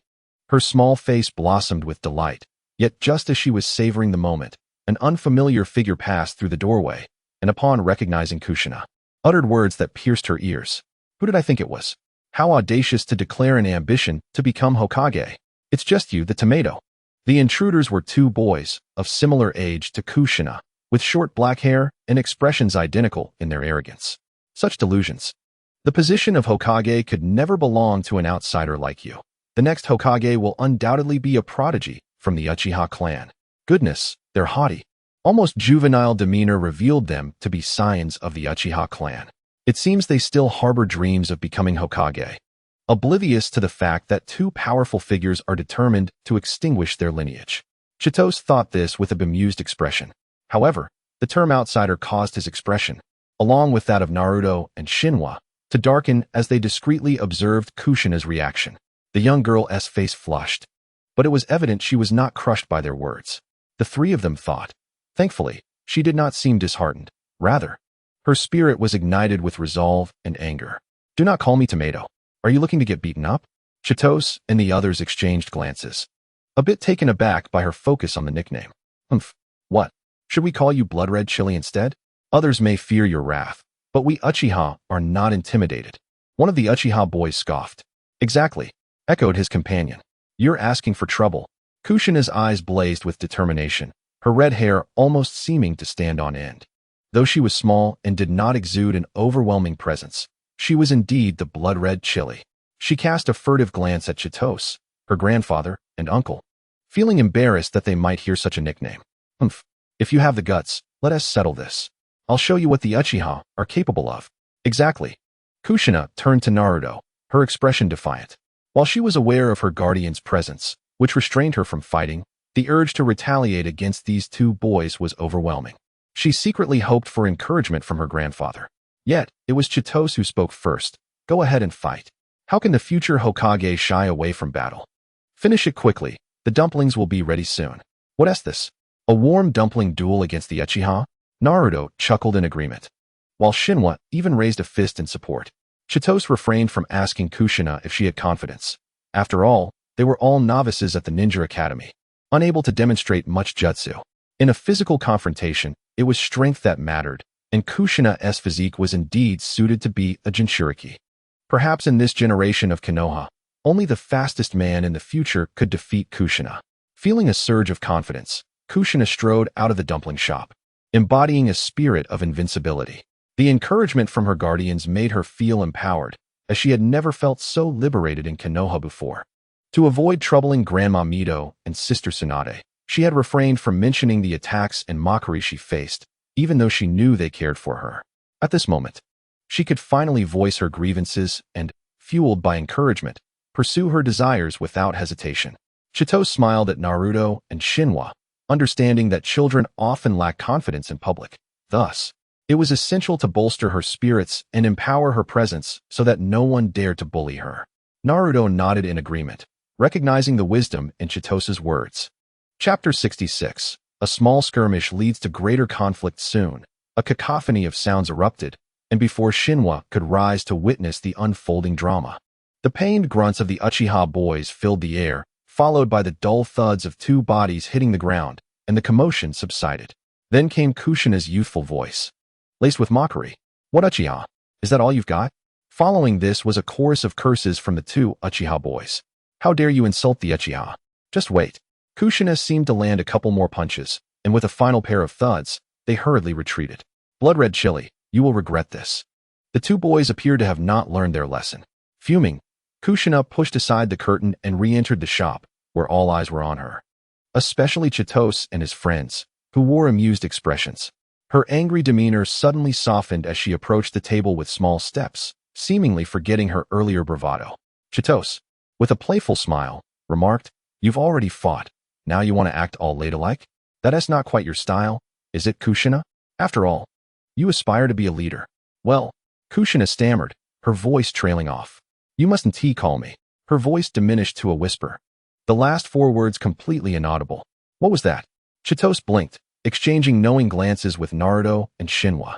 It seemed that Kushina was not easily disheartened, though she did seem quite concerned about her image. This was advantageous. Such a personality would make her less susceptible to bullying, and she would surely find ways to retaliate if provoked. Shinwa, seemingly unaware of the atmosphere, blurted out, "Is it blood-red chili?" Don't say that. Kushina, initially tense and relieved that Chitose and the others were unaware, suddenly panicked and lunged to cover Shinwa's mouth. Just as she reached out, Chitose chimed in. "Perhaps it's tomato?" Kushina's face flushed crimson as she turned away. "I'm ignoring you all. Dumplings are here." At that moment, the proprietor delivered their dumplings to the table. "All right, let us enjoy the dumplings." This was Chitose's first experience with such Japanese dumplings, and they appeared quite enticing. Noticing Kushina's slight irritation, he said, "But you're the one treating us. Wouldn't it be a loss if you don't eat?" Kushina furrowed her brow, realizing the truth in his words. "You're right. Since I'm the one treating, I should eat more to minimize my loss." She turned her gaze toward the dumplings. Her eyes sparkling, yet feigning annoyance, she added, "But I want to invite you and Uncle Shinwa next time." Clearly, she was genuinely concerned about the nickname issue. To express his goodwill, Chitose offered some of his dumplings to her. "This is my penance. However, Kushina, I think your two nicknames are rather endearing. There is no need to take them too seriously. Although you find them unappealing, consider this, whether it's tomato or chili, they are foods we enjoy and that many people adore. Without them, our diets would lack so much flavor. For instance, I personally love both vegetables." Kushina's cheeks flushed, and she retorted, "Who cares if you like them?" At such a young age, Her comprehension was still developing. Chitose chuckled lightly before continuing. Your red hair sets you apart. But it is also part of what makes you unique. Everyone in this world is different. Why should you feel sad about being different? Red hair is beautiful too. Really? Of course. Do you think May is not adorable? Besides, doesn't T. Konoha have people with silver and blonde hair? Kushina recalled a particularly irritating classmate and nodded. Then why do they only give me a nickname? The behavior of a boy seeking attention from girls may seem like that of a mischievous child. Yet some individuals might merely be conforming to the crowd, finding amusement in their antics. Chitado, resting his chin on his hand, contemplated the possibility that unfamiliarity and catchy nicknames might be easier to remember. If someone is displeased, they may retaliate. But there is no need to harbor resentment towards one's own characteristics due to a nickname. One ought to embrace confidence and not allow the mockery of others to diminish their lofty aspirations. Do not permit others to dictate your capabilities. Oftentimes, it is the timid who cannot achieve their goals that resent the ambitious. Junanai widened her eyes, staring blankly at Chitado. With a smile, he gently tousled her hair, assuring her, if you lack courage, rest assured that I, your seventh grandfather, Uncle Shin, Sister Rihua, and Meihui will all support you and provide you with strength. Junanai pursed her lips, her expression tightening. There seemed to be a glimmer in her blue eyes as she softly replied, All right, let me try the dumplings you recommended. If they are truly as good as you say, I shall persuade the owner to open a branch in Lingi Village. Having just concluded their modest dumpling feast to accommodate her limited budget, Chitado was already contemplating where to procure a late-night snack. Suddenly, an out-of-place voice echoed, and Chitado immediately recognized it as belonging to the two young Uchiha boys from earlier. Could it be a classic case of retaliation? Chitado mused to himself as the four turned towards the entrance, only to find, in addition to two battered boys, three teenagers aged around 15 or 16 leading them. The leader bore a serious expression but exhibited little hostility, merely scrutinizing Chitado and his companions with a seemingly indifferent demeanor. The two behind him, however, displayed a palpable antagonism, revealing the Uchiha's haughty nature. I am Uchiha Fugaku from the Konoha Police Department. May I trouble you all to step outside with me? It was indeed him. During this visit to Konoha, Chitado had encountered numerous notable figures. Raising an eyebrow, he nodded in acknowledgement. They had already finished eating, and regardless of their presence, it was time to leave. Since trouble seemed imminent, it would be prudent to resolve it. Upon reaching a street corner not far from the shop with the Uchiha, Fugaku's first words took everyone by surprise. You are Junanai, correct? Yudo and Kyoka have informed us of the situation.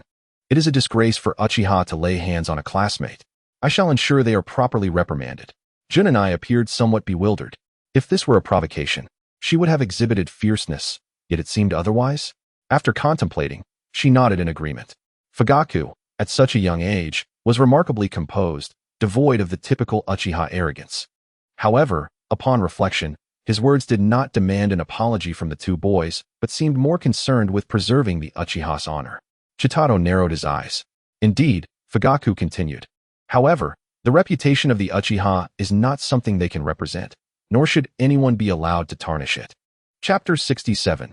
A blow to the face. Fugaku's expression abruptly turned cold. Behind him, the four younger Uchihas shared a collective sneer. Chitado found himself at a loss for words. How intriguing. So, if those two do not represent the Uchiha, do you three? Fugaku turned his gaze to Chitado, surprised that this youth spoke first. He had expected either the elder or the red-haired man to respond. He was aware of the Uzumaki clan, as they had been adversaries of the Uchiha for ages. A cold smirk appeared on Fugaku's youthful, serious face. Are you seeking to witness the might of the Uchiha? In his view, the boy before him was utterly ignorant and fearless. Having awakened the three-tomo Sharingan, he was a genuine jonin, brimming with confidence in his abilities. While his two companions also possessed exceptional jonin strength. How dare you speak so boldly, you mere remnants of the Uzumaki clan. I find it amusing. Who granted you such audacity? Truly, you Uchiha are spirited youth. Before Chitado could respond, Fugaku added, You cannot be ninjas from our village, can you? The police department suspects you might be spies from another village. We need to verify your identities. Please accompany us. He understood they were not spies. But verifying identities fell within the police department's jurisdiction, and it would not provoke a detrimental internal conflict within the village. Indeed, Fugaku was worthy of being the future leader of the Uchiha clan, despite his youth. He already understood how to wield authority to prevent impulsive actions that might lead to negative consequences. We are allies of Konoha, here to discuss cooperation. Do you wish to incite a diplomatic dispute? Chitado frowned, his tone growing harsh. Fugaku remained unfazed. You need only prove your identities. I am merely ensuring the safety of Konoha. I doubt the Hokage would reprimand the police department for such matters. You may contact Jonin Hinata or your village's Hokage, but until your inquiries are resolved, you cannot take us. Once you take us, I will inquire. Fugaku refused to yield, his tone becoming increasingly frigid. Behind him, the other two Uchihas began to stir restlessly. Chitado, uninterested in further banter, shook his head. At that moment, just as Fugaku prepared to act, the ground began to freeze. Crack, crack. In an instant, the once dry ground sprouted a thick layer of ice, abruptly freezing the feet of the Uchiha group. Void ninjutsu. Ice release. Fugaku's heart raced in surprise as he prepared to evade, only for the ice to sprout sharp spikes, imprisoning the Uchihas like weapons. The ice spikes proliferated around them, ready to pierce should they even attempt to move. Thus, the 5 Uchihas found themselves immobilized in an awkward position, unable to stir. Chitado wore a playful expression. It appears you do not represent the Uchiha after all, do you? How dare you assault the personnel of the police department within Konoha? One of the Uchiha exclaimed sharply. Chitado cast a sidelong glance at him, tilting his head. We can await your Hokage's arrival to address this matter. Since reasoning has failed, this seems quite reasonable. The expression on that person's face faltered, clearly realizing they were seeking trouble. The Hokage would never act against allies for such trivial matters. Fugaku regarded Chitado with a deep gaze, filled with contemplation and trepidation.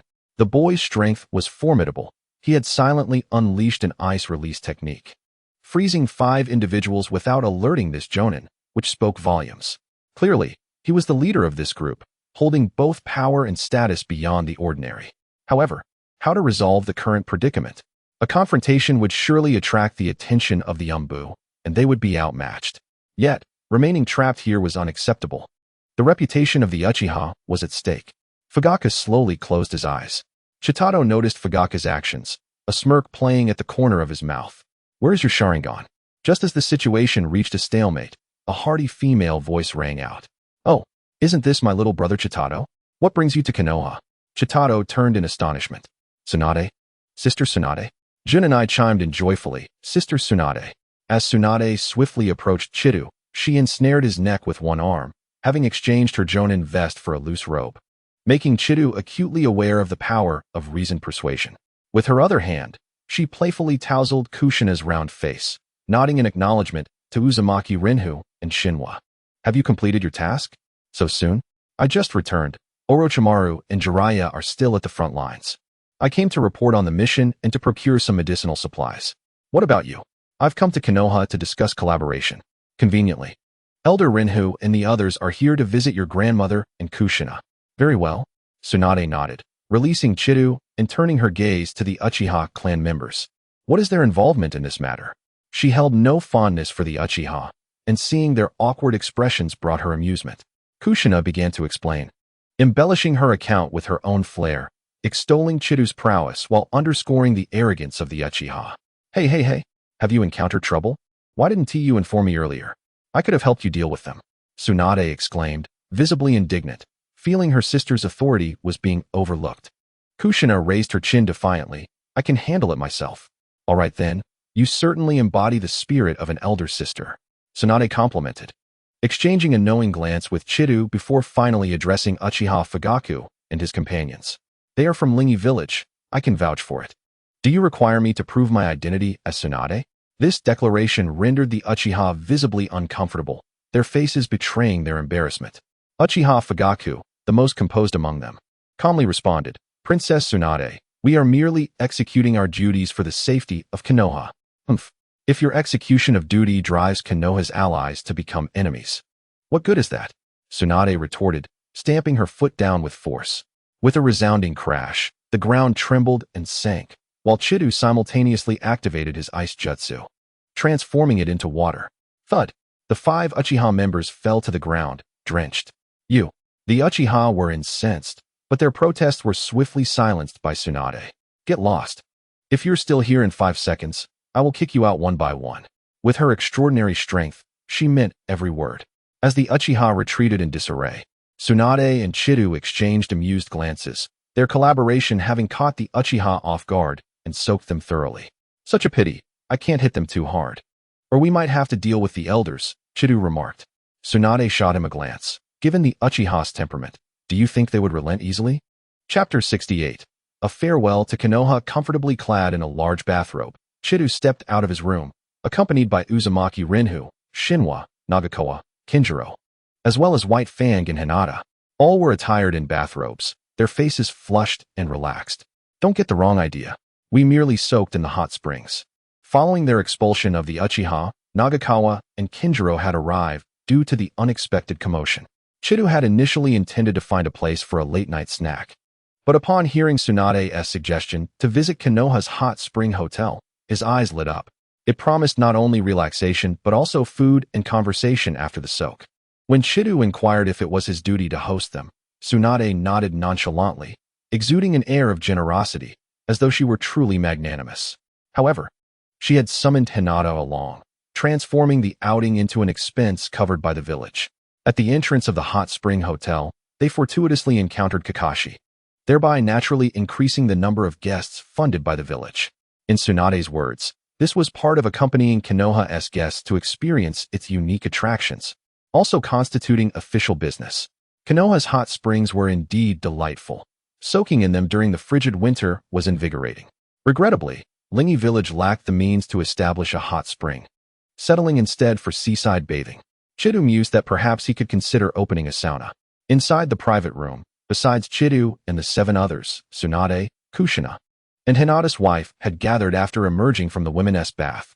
A long rectangular table was laden with an array of dishes, though the only beverages available were tea and plain water. This is wonderful. Just returning from a mission and soaking in the hot springs, my entire body feels relaxed, Tsunade remarked while savoring her meal. What a shame there's no alcohol. Chidu, seated beside her, shot her a sidelong glance, reminding her that there were children present and urging her not to set a poor example.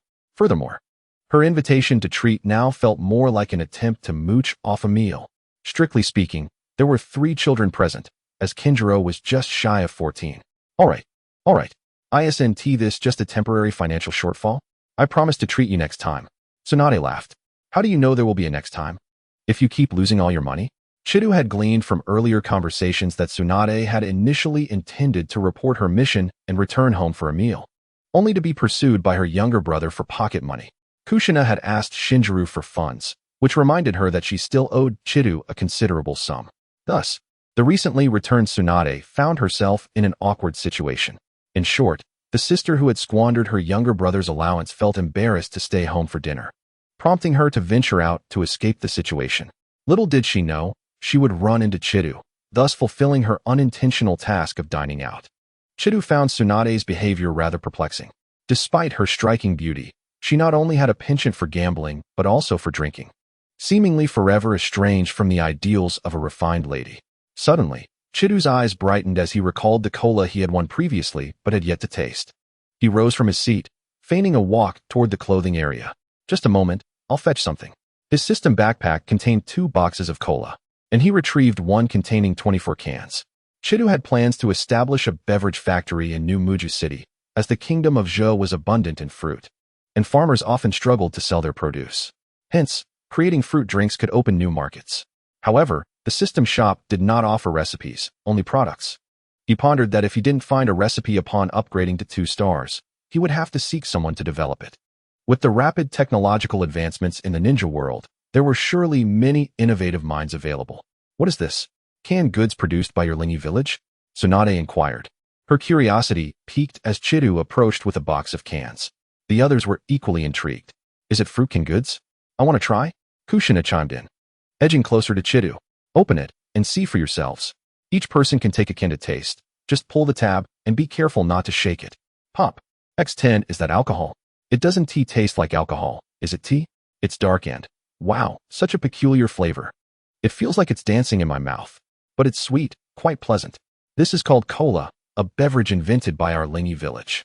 It's non-alcoholic, so children can enjoy it too. Seeing everyone's favorable reactions and growing enjoyment, Chidu realized that cola would likely create quite a sensation in the ninja world. You certainly possess many delightful items. Do you have anything else? Tsunade asked, taking a sip of cola and eyeing Chidu with curiosity. Chidu blinked, none left. All the good stuff is in Lingy Village. If you wish to try more, you're welcome to visit. I'll make sure to take advantage of that when I have the time. Tsunade waved her hand dismissively, aware of her current obligations. After satisfying their appetites and drinking their fill, Chidu recalled that they would be departing the next day. He produced the instant camera with an infinite film roll. With cameras already existing, everyone was familiar with photography, yet Chidu's version appeared to be far more intriguing. We should take a group photo before we leave for Lingy Village tomorrow. This photograph may very well become a rare treasure in a few years. For in times of war, the future remains uncertain. A picture with Kushinai and your great-grandfather, Uncle Shinwa. Let us have a cheerful smile. Here, one for each of you. Is it true that this camera can instantly develop photos? Is this a new product from Lingy Village? The night swiftly passed, filled with joy and laughter. Even the aloof Hakuba and the taciturn Akane participated, taking several photos and enjoying board games together. On the following morning, sending off Chido were Tsunade, Kushinai, and Akane, the latter representing Konoha in their farewell. Each bid their farewells, and Chido cheerfully remarked, "We must take our leave. Will you come back to Konoha to see me again?" Chido and I? Kushinai asked, her eyes shimmering with reluctance.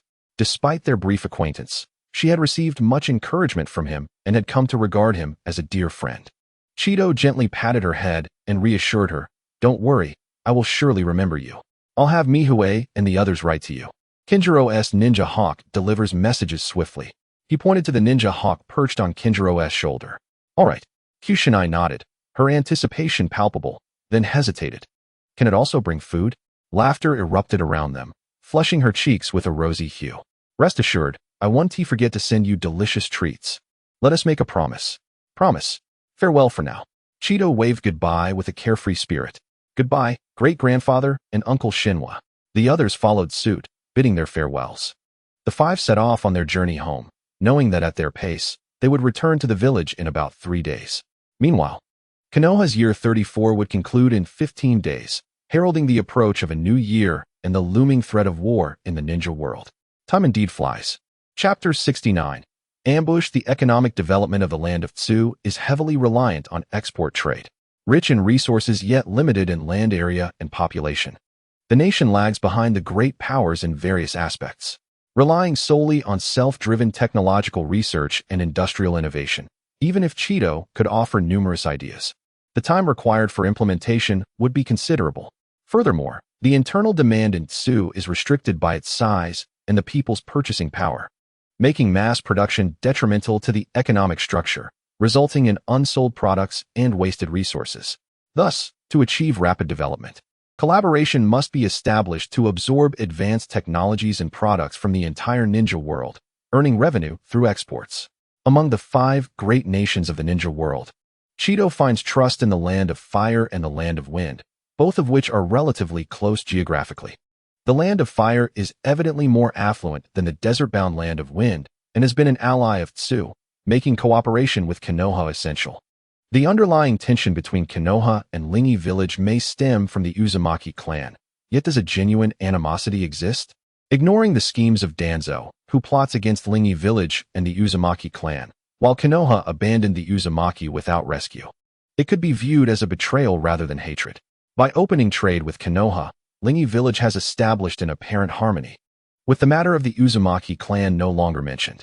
Naturally, expanding trade aligns with Chido's intentions. It may seem a concession, yet it achieves his goal of relocating refugees without alerting the land of fire to Tsu's market expansion. Relocating refugees and eliminating bandits without compensation serves both to train the new generation of ninjas in the village and prepares for potential opportunities following the outbreak of the Second Ninja War. Perhaps organizing a New Year's celebration would be fitting, as it feels like something is missing otherwise. He contemplated discussing this with Kaitona, as it also contributes to cultural development, perhaps even enhancing construction values.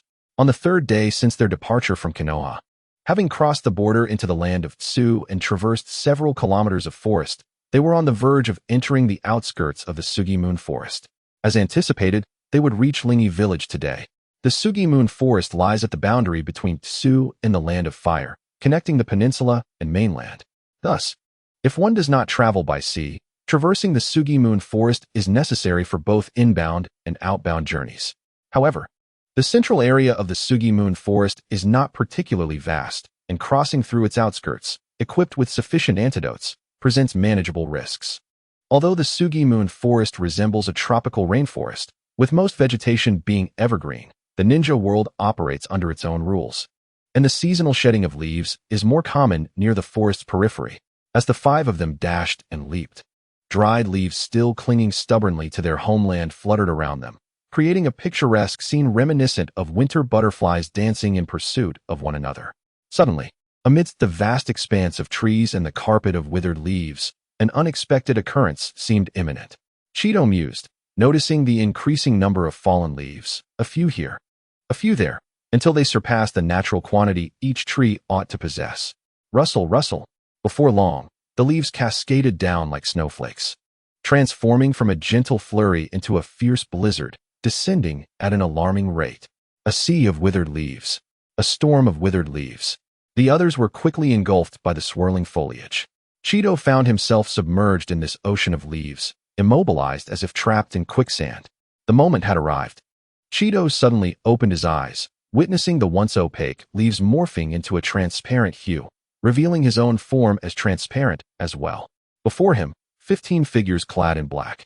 Their faces obscured, surged towards him from all directions, targeting the motionless Cheeto and the 4 Uzumaki members. Break. The illusory Cheeto extended a finger to touch his physical form. With a soft utterance, his consciousness sank, and the transparent leaves, along with his corporeal self, shattered like a mirror in the eyes of the assailants.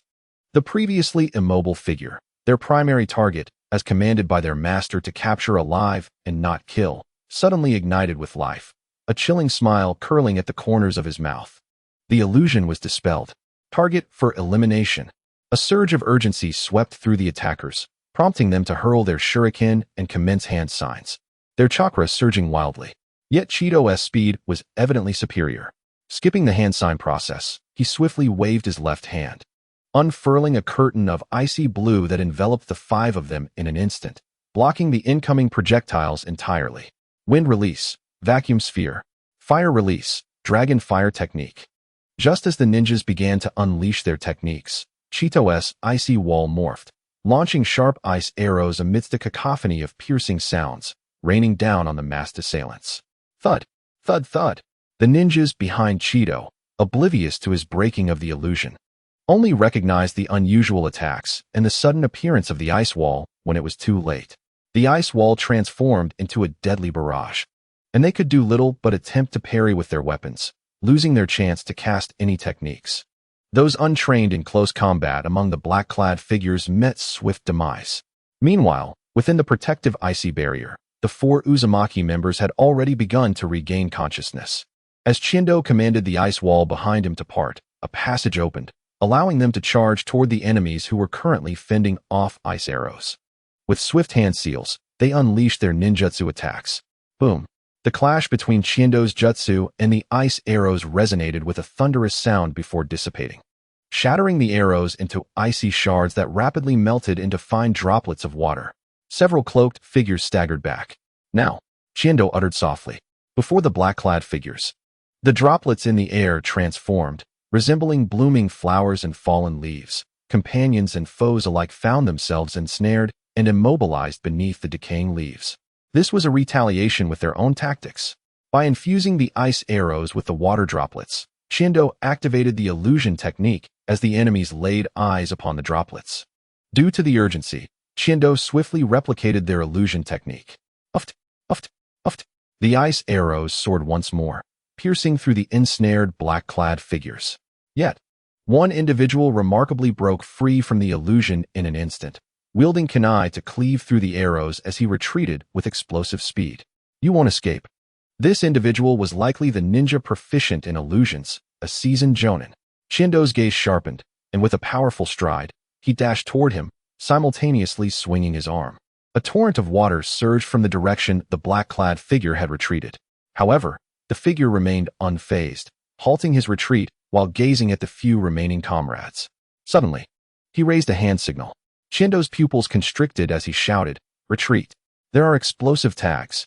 He turned and rushed towards the 4 members of the Uzumaki clan, who, upon hearing the call, also fell back towards Shindo. Ice wall. Adamantine barrier. Explode. Boom. Boom. Boom. Chapter 70. Analyzing the Puppet Master. The tremendous explosion soared into the heavens, causing the earth to tremble as if it were collapsing. The vibrations persisted for a full minute before gradually subsiding. Amidst the billowing smoke, Chindo and his companions dropped their defenses and cautiously emerged. Thanks to Chindo's ice wall and the Uzumaki clan's adamantine barrier, all 5 remained unscathed.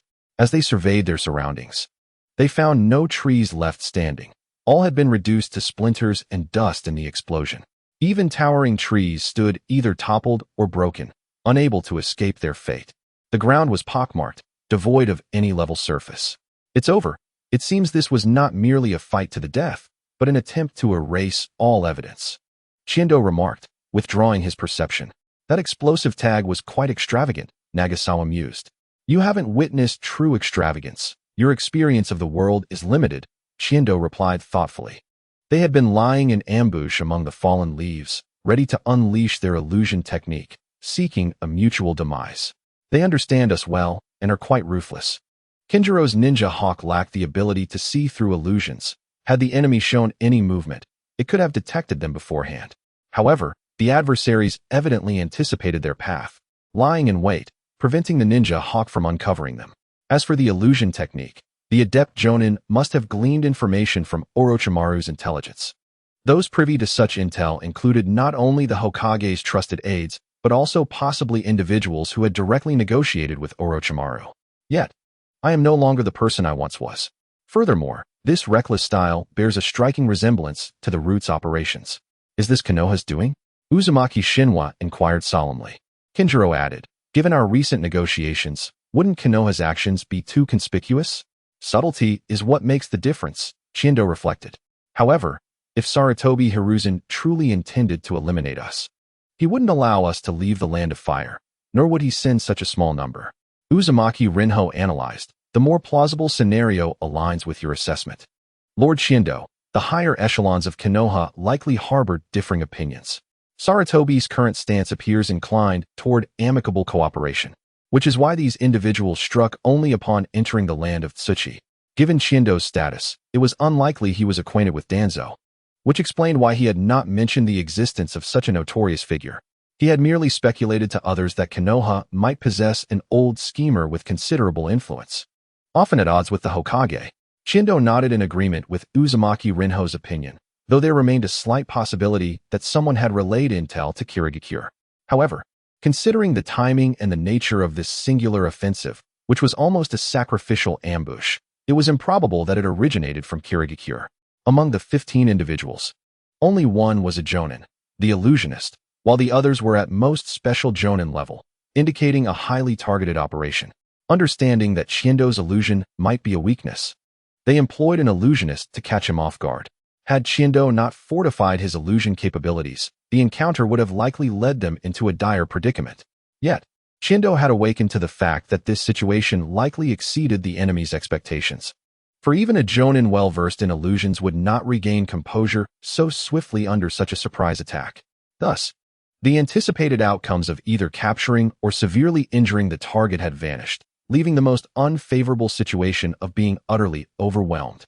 The orchestrator may have aimed to inflict serious injuries on Shindo and his companions, yet failed to kill them, intending to utilize the explosive tags for a fatal blow or to obliterate the bodies, leaving no trace behind.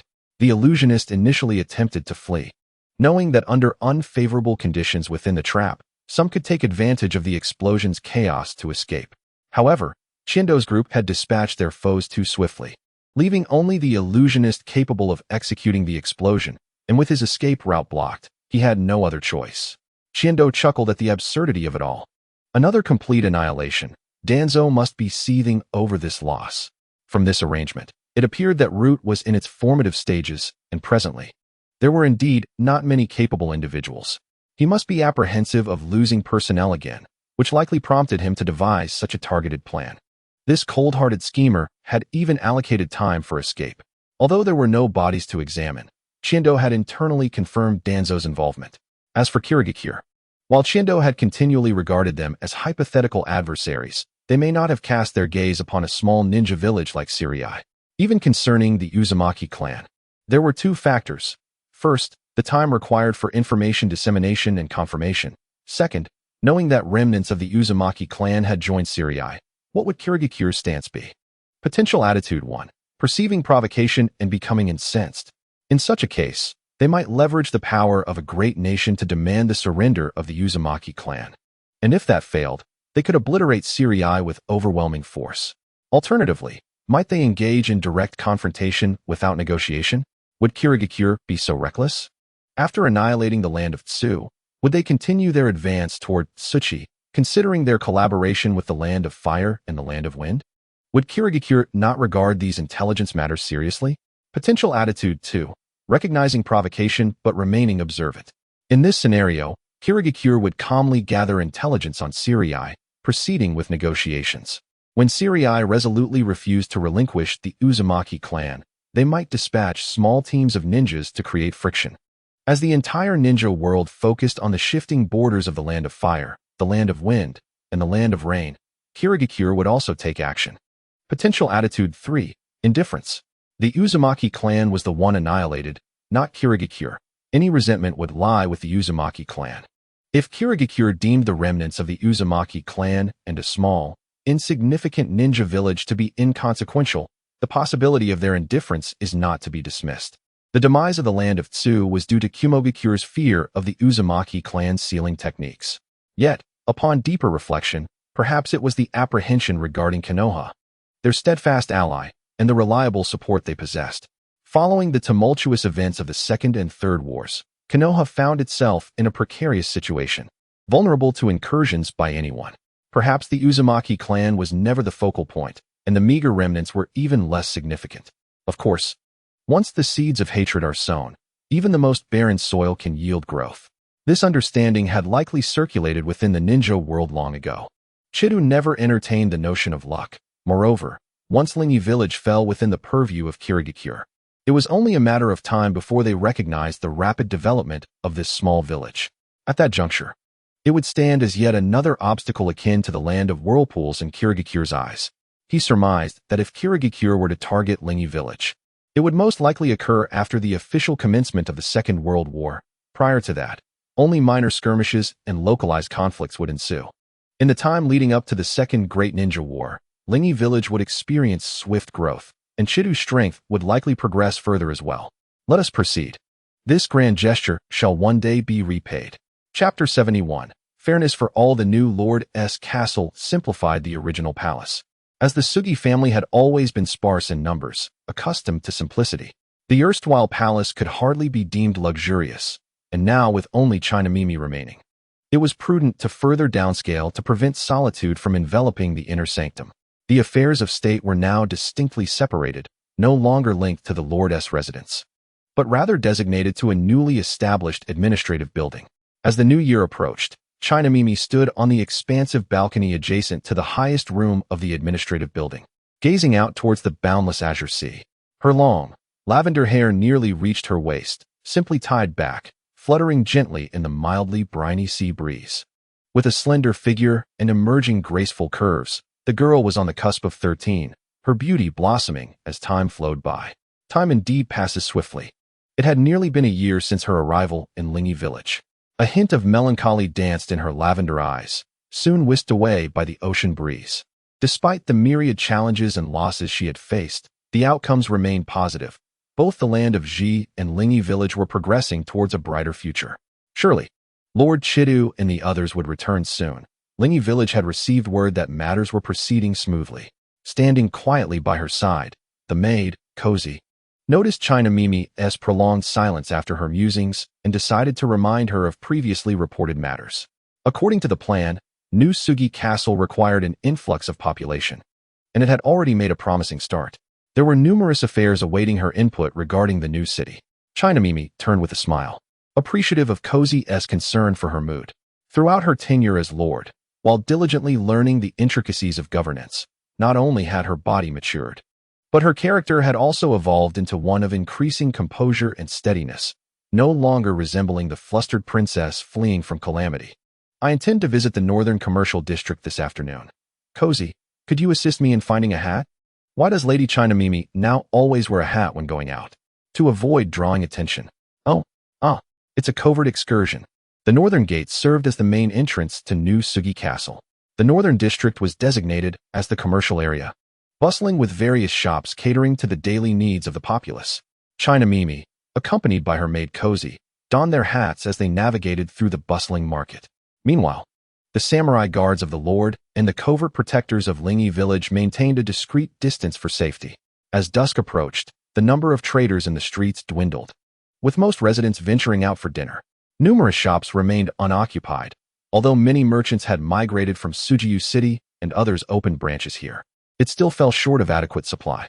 The new city's populace primarily consisted of farmers and laborers, many of whom lacked business acumen and were hesitant to take risks. China Mimi let out a quiet sigh. The scale of the new city was significantly larger than the original Lord's castle, as Chidu had envisioned it as an international metropolis. This led to a high vacancy rate in shops, even if all businesses from the old city were relocated or established branches here. Furthermore, the deep-seated attachment to their homeland and adherence to tradition made many reluctant to venture into the developing new city too soon. In truth, the scene before China Mimi was much more prosperous than when the new city was first constructed. However, this prosperity was gradually slowing, approaching saturation. The current commercial street could sustain the trade demands of the small city's residents, but it would be grossly insufficient for the increasing population of New Sugi Castle, which was a cause for concern. Without sufficient merchants, many goods would become difficult to procure, necessitating state intervention to allocate resources, a situation fraught with potential interests and pitfalls. While China Mimi pondered these matters, her maid remained quietly by her side. Suddenly, Cozy's eyes widened, and after seemingly receiving some signal, she chuckled and nodded. In her line of sight, Chidu approached stealthily, clutching a generous handful of grilled skewers. "Ah, little mushroom girl, how do the skewers fare? 4 taels for 1. 10 taels will buy you 2. The old man's gruff voice disrupted China Mimi's thoughts. Lost in contemplation, she had not perceived the oddity and absurdity of his tone, while her maid discreetly stifled a laugh. Oh, all right. I shall take 8 skewers. What is the price?" Although she did not particularly enjoy greasy food, she instinctively considered declining, only to quickly realize that an elderly man selling meat skewers had it tough. Buying a few skewers would also serve as a gift for Ji. "Ah, good mushroom girl. Yes, 4 taels each, 10 taels for 2. For 8 skewers, that's 100 taels. Just give me 100 taels, all right?" Fine, but..." Just as China Mimi was about to ask Cozy to pay, she suddenly paused. "Wait, something doesn't add up. 4 taels for 1, why is 10 taels for 2? How did 8 skewers amount to 100 taels?" The wide-brimmed hat not only obscured her visage, but also prevented her from seeing ahead while looking down. "Please, good mushroom girl, my skewers are hard to sell." Seemingly sensing China Mimi's silence, the comically peculiar old voice spoke again. "Wait, is it that because of the pricing no one dares to buy? It feels like a ruse." China Mimi, puzzled by the strange voice, finally lifted her head to discern the elderly man's mathematical miscalculations. Chidu, her lavender eyes widened, her expression shifting from bewilderment to astonishment, then to delight, a faint blush gracing her cheeks. "How mischievous. You intended to play a prank on me, and nearly succeeded." She playfully scolded Chidu, then turned to her maid, who was now smiling broadly. Cozy had raised China Mimi since childhood, maintaining the master-servant dynamic without excessive formality, hence her current demeanor. "Chidu, have you just returned?" China Mimi, possessing a gracious and gentle disposition, quickly brushed aside the small jest, her excitement bubbling forth. "Yes. Would you like to have some?" Chidu replied, observing the once gentle girl now radiating vivacity from their long-awaited reunion, filling him with joy. He then waved the fragrant skewers in his hand. Upon arriving in the village, I encountered a few people and handled some matters, then decided to stroll through the commercial district of New Sugi Castle. Before departing from Konoha, I had a discussion with the person in charge of the Rising Sun Chamber of Commerce. The collaboration with the Land of Fire is proceeding smoothly, and soon, a representative will come to New Sugi Castle to discuss further. Thus, I thought to assess the development of the commercial street. While preparing to return to the village, I remembered my foodie sister from school, whom I hadn't seen in days, and decided to purchase some skewers. According to a food enthusiast, the flavors of Beijing barbecue and Linyi village barbecue are distinctly different. She enjoys both, yet due to the rarity of her encounters with Beijing's offerings, she declares Beijing the victor. Coincidentally, just as she purchased her barbecue, she turned to see a noble lady, her large hat nearly obscuring her entire head, lost in thought. Thus, the barbecue vendor, with a lively stride, approached her. Chapter 72. Industrial development relies on the migrants. What were you pondering so intently? Upon seeing Qiantu, Qianai's heart felt a sense of security, and she candidly expressed her thoughts. Although many noble officials have relocated their family businesses to Shinsong City, its development still falls short of your expectations, Qiantu. In fact, it currently lags behind the earlier days of Sanyue City. I was contemplating how to enhance the prosperity of Beijing's market. After all, Sanyue City has a long-standing history. No need to worry. Thorough preparations will ensure future smoothness. I have devised numerous plans to address these issues. Qianai blinked curiously. For instance? Well, for instance, relaxing restrictions on foreign merchants to attract more traders to the country of Zhe. On one hand, Zhe would gain access to excellent goods from various regions of the Shinobi world, elevating the living standards of its people. On the other hand, foreign merchants would bring advanced technologies, knowledge, and management practices. However, wouldn't this adversely affect domestically produced goods? I fear many wealthy merchants would oppose this, as it would jeopardize their interests. Qianai raised a pertinent question. Her father had shielded her from political affairs during his lifetime.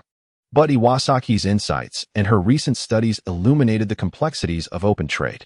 The country of Zhe remains underdeveloped, even remote. It can only export rare resources, seafood, and agricultural products.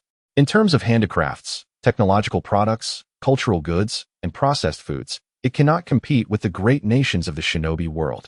To put it in terms Qiantu might understand, aside from primary industries, agriculture, forestry, animal husbandry, fishing, all else falls short. Consequently, to protect domestic industries or the interests of Zhe's merchant alliance, the country has maintained limited openness, permitting foreign merchants to trade but preventing direct commerce with the populace, instead requiring transactions with national merchants or those granted permission. With an intermediary, while foreign products may be enticing, their prices become less appealing. Additionally, the exploration of the Sanyue forest has transformed Zhe into a resource-rich nation. The adage a man without guilt bears the burden of treasure holds true across all realms, especially in the war-torn and power-centric Shinobi world. Fortunately, this treasure has been well concealed by successive lords, and the substantial investments required for early extraction have deterred the dissemination of lucrative profit news. Thus, the absence of an open stance likely reflects this consideration. This is the path Zhe must embark upon. We must pursue industrial transformation, moving beyond reliance on raw ecological resources and delving into greater profits through manufacturing. Qiantu eagerly shared more of her plans with Qianai. Firstly, as the Lord of Zhe, these matters necessitate her full support. Secondly, she is astute and quick to grasp concepts, capable of contributing to the plans. Finally, her unwavering trust in Qiantu warrants complete transparency from her. Do you not perceive an issue with the current demographic composition of Shinsong City? While the majority may seem stable in the short term, they will encounter difficulties by next year. Qiantu awaited Qianai's nod before smiling and continuing. Excluding the residents of Sanyue City and those from surrounding villages, a significant portion of the newcomers consists of migrants. The reason these individuals settled in Shinsong City was their involvement in construction, which granted them housing.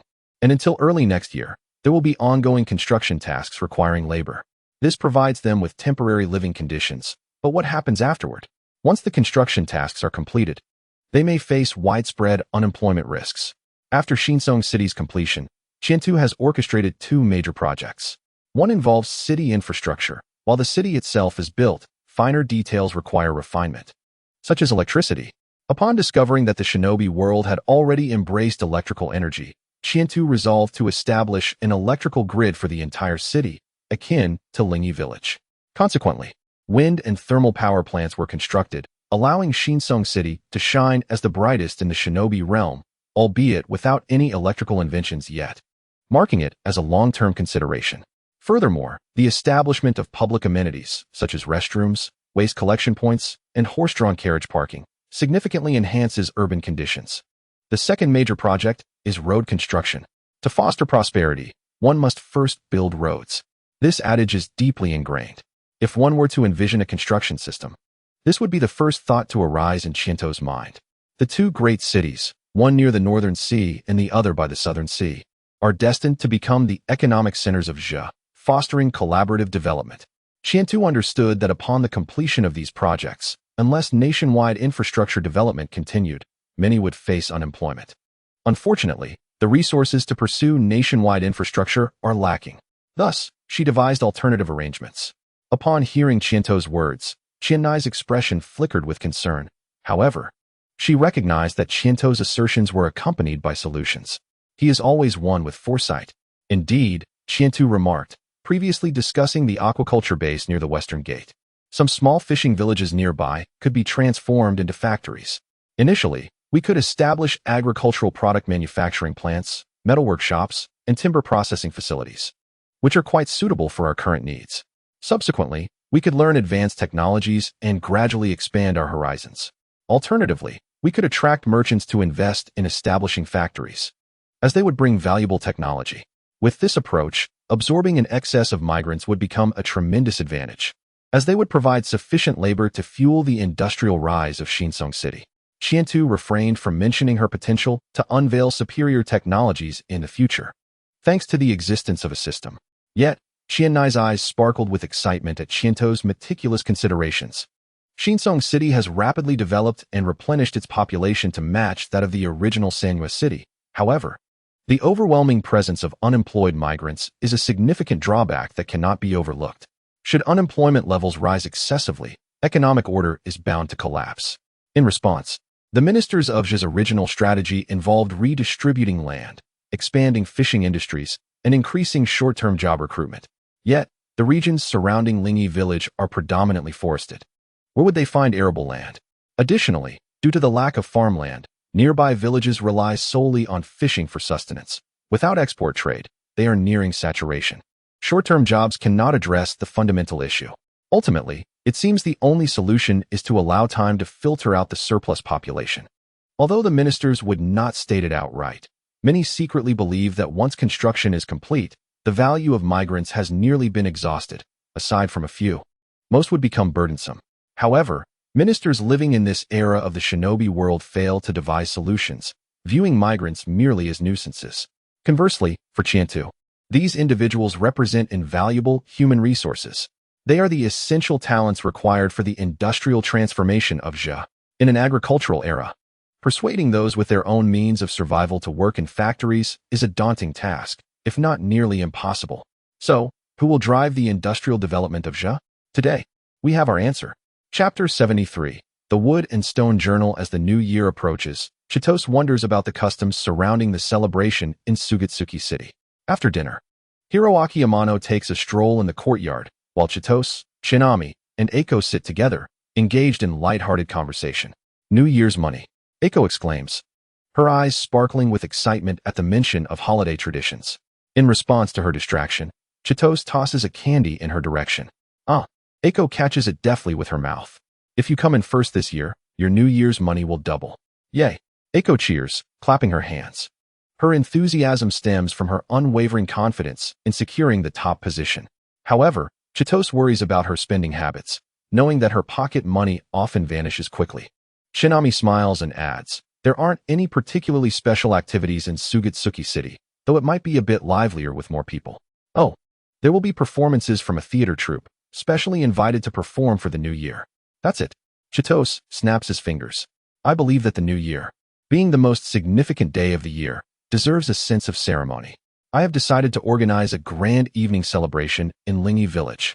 An evening celebration? Both Eiko and Shinami look at him with curiosity and anticipation, prompting Chitose to elaborate. Not only will there be performances from the theater troupe, but I plan to create a large stage where talented villagers can showcase their skills. Singing, dancing, playing instruments. Any captivating performance will be welcome. Although time may be tight this year, it will serve as a trial, laying the groundwork for an even better event next year. During the celebration, The entire village will gather to enjoy skewers and snacks while appreciating the performances, all in a vibrant atmosphere to welcome the new year. If it goes well, I envision this event becoming an annual celebration, a unique cultural symbol for Lingi Village that fosters community spirit and serves as a means of cultural exchange. Aiko's eyes gleam with anticipation as she imagines the delightful scene and the abundance of delicious food.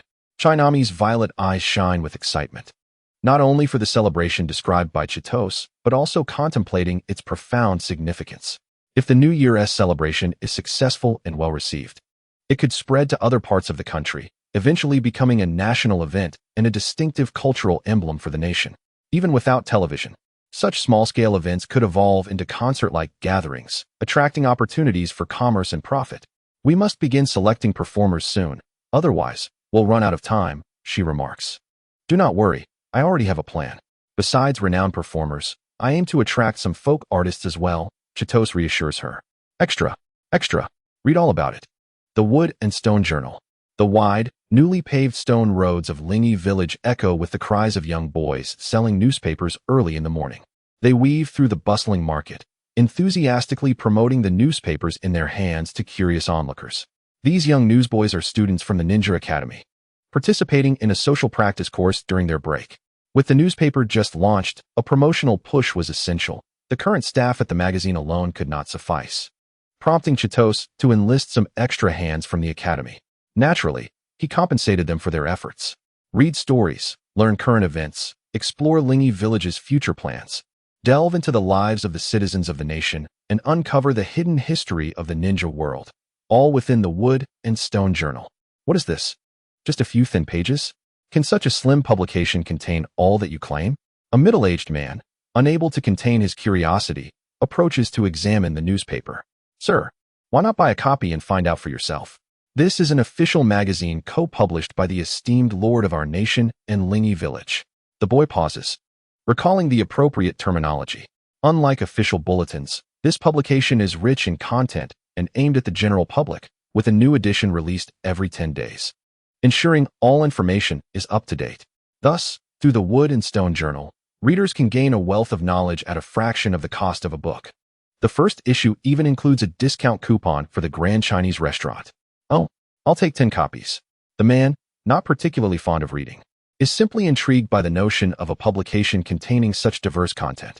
But hearing about the discount coupon causes his eyes to light up as he imagines the savings. If you're just buying for a friend, I recommend not purchasing too many, the young newsboy advises. Why? Is there a limit on how many copies one can buy? No limit, but the discount coupon is time-sensitive, and I doubt you'll be able to use all those copies, the boy explains. Very well, then I'll take 3 copies. Done. This exchange captures the attention of curious passers-by, who begin to understand the situation. The Grand Chinese Restaurant holds a stellar reputation for its quality and affordability, making it accessible to almost all residents of Lingi Village. Having dined there once, many are eager to return. With the added discount coupon, the newspaper essentially becomes free, while also saving money on their next meal. 1 for me, 2 for me. As a result, the young newsboy quickly sold out of his newspapers. This scene is not unique to this location. Similar occurrences are happening throughout Lingi Village and the surrounding areas of New Sugai City. Taking advantage of the current popularity of the Grand Chinese Restaurant, the Wood and Stone Journal swiftly gains traction upon its release.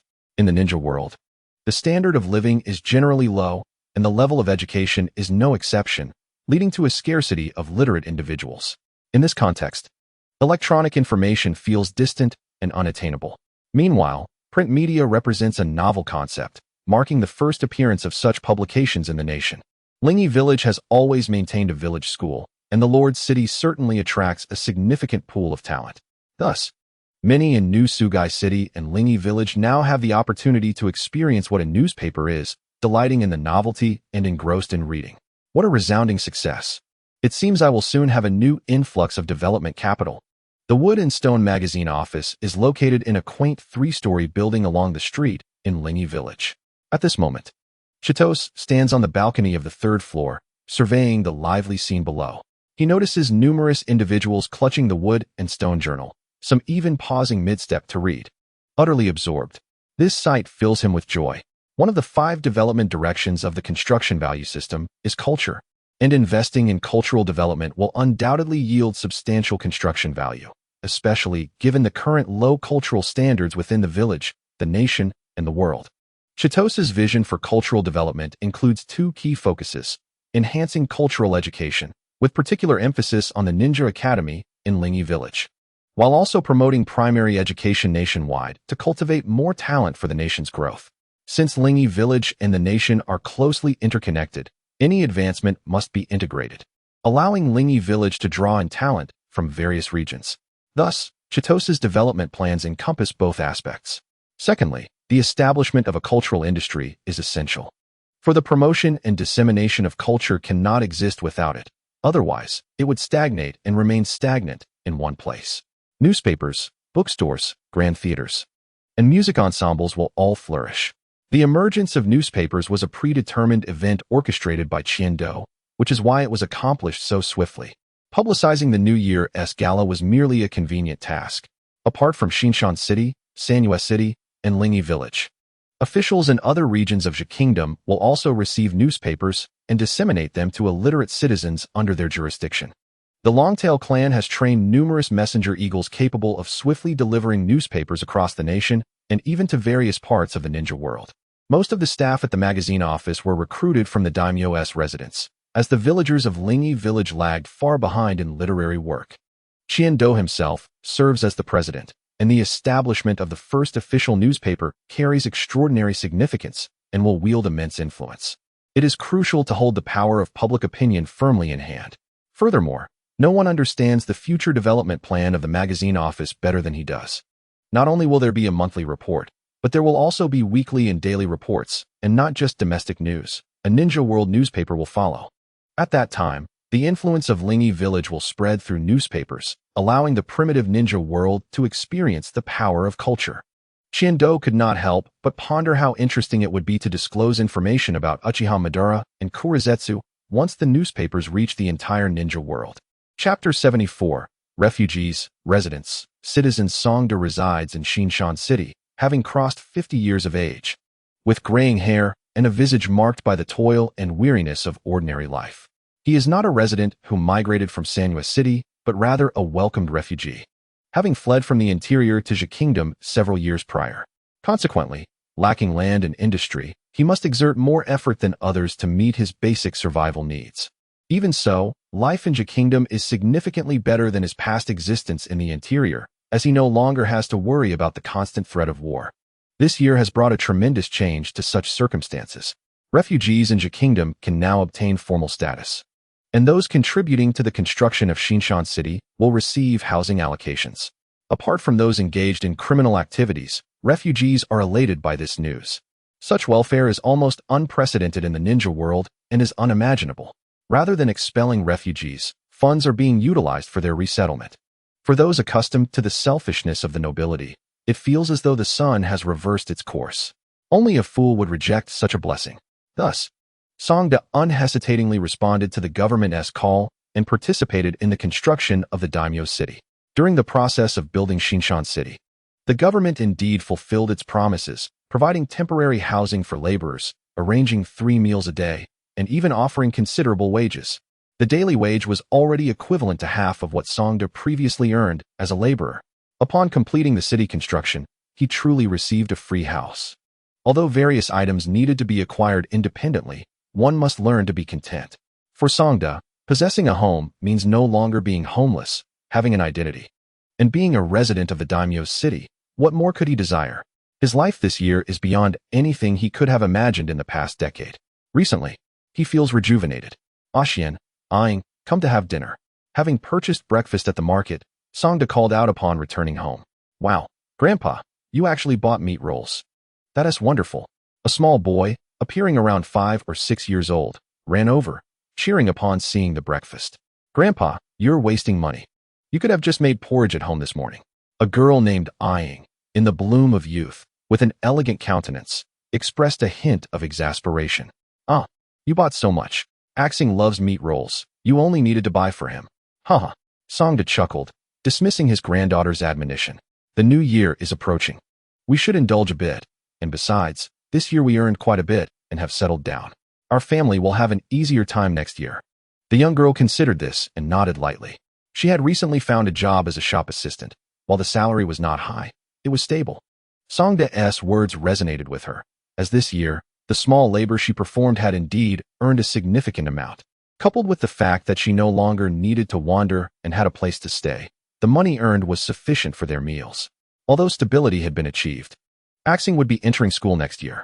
The primary educational institutions in Daimyo City are tuition-free, yet there are always other expenses related to learning, so they must save wisely.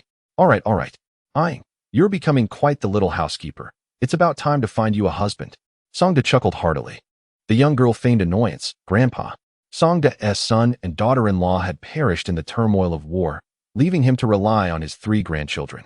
The 3 gathered around a small dining table, sharing breakfast, as warmth silently flowed through their still new home. Taking a bite of the meat roll, sipping the rice porridge, Songda closed his wrinkled eyes in satisfaction, casually flipping through the so-called newspaper he had just purchased on the street. Woodstone Weekly.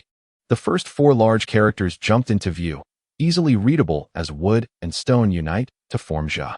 Songda could read, not being extraordinarily talented, but comprehending articles was no challenge. He had taught Aing to read, which enabled her to secure her shop assistant position. Despite the struggles of life, Songda did not forsake the legacy of education. Had he not entered Shinshan City, Axing's education would likely have fallen upon his shoulders. The newspaper in his hand was merely a thin layer, yet when unfolded, it was larger than the government's announcements, divided into 4 sections. I hope it contains some useful information, Songda thought, harboring a tinge of worry. Although life is currently stable, the foundation of all is a reliable source of income. As the construction of the new city concludes and various projects are completed, the demand for temporary workers diminishes. If he fails to find stable work after the new year, the household income will dwindle. Even if Aing can earn enough for meals, he and Axing would become a burden, making it increasingly difficult for Aing to find a husband in the long run. While he still possesses the ability to work, he must earn more money. Hence, having heard that the newspaper would announce development plans for Ja Kingdom, Songda purchased a copy in hopes of uncovering opportunities. Initially, it was merely a trial. But after reading a few lines, he abruptly focused, halting his meal, and began to scrutinize the articles attentively. The first article is about it. Ja Kingdom Shinshan City Sustained Industrial Construction Reform Plan. The establishment of Shinshan City is the result of countless residents' collective efforts over the past year. Everyone has contributed their sweat and diligence to this city, which has become our shared homeland, requiring us to collaboratively improve it. Thus, industrial construction can provide more job opportunities for the populace. The government will not only vigorously develop national enterprises, but also encourage individual entrepreneurship. Industrial reform is essential. Currently, Ja Kingdom's technology and product quality in various aspects lag far behind global standards, resulting in excessive dependence on foreign trade, severely impacting the quality of life for the people of Ja Kingdom. The latter part is what matters most to Songda. The article concludes with the announcement that a factory area will be established in Shinshan City, with recruitment commencing after the new year. Long-term workers needed. Woodstone Building Materials Factory, recruiting XXX workers, registration location XXX, time XXX. Lingshan Seafood Processing Factory, recruiting Shinshan Paper Factory, recruiting Woodstone Construction Company. More factories will be recruiting in the future. Please continue to follow Woodstone Weekly. Songda exhaled deeply, feeling as though a great weight had been lifted from his heart. He had not anticipated that a casual purchase would genuinely alleviate his troubles. Indeed, this newspaper was a remarkable treasure. As a man in his 50s, with little practical skill beyond literacy, finding employment had not been an easy endeavor.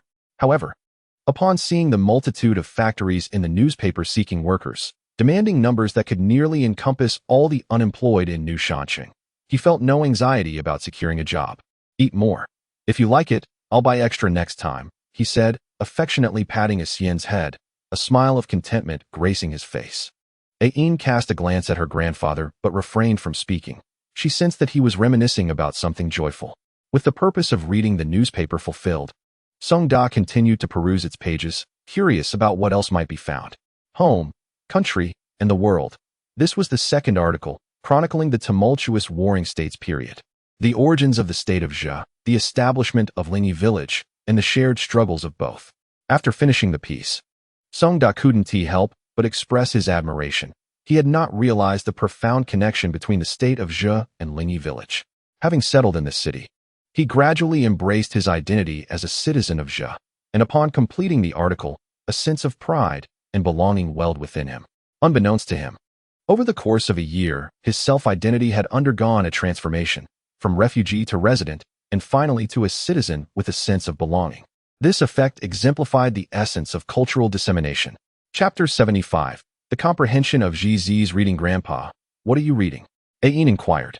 If you don't eat soon, the porridge will get cold. She had nearly finished her breakfast, and beside her, Xian was smearing his face with food, yet when he looked up, he noticed that Songda's meal remained largely untouched as he clutched a piece of paper, engrossed in whatever he was reading. The steam from his porridge had nearly vanished. Curiosity piqued. She wondered what it could be. Surely it wasn't a book? Perhaps it was a government announcement? What kind of announcement could evoke such joy in her grandfather that he forgot to eat? Ha! Songda chuckled heartily. This is called a newspaper, the Woodstone Weekly. I hear it's published every 10 days, and it contains all sorts of information about significant recent events. It's truly a wonderful thing. No matter how wonderful it is, you could eat first and read later. A newspaper won't satisfy your hunger. It'll just grow cold. All right, I'll eat. Having found useful information, Songda was not in a hurry to finish the newspaper. Just as he intended to set it aside, his hand paused suddenly. What is this? His eyes widened, and the wrinkles on his face relaxed in response to the surge of emotions. He did not raise his bowl, but instead gripped the newspaper tightly, his gaze fixed intently on it. Grandpa? Ayin noticed her grandfather's stillness after his initial enthusiastic response. She found it peculiar that he had made no further movements. At that moment, she called out, but received no reply. Instead, her grandfather appeared transfixed by some astonishing news, frozen in place. What is it? As she was about to ask, she noticed his hands and body trembling slightly, his eyes flickering with what seemed to be joy and excitement. Was this newspaper truly that powerful? At his age, could he really be so moved by what he read? Her voice softened as she approached Songda, peering over to see the contents of the newspaper. Upon doing so, she finally understood. The New Year's Gala. In the blink of an eye, the year was coming to a close, and a new year was on the horizon. In the past year, we have toiled diligently, shedding sweat, sowing seeds of hope that will ultimately bear abundant fruit. On this significant day of transition, we have decided to hold a New Year's Gala, aimed at bidding farewell to the old and welcoming the new, as well as gathering together to relish the joy of reunion. The format of the gala is open-ended. In the coming days, we will be seeking talented individuals from among the populace, whether it be singing, dancing, or any other form of performance that can amuse and delight the audience. All are welcome to participate. Participants in the gala will receive generous performance rewards and may also have the opportunity to join the National Arts Institute, becoming officially recognized artists. Registration will take place at the Woodstone magazine office. Time, XXX. We warmly welcome everyone to sign up. After Ayin read the article, she glanced back at her grandfather, who was still engrossed in the newspaper, feeling an unprecedented vitality awakening within his aged frame. Songda had not always been known by this name. Over a decade ago, he was called Song, the Song of the Song. Back then, he had been a renowned musician with a prestigious theater troupe, a skilled performer whose craft had been passed down from father to son. For the first half of his life, the piano had been the most significant aspect of his existence, and he had never contemplated abandoning his art. However, when the troupe disbanded due to unforeseen circumstances amidst the chaos of war, no one remained to appreciate performances or listen to his melodies. He and his son became itinerant musicians, struggling to find places to perform, but even stable living conditions were fleeting. It was only when his son married and had children that they settled in a village, subsisting on sporadic performances and odd jobs. Ayin had witnessed her grandfather and father play the piano and had learned some of the family's traditional skills, while Xian was entirely unaware of his grandfather's past as a musician. The belief that once occupied the most vital position in his life had been buried deep within his heart for the sake of survival and nurturing his grandchildren. Yet in this moment, that belief began to awaken. The National Arts Institute. Here, in this nation, the arts seemed to hold a status distinct from that in other countries. Joining the National Arts Institute would alleviate financial concerns and open doors to numerous performance opportunities and honors. Perhaps it was time to take a chance? But after so many years, could he still play? Could these hands, calloused from labor, still produce beautiful music? Grandpa. The concerned voice of his granddaughter broke through his reverie, startling Songda back to the present. Looking at the expressions of worry on Ain and Isien's faces, he suddenly smiled, all his hesitations transforming into resolve. He stood up and declared, Ain, Isien, let me show you our family's traditional craft. As a family legacy, how could it be allowed to fade away? Brother, sister, this story is so interesting, Jizi exclaimed, gleefully holding the newspaper close to Qiando and Qian Naimei. This person is so foolish. Covering his ears to steal someone else's bell. Ha! With the school holiday upon them, her older brother, who was often out on errands, had returned to the village, filling her with joy as she frequently clung to Qiando. However, perhaps this enthusiasm would wane after a few days, and she would soon seek playmates. Qiando tousled her hair, saying, don't just find it amusing. Remember to learn lessons from the story. The first issue of the Woodstone Weekly was nearly entirely crafted by him, containing not only current events, history, and job advertisements, but also two fables, one about covering one's ears to steal a bell, and the other about waiting by a tree for a rabbit. I understand. This story teaches us that when employing stealth techniques, we must observe from the enemy's perspective. What appears flawless to us may reveal significant vulnerabilities to them. Jizi's eyes lit up as she replied, that is not incorrect. It actually holds quite a bit of truth. Moreover, specific issues require specific analyses. As a ninja, one must examine matters from the perspective of a ninja. Cheeto was taken aback by his sister's intelligence and couldn't help but ask now. Take a look at this piece, waiting by the tree for a rabbit, and share what you perceive as its underlying principle. He was curious to see what extraordinary insights this girl would articulate. Jizi nodded, contemplating. This story is quite intriguing. I've got it. The moral of this tale is akin to a trap or a ninjutsu. It cannot always be effective. Thus, when deploying ninjutsu or setting traps, one must frequently adapt to circumstances to achieve the element of surprise.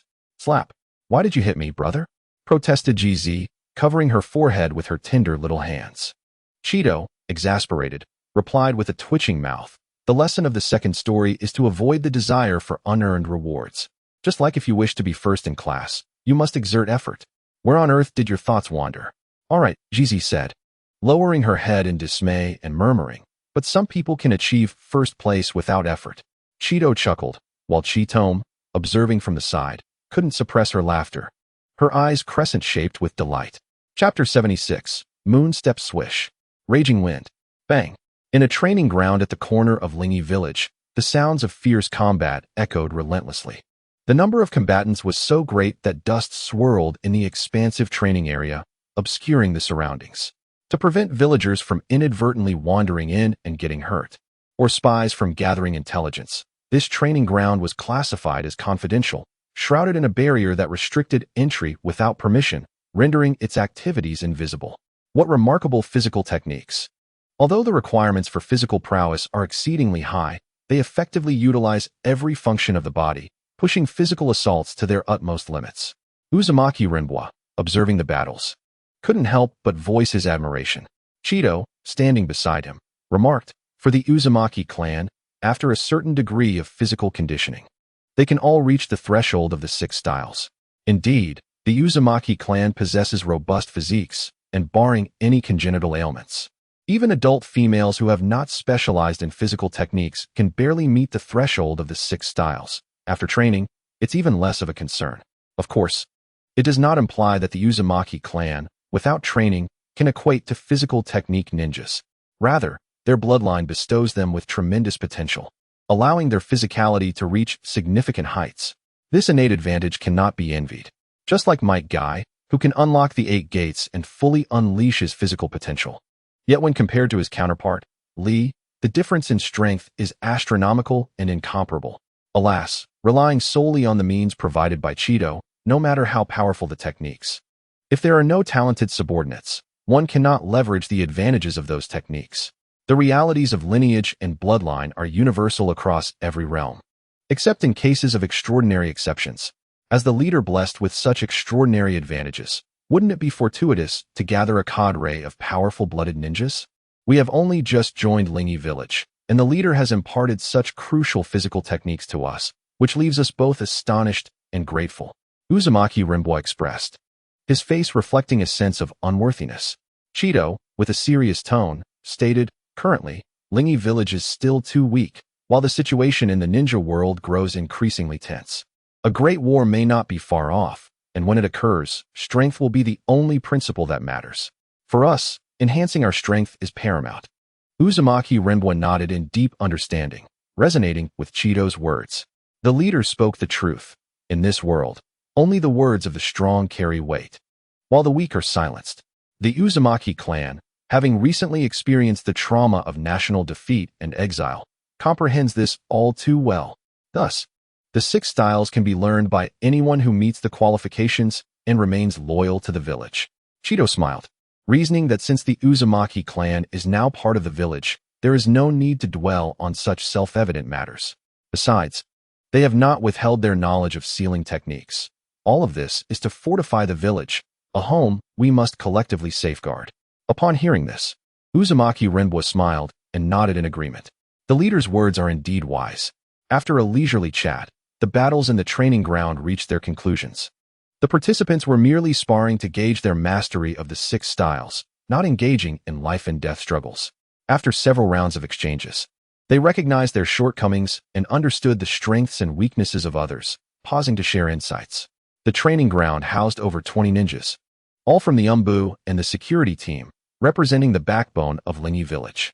With a conscious effort to enhance the physical training of the village's ninjas, many had reached the threshold of the 6 styles after months of rigorous training. However, among the 20-odd individuals present, not everyone had mastered the 6 styles. Only about 10 ninjas had engaged in combat, while the rest observed from the sidelines. After all, merely meeting the training criteria is insufficient. Mastering the techniques requires time and may even test one's talent and comprehension. For instance, the 4 members of the Uzumaki clan who had just joined the village, such as Uzumaki Changshur, were only beginning to delve into the 6 styles, and it was still too early for them to grasp it fully. Meanwhile, individuals like Yang Tai and Uzumaki Shinha had already established a solid foundation and were training independently, thus not present. I hope everyone can swiftly master the 6 styles, especially the moon step. In ninja combat, the moon step will provide you with a significant advantage and become key to ensuring your safety. Cheeto addressed the participating ninjas, gathering them before him, simultaneously, seemingly to demonstrate. As he spoke, he leapt into the air with a powerful push from the ground, soaring towards the heavens. When his body reached its apex, just as he was about to descend, he bent his knees again, and with a resounding boom, a shockwave erupted beneath his feet, as if an invisible staircase in the air granted him leverage, allowing him to ascend once more. Continuously stepping through the air, Cheeto maintained his position aloft and declared, "As you can see, this is the moon step. Once mastered, it allows for movement in midair, whether launching attacks from a high vantage point or retreating strategically. The moon step will prove invaluable, and I hope you all can utilize this technique effectively." After addressing vital matters concerning the growth of construction values, Cheeto did not relent in his training. Despite his youth, he had already achieved the rank of Chunin, a feat attributed not only to his remarkable talent, but also to his extraordinary diligence.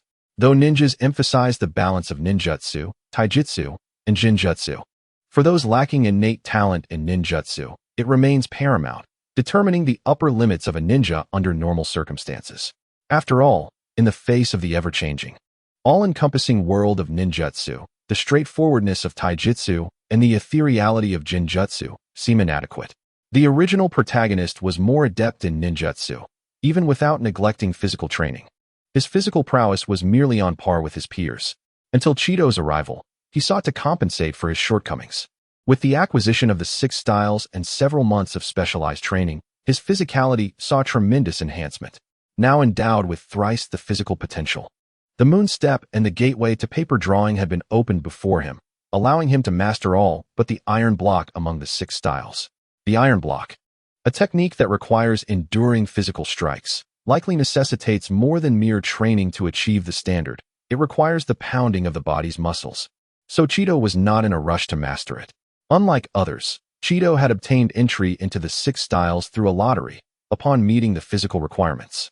He automatically learned it without the need for time investment. Thus, currently, he was the sole ninja in Lingy Village to have mastered the moon step. After all, The techniques encompassed within the moon step would likely require a year and a half of dedicated practice to master proficiently. The leader is truly remarkable.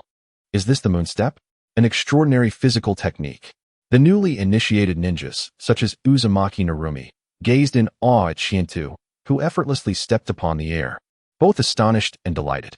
To fly without relying on specialized jutsu or tools, solely through physical prowess, is simply beyond imagination. It is incredible, truly remarkable. The key point is that the leader has shared such a magnificent technique openly. Once learned, one can soar through the skies. Everyone harbors a dream of flight. How could they not be exhilarated?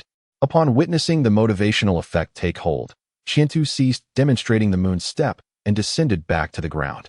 Furthermore, as he imparted this physical technique, he earnestly hoped that all would prioritize the preservation of life, both their own and that of their comrades. In the face of insurmountable foes, one must understand the importance of retreating to safeguard oneself. Lingi village remains fragile and in need of continual strengthening, a process that requires the involvement and strength of each individual. Survive the missions, grow stronger, and contribute to the greatness of Lingi village. Shiento's ambition is to establish a formidable squadron of flying ninjas, a thought that is simply awe-inspiring. Yes, stronger, greater. The training ground resonated with fervent cheers and encouragement, as everyone was filled with the motivation to train diligently. Chapter 77. Learning sealing techniques. Although he had mastered the moon step, it held little significance for Shiento, as he could already traverse the skies by harnessing the moisture in the air, achieving even greater stability and speed. With his control over the divine water power reaching the 5th tier, he increasingly recognized the might of this ability. After a brief motivational session, Shiento assigned senior students to assist the newcomers in learning the 6 techniques. In a bid to create an opportunity for Kinjiro, Shiento designated Uzumaki Narumi to lead them, which left Kinjiro blushing, overwhelmed with joy and confusion, embodying the qualities of a novice in matters of the heart. Conversely, Uzumaki Narumi displayed an open and humble demeanor, embracing the mindset of a student eager to learn. Once arrangements were made, Shiento and Uzumaki Rinhu withdrew from the training ground to relocate to another venue. Shiento's earlier assertion that the Uzumaki clan harbored no secrets regarding sealing techniques was not mere flattery, it was a truth. He was currently studying advanced sealing techniques under the tutelage of Uzumaki Rinhu. Given that the current batch of Uzumaki ninjas, led by Uzumaki Jishing, either joined the Ninja Academy or the security forces, the new members of the Uzumaki clan, including Uzumaki Rinhu, also entered the academy for training, while the 5 adults, including Rinhu, were absorbed into the Umbu. The 5 of them formed a sealing class within the Umbu, specifically teaching basic sealing techniques to Umbu ninjas, as well as creating complex sealing and barrier scrolls for mission purposes. Such arrangements reflect the Uzumaki clan's trust, treating them as family. Genuine trust begets genuine trust. The Uzumaki clan, in its sincerity, contributed advanced sealing techniques to Lingi village's ninjutsu library, techniques that were otherwise scarcely spoken of in the Grass Ninja Village. In truth, Lingi village lacks the depth of the formidable Uzumaki village, which has instilled fear in the villages of Mist and Cloud. The advanced techniques documented in its library are few and far between, and often require merit for exchange. Basic techniques, such as the long-tailed blade technique, ninja eagle rearing technique, and heart-listening illusion technique pale in comparison to the likes of flying thunder god, impure world reincarnation, and explosive tag multiplication found in the Book of Seals from Konohagakure, seemingly a downgrade. The only notable technique may be the Sea Spirit secret technique from the Tianxue clan. Therefore, the sealing techniques offered by the Uzumaki clan significantly enhance the quality of Lingi village's ninjutsu library. Of course, due to the existence of the system, Shiento could continuously enrich the ninjutsu library on his own, such as with the 6 techniques. However, why toil for what can be obtained freely? Screaming, who is wealthy enough for that? Is there a rich man v50? Shiento is now poised to benefit from Uzumaki Rinhu's advanced sealing techniques and his experience in utilizing them, all without formally acknowledging him as a master. This is not due to Shiento's reluctance to call him master. Rather, as the leader of the village, he cannot expect Rinhu, his subordinate, to agree to such a title.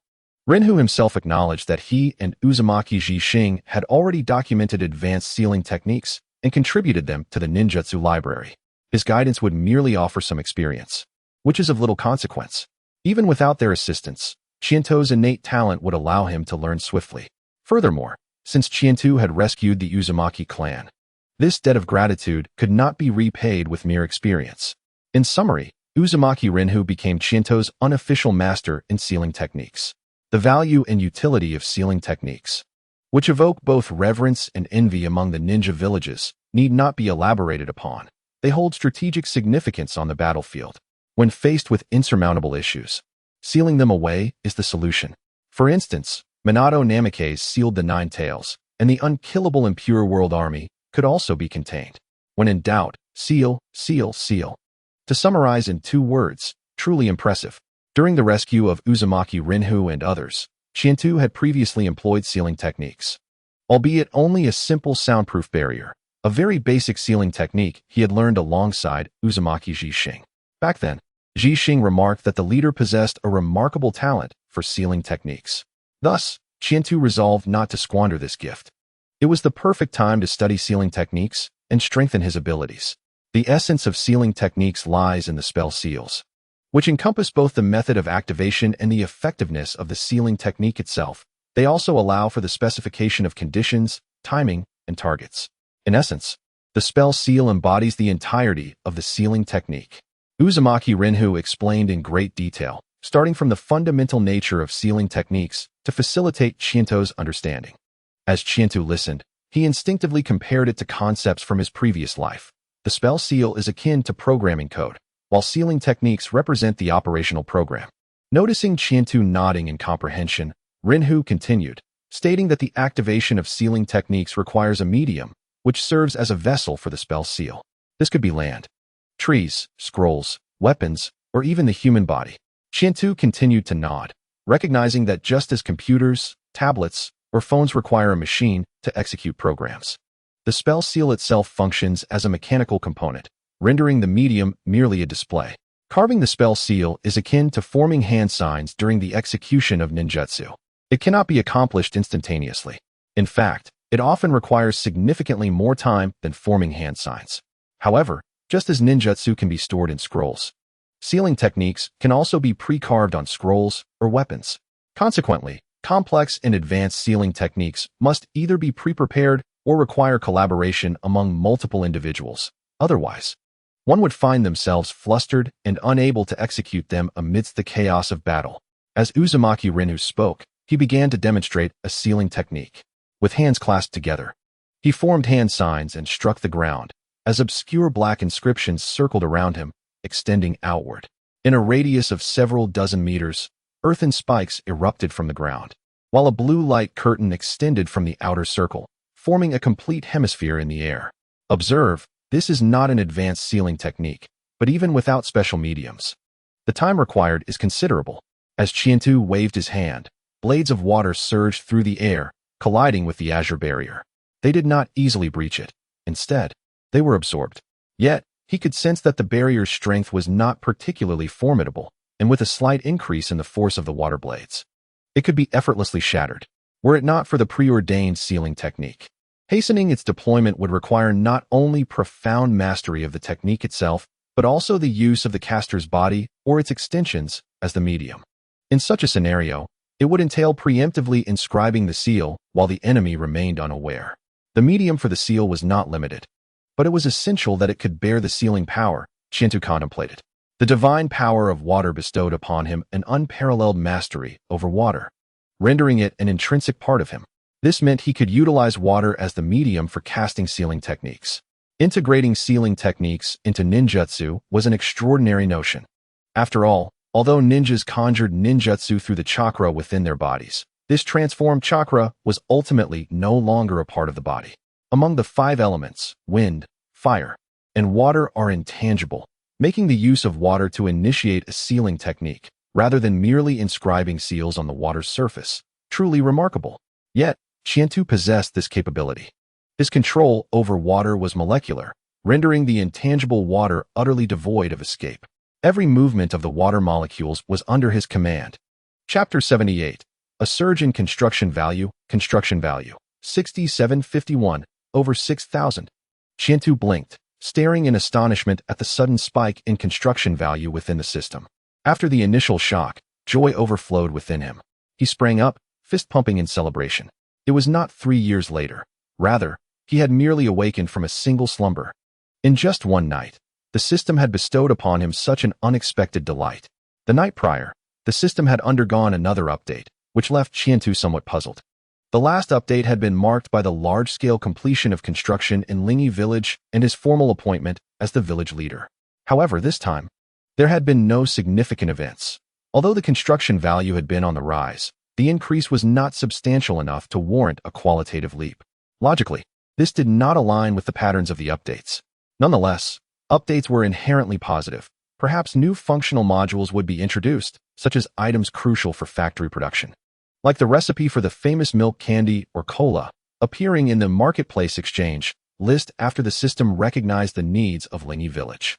With such anticipation, Qiantu fell asleep. Upon awakening, he eagerly accessed the system, expecting to discover new features or coveted items in the exchange. Little did he know that the system had a grand surprise in store for him. As he gazed upon the system's homepage and the colossal construction value displayed, a number he had assumed would take him a year or two to accumulate nearly blinded him with its brilliance.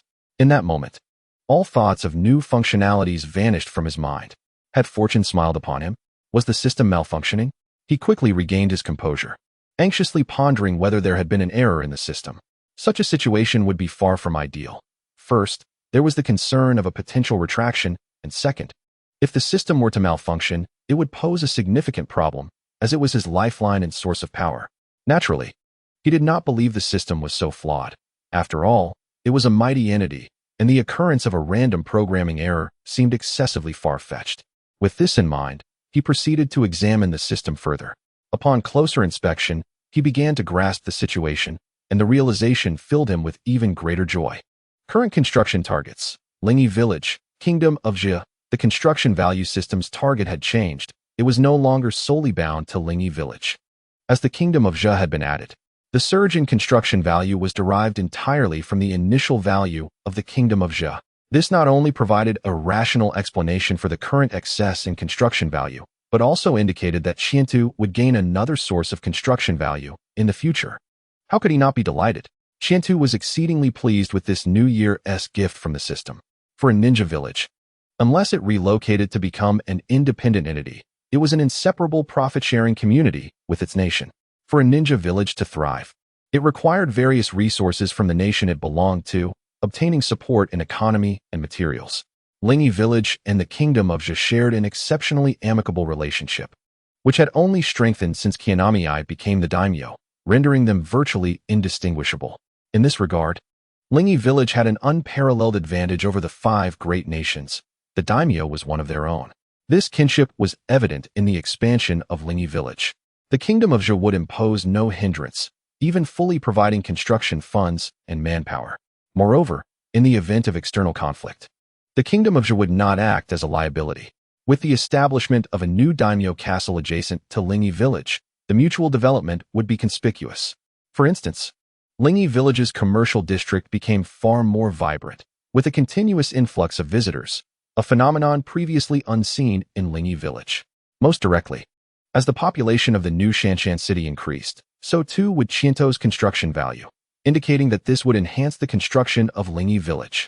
This reciprocal influence was beneficial, and Qiantu gladly accepted it.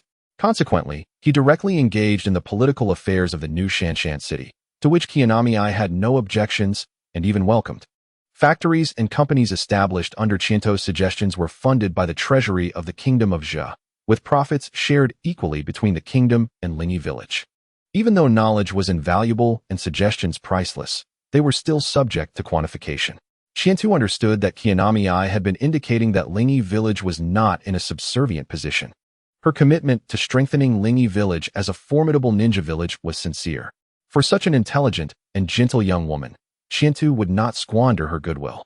He hoped to foster rapid growth for the Kingdom of Jia, thus sparing Kunoichi from the stigma of being a wasteful daughter.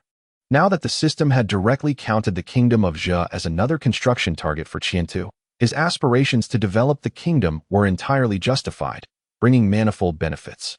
Henceforth, as the development of the Kingdom of Zha positively impacted Linyi Village, resulting in an increase in construction value.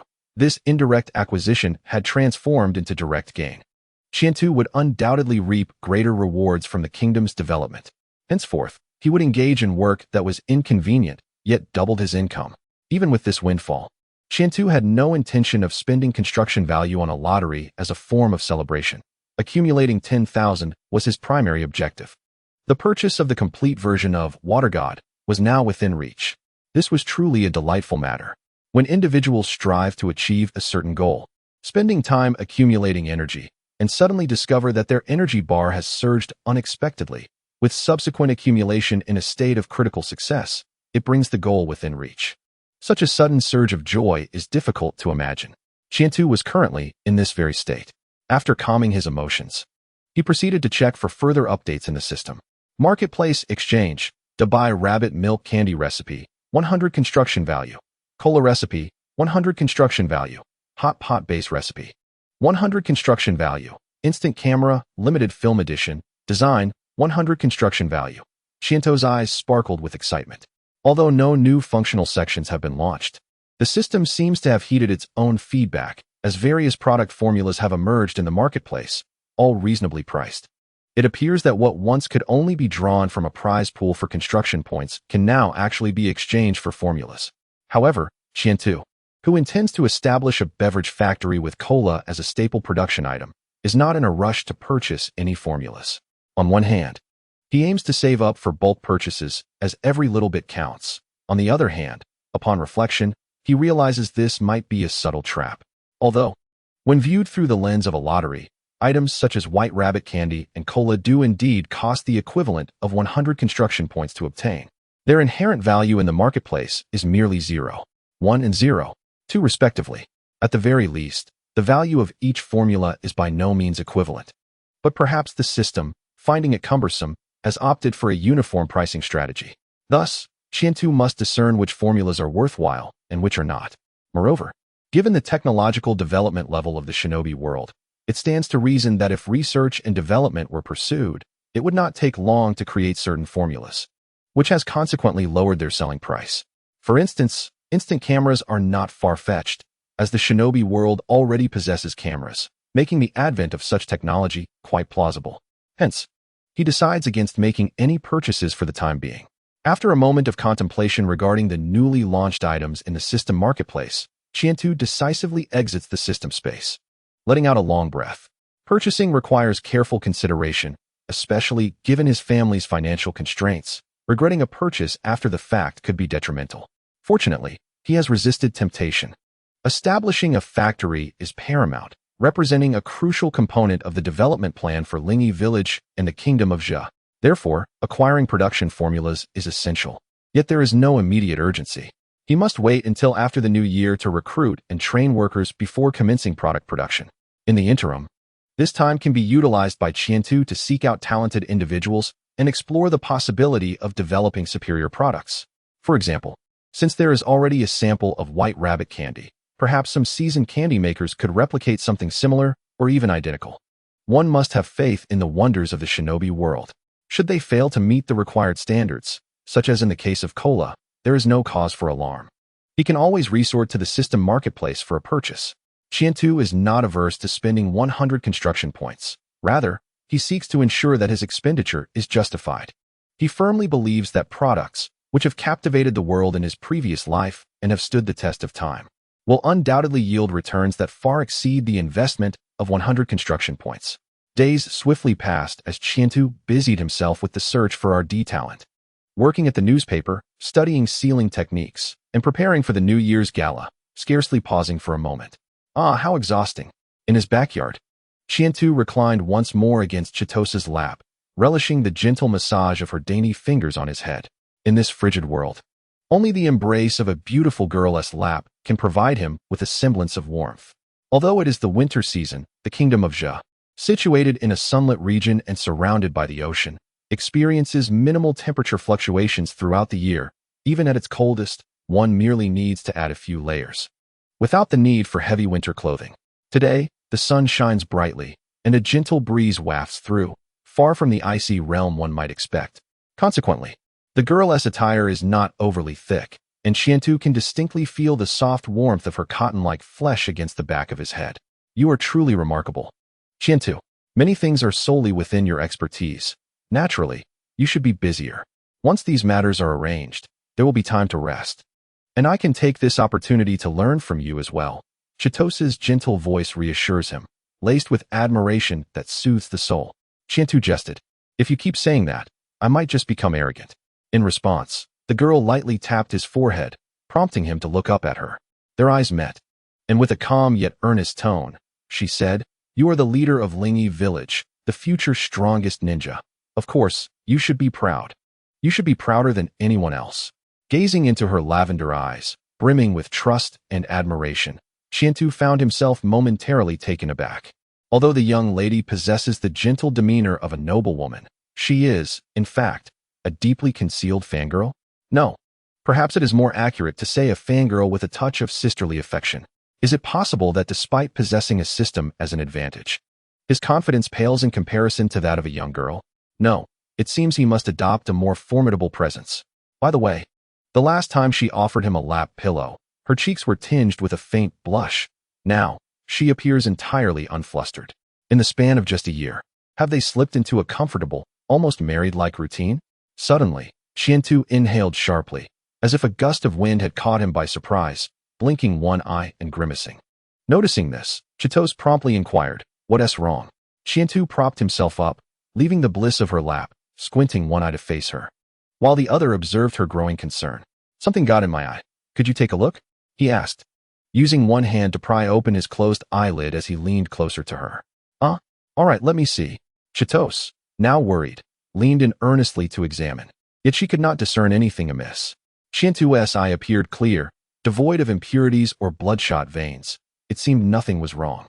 However, she doubted his words, which only heightened her urgency as she leaned in closer, her violet hair brushing against his hand. "I can't see anything. What should we do? Does it hurt?" "I'll fetch Dr. Maikawa." "No need, just blow on it. Maybe that will help." "Oh, all right." Chitose seemed to have just realized the simplicity of such a method, her subconscious belief in Qiantu as an extraordinary genius ninja amplifying her concern over the situation. How embarrassing. Her fair complexion flushed red, and she collected herself, raising her delicate chin slightly, puffing her cheeks, and pursing her rosy lips. She gently blew a fragrant breath towards Qiantu's eye, her movements careful, as if afraid of causing him pain. As Qiantu closed his eyes to embrace the refreshing breeze, he caught sight of her luminous neck, slender and delicate. "How is it? Did it work?" she inquired, looking down. Qiantu lowered his hand, blinking as he adjusted to the sensation, sighing, "No, it didn't work. It feels like it has gone deeper." "What?" Chitose's expression turned anxious. "Forget it, let it be." Qiantu seemed to resign himself to the situation. Yet Chitose was unwilling to let such a concern linger.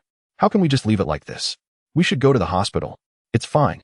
If you couldn't blow it away, no one else could either." "Huh?" Qiantu laughed. "Didn't you see anything in my eye?" Seeing Qiantu open both eyes without apparent issue, Chitose wondered if perhaps the object had already been blown away. Noticing her perplexity, he teased, "Strange. Wasn't there a rather large fairy in there? Did it hide away?" Chitose paused, suddenly realizing, and her cheeks flushed even deeper as she pursed her lips, playfully glaring at the boy. Witnessing this, Qiantu felt a surge of joy. This is how it should be when interacting with a beautiful girl. If one cannot make her blush, that would be a significant failure. "Hey, why is it just one?" The young fairy, still in her innocent phase, embodies cuteness. "As the spring festival approaches, I have decided to extend some relief assistance to impoverished families in the kingdom of Jia, allowing everyone to joyfully celebrate the new year. This is indeed a noble endeavor, especially as it marks your first new year as the esteemed lord. It is essential to convey ample care and affection to the citizens. A lord should always be mindful of the populace. However, some areas are rather remote, so I plan to assign tasks in Lingi Village, which can only be completed swiftly through the speed of ninjas before the year's end. Leave it to me. I am eager to depict the protagonist's growth, as it will enrich the emotional narrative and deepen character development. Alas, writing romance at such a tender age feels somewhat awkward, and certain plotlines cannot be omitted. I aspire to swiftly advance to the Second Ninja War, refining the storyline." Chapter 80. The Strongest Ninja Village. God of the ninja world, here we are in Shiha Town. Beyond this lies the land of the Tea Kingdom, does it not?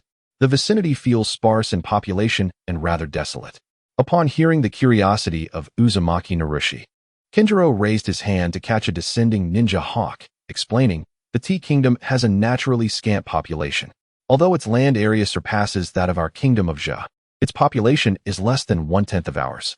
Furthermore, the domestic commerce is underdeveloped, leading to minimal trade with other nations, which naturally results in a lack of population density near the border.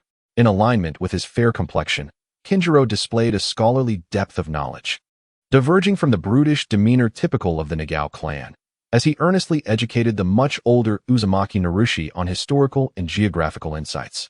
While the Tea Kingdom shares a border with the Kingdom of Jia, its topography is entirely distinct.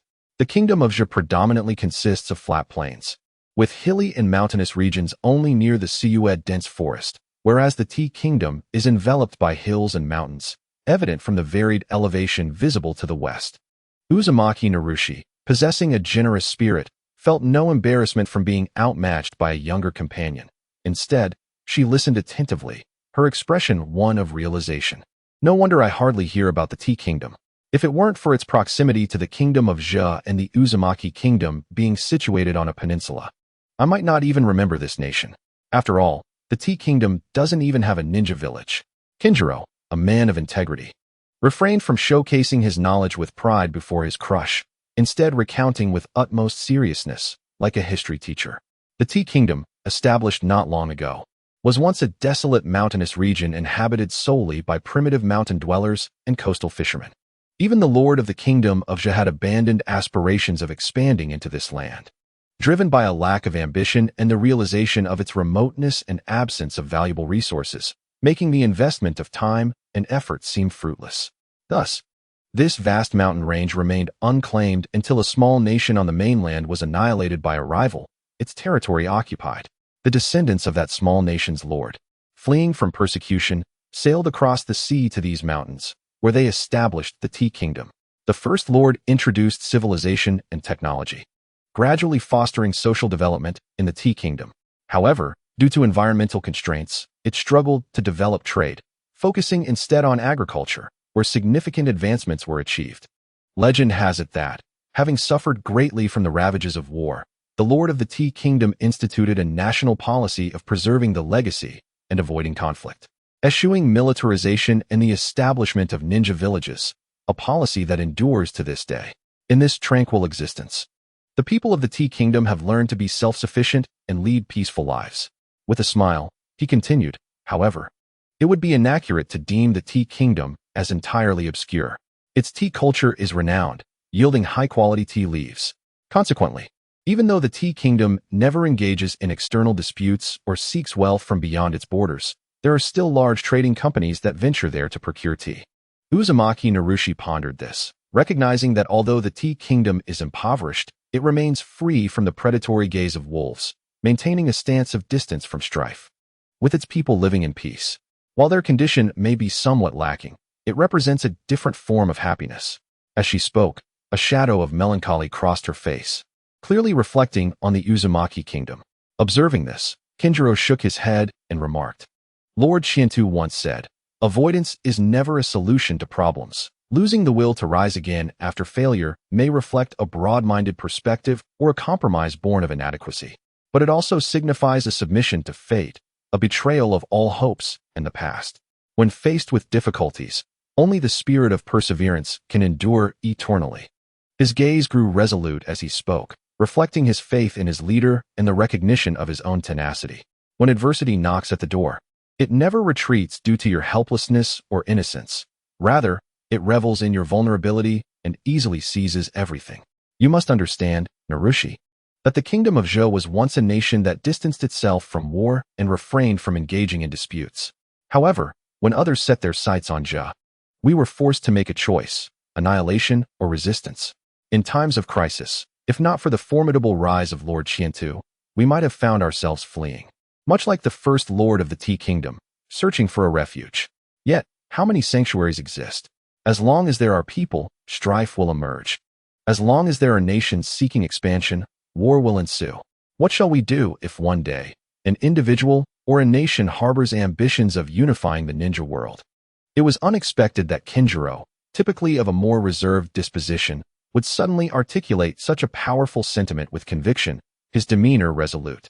Uzumaki Narushi stared at him, momentarily taken aback, before bursting into laughter. Kinjiro furrowed his brow, perplexed by the laughter of the older sister he admired, and asked, "What are you laughing at, Narushi? Do you not agree?" He felt a twinge of anger. Even for someone he liked, disrespect towards Lord Shientu was intolerable. Lord Shientu had stated that dissenting opinions could be debated, but one must never belittle others with disdain. Realizing Kinjiro had misunderstood, Uzumaki Narushi quickly suppressed her laughter, shaking her head as she said, "No, I agree with what you said. Avoidance is futile." "Then why did you laugh?" She blinked her eyes playfully. "I simply found it amusing how seriously you spoke. Despite being a child, your words carried the weight of a mature adult. Perhaps it is due to your exposure to Lord Shiento's wisdom that you unconsciously absorbed his influence. However, you still have a long way to go if you wish to align yourself with Lord Shientu. Not only must you embody his demeanor, but you also need considerable wisdom." Kinjiro responded, "Indeed. But you addressed me simply as Narushi, bypassing the honorific sister? It seems you feel you have surpassed my status as an elder sister," she said, narrowing her eyes with a hint of mischief. Kinjiro's face flushed with embarrassment. After all, she was still his apprentice, and calling her sister felt inappropriate. He realized that his title as her instructor might not last long, given Uzumaki Narushi's physical prowess and her dedication to mastering body techniques, which would surely lead her to surpass him in the near future. Narushi cast him a meaningful glance, but chose not to press further. Instead, she remarked, "Lord Shientu is indeed an extraordinary leader, possessing unmatched talent and strength as a ninja, alongside wisdom that surpasses the ordinary. His words have illuminated my understanding. It seems you, as his guardian, have learned quite a bit as well." Kinjiro nodded vigorously, filled with pride for the lineage of Lingi village. Confident that Lord Shientu would lead it to become the most powerful ninja village, transcending history and leaving no successors behind. The whirlpool gazed with a smile at the resolute Kinjiro. "The strongest ninja village, you say?" Despite having acknowledged his identity as a member of the Spirit Wing village and feeling gratitude for Cheeto's assistance to the Whirlpool clan, he still found it difficult to accept such assertions. While he would undoubtedly support the Spirit Wing village and Lord Cheeto, a rational and just mind could not help but question the feasibility of Kinjiro's words. To transcend history is a daunting notion. After all, the Whirlpool clan and Konoha had maintained a cordial relationship for many years. The formidable reputation of the god of the ninja world, Hashirama Senju, though not witnessed firsthand, was well known through tales passed down within the Whirlpool village. Such a figure could hardly be considered akin to mere mortals, hence the divine title. Even if the overall strength of the ninja village surpassed that of Konoha, could it truly be deemed as surpassing the divine? Thus, could Lord Cheeto indeed transcend the gods? Chapter 81. On-site visit uncle and aunt. These meats and grains are for you. The new year is approaching, and I hope you have a wonderful celebration. In front of a dilapidated wooden house, Nagasumi Tansui handed the items in his possession to a pair of elderly couples with graying hair. After conducting inquiries within the village, he had located this childless couple, whose impoverished conditions qualified them for the aid program. Given the numerous villages he had to visit, he straightforwardly presented the items to them. On the other side, the elderly couple, suddenly confronted with the kindness of a stranger, felt somewhat bewildered. The old man hesitated for a moment and asked, "Sir, have you mistaken us for someone else? We have no relatives in the outside world." Though he longed for the existence of surviving kin, his memories clearly indicated otherwise. Their only son had perished in a storm while fishing a decade ago, leaving the couple to cling to one another in a life of hardship.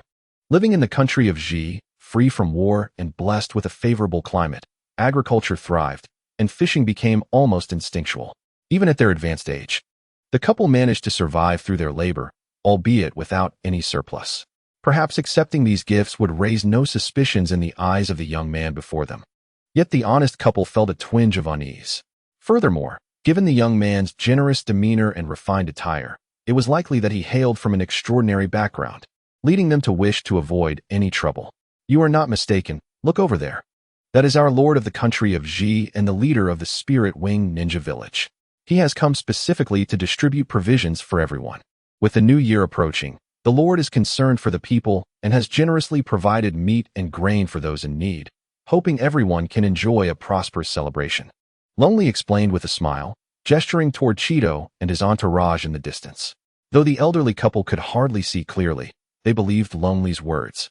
For who would dare jest about the Lord and the leader of the Spirit Wing village? Who would go to such lengths to prank two impoverished elders? So that is the case.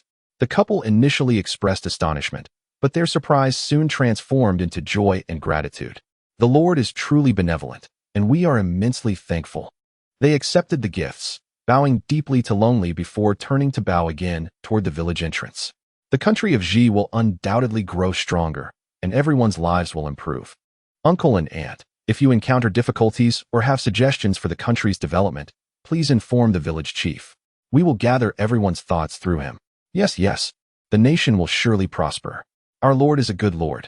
However, we are but simple folk with little education, and we may not have valuable suggestions. The old man said with earnestness, a hint of concern crossing his face. Lonely smiled reassuringly. Your thoughts on how to improve village life would count as valuable suggestions. Additionally, if you have any fishing experiences to share, please do. The wisdom of the older generation is invaluable. The Lord hopes for the development of the country of Ji to involve all citizens. As only by aligning with the people's expectations can it truly flourish into a nation where all live happily and securely. All right, we will certainly offer our thoughts. The old man nodded firmly, uncertain of what he could repay. Since the young man before him deemed experience valuable, he would summarize his years of fishing wisdom to contribute to the Lord. Living in the country of Ji was, in his view, a stroke of luck. He understood that his son's death was a tragic accident, and that he and his wife, despite their age, could still live a stable life was entirely due to the kindness of their country. Even with little education, he recognized these simple truths from decades of life experience. The chaos outside the country of Ji and the plight of the lower-class citizens were evident from the influx of refugees. His nation, under wise lords throughout history, had never waged war nor oppressed its people, allowing citizens to live in peace and stability. Thanks to this, the elderly couple, even after losing their son, could still survive. Today, the new lord had even extended his care to humble citizens like them, willing to listen to their opinions. After losing their son, who else would care for them? The most unimaginable surprise was that the lord of this land had sent them this long-awaited compassion after a decade. What other lord or country could compare to such generosity? The elderly couple watched Lonely depart with grateful eyes, leaning against one another as they glanced down at the provisions sufficient for half a year's sustenance. They exchanged looks of joy, their weathered faces illuminated with delight. Compared to the villages along the borders of other countries, their situation in the country of Ji was akin to paradise. Cheeto stood beside the carriage, perusing the compiled list, and could not help but sigh. Yet, everyone seems to be struggling. Most citizens merely scrape by, and we have selected those who can hardly secure their basic needs. Shinobi, seated beside the carriage, furrowed her brow with a hint of sadness. We must understand that in this era of war, a stable environment is a rare blessing for most. And being able to avoid hunger is nothing short of heaven. Given the current level of productivity, such a situation is already commendable, indicating that your ancestors performed admirably during the Lord's reign. This is also why so many refugees flock to our country of Ji, even if they arrive without citizenship and cannot obtain land. Cheeto chuckled. You should indeed venture out more often to understand the sentiments of the people. Shinami playfully wrinkled her nose. She was aware that Cheeto was teasing her about the standards she had set.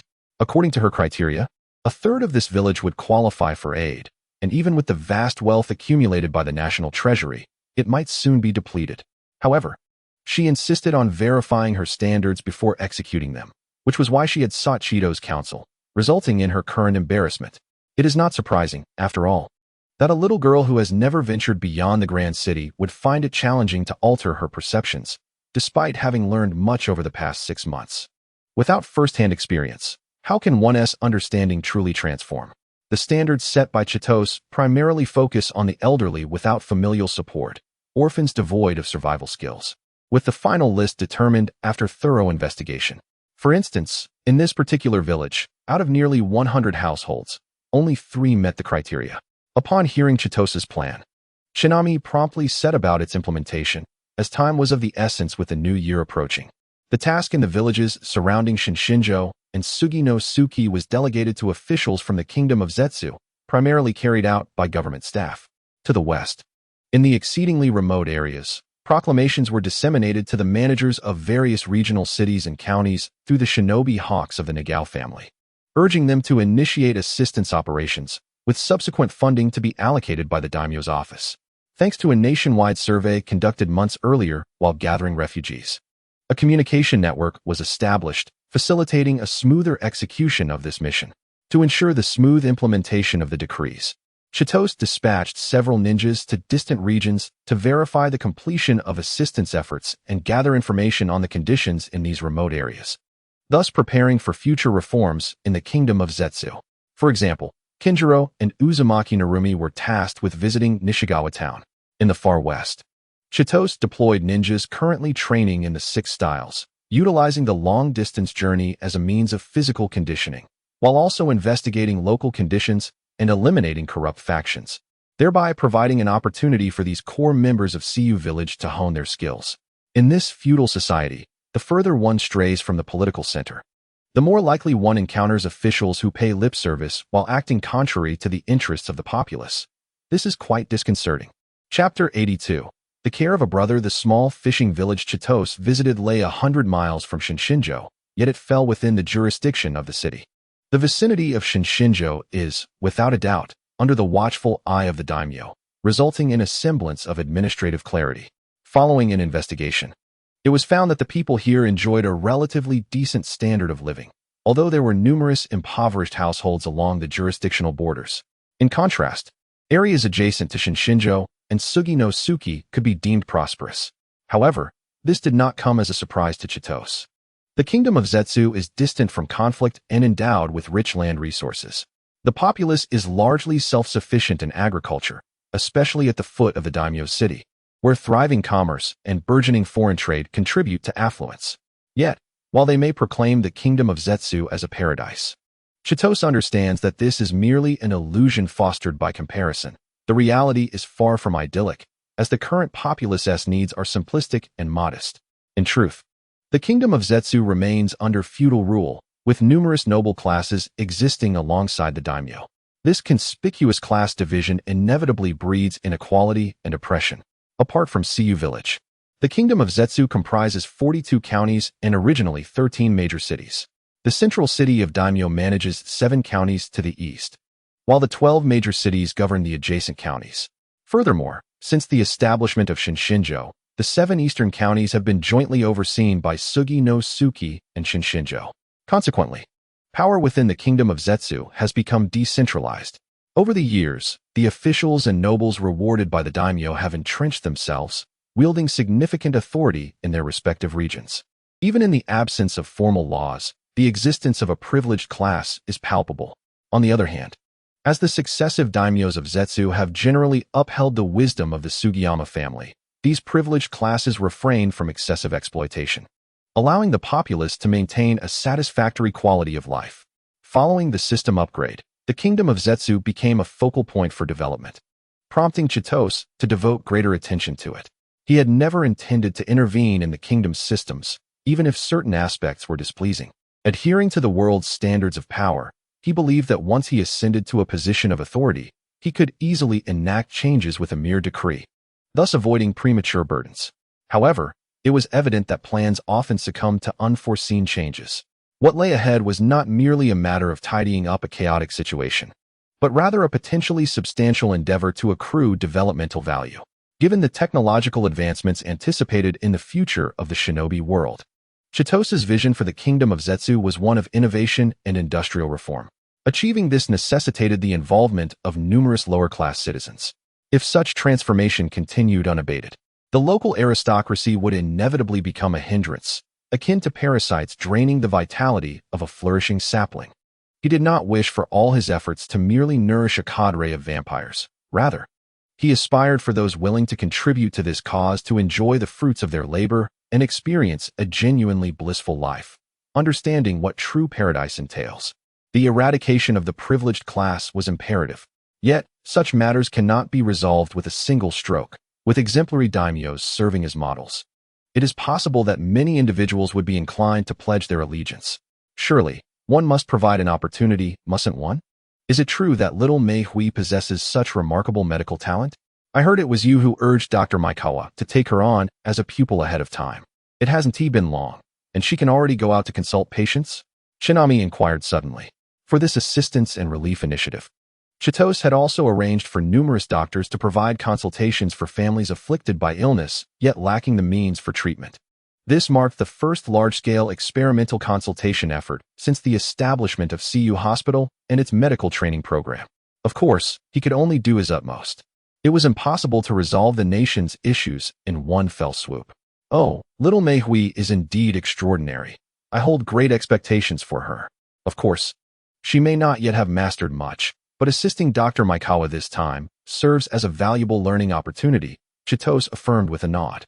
Bringing Uzumaki Mei Hui along was not intended for her to sacrifice herself for the sake of healing others. For her protection, he had already prohibited those in the know from revealing the specifics of her unique abilities. Even Shinami remained unaware, believing Mei Hui's medical aptitude to be her only gift. In non-essential circumstances, Chitose forbade Mei Hui from employing her peculiar healing methods, as he believed her special constitution warranted more appropriate development. His intention in encouraging Mei Hui to study medicine was to expedite the cultivation of her abilities. While Dr. Maikawa was competent, Chitose aspired for her to eventually learn from Tsunade, the preeminent medic nin, and seize the opportunity to extract genuine knowledge from her. Upon hearing this, Shinami nodded in understanding and inquired, "And how did you manage to bring Zashi along as well?" Zashi, along with Maikawa and Uzumaki Mei Hui, formed a medical sub-team within the relief effort, tasked with attending to families afflicted by illness. In response to Shinami's question, Chitose sighed with a smile, saying, "That girl, having taken a break and ranked first, has become a bit too confident, indulging in her love for food. Although she hasn't neglected her training, her little face has noticeably rounded out. I fear that when school resumes next year, her classmates might not recognize this chubby girl before them." Shinami stifled a laugh, realizing that the little girl seemed a tad plumper than when they first met. It is no wonder that with the passing of Tianxue Juanfu, both Chitu and Hiroaki Amano, who once had authority over the branches, have become preoccupied. She is now living a carefree life. Chitu chuckled and explained, "Let her make a trip to witness the lives of the common folk in the kingdom of Jia, with the girl's kind nature. She will undoubtedly feel a sense of guilt, and I hope this sentiment can temper her ever-growing appetite." The noble young lady widened her beautiful eyes, as if illuminated by a gentle purple glow in the sunlight. She gazed at Chitu, thinking him too cunning. "Oh, that is an overstatement. This is not a compliment." Under the incredulous expression of Kaitona, Chitu withdrew his swaying hand, feeling a sense of shame, for these were duties that ought to be shouldered by an older brother. After their playful banter, Chitu adopted a serious demeanor and said, "Kaitona, you must understand that this assistance can only serve as a temporary remedy. It cannot address the root causes. The kingdom of Jia requires a substantial transformation, one that may even." The noble young lady did not wait for the youth to finish his sentence. With poise and composure, she proclaimed, "Together, let us make the kingdom of Jia a better place. This is a promise." Seishi, it seems, as Chitu had anticipated, the remote region of Nishikawa town is rife with darkness. Although further investigation is necessary, what they have observed already reveals numerous issues. Additionally, the number of impoverished families in need of assistance is staggering, and the supplies provided are grossly insufficient. Despite the lack of aid, the villagers expressed their gratitude towards the noble lord, their spirits lifted. Kinjiro now called Seishi's name with increasing ease. Seishi, however, was preoccupied, her masculine features reflecting her simmering anger, exuding a vigor that made her appear more like a boy than the pale-faced scholar Kinjiro. She frowned, stating, "Water usage taxes, housing taxes, unmarried single taxes. These were never instituted in the kingdom of Jia, yet Nishikawa town has been collecting them for over a decade, and during the spring festival, a time meant for celebration, these people are still charged a blessing tax. Such outrage." Kinjiro, equally incensed, replied, "Let us first convene at the designated location, gather the others, compile the intelligence, and then we shall proceed to the county town. Lord Chitu has instructed us to record the prices here. I will quickly relay the situation back to the village, but we must remain to collect evidence." Seishi, not one to act impulsively, despite her desire to storm into the homes of those corrupt officials and deliver swift justice, nodded in agreement to proceed as planned. Very well. I shall practice my storm foot technique in a few days and use them as targets. With this thought, her motivation for training surged. Chapter 83. The Power of Thunder Grandfather. Have you seen the returned intelligence? In the leader's office of Lingi Village, Chitu inquired of Hiroaki Amano. The situation around Shinsaka City was relatively stable, and the relief efforts did not require constant oversight from the noble or village leaders. After a day of observation and patrol, he had returned to the village. The ninjas he dispatched to gather and verify information had since sent back reports, which were compiled and delivered to the leader's office. Indeed, there are numerous dark corners to uncover. What to do next is a matter for him to decide. Now, as he consulted Hiroaki Amano, he sought the elder's perspective, acknowledging that while he possessed a forward-thinking mind, he lacked extensive experience. Listening to diverse viewpoints is essential, especially since Amano consistently considered his interests, even when offering advice. The final decision rested with Chitu. Upon hearing his words, Hiroaki Amano nodded, his expression turning serious. I have reviewed them. Alas, the kingdom of Zhe is not as peaceful and stable as one might believe. Chitu grimaced. Having spent considerable time in the center, many matters remained obscured. Furthermore, the conditions across the 7 counties under the jurisdiction of the noble city were surprisingly good, better than he had anticipated. The reports indicated that the farther one strayed from the noble city, the more outrageous the taxes became, and the heavier the exploitation of the common folk. Nobles and officials enjoyed privileges of exemption and reduction. The lower classes bore the brunt of suffering, with those engaged in production facing ever-increasing taxes, creating a stratified system of exploitation from the top down. However, the situation was not entirely devoid of hope. Those who understood the mechanics of sustained exploitation ensured that most citizens could maintain their livelihoods. Farmers with land, if unable to sustain themselves, could sell their fields to the nobles while retaining the right to cultivate their own land, albeit with a significant portion of their harvest yielded to the nobles. Despite the heavy taxation, such arrangements allowed them to survive. Through this manner, nobles and officials consolidated land, reducing the populace to mere laborers, their power only magnified. For in this age, who among the laborers would dare to challenge those who controlled their means of survival? Local taxes, purportedly instituted based on regional conditions, were presented as legitimate local regulations. For instance, in Nishikawa town, the water used for irrigation came from the Nishikawa River, which fell under the jurisdiction of local authorities, thus requiring payment of a water tax. Similarly, for drinking water, those who dug wells were subjected to a well tax, justified as a means to mitigate damage to underground water sources. Moreover, fees for crossing bridges and road tolls had begun to proliferate. Such absurdities, while laughable, had gained traction, leading to a situation where complaints went unheard. The collusion between upper and lower echelons rendered any grievances futile. This is not a matter of reason, but of power. In light of this, Chitu resolved to repay them in kind with authority and strength. The successive lords of the Sugiyama family had been wise. Yet even the most astute rulers could overlook the minor manipulations of their subordinates. In a nation of such vastness, hidden shadows inevitably linger. Hiroaki Amano remained calm, having lived long enough to witness and comprehend much. When Chitu expressed his intention to investigate the corruption present in various regions, the elder had already foreseen the current predicament. However, Chitu, it would be wise to refrain from meddling in the internal affairs of the kingdom of Zhe. We are, after all, ninjas, not officials or ministers of the kingdom. Moreover, there are many nuances to such matters. Those who hoard wealth often do so under pretexts. Should you suppress them in a ninja-like manner, it may incite widespread panic. There are far more officials, powerful figures, and nobles involved in this than what you have currently uncovered. If everything were to come to light, it would likely drive them to desperation, ultimately leading to chaos within the kingdom of Zhe. Are you suggesting that Kaitona should handle it? Chitu asked in astonishment. Hiroaki Amano fell momentarily silent. Indeed, that girl was not yet equipped to manage such a large undertaking. He realized that given the current relationship between Chitu and the noble young lady, Lingi village and the kingdom of Zhe had become indistinguishable. Slowly, he nodded. Very well. But there is no need to rush. We must adhere to the protocols of governance. Evidence must be collected, and to uncover all the perpetrators, we must not alert them prematurely. Moreover, when it comes to adjudication, It is more appropriate for government officials to handle it than for us ninjas. You may allow Kaitona to delegate assistance. Amano's words plunged Chitu into contemplation. Evidence. Long-term. Avoiding alarm. Desperation. After a moment, Chitu slowly shook his head.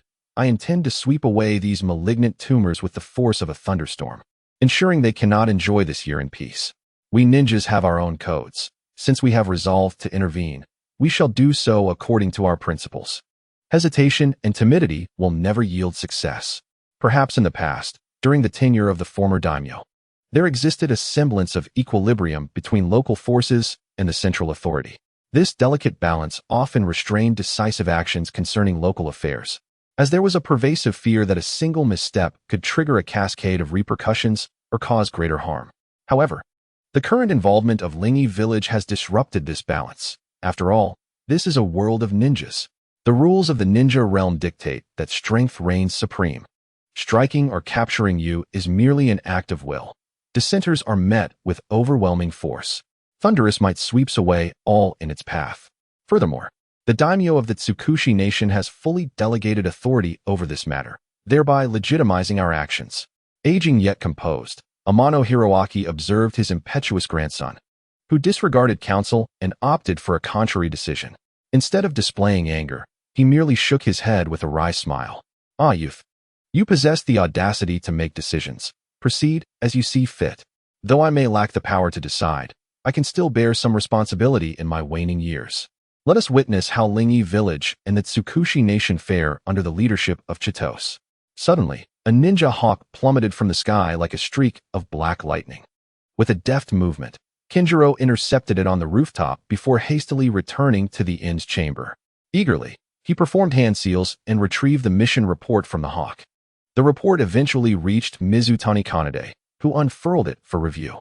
As the sole jonin on this journey, he also served as the team leader, responsible for determining their strategic approach. Nishikawa Town, part of Yushi County, falls under the jurisdiction of Heil City, which governs 3 counties. Considering the border's precariousness, Chitose dispatched a 7-member team, 1 jonin and 6 elite chunin, including a special jonin. This force was deemed sufficient to eliminate any obstacles in their path. Well, Captain, what did Lord Chitose say? Inquired Uzumaki Narumi, unable to contain her curiosity as she noticed Mizutani had set down the report. For days had elapsed since their arrival, and through their investigations, they had become acutely aware of the local government's corruption. With her righteous disposition, she was eager to take action against the wrongdoers. Turning back, Mizutani noticed that although only Uzumaki had spoken, all eyes were fixed upon him in anticipation. He maintained a serious demeanor before breaking into a sudden smile. Lord Chitose commanded, apprehend every last one of them. Leave no one behind. Excellent. The group cheered, their excitement palpable as they seemed ready to spring into action. Wait, there's more to discuss. The 6 turned back, puzzled. Can't you convey everything at once? Noting their intense gazes, Mizutani's lips twitched slightly as he remarked, have you all forgotten that the spring festival is just 3 days away? Is that so? A chorus of surprise followed. As the reality of the approaching festival dawned on them, the gravity of their investigation had consumed their thoughts, causing them to overlook this important date. Mizutani slapped his forehead, exclaiming, how can you all be such workaholics? Am I the only one looking forward to the New Year's celebrations? I heard there will be performances. What should we do then? Should we return to the village for the festival? One suggested, but I can't celebrate until we deal with these culprits. I feel the same, echoed the others. Mizutani chuckled resignedly. You all are overly optimistic. Lord Chitose has decreed that we must resolve everything before the new year, so we have a mere 2.5 days. Given their pace, returning to the village would consume most of a day. Everyone nodded in agreement, their spirits lifted. For them, capturing the wrongdoers was of utmost importance. UNZ, you should refrain from participating in the ensuing conflict to conserve your strength. Lord Chitose assigned you to utilize your mind-reading techniques. We need to identify which officials are viable for our plans and maintain control of the situation until after the new year. Your abilities are vital. Understood. Chapter 84. Are we not reasonable? With time pressing and most intelligence already compiled, the primary task remained to apprehend individuals. The 7 immediately took action. Their targets included several prominent families and key officials. To prevent any oversights, they chose to strike sequentially, ensuring that the primary offenders would be subdued before word could spread. They swiftly approached the first target's residence, easily surrounding the expansive estate. Under the watchful gaze of the ninja hawk, no one would escape. "Who are you?" a lavishly attired noble demanded, his voice laced with indignation. "Oh, thank you for your inquiry," Mizutani replied with a smile, retrieving the headband of Lingi village, which he had nearly forgotten to don after these few days. "We are ninjas from Lingi village." Upon recognizing the insignia on the headband, the noble's fear slightly abated. Lingi village, as a ninja settlement of the Tsukushi nation, was known even to the nobility. However, his ire only intensified, straightening his previously shriveled form. He pointed an accusing finger at Mizutani and the others, his expression threatening. "I am a noble of the Tsukushi nation. What is the meaning of this intrusion into my home? Why have you incapacitated my guards? I demand a satisfactory explanation, or I shall hold Lingi village accountable to the daimyo." The noble's hired warriors, lured by his status, posed no hindrance whatsoever, immediately subdued and rendered unconscious. The noble was left trembling at the sight before him, the loss of dignity weighing heavily on him. How could a local tyrant bow to a mere handful of ninjas? "You fools! Even in the face of death, you remain so arrogant." One ninja behind Mizutani muttered quietly. The rest flexed their muscles, eager for the confrontation to begin. Their gazes filled with malice as they eyed the noble, resembling competitors in a boxing match. Internally, they thought, this glutton's belly rivals that of a pig's. Surely he has hoarded wealth while the common folk struggle to eat meat even once a year. How despicable! Under the weight of their hostile stares, the noble shivered involuntarily. "This is bad. Are they rogue ninjas?" he pondered, feeling akin to a lamb amidst wolves. Noticing the shift in atmosphere, he instinctively drew back, his previously inflated bravado waning. "What do you want from us? Are you truly ninjas from Lingi village?" Seeing the noble's comical expression shift, Mizutani couldn't help but chuckle. However, as the leader, he needed to maintain authority and discipline. Thus, he refrained from making any harsh statements, adhering to Lord Chitosa's directive for fair and strict enforcement of the law. Regaining his composure, he resumed a serious demeanor and addressed the noble. "Mr. Harada, we are indeed ninjas from Lingi village, and there's no need for you to doubt that. As for the blockade of your residence, should you desire a satisfactory explanation, I can provide one. We have received orders to investigate your involvement in a series of corrupt activities in Hyle City, thus necessitating the detention of you and your family until the investigative team from the daimyo arrives for assessment and judgment. I trust you will cooperate with our mission." "This is impossible. I haven't. Why is this happening now after so many years of peace? Why such ruthlessness? I am a noble. My ancestors rendered great service to the Tsukushi nation. How dare they investigate me without cause?" Hearing Mizutani's words, Harada's expression changed dramatically, his eyes widening in disbelief as he shook his head vigorously.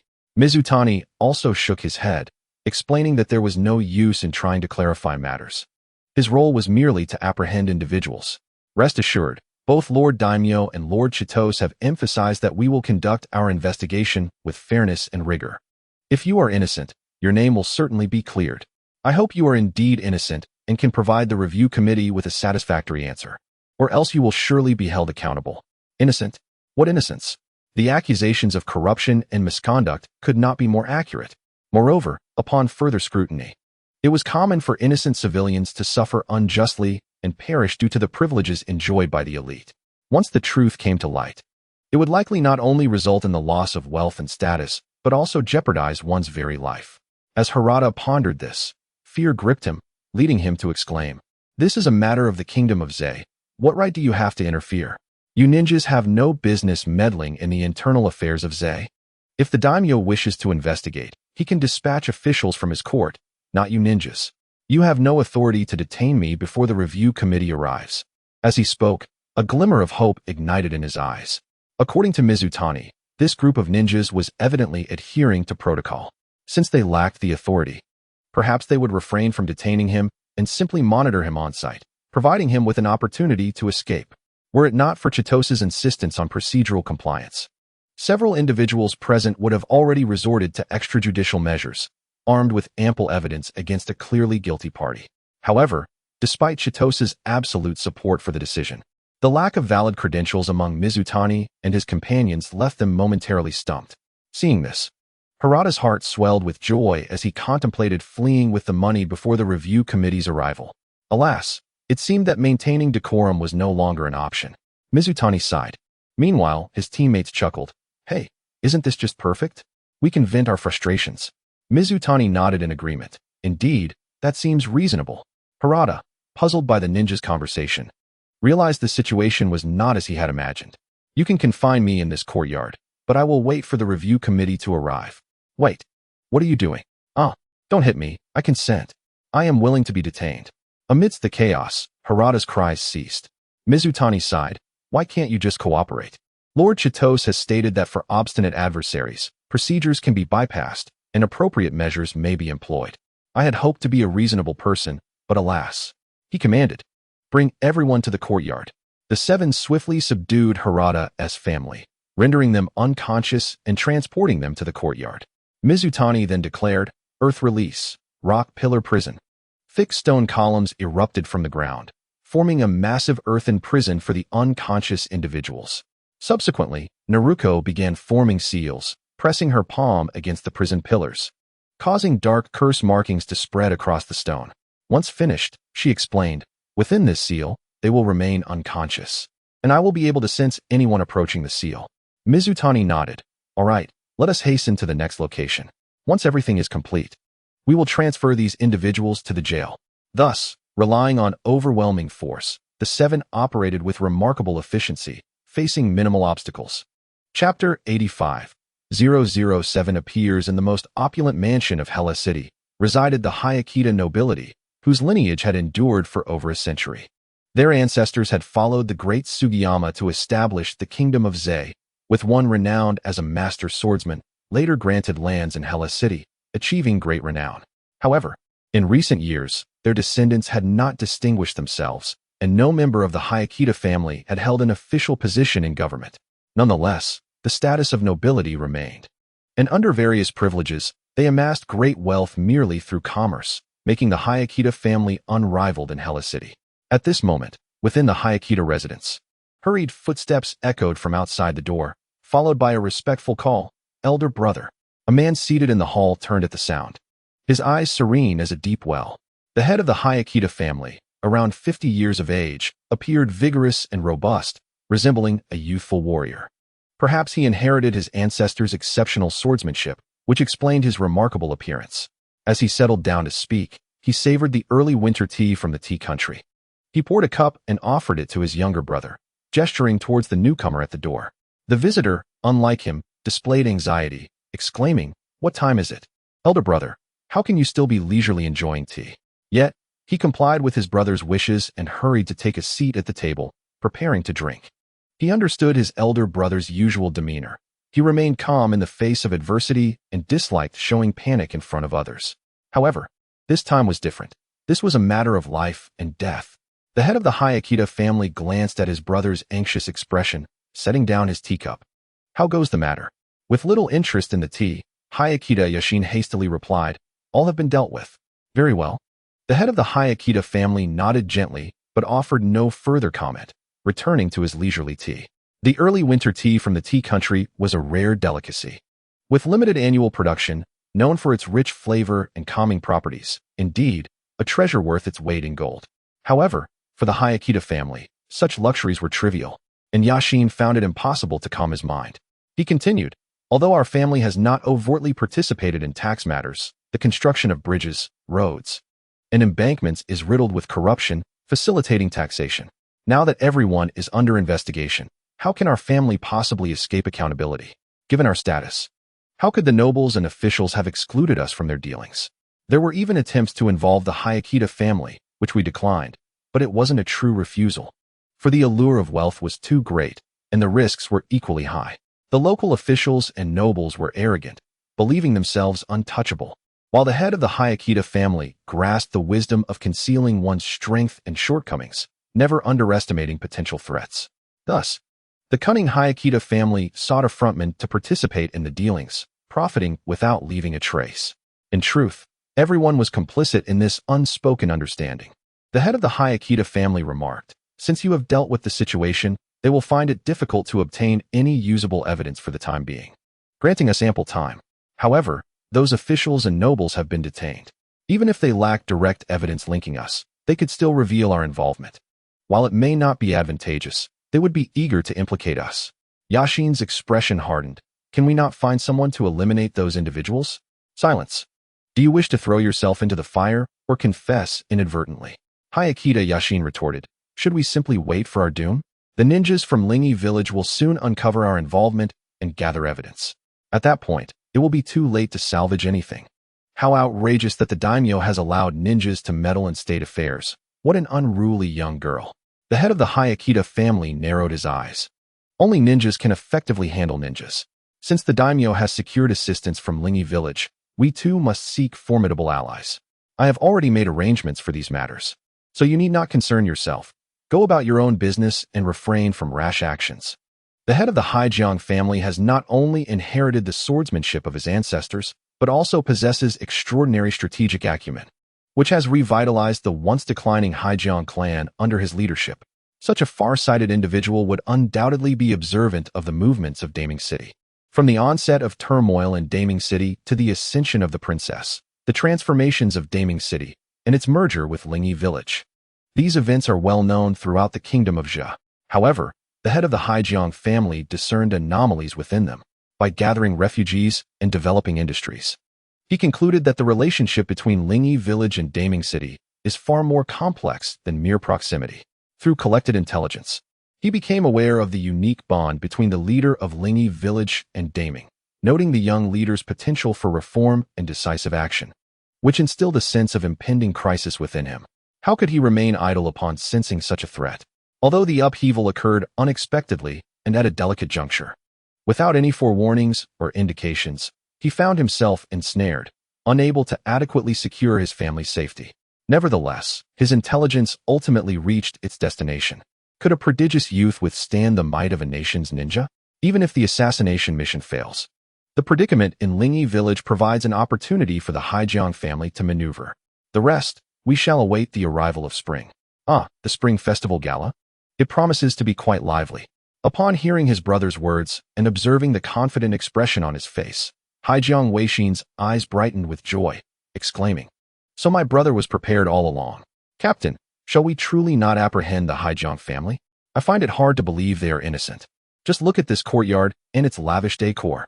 Indeed, this family is the wealthiest in these 3 counties, although their misdeeds are well concealed. With no evidence linking them to wrongdoing, the very absence of evidence raises suspicion. After all, everyone else has thrived through corruption. Why should they be wealthy without cause?" I remain unconvinced. Standing atop a tavern, Mizutani observed the Haijiang residents in the distance, frowning as he listened to his comrades' discussions, feeling increasingly vexed. Over the past 2 days, they had systematically apprehended all families linked to the evidence they had gathered, and the culprits were now imprisoned. With the aid of mind-reading techniques, they managed to find a few untainted officials within the government to oversee the matters. Consequently, the once revered families throughout Hele City had nearly all fallen. Yet the only survivor was the wealthiest Haijiang family.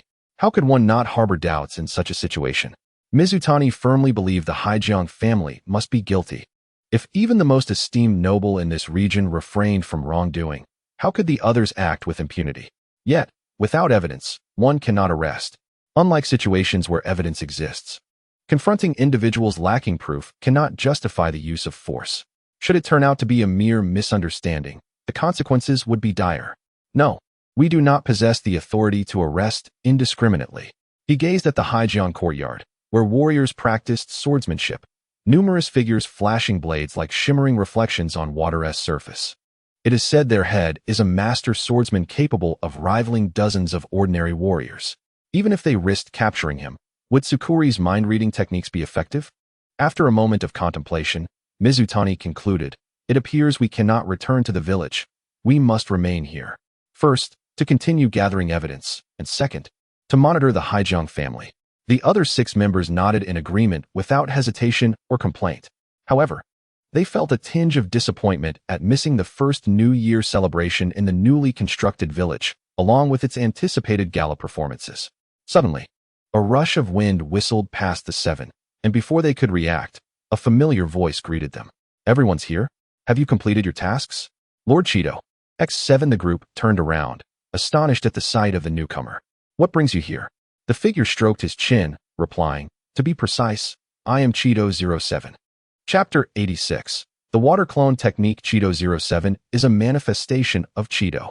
After studying sealing techniques, Cheeto endeavored to utilize water as a medium to express the functionalities of sealing techniques. After a period of experimentation, he successfully executed basic binding seals and defensive enhancement seals, astonishing the likes of Uzumaki Rinho with his alarming aptitude for learning and application. Having surmounted the initial hurdles, the more advanced sealing techniques required time for mastery. Yet Cheeto's comprehension of sealing techniques led him to innovate a new type of ninjutsu, a technique reminiscent of the shadow clone technique invented by the second Hokage. Conventional clone techniques are intangible, while the shadow clone technique creates physical clones that possess independent consciousness and a degree of durability, capable of launching independent attacks. Furthermore, upon dissipating, the clones relay memories and experiences back to the original, making it an extraordinary enhancement for training. Chakra is a fusion of mental and physical energy, inherently bearing a spiritual imprint. However, when released as a technique, the mental energy amalgamates into a singular essence, losing its independence. This explains why conventional clones lack cognition, while shadow clones possess awareness. Cheeto speculated that the spiritual energy within the shadow clones retains independence, meaning that these chakra-generated clones undergo reverse transformation due to specific factors within the technique, allowing for distinct energy components. The hand seals executed by each shadow clone to perform ninjutsu serve to mobilize energy once again in the form of chakra. Though he remains uncertain about how Senju Tobarama achieved chakra reverse transformation, Cheeto discovered that sealing techniques could control the independence of spiritual energy, leading him to create the water clone technique, sealing water clone. Lacking the scroll for the shadow clone technique, he cannot fully comprehend its principles, nor ascertain whether Tobarama employed the principles of sealing techniques or what medium he utilized. If it were merely chakra, then Tobarama's mastery of sealing techniques would be nothing short of terrifying. Moreover, do these physical clones possess the characteristics of yin and yang release? Yin release forms from nothing within spiritual energy, while yang release manifests form from physical energy. Upon further contemplation, one cannot help but admire Senju Tobarama as a genius of ninjutsu, a figure whose inventions of forbidden techniques surpass conventional ninjutsu. While he cannot yet complete the analysis of the shadow clone technique, Cheeto, with his divine abilities utilizing water as a medium, successfully created the sealing water clone. The characteristics of the sealing water clone are akin to those of the shadow clone. They possess physical form and independent consciousness. The sealing water clone can utilize all ninjutsu, taijutsu, and jinjutsu that Cheeto has mastered. However, due to the unique nature of his divinity, it cannot wield the power of the water god as the original can. Thus, the clone is merely a ninja. Nevertheless, this alone renders the sealing water clone extraordinarily formidable. Unlike shadow clones, which dissipate upon excessive damage, the sealing water clone can recover its form as long as it is not obliterated in a single blow, even if it suffers severed limbs. As long as its chakra is not exhausted, it will endure. This characteristic alone elevates it to a level akin to a game-breaking ability. If Cheeto can distribute sufficient chakra, this could resemble a mutated version of the Edo Tensei. The strength of the clone cannot be measured by ordinary standards. On the other hand, perhaps due to the tangible existence rather than an intangible medium, the water clone technique allows Chitado not to evenly distribute chakra among the clones, granting him the autonomy to decide the amount of chakra each clone possesses. This enables Chitado to create an army of thousands of clones even without an extensive chakra reserve. Of course, the cost is enduring the overwhelming influx of memories upon their reabsorption. However, thanks to his innate ability as the water god, Chitado can seamlessly receive shared memories from the clones via the water molecules in the air. Naturally, in ordinary circumstances, he refrains from maintaining this connection for the sake of mental health. In summary, the water clone technique not only facilitates Chitado's missions and training, but also augments his prowess. Furthermore, he senses that, through his powers as the water god, the water clone technique holds even more potential applications. That said, although he sent letters urging everyone to return to the village for the new year, Chitado also dispatched 12 clones to manage local affairs, as he could not neglect such responsibilities. Among these was clone number 7. He briefly explained to the gathered individuals that this was a tangible clone, a new form of the clone technique. I see. Truly an impressive technique. No wonder Lord Chitado is remarkable. Ah, you flatter me. Amidst their admiration, Chitado, clone number 7, waved with a smile before adopting a serious expression. Now, Mizutani, please update me on the situation. Yes. Despite standing before merely a clone of the leader, Mizutani felt reassured. Nodding respectfully before diligently reporting on the local investigations and actions taken, including matters regarding the Haikita family. Understood, Chitado replied after a moment of contemplation. Let us visit the Haikita family. At this declaration, everyone felt a surge of energy, and Kinjiro could not resist asking, shall we deploy more ninja hawks for surveillance? Chitado chuckled, shaking his head. No need. Without evidence, we cannot apprehend anyone. I am not here to support you. I am merely intrigued by the head of the Haikita family. The head? What is it?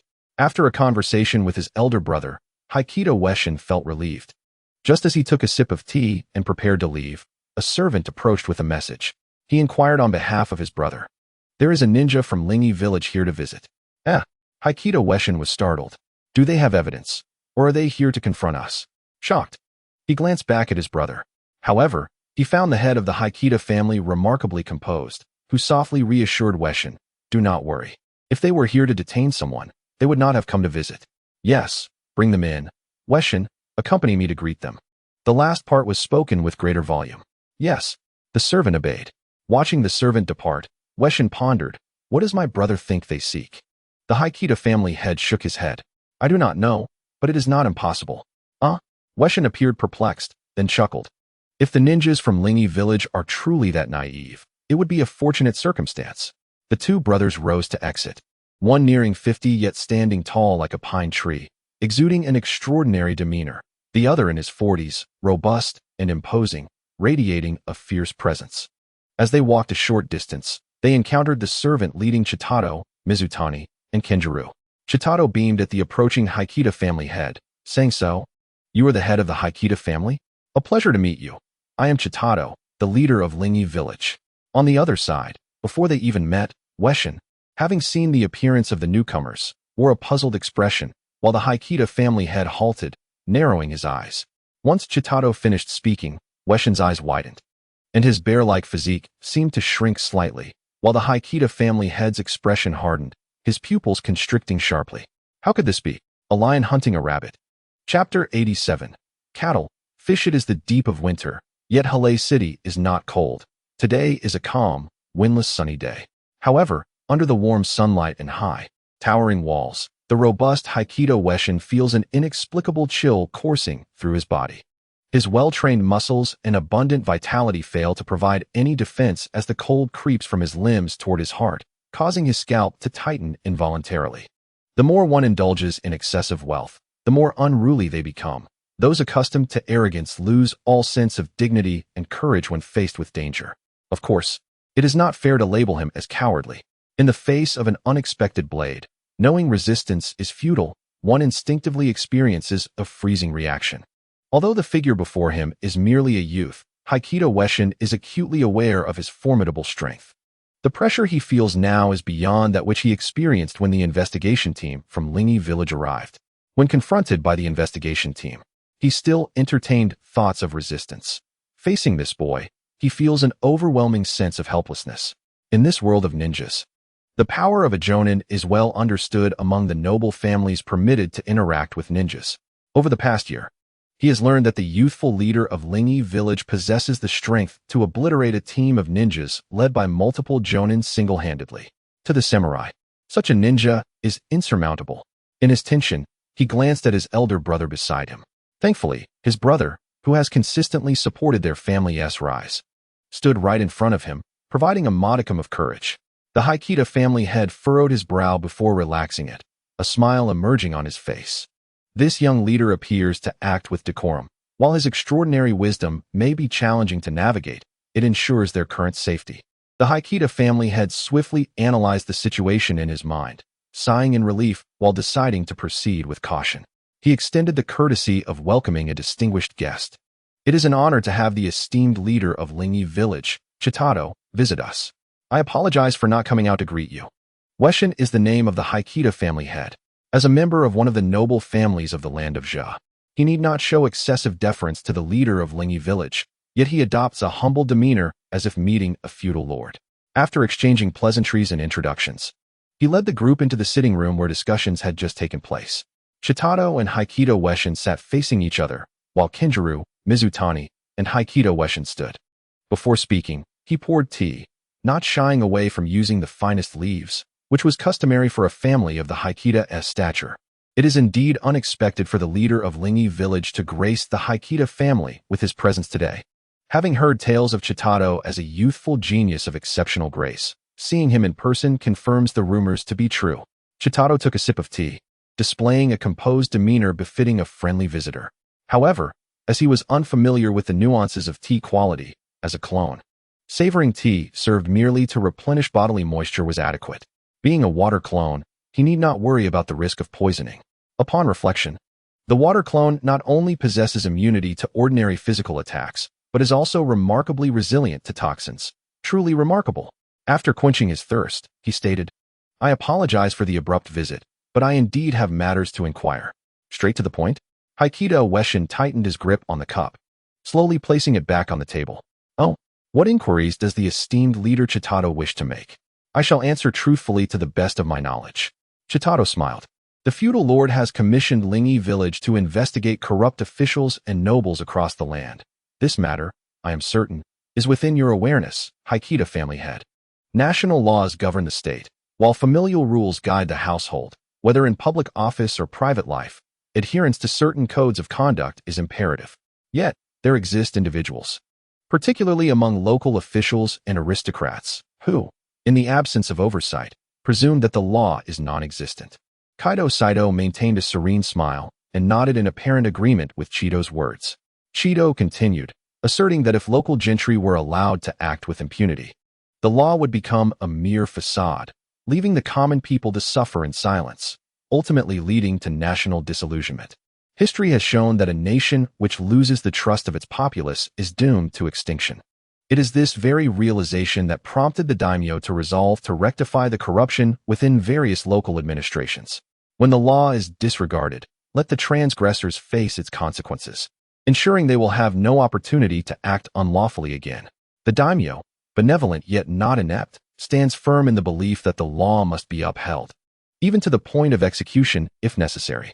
As he spoke, his voice grew louder, his presence radiating an intimidating aura.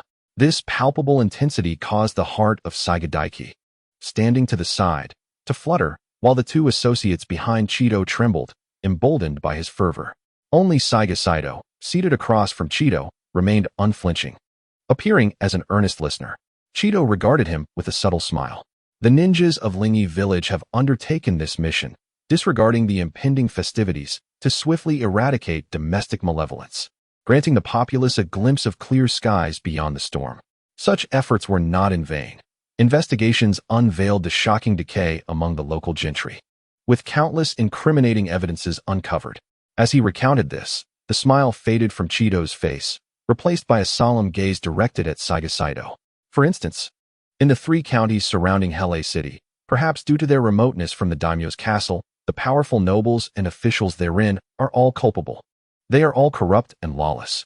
It is truly appalling. I can hardly fathom the hardships endured by the people here. Master Saiga, having resided in Hele City for many years, are you not aware of this? This inquiry seemed to cast suspicion upon the Saiga family, yet Saiga Sato's expression remained unyielding, as if forged from iron. He furrowed his brow deeply, displaying a countenance of grave concern, incredulously exclaiming, "Is it truly so? Alas, our family has long distanced itself from official matters. It is lamentable that our younger generation lacks the political acumen. We have merely clung to our ancestral estate, aspiring to live a life of relative comfort. Having been away from the political arena for so long, I had no idea it had become so rotten, and the common folk must be suffering greatly at the hands of such detestable officials. However, if you speak of hardship, I have yet to witness any of our people unable to make a living. Ordinary labor should suffice." "Make a living?" Chido interjected vehemently, slamming his palm upon the table, the resounding impact silencing the air, causing Saiga Sato's eyes to widen. In his gaze, The youthful figure before him exhibited an adult's composed wisdom, and he was taken aback by the sudden eruption of emotion. If one is to be reduced to the status of cattle, they may indeed sustain themselves. Yet their lives rest in the hands of others, subsisting on grass. While their flesh and blood are offered in servitude, eternally bowing to the whims of their masters. Such a life.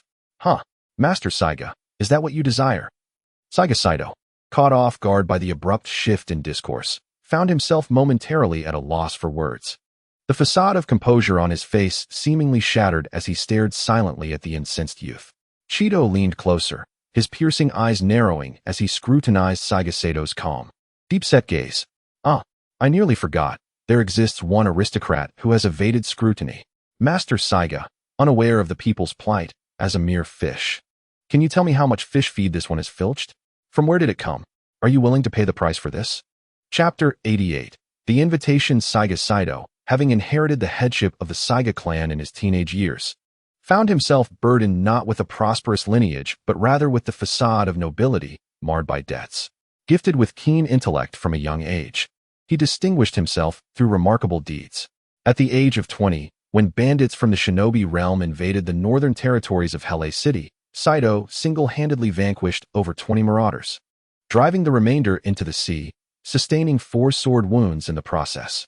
His valor quelled the chaos and earned him renown.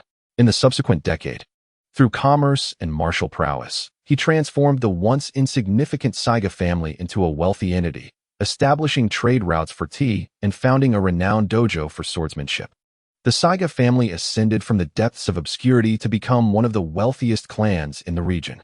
Nobility derives its status not only from lineage and inherited wealth, but also from various privileges. Nobles received vast tracts of land, exempt from agricultural taxes, and engaged in commerce with reduced tariffs, while their offspring could effortlessly enter local governance, thus ensuring the perpetuation of their influence. Although Saiga Saito did not inherit substantial wealth from his forebears, his capabilities could have easily led him to a position within the government, perhaps even as a local magistrate. However, he chose a more discreet path, engaging in trade and even closing the dojo. Despite this, over the past 20 years, the Saiga family's standing among the aristocracy continued to soar, subtly emerging as the preeminent noble in the region. In stark contrast to his family's rising prominence, Saito himself seemed to retreat into the shadows, cultivating a quieter existence, with most clan affairs managed by his younger brother.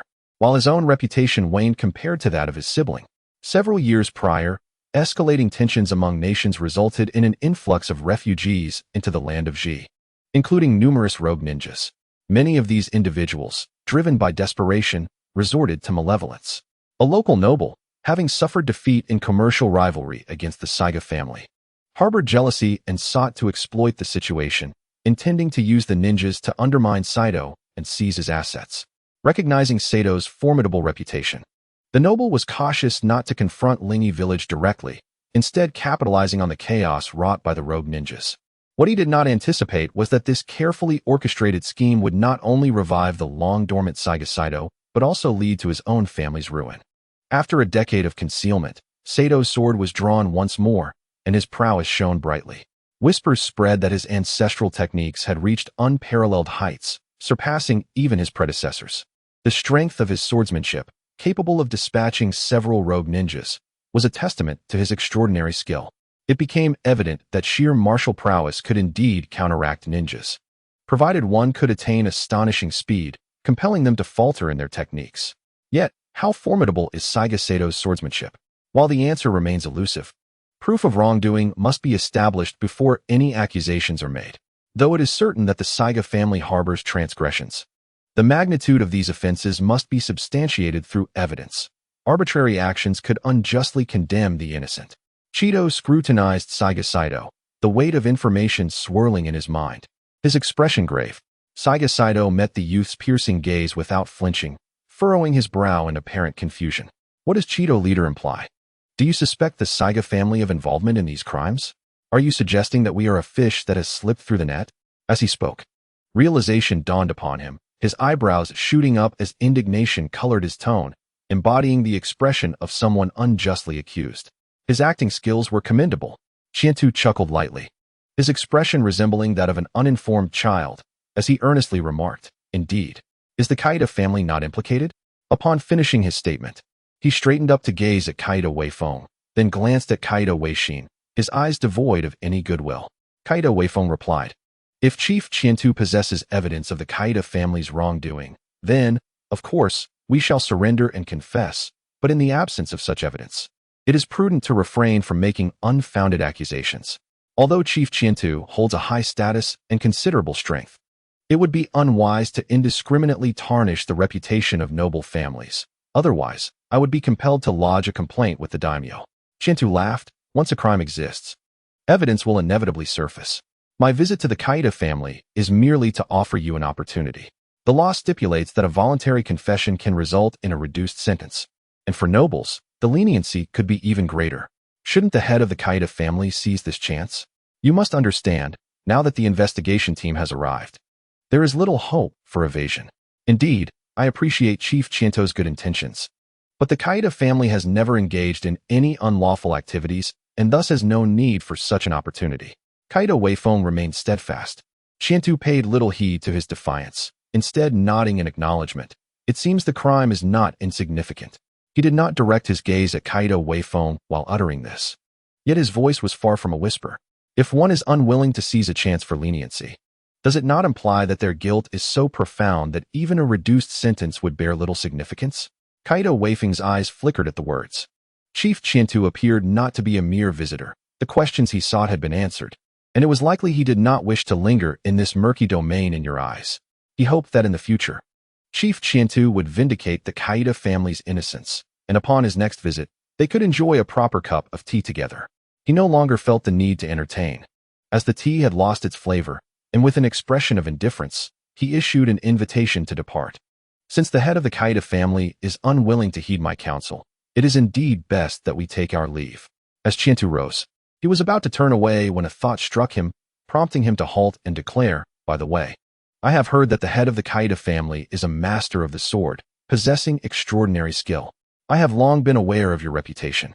It would be a pity, given our meeting today, not to engage in a friendly spar." With a glimmer of excitement in his eyes, Qiantu turned back towards Kaida Weifeng. Akin to a youth encountering a coveted toy, despite having issued a dismissal, Kaida Weifeng maintained his composure and prepared to escort his guest out. Unexpectedly, the young man did not leave and instead made such a proposal. His steps abruptly froze, his expression blank as he averted his gaze from the youth. At that moment, the once smooth jade floor seemed to sprout thorns. Stepping forward would surely bring harm, and the trap-setting hunter awaited eagerly for his prey. Kaida Weifeng did not respond, and the others remained silent. The atmosphere grew tense, as if a pin drop could be heard. Weishin, who had been paralyzed for quite some time, felt his blood run cold again upon hearing the young leader's inquiry directed at his brother, this time even more so, causing a visible tremor. Was the endgame in sight? Indeed, if there was no evidence to detain them, what was to stop them from using this chance to strike a fatal blow? This youth would surely seize the opportunity to harm his brother. What should his brother do? Quickly, refuse him. Otherwise, he would surely meet his demise.